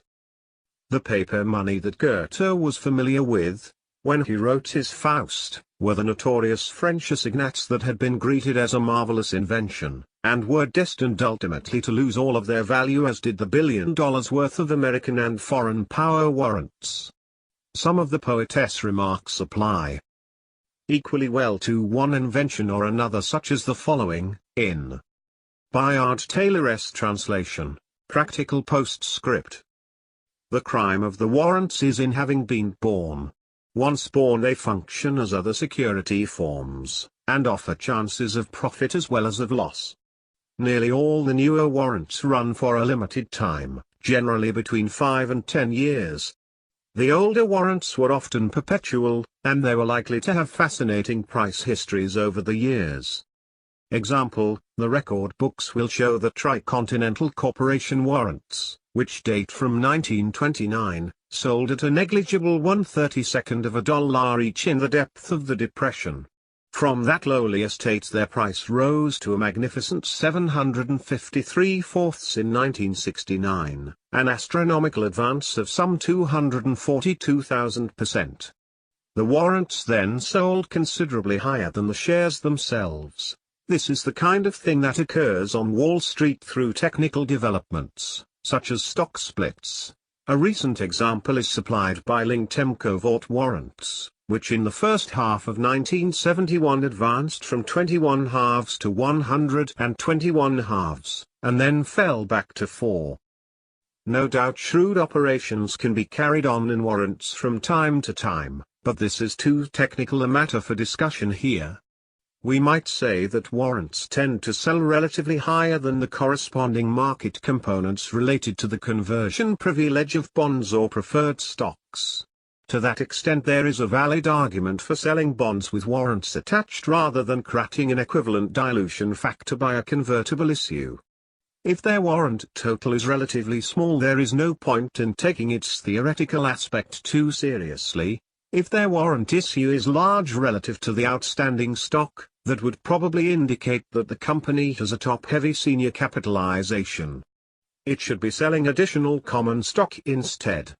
Thus the main objective of our attack on warrants as a financial mechanism is not to condemn their use in connection with moderate-size bond issues, but to argue against the wanton creation of huge paper money monstrosities of this genre. Graham, an enthusiastic reader of Spanish literature, is paraphrasing a line from the play Life is a Dream by Pedro Calderón de la Barca, 1600 to 1681, "The greatest crime of man is having been born." Chapter 18. A comparison of 8 pairs of companies. In this chapter we shall attempt a novel form of exposition. By selecting 8 pairs of companies which appear next to each other, or nearly so, on the stock exchange list, we hope to bring home in a concrete and vivid manner some of the many varieties of character, financial structure, policies, performance, and vicissitudes of corporate enterprises, and of the investment and speculative attitudes found on the financial scene in recent years. In each comparison we shall comment only on those aspects that have a special meaning and import. Pair I, Real Estate Investment Trust, Stores, Offices, Factories, etc., and Realty Equities Corporation of New York, Real Estate Investment, General Construction. In this first comparison we depart from the alphabetical order used for the other pairs. It has a special significance for us, since it seems to encapsulate, on the one hand, all that has been reasonable, stable, and generally good in the traditional methods of handling other people's money, in contrast, in the other company, with the reckless expansion, the financial legerdemain, and the roller coaster changes so often found in present-day corporate operations. The two enterprises have similar names, and for many years they appeared side by side on the American Stock Exchange list. Their stock ticker symbols, RE and REC, could easily have been confused. But one of them is a staid New England trust, administered by 3 trustees, with operations dating back nearly a century, and with dividends paid continuously since 1889. It has kept throughout to the same type of prudent investments, limiting its expansion to a moderate rate and its debt to an easily manageable figure. The other is a typical New York-based sudden growth venture, which in 8 years blew up its assets from $6.2 million to $154 million, and its debts in the same proportion, which moved out from ordinary real estate operations to a miscellany of ventures, including 2 racetracks, 74 movie theaters, 3 literary agencies, a public relations firm, hotels, supermarkets, and a 26% interest in a large cosmetics firm, which went bankrupt in 1970. This conglomeration of business ventures was matched by a corresponding variety of corporate devices, including the following. 1. A preferred stock entitled to $7 annual dividends, but with a par value of only $1, and carried as a liability at $1 per share. 2. A stated common stock value of $2,500,000, $1 per share, more than offset by a deduction of $5,500,000 as the cost of 209,000 shares of reacquired stock. 3. 3 series of stock option warrants, giving rights to buy a total of 1,578,000 shares. 4. At least 6 different kinds of debt obligations, in the form of mortgages, debentures, publicly held notes, notes payable to banks, notes, loans, and contracts payable, and loans payable to the Small Business Administration, adding up to over $100 million in March 1969. In addition, it had the usual taxes and accounts payable. Let us present first a few figures of the two enterprises as they appeared in 1960, Table 18.1a. Here we find the trust shares selling in the market for 9 times the aggregate value of equities stock. The trust enterprise had a smaller relative debt and a better ratio of net to gross, but the price of the common was higher in relation to per share earnings. In Table 18.1b we present the situation about 8 years later. The trust had kept the noiseless tenor of its way, increasing both its revenues and its per share earnings by about 3/4. But realty equities had been metamorphosed into something monstrous and vulnerable. How did Wall Street react to these diverse developments? By paying as little attention as possible to the trust and a lot to realty equities. In 1968 the latter shot up from 10 to 373/4 and the listed warrants from 6 to 361/2, on combined sales of 2,420,000 shares. While this was happening, the trust shares advanced sedately from 20 to 301/4 on modest volume. The March 1969 balance sheet of equities was to show an asset value of only $3.41 per share, less than a tenth of its high price that year. The book value of the trust shares was $20.85. The next year it became clear that all was not well in the equities picture, and the price fell to 91/2. When the report for March 1970 appeared, the shareholders must have felt shell-shocked as they read that the enterprise had sustained a net loss of $13,200,000, or $5.17 per share, virtually wiping out their former slim equity. This disastrous figure included a reserve of $8,800,000 for future losses on investments. Nonetheless, the directors had bravely declared an extra dividend of 5 cents right after the close of the fiscal year. But more trouble was in sight. The company's auditors refused to certify the financial statements for 1969 to 70, and the shares were suspended from trading on the American Stock Exchange. In the over-the-counter market, the bid price dropped below $2 per share. Real estate investment trust shares had typical price fluctuations after 1969. The low in 1970 was 161/2, with a recovery to 265/6 in early 1971. The latest reported earnings were $1.50 per share, and the stock was selling moderately above its 1970 book value of $21.60. The issue may have been somewhat overpriced at its record high in 1968, but the shareholders have been honestly and well served by their trustees. The real estate equities story is a different and a sorry one. Pair 2, Air Products and Chemicals, Industrial and Medical Gases, etc., and Air Reduction Company, Industrial Gases and Equipment, Chemicals. Even more than our first pair, these two resemble each other in both name and line of business. The comparison they invite is thus of the conventional type in security analysis, while most of our other pairs are more heteroclite in nature.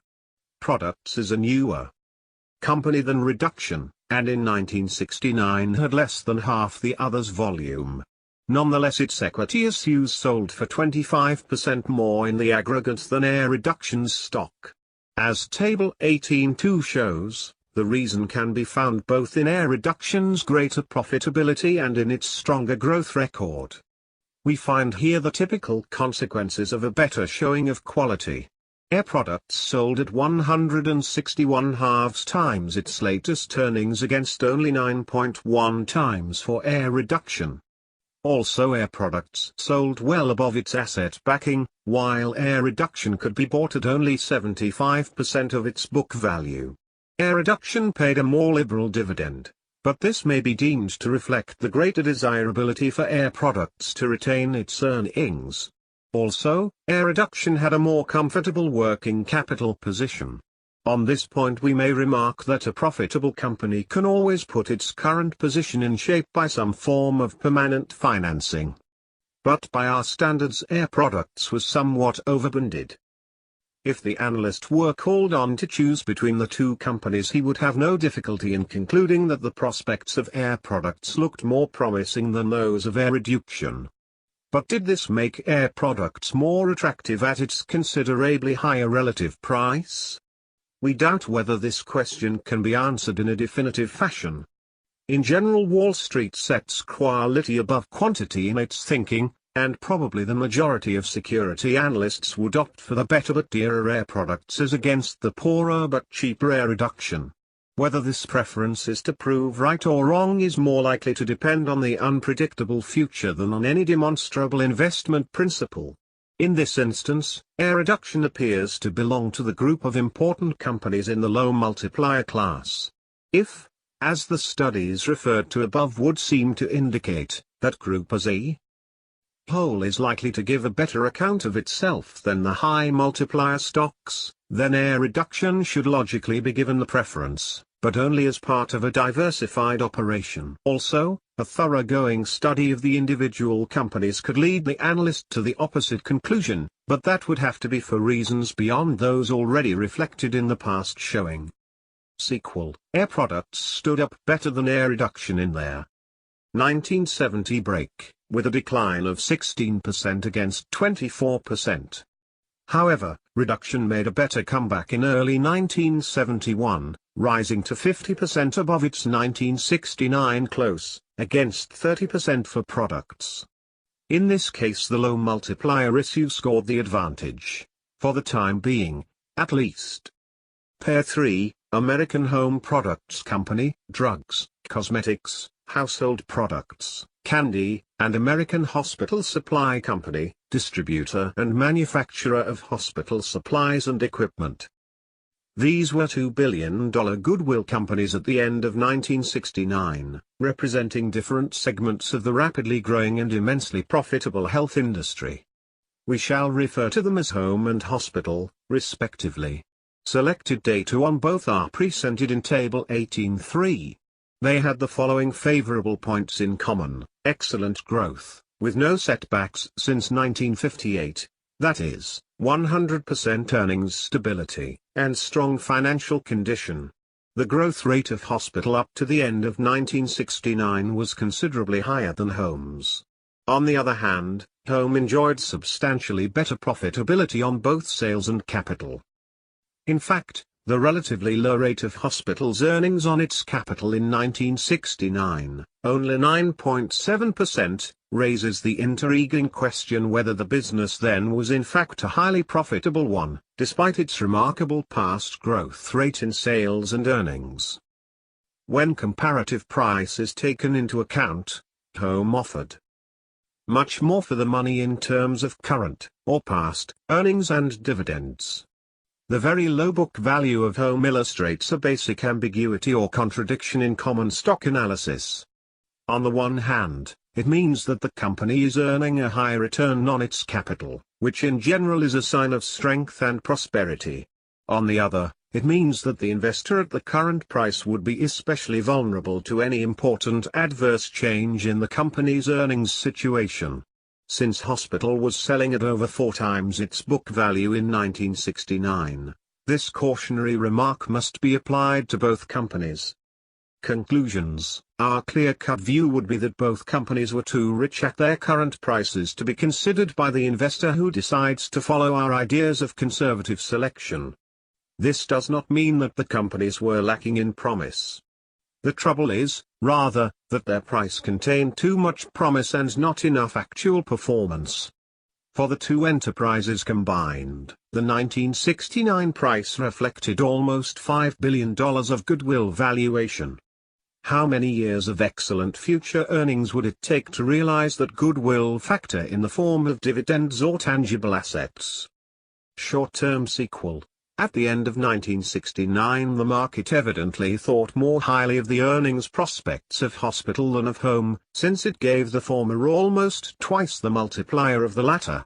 As it happened, the favored issue showed a microscopic decline in earnings in 1970, while home turned in a respectable 8% gain. The market price of hospital reacted significantly to this one-year disappointment. It sold at 32 in February 1971, a loss of about 30% from its 1969 close, while Home was quoted slightly above its corresponding level. Pair 4, H&R Block Incorporated, Income Tax Service, and Blue Bell Incorporated, manufacturers of work clothes, uniforms, etc. These companies rub shoulders as relative newcomers to the New York Stock Exchange, where they represent two very different genres of success stories. Blue Bell came up the hard way in a highly competitive industry, in which eventually it became the largest factor. Its earnings have fluctuated somewhat with industry conditions, but their growth since 1965 has been impressive. The company's operations go back to 1916 and its continuous dividend record to 1923. At the end of 1969 the stock market showed no enthusiasm for the issue, giving it a price-earnings ratio of only 11, against about 17 for the S&P Composite Index. By contrast, the rise of H&R Block has been meteoric. Its first published figures date only to 1961, in which year it earned $83,000 on revenues of $610,000. But 8 years later, on our comparison date, its revenues had soared to $53.6 million and its net to $6.3 million. At that time the stock market's attitude toward this fine performer appeared nothing less than ecstatic. The price of 55 at the close of 1969 was more than 100 times the last reported 12 months' earnings, which of course were the largest to date.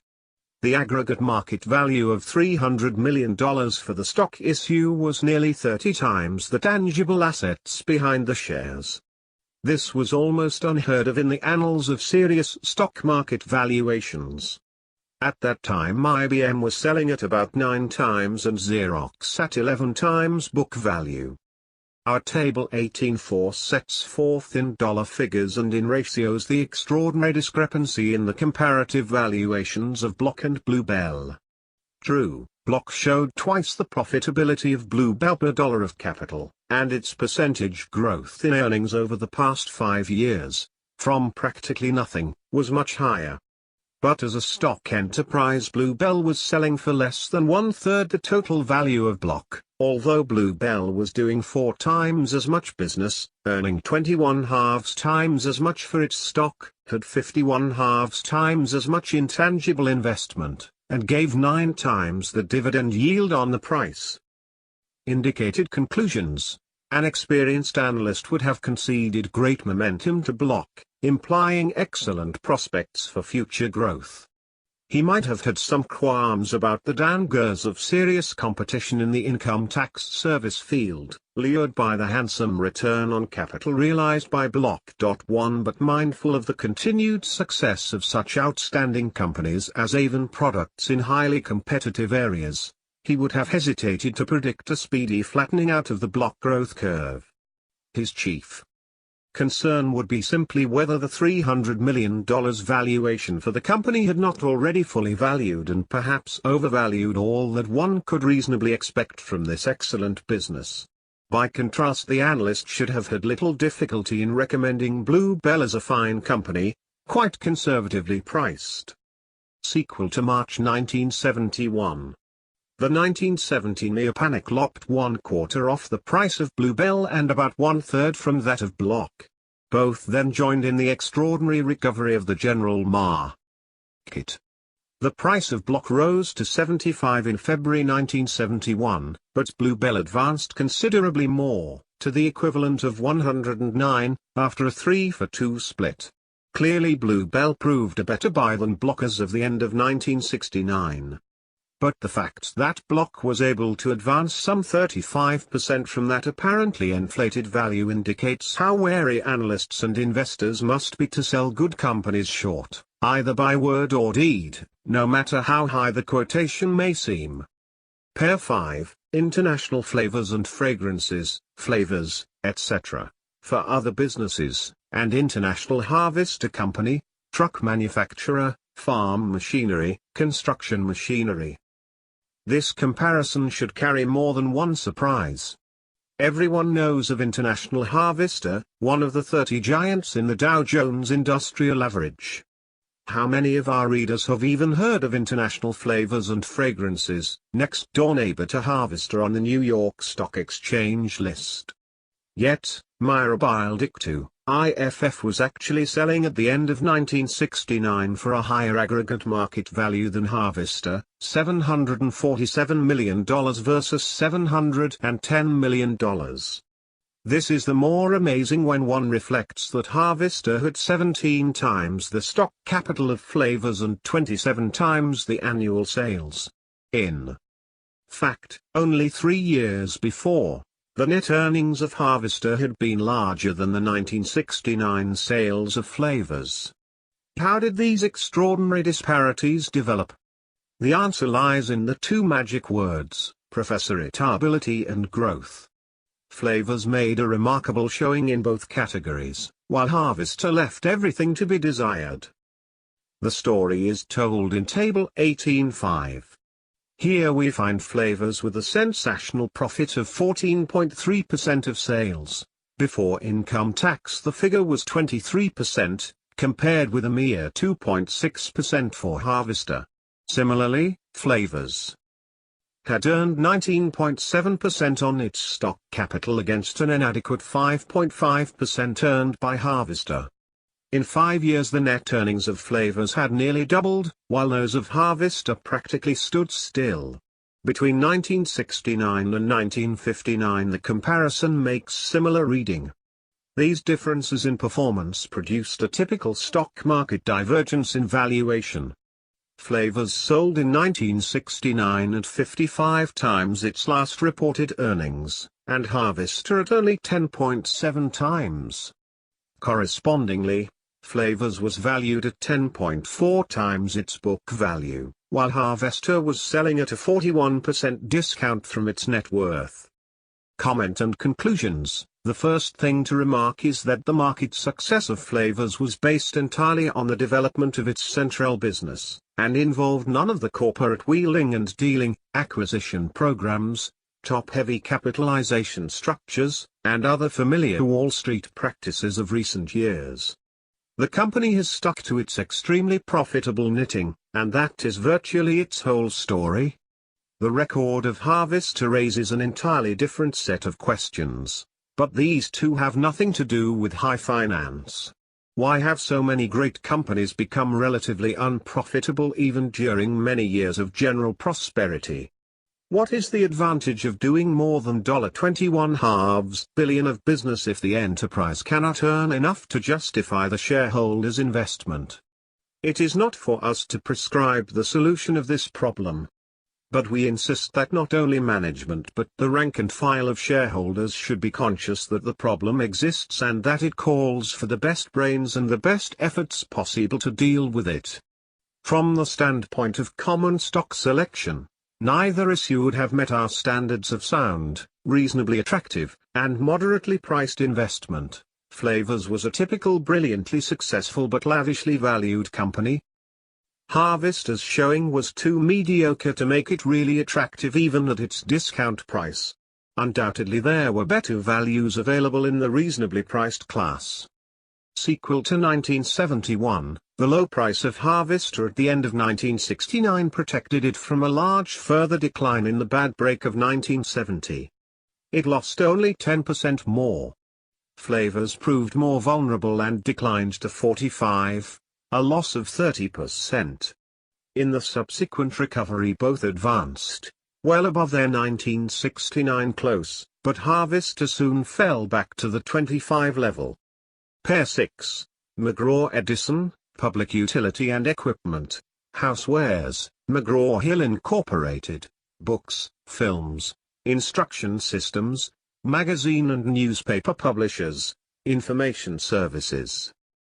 This pair with so similar names, which at times we shall call Edison and Hill, are two large and successful enterprises in vastly different fields. We have chosen December 31, 1968, as the date of our comparison, developed in Table 18.6. The issues were selling at about the same price. But because of Hill's larger capitalization, it was valued at about twice the total figure of the other. This difference should appear somewhat surprising, since Edison had about 50% higher sales and 1/4 larger net earnings. As a result, we find that the key ratio, the multiplier of earnings, was more than twice as great for Hill as for Edison. This phenomenon seems explicable chiefly by the persistence of a strong enthusiasm and partiality exhibited by the market toward shares of book publishing companies, several of which had been introduced to public trading in the later 1960s. Actually, by the end of 1968 it was evident that this enthusiasm had been overdone. The Hill shares had sold at 56 in 1967, more than 40 times the just reported record earnings for 1966. But a small decline had appeared in 1967 and a further decline in 1968. Thus the current high multiplier of 35 was being applied to a company that had already shown 2 years of receding profits. Nonetheless, the stock was still valued at more than 8 times its tangible asset backing, indicating a goodwill component of not far from $1 billion. Thus the price seemed to illustrate, in Dr. Johnson's famous phrase, the triumph of help over experience. By contrast, McGraw-Edison seemed quoted at a reasonable price in relation to the high general market level and to the company's overall performance and financial position. Sequel to early 1971, the decline of McGraw-Hill's earnings continued through 1969 and 1970, dropping to $1.02 and then to $1.82 per share. In the May 1970 debacle, its price suffered a devastating break to 10, less than a fifth of the figure 2 years before. It had a good recovery thereafter, but the high of 24 in May 1971 was still only 60% of the 1968 closing price. McGraw-Edison gave a better account of itself, declining to 22 in 1970 and recovering fully to 411 halves in May 1971. McGraw-Hill continues to be a strong and prosperous company. But its price history exemplifies, as do so many other cases, the speculative hazards in such stocks created by Wall Street through its undisciplined waves of optimism and pessimism. Pair 7, National General Corporation, a large conglomerate, and National Presto Industries, diverse electric appliances, ordnance. These two companies invite comparison chiefly because they are so different. Let us call them General and Presto. We have selected the end of 1968 for our study, because the write-offs taken by General in 1969 made the figures for that year too ambiguous. The full flavor of General's far-flung activities could not be savored the year before, but it was already conglomerate enough for anyone's taste. The condensed description in the stock guide read nationwide theater chain, motion picture and TV production, savings and loan association, book publishing. To which could be added, then or later, insurance, investment banking, records, music publishing, computerized services, real estate, and 35% of Performance Systems Incorporated, name recently changed from Mini Pearl's Chicken System Incorporated. Presto had also followed a diversification program, but in comparison with General it was modest indeed. Starting as the leading maker of pressure cookers, it had branched out into various other household and electric appliances. Quite differently, also, it took on a number of ordnance contracts for the U.S. government. Our Table 18.7 summarizes the showing of the companies at the end of 1968. The capital structure of Presto was as simple as it could be, nothing but 1,478,000 shares of common stock, selling in the market for $58 million. Contrastingly, General had more than twice as many shares of common, plus an issue of convertible preferred, plus 3 issues of stock warrants calling for a huge amount of common, plus a towering convertible bond issue, just given in exchange for stock of an insurance company, plus a goodly sum of non-convertible bonds.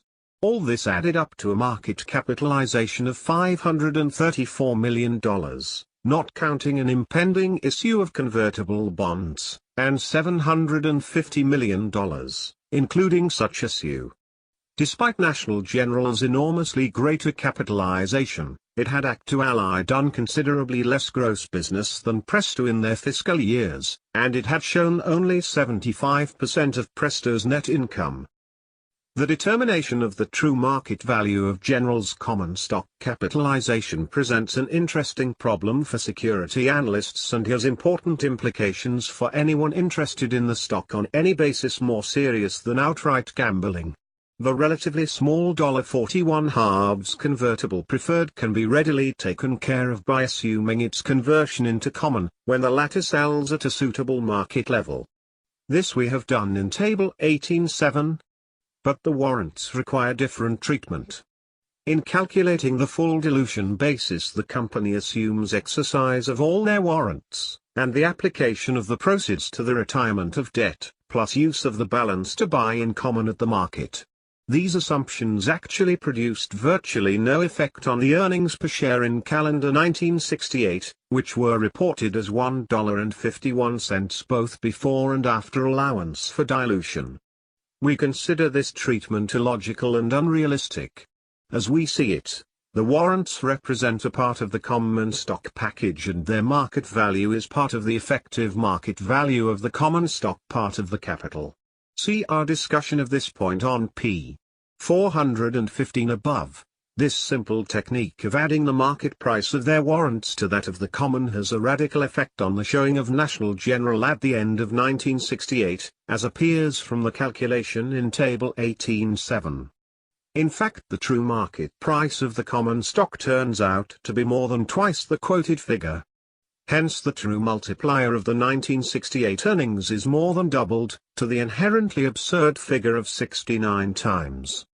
The total market value of the common stock equivalents then becomes $413 million, which is over 3 times the tangible assets shown therefore.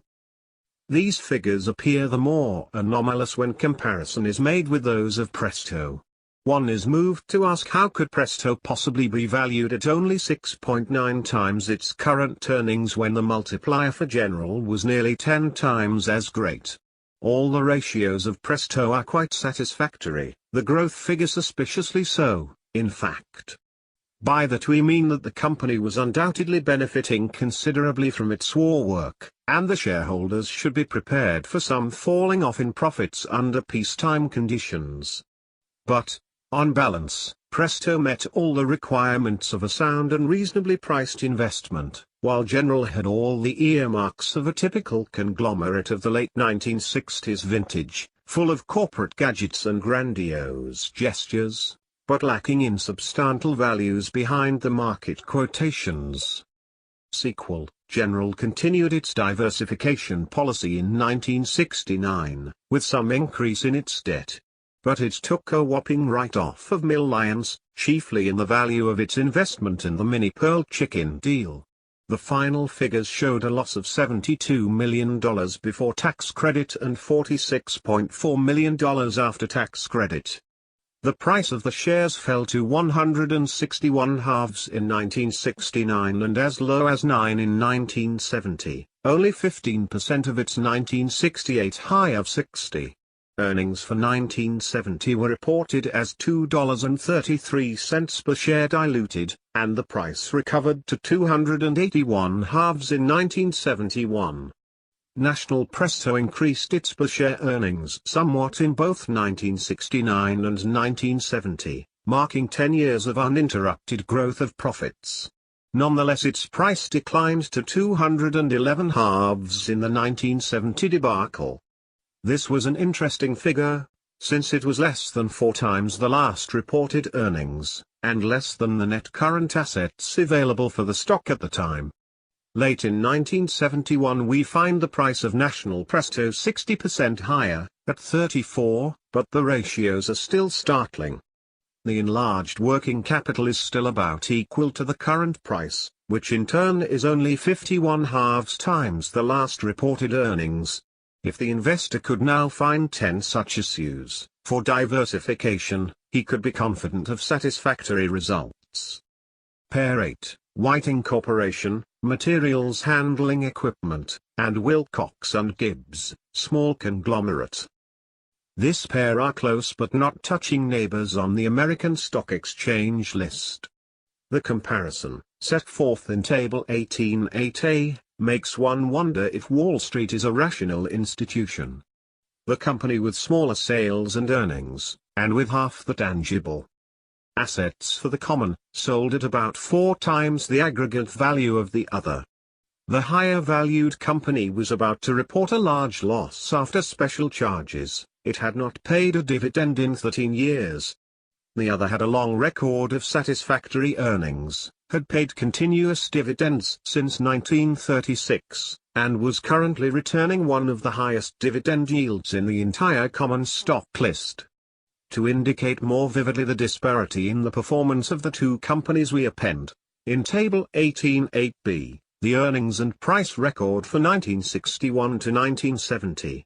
The history of the two companies throws an interesting light on the development of medium-sized businesses in this country, in contrast with much larger-sized companies that have mainly appeared in these pages. Whiting was incorporated in 1896, and thus goes back at least 75 years. It seems to have kept pretty faithfully to its materials handling business and has done quite well with it over the decades. Wilcox & Gibbs goes back even farther, to 1866, and was long known in its industry as a prominent maker of industrial sewing machines. During the past decade it adopted a policy of diversification in what seems a rather outlandish form. For on the one hand it has an extraordinarily large number of subsidiary companies, at least 24, making an astonishing variety of products. But on the other hand the entire conglomeration adds up to mighty small potatoes by usual Wall Street standards. The earnings developments in Whiting are rather characteristic of our business concerns. The figures show steady and rather spectacular growth from 41 cents a share in 1960 to $3.63 in 1968. But they carried no assurance that such growth must continue indefinitely. The subsequent decline to only $1.77 for the 12 months ended January 1971 may have reflected nothing more than the slowing down of the general economy. But the stock price reacted in severe fashion, falling about 60% from its 1968 high, 431 halves, to the close of 1969. Our analysis would indicate that the shares represented a sound and attractive secondary issue investment, suitable for the enterprising investor as part of a group of such commitments. Sequel. Wilcox & Gibbs showed a small operating loss for 1970. Its price declined drastically to a low of 41 halves, recovering in typical fashion to 91 halves in February 1971. It would be hard to justify that price statistically. Whiting had a relatively small decline, to 163 fourths in 1970. At that price it was selling at just about the current assets alone available for the shares. Its earnings held at $1.85 per share to July 1971. In early 1971 the price advanced to 241 halves, which seemed reasonable enough but no longer a bargain by our standards. General observations. The issues used in these comparisons were selected with some malice aforethought, and thus they cannot be said to present a random cross-section of the common stock list. Also they are limited to the industrial section, and the important areas of public utilities. 470. Transportation companies, and financial enterprises do not appear. But they vary sufficiently in size, lines of business, and qualitative and quantitative aspects to convey a fair idea of the choices confronting an investor in common stocks. The relationship between price and indicated value has also differed greatly from one case to another. For the most part the companies with better growth records and higher profitability have sold at higher multipliers of current earnings, which is logical enough in general. Whether the specific differentials in price-earnings ratios are justified by the facts, on will be vindicated by future developments, cannot be answered with confidence. On the other hand, we do have quite a few instances here in which a worthwhile judgment can be reached. These include virtually all the cases where there has been great market activity in companies of questionable underlying soundness. Such stocks not only were speculative, which means inherently risky, but a good deal of the time they were and are obviously overvalued. Other issues appeared to be worth more than their price, being affected by the opposite sort of market attitude, which we might call under speculation, or by undue pessimism because of a shrinkage in earnings. In Table 89 we provide some data on the price fluctuations of the issues covered in this chapter. Most of them had large declines between 1961 and 1962, as well as from 1969 to 1970. Clearly the investor must be prepared for this type of adverse market movement in future stock markets. In Table 1810 we show year-to-year fluctuations of McGraw-Hill common stock for the period 1958 to 1970. It will be noted that in each of the last 13 years the price either advanced or declined over a range of at least 3 to 2 from one year to the next. In the case of National General, fluctuations of at least this amplitude both upward and downward were shown in each 2-year period. In studying the stock list for the material in this chapter, we were impressed once again by the wide difference between the usual objectives of security analysis and those we deem dependable and rewarding. Most security analysts try to select the issues that will give the best account of themselves in the future, in terms chiefly of market action but considering also the development of earnings. We are frankly skeptical as to whether this can be done with satisfactory results. Our preference for the analyst's work would be rather that he should seek the exceptional or minority cases in which he can form a reasonably confident judgment that the price is well below value. He should be able to do this work with sufficient expertness to produce satisfactory average results over the years. Chapter 19. Shareholders and Managements. Dividend Policy. Ever since 1934 we have argued in our writings for a more intelligent and energetic attitude by shareholders toward their managements.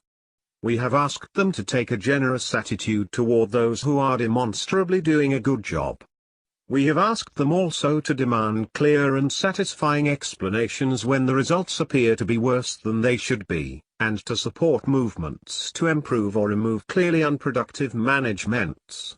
Shareholders are justified in raising questions as to the competence of the management when the results, 1, are unsatisfactory in themselves, 2, are poorer than those obtained by other companies that appear similarly situated, and 3, have resulted in an unsatisfactory market price of long duration.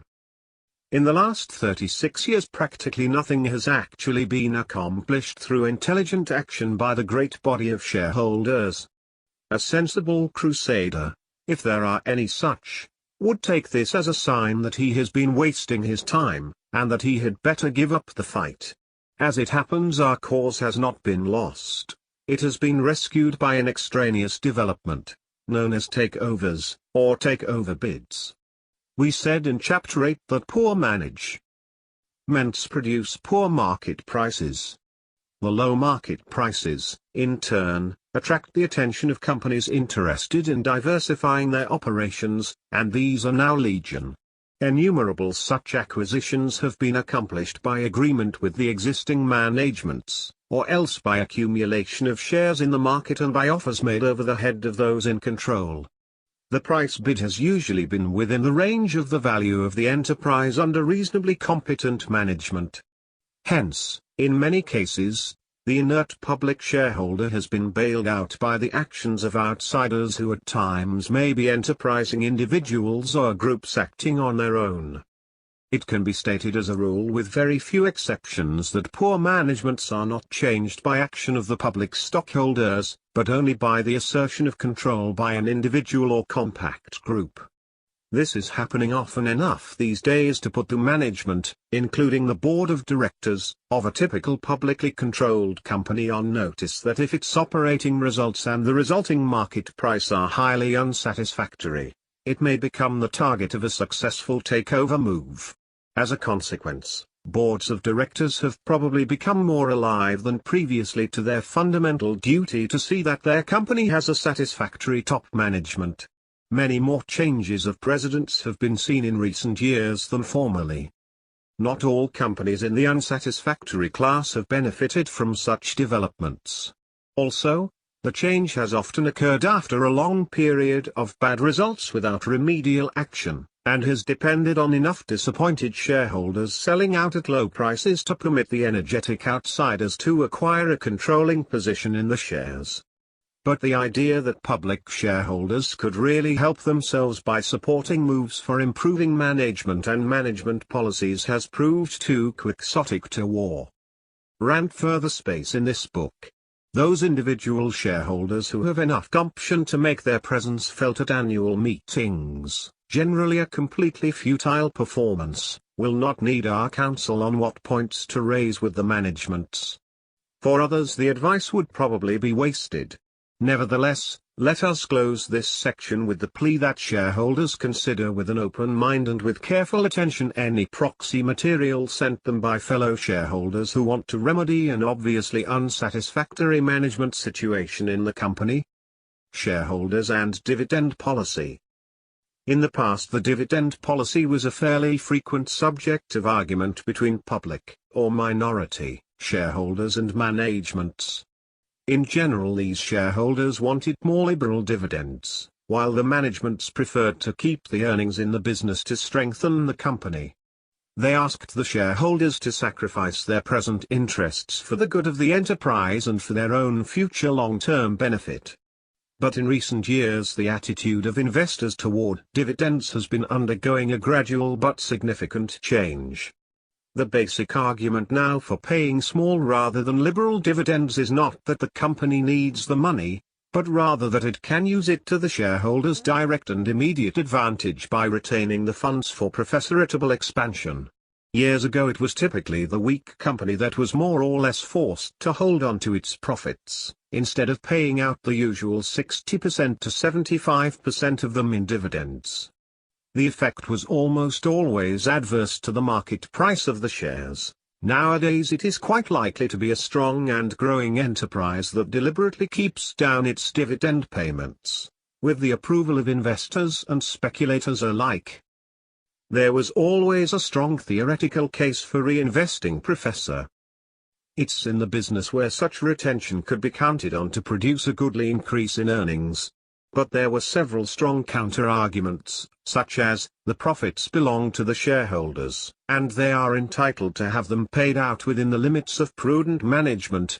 Many of the shareholders need their dividend income to live on. The earnings they receive in dividends are real money, while those retained in the company may or may not show up later as tangible values for the shareholders.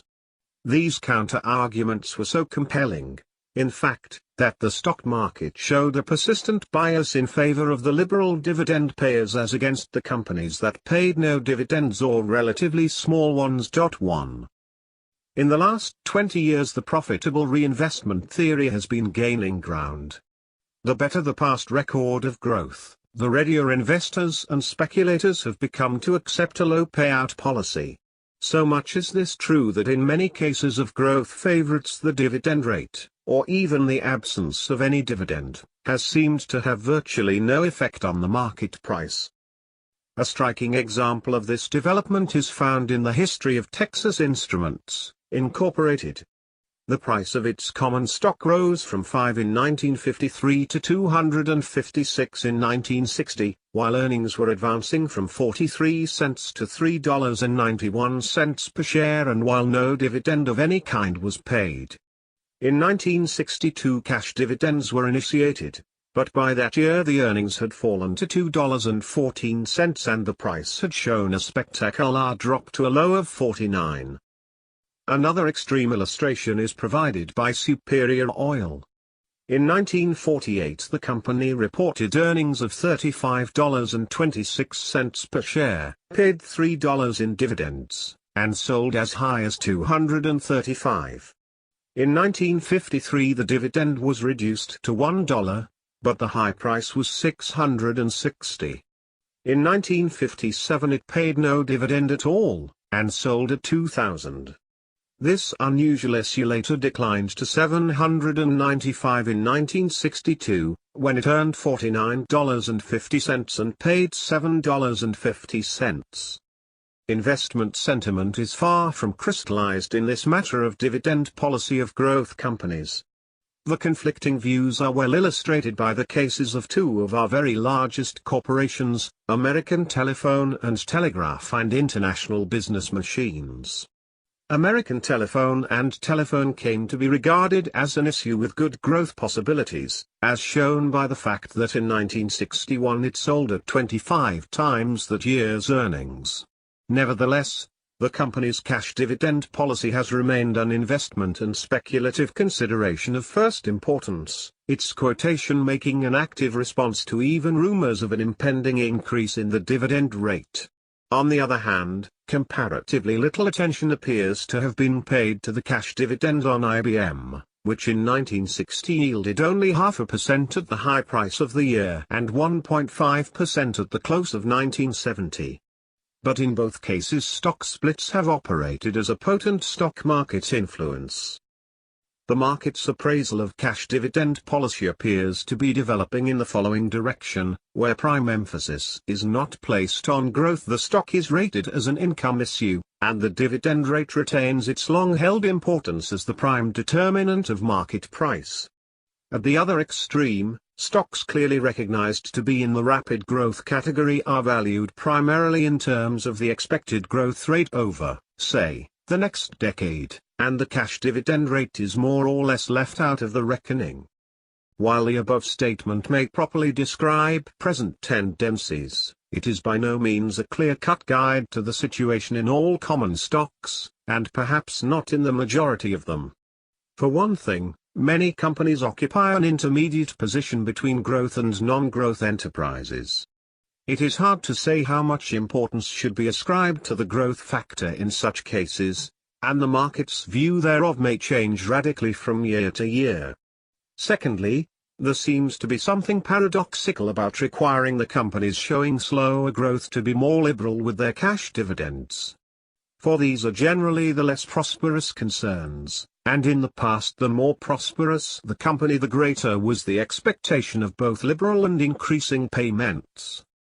It is our belief that shareholders should demand of their managements either a normal payout of earnings, on the order, say, of 2/3, or else a clear-cut demonstration that the reinvested profits have produced a satisfactory increase in per-share earnings. Such a demonstration could ordinarily be made in the case of a recognized growth company, but in many other cases a low payout is clearly the cause of an average market price that is below fair value, and here the shareholders have every right to inquire and probably to complain. A niggardly policy has often been imposed on a company because its financial position is relatively weak, and it has needed all or most of its earnings, plus depreciation charges, to pay debts and bolster its working capital position. When this is so, there is not much the shareholders can say about it, except perhaps to criticize the management for permitting the company to fall into such an unsatisfactory financial position. However, dividends are sometimes held down by relatively unprosperous companies for the declared purpose of expanding the business. We feel that such a policy is illogical on its face, and should require both a complete explanation and a convincing defense before the shareholders should accept it. In terms of the past record, there is no reason a priori to believe that the owners will benefit from expansion moves undertaken with their money by a business showing mediocre results and continuing its old management. Stock dividends and stock splits. It is important that investors understand the essential difference between a stock dividend, properly so called, and a stock split. The latter represents a restatement of the common stock structure, in a typical case by issuing 2 or 3 shares for one.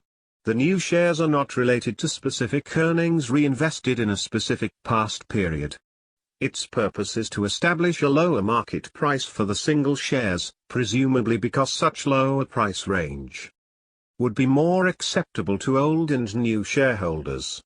A stock split may be carried out by what technically may be called a stock dividend, which involves a transfer of sums from earned surplus to capital account, or else by a change in par value, which does not affect the surplus account. What we should call a proper stock dividend is one that is paid to shareholders to give them a tangible evidence or representation of specific earnings which have been reinvested in the business for their account over some relatively short period in the recent past, say, not more than the 2 preceding years. It is now approved practice to value such a stock dividend at the approximate value at the time of declaration, and to transfer an amount equal to such value from earned surplus to capital accounts. Thus the amount of a typical stock dividend is relatively small, in most cases not more than 5%. In essence, a stock dividend of this sort has the same overall effect as the payment of an equivalent amount of cash out of earnings when accompanied by the sale of additional shares of like total value to the shareholders. However, a straight stock dividend has an important tax advantage over the otherwise equivalent combination of cash dividends with stock subscription rights, which is the almost standard practice for public utility companies. The New York Stock Exchange has set the figure of 25% as a practical dividing line between stock splits and stock dividends.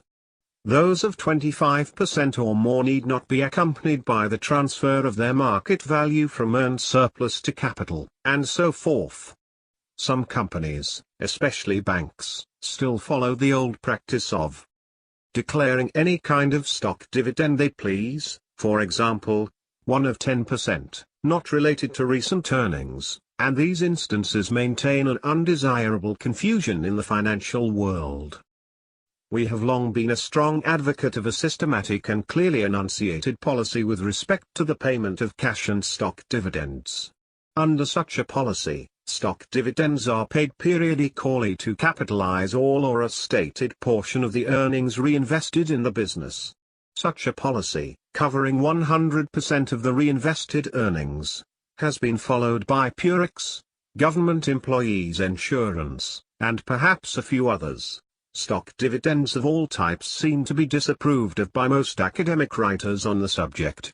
They insist that they are nothing but pieces of paper, that they give the shareholders nothing they did not have before, and that they entail needless expense and inconvenience. On our side we consider this a completely doctrinaire view, which fails to take into account the practical and psychological realities of investment.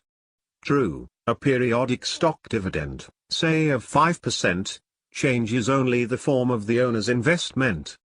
He has 105 shares in place of 100, but without the stock dividend the original 100 shares would have represented the same ownership interest now embodied in his 105 shares. Nonetheless, the change of form is actually one of real importance and value to him. If he wishes to cash in his share of the reinvested profits he can do so by selling the new certificate sent him, instead of having to break up his original certificate. He can count on receiving the same cash dividend rate on 105 shares as formerly on his 100 shares. A 5% rise in the cash dividend rate without the stock dividend would not be nearly as probable. The advantages of a periodic stock dividend policy are most evident when it is compared with the usual practice of the public utility companies of paying liberal cash dividends and then taking back a good part of this money from the shareholders by selling them additional stock, through subscription rights. As we mentioned above, the shareholders would find themselves in exactly the same position if they received stock dividends in lieu of the popular combination of cash dividends followed by stock subscriptions, except that they would save the income tax otherwise paid on the cash dividends. Those who need or wish the maximum annual cash income, with no additional stock, can get this result by selling their stock dividends, in the same way as they sell their subscription rights under present practice. The aggregate amount of income tax that could be saved by substituting stock dividends for the present stock dividends plus subscription rights combination is enormous. We urge that this change be made by the public utilities, despite its adverse effect on the U.S. Treasury, because we are convinced that it is completely inequitable to impose a second, personal, income tax on earnings which are not really received by the shareholders, since the companies take the same money back through sales of stock. Efficient corporations continuously modernize their facilities, their products, their bookkeeping, their management training programs, their employee relations. It is high time they thought about modernizing their major financial practices, not the least important of which is their dividend policy. Chapter 20. Margin of safety as the central concept of investment. In the old legend, the wise men finally boiled down the history of mortal affairs into the single phrase, "This too will pass." Confronted with a like challenge to distill the secret of sound investment into 3 words, we venture the motto, margin of safety. This is the thread that runs through all the preceding discussion of investment policy, often explicitly, sometimes in a less direct fashion. Let us try now, briefly, to trace that idea in a connected argument. All experienced investors recognize that the margin of safety concept is essential to the choice of sound bonds and preferred stocks. For example, a railroad should have earned its total fixed charges better than 5 times, before income tax, taking a period of years, for its bonds to qualify as investment-grade issues. This past ability to earn in excess of interest requirements constitutes the margin of safety that is counted on to protect the investor against loss or discomfiture in the event of some future decline in net income. The margin above charges may be stated in other ways. It is said an Eastern monarch once charged his wise men to invent him a sentence, to be ever in view, and which should be true and appropriate in all times and situations. They presented him the words, "And this, too, shall pass away." How much it expresses! How chastening in the hour of pride! How consoling in the depths of affliction! And this, too, shall pass away. And yet let us hope it is not quite true. Abraham Lincoln, Address to the Wisconsin State Agricultural Society, Milwaukee, September 30, 1859, in Abraham Lincoln, Speeches and Writings, 1859–1865, Library of America, 1985, Volume 2, p. 101. For example, in the percentage by which revenues or profits may decline before the balance after interest disappears, but the underlying idea remains the same. The bond investor does not expect future average earnings to work out the same as in the past. If he were sure of that, the margin demanded might be small. Nor does he rely to any controlling extent on his judgment as to whether future earnings will be materially better or poorer than in the past. If he did that, he would have to measure his margin in terms of a carefully projected income account, instead of emphasizing the margin shown in the past record. Here the function of the margin of safety is, in essence, that of rendering unnecessary an accurate estimate of the future.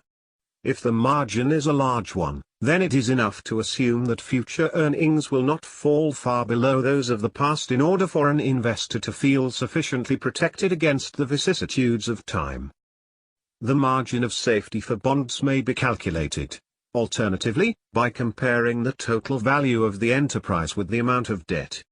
A similar calculation may be made for a preferred stock issue. If the business owes $10 million and is fairly worth $30 million, there is room for a shrinkage of 2/3 in value, at least theoretically, before the bondholders will suffer loss. The amount of this extra value, or cushion, above the debt may be approximated by using the average market price of the junior stock issues over a period of years. Since average stock prices are generally related to average earning power, the margin of enterprise value over debt and the margin of earnings over charges will in most cases yield similar results. So much for the margin of safety concept as applied to fixed value investments. Can it be carried over into the field of common stocks? Yes, but with some necessary modifications.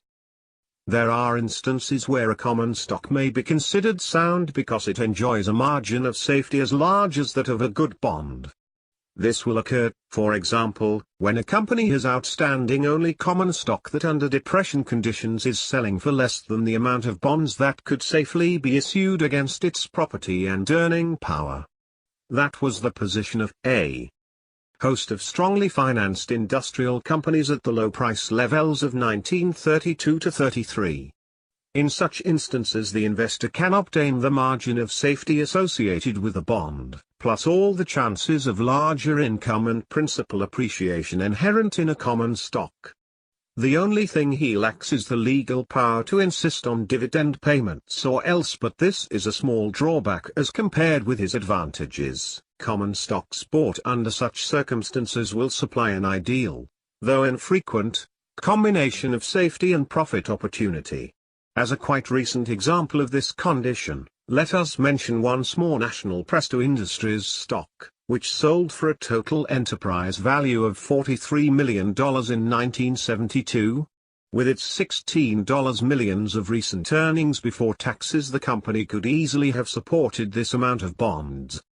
In the ordinary common stock, bought for investment under normal conditions, the margin of safety lies in an expected earning power considerably above the going rate for bonds. In former editions we elucidated this point with the following figures. Assume in a typical case that the earning power is 9% on the price and that the bond rate is 4%, then the stock buyer will have an average annual margin of 5% accruing in his favor. Some of the excess is paid to him in the dividend rate. Even though spent by him, it enters into his overall investment result.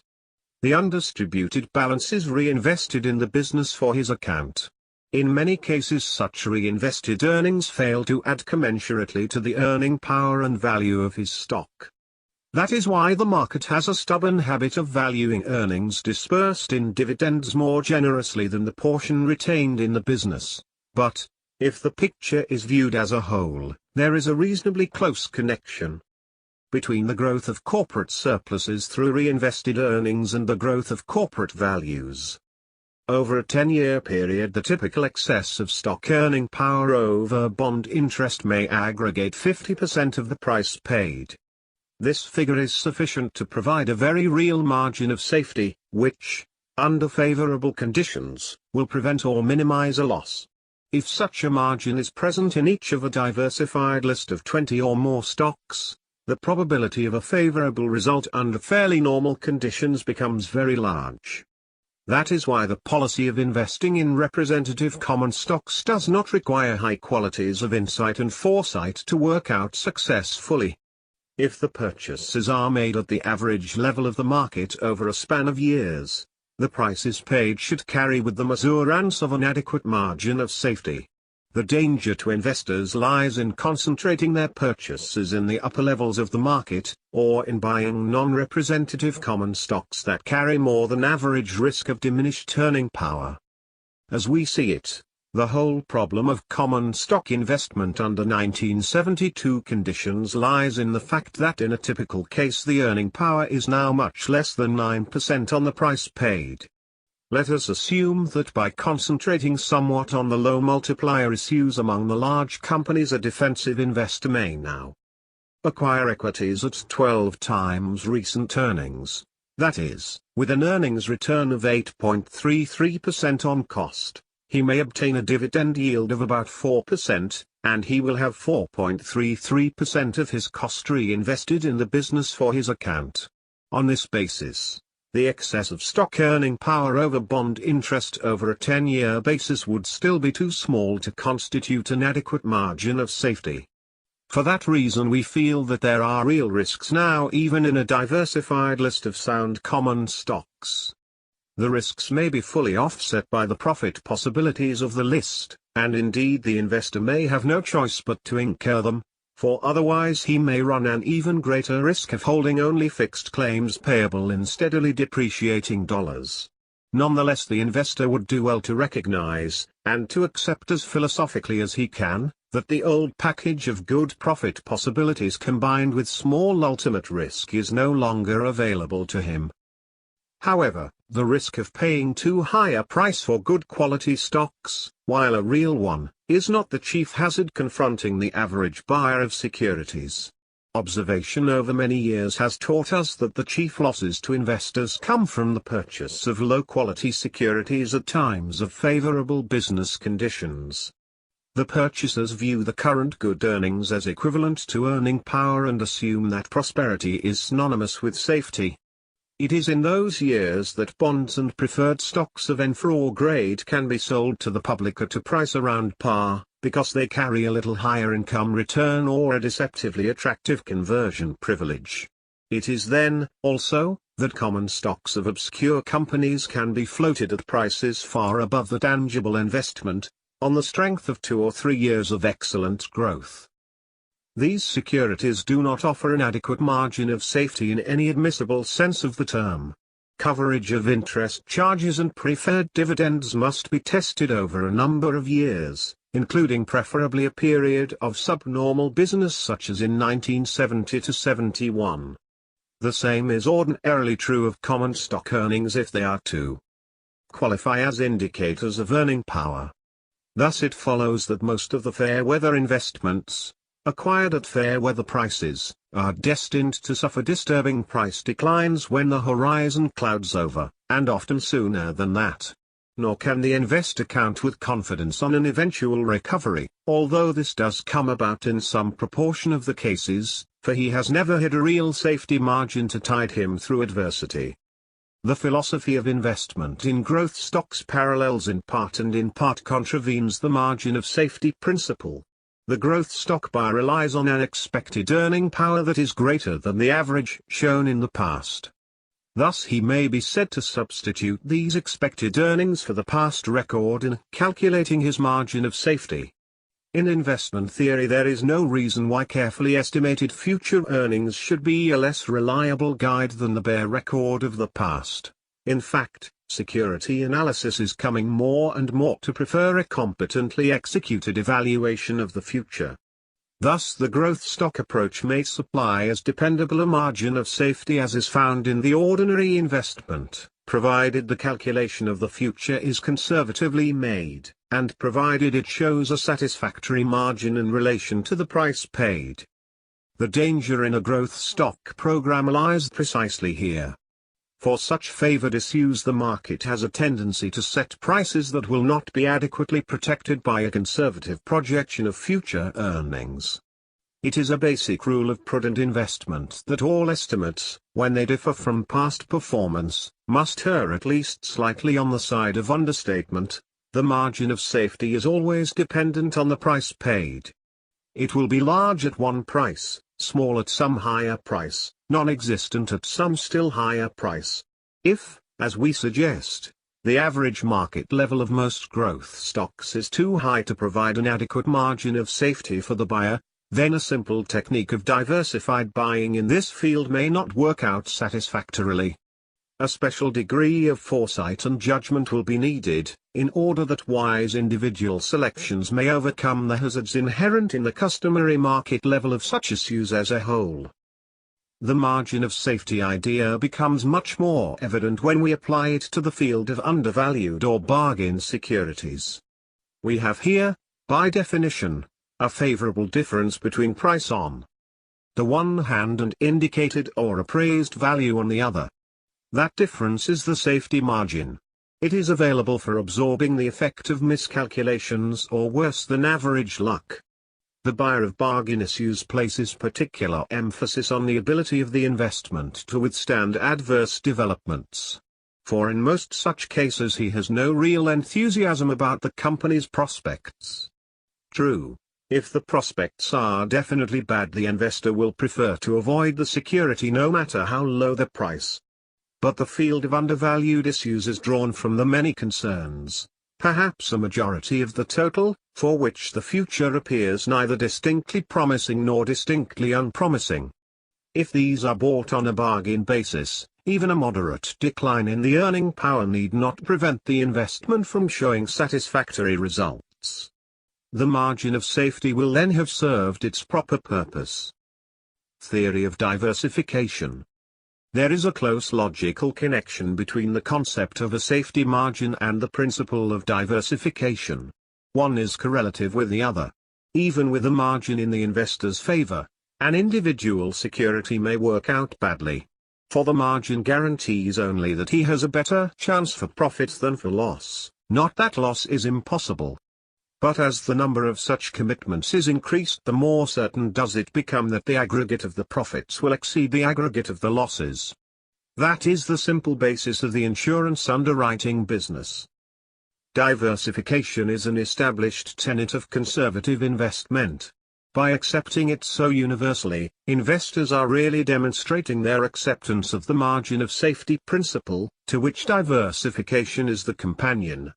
This point may be made more colorful by a reference to the arithmetic of roulette.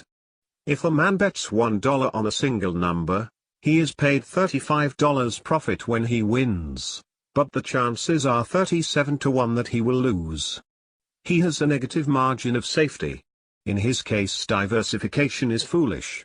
The more numbers he bets on, the smaller his chance of ending with a profit.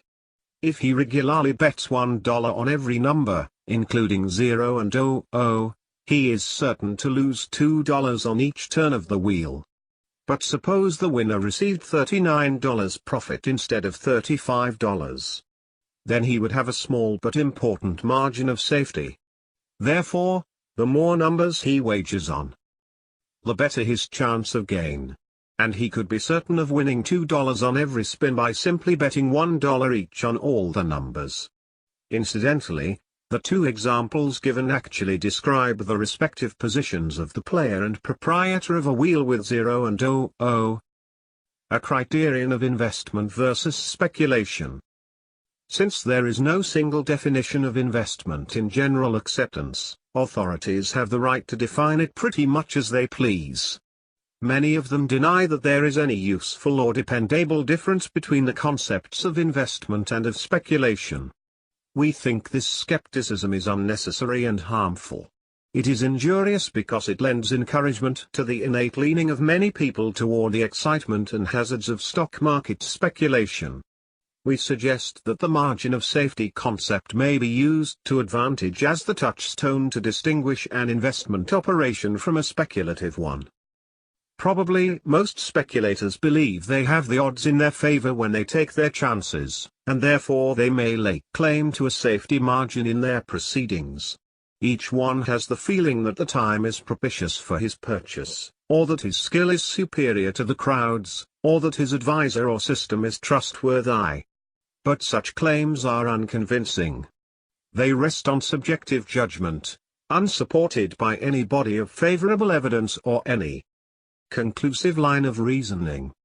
We greatly doubt whether the man who stakes money on his view that the market is heading up or down can ever be said to be protected by a margin of safety in any useful sense of the phrase.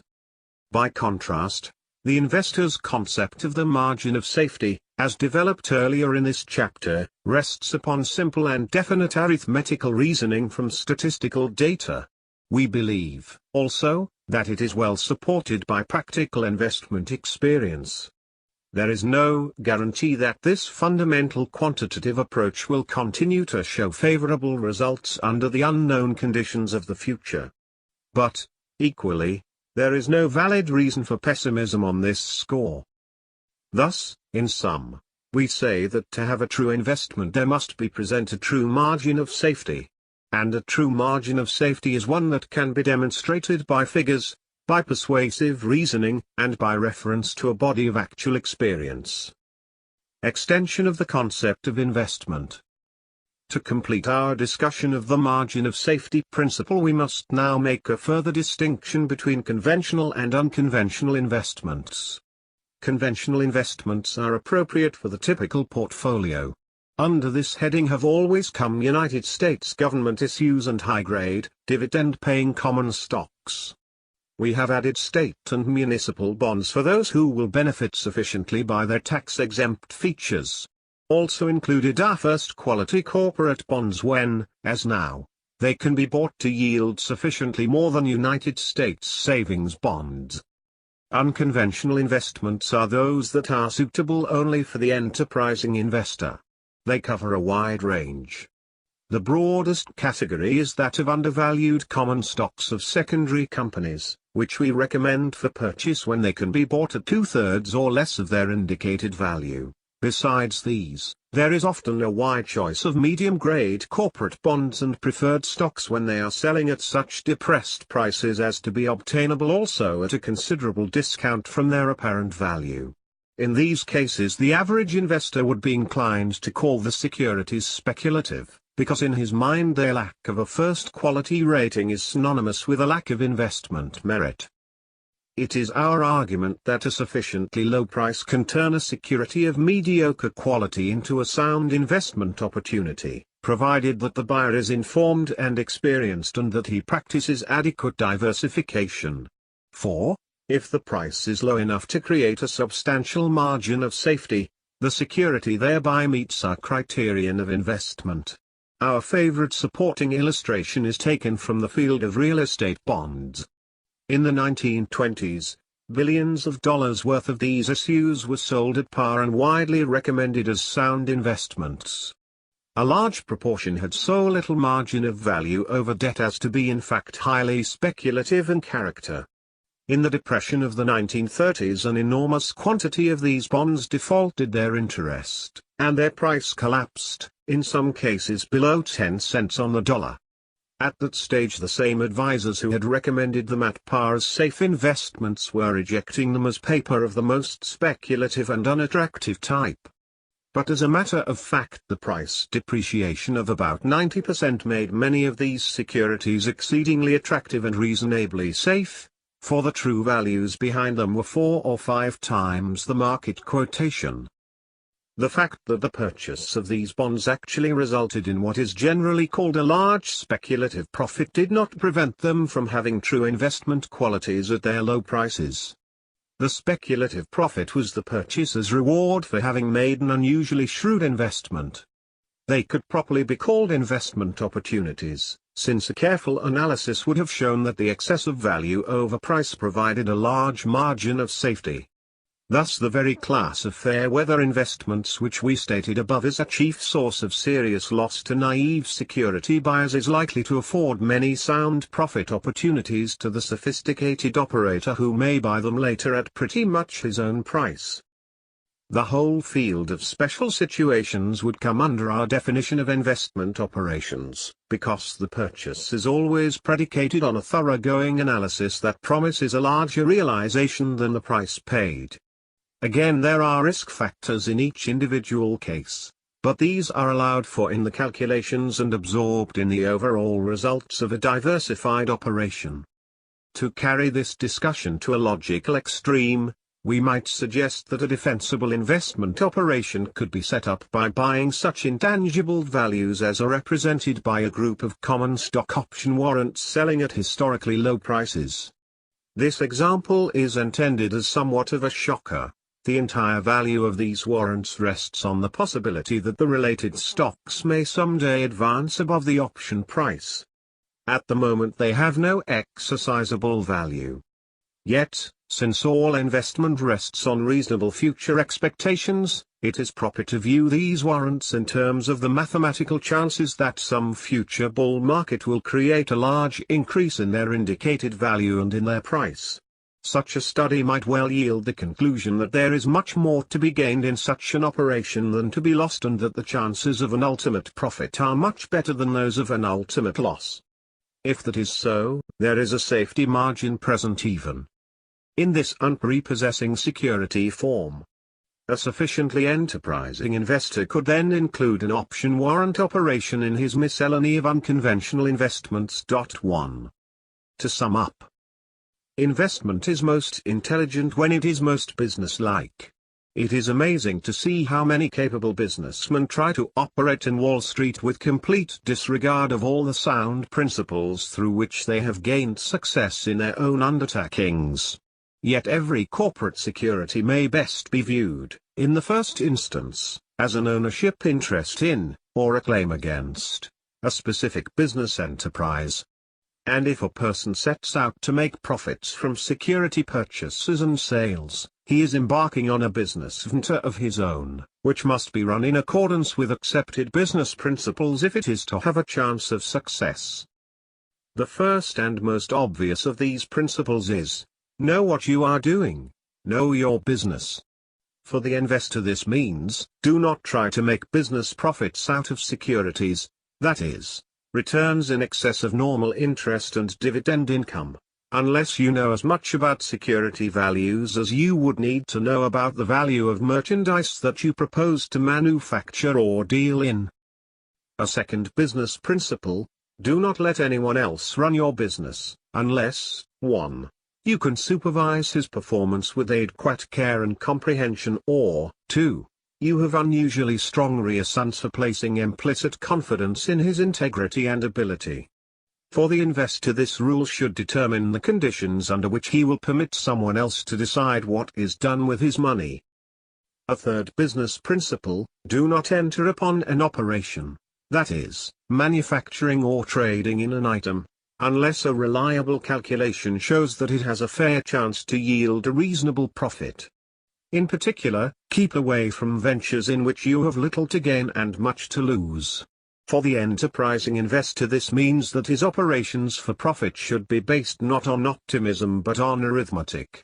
For every investor, it means that when he limits his return to a small figure, as formerly, at least, in a conventional bond or preferred stock, he must demand convincing evidence that he is not risking a substantial part of his principal. A fourth business rule is more positive: have the courage of your knowledge and experience. If you have formed a conclusion from the facts and if you know your judgment is sound, act on it, even though others may hesitate or differ. You are neither right nor wrong because the crowd disagrees with you. You are right because your data and reasoning are right. Similarly, in the world of securities, courage becomes the supreme virtue after adequate knowledge and a tested judgment are at hand. Fortunately for the typical investor, it is by no means necessary for his success that he bring these qualities to bear upon his program, provided he limits his ambition to his capacity and confines his activities within the safe and narrow path of standard, defensive investment. To achieve satisfactory investment results is easier than most people realize. To achieve superior results is harder than it looks. Commentary on Chapter 20. If we fail to anticipate the unforeseen or expect the unexpected in a universe of infinite possibilities, we may find ourselves at the mercy of anyone or anything that cannot be programmed, categorized, or easily referenced. Agent Fox Mulder, The X-Files. FIRST, What is risk? You'll get different answers depending on whom, and when, you ask. In 1999, risk didn't mean losing money, it meant making less money than someone else. What many people feared was bumping into somebody at a barbecue who was getting even richer even quicker by day trading.com stocks than they were. Then, quite suddenly, by 2003, risk had come to mean that the stock market might keep dropping until it wiped out whatever traces of wealth you still had left. While its meaning may seem nearly as fickle and fluctuating as the financial markets themselves, risk has some profound and permanent attributes. The people who take the biggest gambles and make the biggest gains in a bull market are almost always the ones who get hurt the worst in the bear market that inevitably follows. Being right makes speculators even more eager to take extra risk, as their confidence catches fire, and once you lose big money, you then have to gamble even harder just to get back to where you were, like a racetrack or casino gambler who desperately doubles up after every bad bet. Unless you are phenomenally lucky, that's a recipe for disaster. No wonder, when he was asked to sum up everything he had learned in his long career about how to get rich, the legendary financier J.K. Klingenstein of Wertheim & Company answered simply, don't lose. 1. 5% return every year, 50% loss in year 1, 10% gain every year thereafter.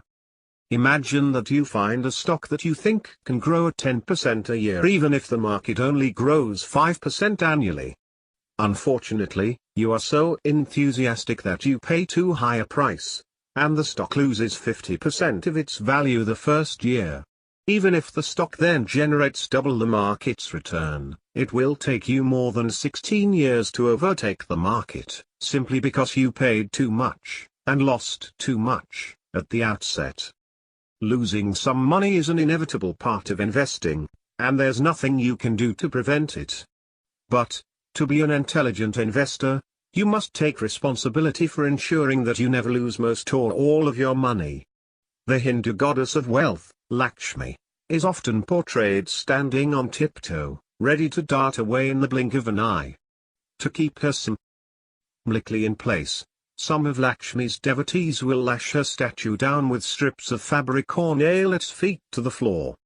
For the intelligent investor, Graham's margin of safety performs the same function. By refusing to pay too much for an investment, you minimize the chances that your wealth will ever disappear or suddenly be destroyed.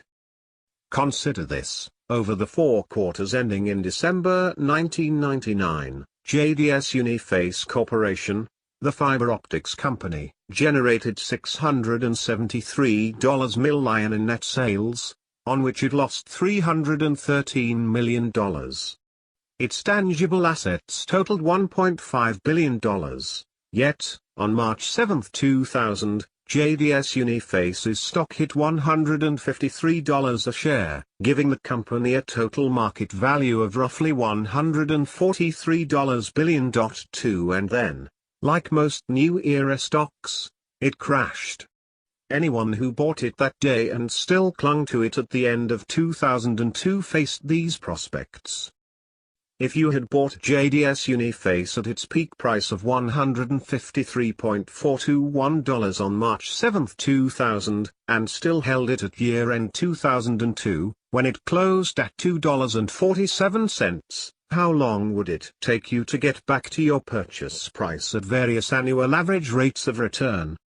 Even at robust 10% annual rate of return, it will take more than 43 years to break even on this overpriced purchase. THERISKISNOTINOURSTOCKS, BUTINOURSELVES. Risk exists in another dimension, inside you. If you overestimate how well you really understand an investment, or overstate your ability to ride out a temporary plunge in prices, it doesn't matter what you own or how the market does. Ultimately, financial risk resides not in what kinds of investments you have, but in what kind of investor you are. If you want to know what risk really is, go to the nearest bathroom and step up to the mirror. That's risk, gazing back at you from the glass. As you look at yourself in the mirror, what should you watch for? The Nobel Prize-winning psychologist Daniel Kahneman explains 2 factors that characterize good decisions. Well-calibrated confidence: do I understand this investment as well as I think I do?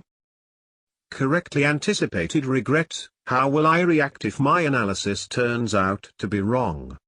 To find out whether your confidence is well-calibrated, look in the mirror and ask yourself, what is the likelihood that my analysis is right? Think carefully through these questions. How much experience do I have? What is my track record with similar decisions in the past? What is the typical track record of other people who have tried this in the past? 3. If I am buying, someone else is selling. How likely is it that I know something that this other person, or company, does not know? If I am selling, someone else is buying. How likely is it that I know something that this other person, or company, does not know? Have I calculated how much this investment needs to go up for me to break even after my taxes and costs of trading? Next, look in the mirror to find out whether you are the kind of person who correctly anticipates your regret. Start by asking, do I fully understand the consequences if my analysis turns out to be wrong? Answer that question by considering these points. If I'm right, I could make a lot of money. But what if I'm wrong? Based on the historical performance of similar investments, how much could I lose? Do I have other investments that will tide me over if this decision turns out to be wrong?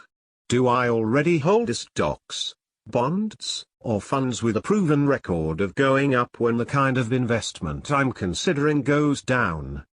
Am I putting too much of my capital at risk with this new investment? When I tell myself, you have a high tolerance for risk, how do I know? Have I ever lost a lot of money on an investment? How did it feel? Did I buy more, or did I bail out? Am I relying on my willpower alone to prevent me from panicking at the wrong time? Or have I controlled my own behavior in advance by diversifying, signing an investment contract, and dollar cost averaging? You should always remember, in the words of the psychologist Paul Slovic, that risk is brewed from an equal dose of two ingredients: probabilities and consequences. For before you invest, you must ensure that you have realistically assessed your probability of being right and how you will react to the consequences of being wrong. PASCALSWAGER. The investment philosopher Peter Bernstein has another way of summing this up. He reaches back to Blaise Pascal, the great French mathematician and theologian, 1623 to 1662, who created a thought experiment in which an agnostic must gamble on whether or not God exists. The ante this person must put up for the wager is his conduct in this life. The ultimate payoff in the gamble is the fate of his soul in the afterlife. In this wager, Pascal asserts, reason cannot decide the probability of God's existence. Either God exists or he does not, and only faith, not reason, can answer that question. But while the probabilities in Pascal's wager are a toss-up, the consequences are perfectly clear and utterly certain. As Bernstein explains, suppose you act as though God is and you lead a life of virtue and abstinence, when in fact there is no God. You will have passed up some goodies in life, but there will be rewards as well. Now suppose you act as though God is not and spend a life of sin, selfishness, and lust when in fact God is. You may have had fun and thrills during the relatively brief duration of your lifetime, but when the day of judgment rolls around you are in big trouble. 5.